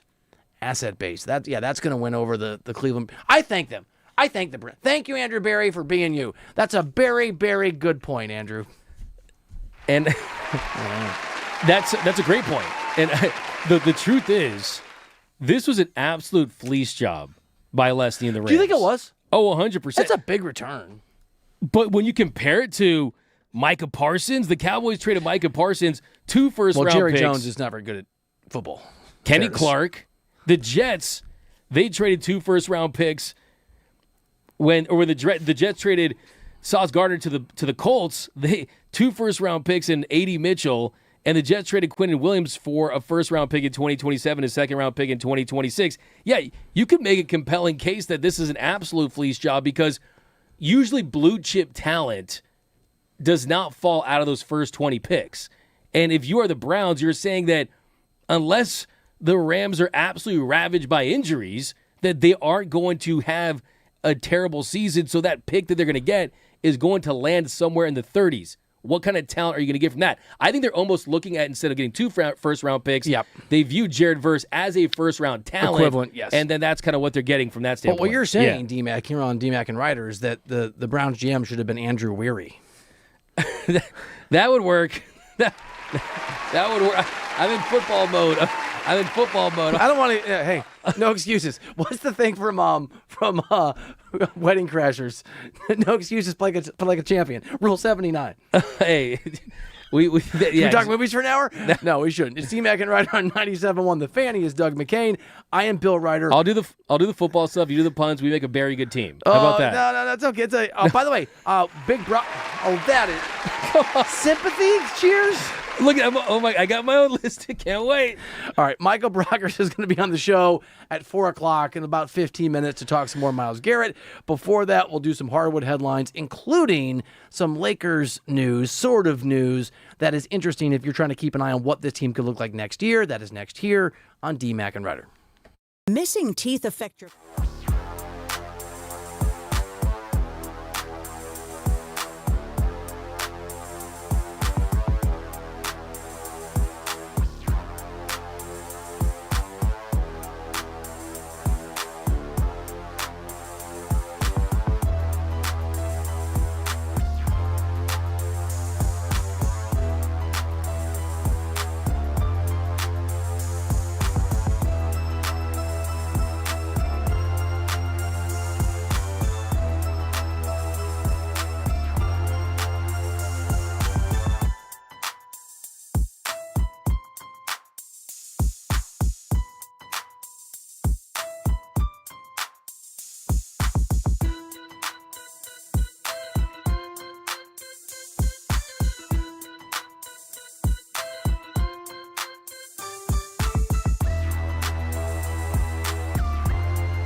I am not a bully. 855-97 LA fan. I'm not. Don't think you are. Yeah. Thank you. My friend. You're the GOAT, man. You're the GOAT. 855-97 LA fan. We are getting back to the Myles Garrett talk. He's a Ram now with Michael Brockers coming up in about 10 minutes. But first, before that, it's time for Hardwood Headlines. Oh, there it is. That's your jam, Bersh. Hello, Ryan Bershinger, executive producer. That's right. I get down to this one. This is Hardwood Headlines, where we take a look at things going on around the association on and off the court. First off, this is a big topic that I'm sure you guys are going to tackle a whole lot tomorrow, obviously, with Myles Garrett's news today. We want to really focus in on that. But a major topic of conversation around the Lakers arose over the weekend when Jovan Buha, Lakers reporter and host of Buha's Block, reported that Austin Reeves is more of a priority than LeBron James for the Lakers right now. I want to bring attention to something that Buha tweeted about this topic earlier today. He said, quote, "One clarification from a broader offseason priorities discussion. The conversation was about a hypothetical choice, not whether the Lakers have to choose between Austin Reeves and LeBron James. They don't. I've said and continue to say I expect both to re-sign with the Lakers." Oh, my God. Can I look? I'm not picking on him at all. Can I just play interpreter, though, as someone who had to deal with this? That last part can also, if you put it through a translation machine, is LeBron's people called me and were irrationally angry for me saying the very obvious thing, and so now I'm putting out a statement that's also true that will somewhat satiate their fragile small egos. How's that? I love that. Come on, man. That sounds like it's more likely, right? Like that's kind of what the thought was. I want to give you a lot of credit, though, NBA insider Bill Reiter. Oh. You basically have been hinting and pointing at this for the first 2 weeks of the show that it is Austin Reeves over LeBron because, look, who are you going to prioritize? A dude at the end of his career, maybe with 1 year left, or a dude that's still in his prime, really entering the best years of his career? So, yeah, it's kind of a no-brainer in theory. As you point out, it's the ego stuff behind it. It's kind of all the theatrics, the soap opera angle. So, yeah, it's so interesting to kind of find out just how he plays the media the way he does. I mean, why does he have to do a clarification? Like, it's a great report. It's he's an extraordinarily well-respected Lakers person. When he says or writes things, they're true and they're real. And this is the deal with covering LeBron. And I'll just add to what you just said. Luka Doncic leaked 2 or 3 weeks ago through, I think, The Athletic. I think it was Dan Wojcicki and Sam Amick, but I could be misremembering who it was, that Luka, wants Austin Reeves. That's a power play. That's the kind of power play LeBron used to make. You know what that means? You don't just prioritize Reeves because he's younger, which you do. You prioritize him because Luka told you to. Yeah, that seems like about right to me itself, too. I mean, you look at the cap holds, you look at the way these guys are playing out, makes the most sense. Guys, there was an NBA game over the weekend. Game 7 between the Spurs and Thunder. The Spurs are going to the NBA Finals against the Knicks. Guys, what do you think about that game? I loved everything about it. I thought it was pure magic. Wemby was incredible. And it is, I think that it's easy to lose track of. Like, you know when Shohei does Shohei things, it's like guy hits a home run and goes 6 no hit, and he's like, yeah, I already knew he's great. I think it's easy to lose track of the fact that Wembanyama is in the NBA Finals at the age that he is in his first playoff run, coming off a season where he missed time because of blood clots last year. It's shocking how incredible this is. It is. It certainly is. I think this is exactly what the NBA needed at this time, where it's a generational, all-time great superstar. Thinking about this is the fact that we're thinking about Wemby as a guy who could sit at that table with Michael Jordan, LeBron James, Kareem Abdul-Jabbar, and I know everyone says the same thing, right? If he stays healthy, that's the truth. If he stays healthy, he could go down as the greatest player ever, but you can't do that until you win titles. I tweet out something that I got a ton of responses from over the weekend where I point out the fact that he could win his first championship at 22. That's younger than Kareem, younger than Jordan, younger than LeBron. And people are like, well, why don't you have Kobe? Why don't you have Magic on that list? It's because Kobe and Magic, as great as they are, they're not in the all-time GOAT conversation. So if Wemby can beat the Knicks at 22, man, he's on his way to GOAT trajectory. I don't want to make Jerry Harrison Jr. mad, but I did see a hilarious tweet online that basically said some version of, has anyone let Wemby know that if he loses in the NBA Finals, he can never pass Michael Jordan? It was a very good, pro-LeBron. That's good. I like that. That's a good one. It's an amazing accomplishment. Well, Wemby was so great in Game 7 that Chet Holmgren was a complete non-factor. He had 4 points in 33 minutes of play. Many are discussing the possibility of the Thunder actually moving on from Chet Holmgren. This includes Kevin O'Connor of Yahoo Sports. His analysis on the Thunder situation included this mention of the Clippers. O'Connor said, quote, "The Thunder are sitting on a mountain of future picks and approaching a major financial crossroads. Some consolidation is going to be necessary. League sources are widely expect the Clippers to listen to trade down offers for the 5th pick. So maybe there's a deal to put together with 12, 17, and a player to get there. And then from the 5th pick, can OKC build an overwhelming offer to get up into the top 3? Could that deal include a 24-year-old All-NBA player?" Bursch, D-Mac, this is the first, I buy every ounce of that logic, and this is the first time that I think it's worth taking seriously the Giannis to the Thunder rumors as well, because it didn't make sense before for a lot of reasons. You have a path that you can't get through suddenly. You have a player in Wembanyama that blocks that path, and you have someone in Chet that you blame who would absolutely be the kind of piece that John Horst, the GM of the Milwaukee Bucks, I think would be like, okay, I can build around that. It's not just, it's picks too. Chet going to the Clippers, Chet going to the Bucks, I think are very possible scenarios when we get to free agency. They're still got to do something. He skyrockets to the very top of the bad contract rankings at that price. Chet for over $40 million with that kind of production, not attempting a shot for most of that game. The dude was an absolute no-show. When you didn't have Jalen Williams, we need someone to step up. As far as the trade goes, look, you got to trust Sam Presti to do the right thing, for sure. But just an embarrassing performance. It was bad. He's a great player, though. Dude, he's a great player. There's no doubt about the fact that when he's right, he definitely helps them in a lot of different ways. Bad series. I think that the whole Wemby angle got in his head for sure, and he just couldn't deliver. No, he was feckless for sure. Like you have to, in the face of Wembanyama, you got to man up, dude. You have to. They needed someone from him. He just did not show up, and this is going to be a stain on his career for a while. Like, this is going to be the longest summer in Chet's career. You know this, Rule 79. No excuses, play like a champion. Exactly. That's the rule. Let me write that down. Rule 79, play like a champion, be a writer. Do you know that? Yourself. Yeah. Write that down. Yeah. Love that. Yeah. Chet Holmgren, not a good week for him, man. Dude got absolutely destroyed on social media. 4 points. 4 points in the Western Conference Finals. Game 7 at home. 1 for 2. Absolutely inexcusable. Inexcusable. It was brutal. And the thing about Giannis is, Giannis as a member of the Thunder with a shorter window, but going at Wembanyama would be incredible stuff. It is D-Mac and Reiter here on 97.1 The Fan. Phone number 855-97-LA-FAN. If you're streaming us, and we see a lot of you over on the YouTube at The Fan LA, push that like button for us, push that bell button. It'll let you know when our content is out. It'll send you a lot of the content that we put out, and we really appreciate all of the support and are grateful that you let us come into your office, your home, your car on the FM at 97.1. It is a thrill to be doing this with Doug McCain. Thank you so much for listening and being part of the show in these early days. We're building something really special, and we're going to keep that going with more Myles Garrett conversation, more talk about the newest Ram, the best player in football, my partner pointed out, now a Los Angeles Ram. We'll do that with Michael Brockers, former longtime NFL player, next year on D-Mac and Reiter.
Welcome into the show.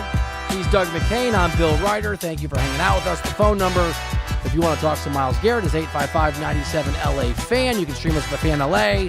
And we are very lucky to be joined, very gracious of Michael Brockers to make time. Last minute, coming off this breaking news, longtime former Ram, longtime NFL player. Michael, thanks for joining me and your buddy, D-Mac. Man, yes, sir. Yes, sir. No problem, man. You know me. When Doug hit me, man, he knows I come through. So that's my guy. My man, Big Brock. Michael, I don't know if you remember this, but in the offseason, we did a show where we were like gushing about Myles Garrett and the possibility of maybe him joining the Rams one day, never actually believing that it had a real shot to be true.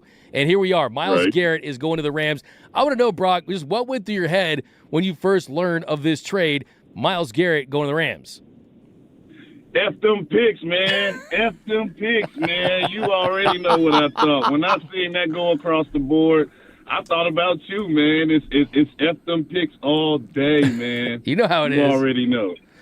Yeah. Mm-hmm. And look, no one knows defensive line play better than you. You played it at this level in the NFL for the Rams. And we know Jared Verse, a lot of talent, high floor.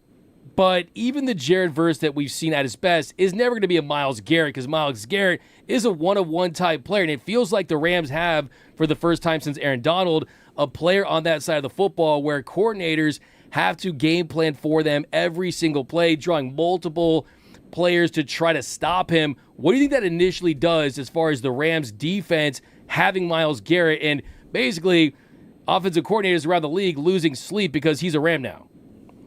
Man, it just helps us so much. Like this, I really want to see if that contract for Matthew Stafford is actually guaranteed in the second year, because it doesn't look like they're trying to do anything in that second year. They're going all out, putting all the chips in on this year, and this, making a move like this just shows, like, this team wants to win now. I know Matthew and the team wants to win. They've been so close 2 years in a row.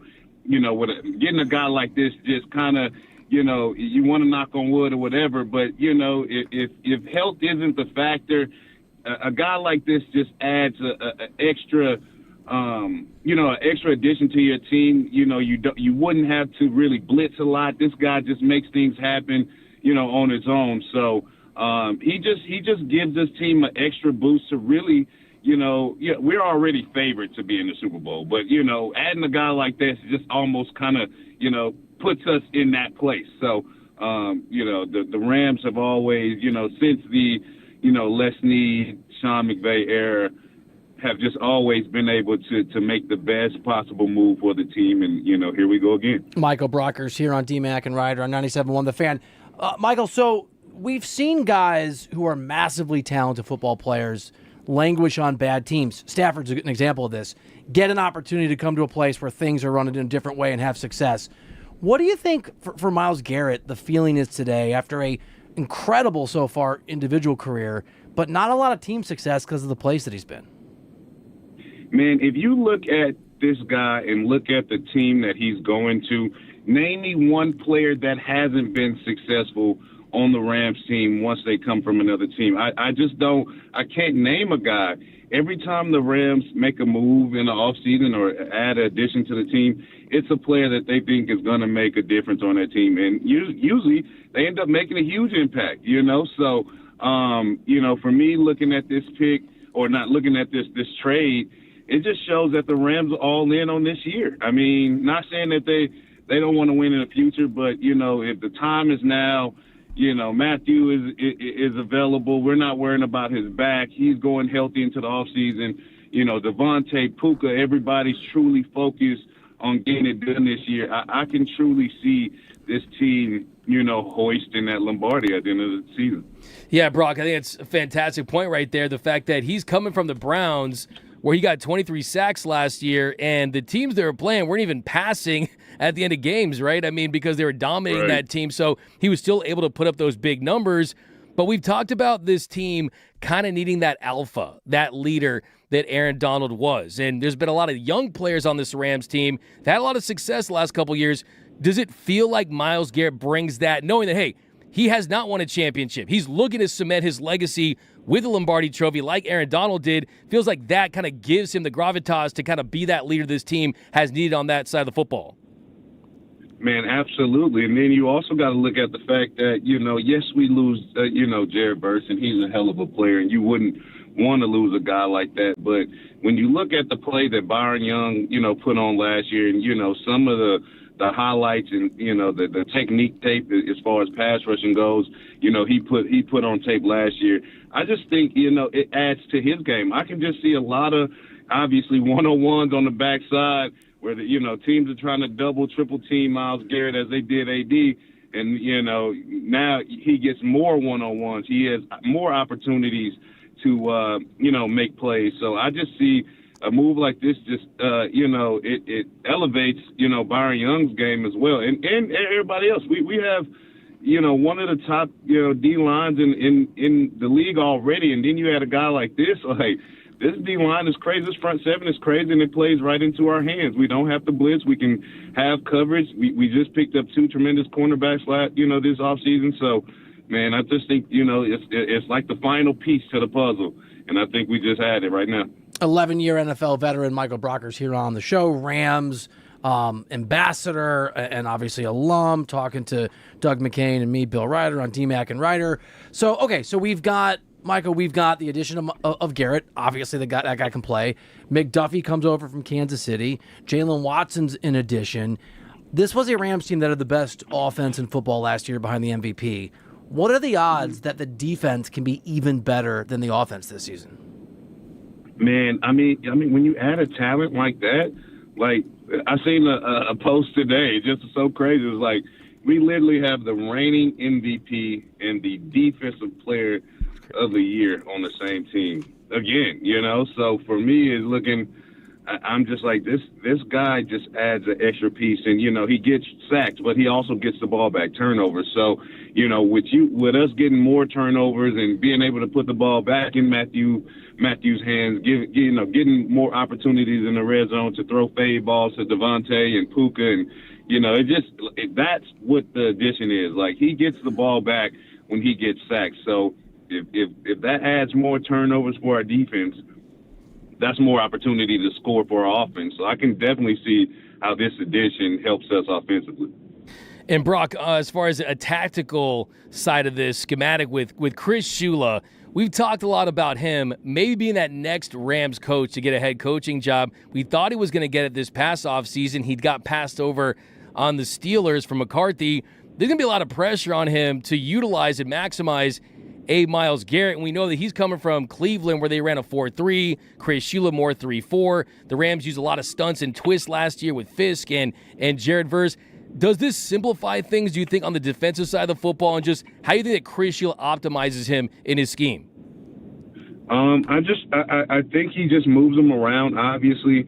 In certain situations, hand in the dirt, we're running our normal 4-3 scheme with coverage in the back. But, definitely on those, obvious passing situations, third and longs, things like that, you're definitely going to have to move a guy like this around. He's not going to be able, because he can, stand up on the edge, get down in three-point stands. You see him moving all around, because if you move this guy anywhere, he's going to get attention. So that just opens up, like I said earlier in the show, opens up more opportunities for Byron Young, and the rest of the crew to get their one-on-one opportunities. And for the most part, they do win, to get after the quarterback. So, moving a guy like this around, also, setting him up as a decoy on the backside, where you have to put 2 to 3 people on him, then everybody else gets to eat on the load side. So, man, having Myles Garrett, the things he can do, the versatility in his game,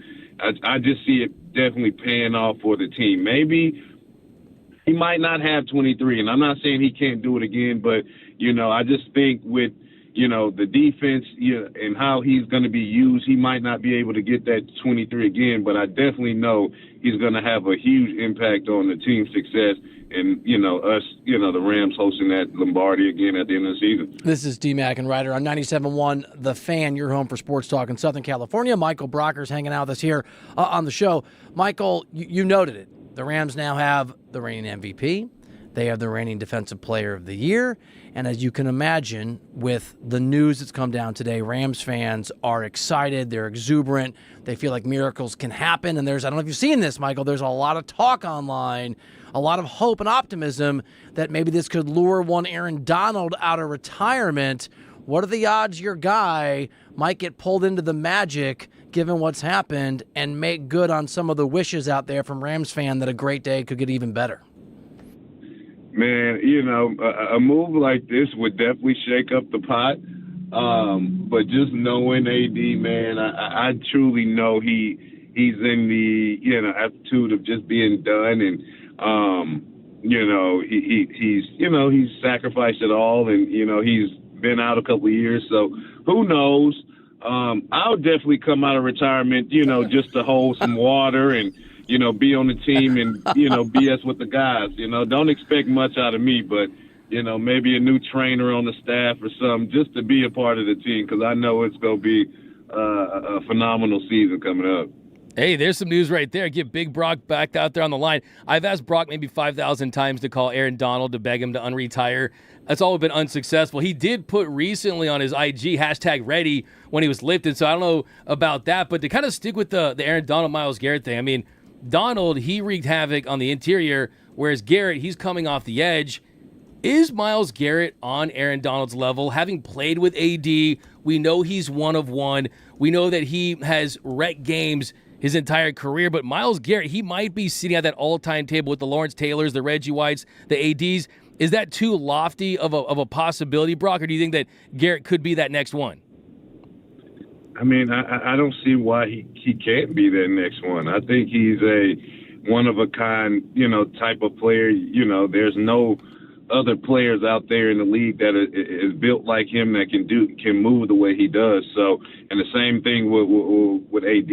When he played, there weren't many, defensive tackle 3 techniques playing at 280. Wreaking havoc and making things happen the way he did either. So when I look at both of these guys, they're both future Hall of Fame kind of guys when you look at them, in their own right, and it's not a thing of comparing it, really looking at both of their greatness, and the work that they've put in, and you see why, what makes them so great is their work ethic, the way they get after it, their love for the game, also their intelligence and things like that. So, looking at both of them, I can definitely see these are 2, obviously first ballot Hall of Famers for sure. Yeah, and I like what Bill said earlier, that you're an ambassador for the Rams, because that's really what you are. You go to the games still. They give you your custom jerseys every single year. You're really a part of the Rams family. If Myles Garrett calls you today, Brock, and asks you, what is it like to be a Ram under Sean McVay in the Les Snead era right now, what are you telling him? Man, you're going to love it, man. Just be yourself. And I think that's what's going to allow him to be even better, is the fact that he's going to be able to just be himself and get after the quarterback and, just really have fun with the game. I think when you look at this Rams staff and the players that are on it and how they get after the ball and just how they love the game of football, everybody's enjoying themselves. Obviously, there's a goal in mind. They want to win games. Everything is, high quality reps and things like that. But man, I look at the guys, everybody is truly enjoying themselves, and just having fun with the game and, being, just winning, together. So when you got that, you're winning also, also adds to a lot of the fun as well. So, this team has been having a lot of fun these last couple of years. Michael Brockers, when Chris Shula comes out of his coma of joy at the news and gets in the lab, what a good day that guy's having. I know you hit on this a little bit earlier, but I'm just curious, what are some specific things you think Shula, from a tactical point of view, might be thinking about today that he wasn't thinking about 24 hours ago? Man, how do I use this guy? Like, obviously, he's one of the greatest, pass rushers, edge rushers, this game has seen. Like, how many other ways can we use him? Like, we know what people are doing. If he's on the field, he's getting 2 to 3 guys, attention each and every rep. So, especially, passing down. So, in what ways can I use him to either get him one-on-ones or, allow him to be the decoy so other guys can get one-on-ones. So I think the biggest thing is, like, you have a problem with having too many great players on your D-line. So, that's always a good problem to have. So I just know he's racking his brain on how he can use this guy. I mean, great coaches like that always do. Yeah, he's the most chipped, most double-teamed edge rusher in the National Football League. It's not even close. A 75% rate. He gets so much attention. Last one for me, Brock. I know the group chat is very active. I know that you're friends with a lot of these players. They're your boys, Aaron, Donald, anyone. What was the reaction in the group chat when this trade was made? What were guys saying? And, I know you're throwing a bunch of, like, fire emojis, a bunch of shocked emojis. I mean, just what was the reaction in the former Ram, current Ram group chat? Man, I'm going to be honest with you. I just, when I seen this, I think I seen this around 2 o'clock today. I thought it was AI. I just couldn't believe it. I was like, there's no way this is real. Then I'm starting to see, real-time posts from the Rams and things like that. I seen a couple of posts from Jared Verse just saying, thank you, LA. And I was like, okay, this is real, Yeah. So then I got really excited. So I haven't hit the guys up yet, but I definitely know if I talk to them, they definitely think this is a great trade that the Rams took advantage of. And, it just adds to our great team already. Michael Brockers, last one for you, and thank you so much for joining D-Mac and I here on the show. There was some consternation, some conflict, different perspectives when Ty Simpson was drafted in the first round. Does the fact that Myles Garrett is here, that clearly the Rams were able to fortify for now while still drafting a quarterback perhaps for the future, does that take pressure off of this young dude when the season actually gets going? I mean, obviously, getting a great defensive player like this takes pressure off of anybody. You just know he's going to go out there and make it happen. But, in the sense of, being on a team where you have veteran leadership and you can also look on the other side of the ball and see a guy that, knows he can't hit you. I know it's always a good feeling as a quarterback. But, being able to watch some of these guys, being able to watch their work ethic, the way they, get after it, they love the game, is something to witness firsthand. So I would say, if anything, I know he's just taking it in as a young rookie, like, man, let me suck as much knowledge up, from, Matthew, and then also, look on the other side of the ball, seeing the work ethic from, another Hall of Famer. It shouldn't, as a competitor, do nothing but inspire him. Michael Brockers, thank you for joining me and your guy D-Mac here on the show. Man, no problem, man. I appreciate you guys having me. Thanks, Big Brock. Yes, sir. Appreciate it. Michael Brockers, he was great. He's awesome, right? Amazing insight. No, his football acumen is elite. He got like a PhD in football. The guy just lives and breathes football, still after, communicates with all these players. Dude's an absolute savant when it comes to talking pigskin. I love the fact that he's willing to unretire. I mean, that was pretty cool. Michael's got a lockers, you know what I'm saying? Okay, I love it. Banking that one, that was good. That was good. Just trying to. I like that. That's very well deserving. Hey, so the Rams could. I mean, in theory, I know he wants them checks too. So that's true. Give me those game checks, Also, yeah. I think it was hilarious, D-Mac, that he said that he thought it was AI because when I was driving around, I heard it on Brock and Alex Midday in LA here on 97.1 The Fan, and my first instinct was, oh my God, I hope they didn't get fooled. And my second instinct was, now Shay, who's the producer, so good, it must be real. But I did a sort of half pull my car over and got on there, and you click on the old Rappaport just to make sure it's Rappaport without 2 T's or an I in there, because it is such a shocking thing. It took me a second to process and believe it was real, even when I knew it was. It really did. And that's how you know a trade is that big, right? When you thought, oh, I got to check to make sure I'm not getting trolled, that it's not one of those fake accounts. We felt that way when Luka got traded. Yeah. And now with this one, it was the ultimate. We heard some whispers, right? We heard some some rumors from some accounts that weren't very verified. And it was a hashtag trust me bro source. Well, you called this last week. Yeah. You're a big part of the reason I could process and believe it, because you said, I think it was last week, that you thought it was very likely.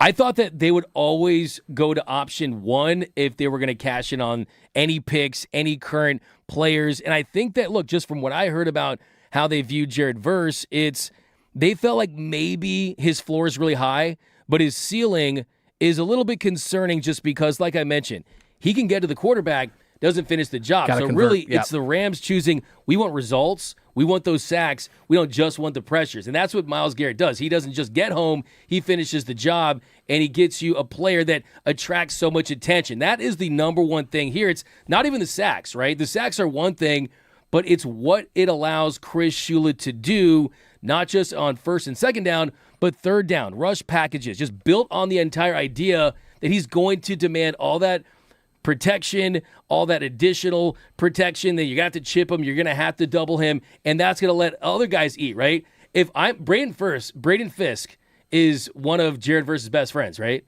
And he's on the line, and they both at Florida State together. Right. I'm sure he's a little upset. Yeah, but also, I feel like he's going to think, I made some money today, because that's going to make my stats jump up. I'm going to get a bigger bag. I love you, Jared Verse, but yeah, the thing about Myles Garrett is a whole other level. And the Rams are just signaling they're all the way in beyond belief at this point. And I think, too, that no one would have predicted something like this unless you had a lot of familiarity with the organization, knowing that they want big time players, and Myles Garrett is one of those guys. It is D-Mac and Reiter on the new 97.1 The Fan, the voice of LA sports. From a world-class trade to a World Cup preview next here on D-Mac and Reiter. Dealing with water damage? Call Public Adjuster Avner Gatt, 818-917-5256. The world's biggest soccer tournament has arrived, and you could trade the entire thing on Kalshi. On Kalshi, you could trade every match from the opening stage all the way to the final. The home team, United States, is currently trading at 1.4% to win it all, meaning a $100 trade pays out $7,143 if they win soccer's biggest prize. On Kalshi, you're trading against peers in a live market, meaning there's no house. And as the probability changes, you can buy in and out of your position. For a limited time, download the $1,000, and you have $1,000, and you have a whole new water plumbing system. No more leaks or low water pressure from those old rusty pipes. There's even financing available, so you can get it done now. Creative Repipe is local, licensed, insured, and can do the job in just one day. Right now, get 20% off. So call 888-373-0046. That's 888-373-0046. With Creative Repipe's lifetime warranty, if your home ever leaks again, they'll fix it for free for life. Visit CreativeRepipe.com for a free estimate or call 888-373-0046. Creative Repipe. Big savings are happening right now at Nissan of Redlands. Get $10,000 off all 2025 Nissan Pathfinders and Frontiers in stock. Plus, score 0% APR financing on select models. And drive now with up to 90 days with no payments. Whether you need a tough truck or a family SUV, now's the time to save big at Nissan of Redlands. Don't sit on the sidelines. Race over to NissanofRedlands.com and drive home a winner today. Visit or call dealership for complete details. Financing on approved credit, discounts while supplies last. Mike Simpson here, and your hair is thinning. Your crown's disappearing. Hair loss might have you feeling like you're not you. You lost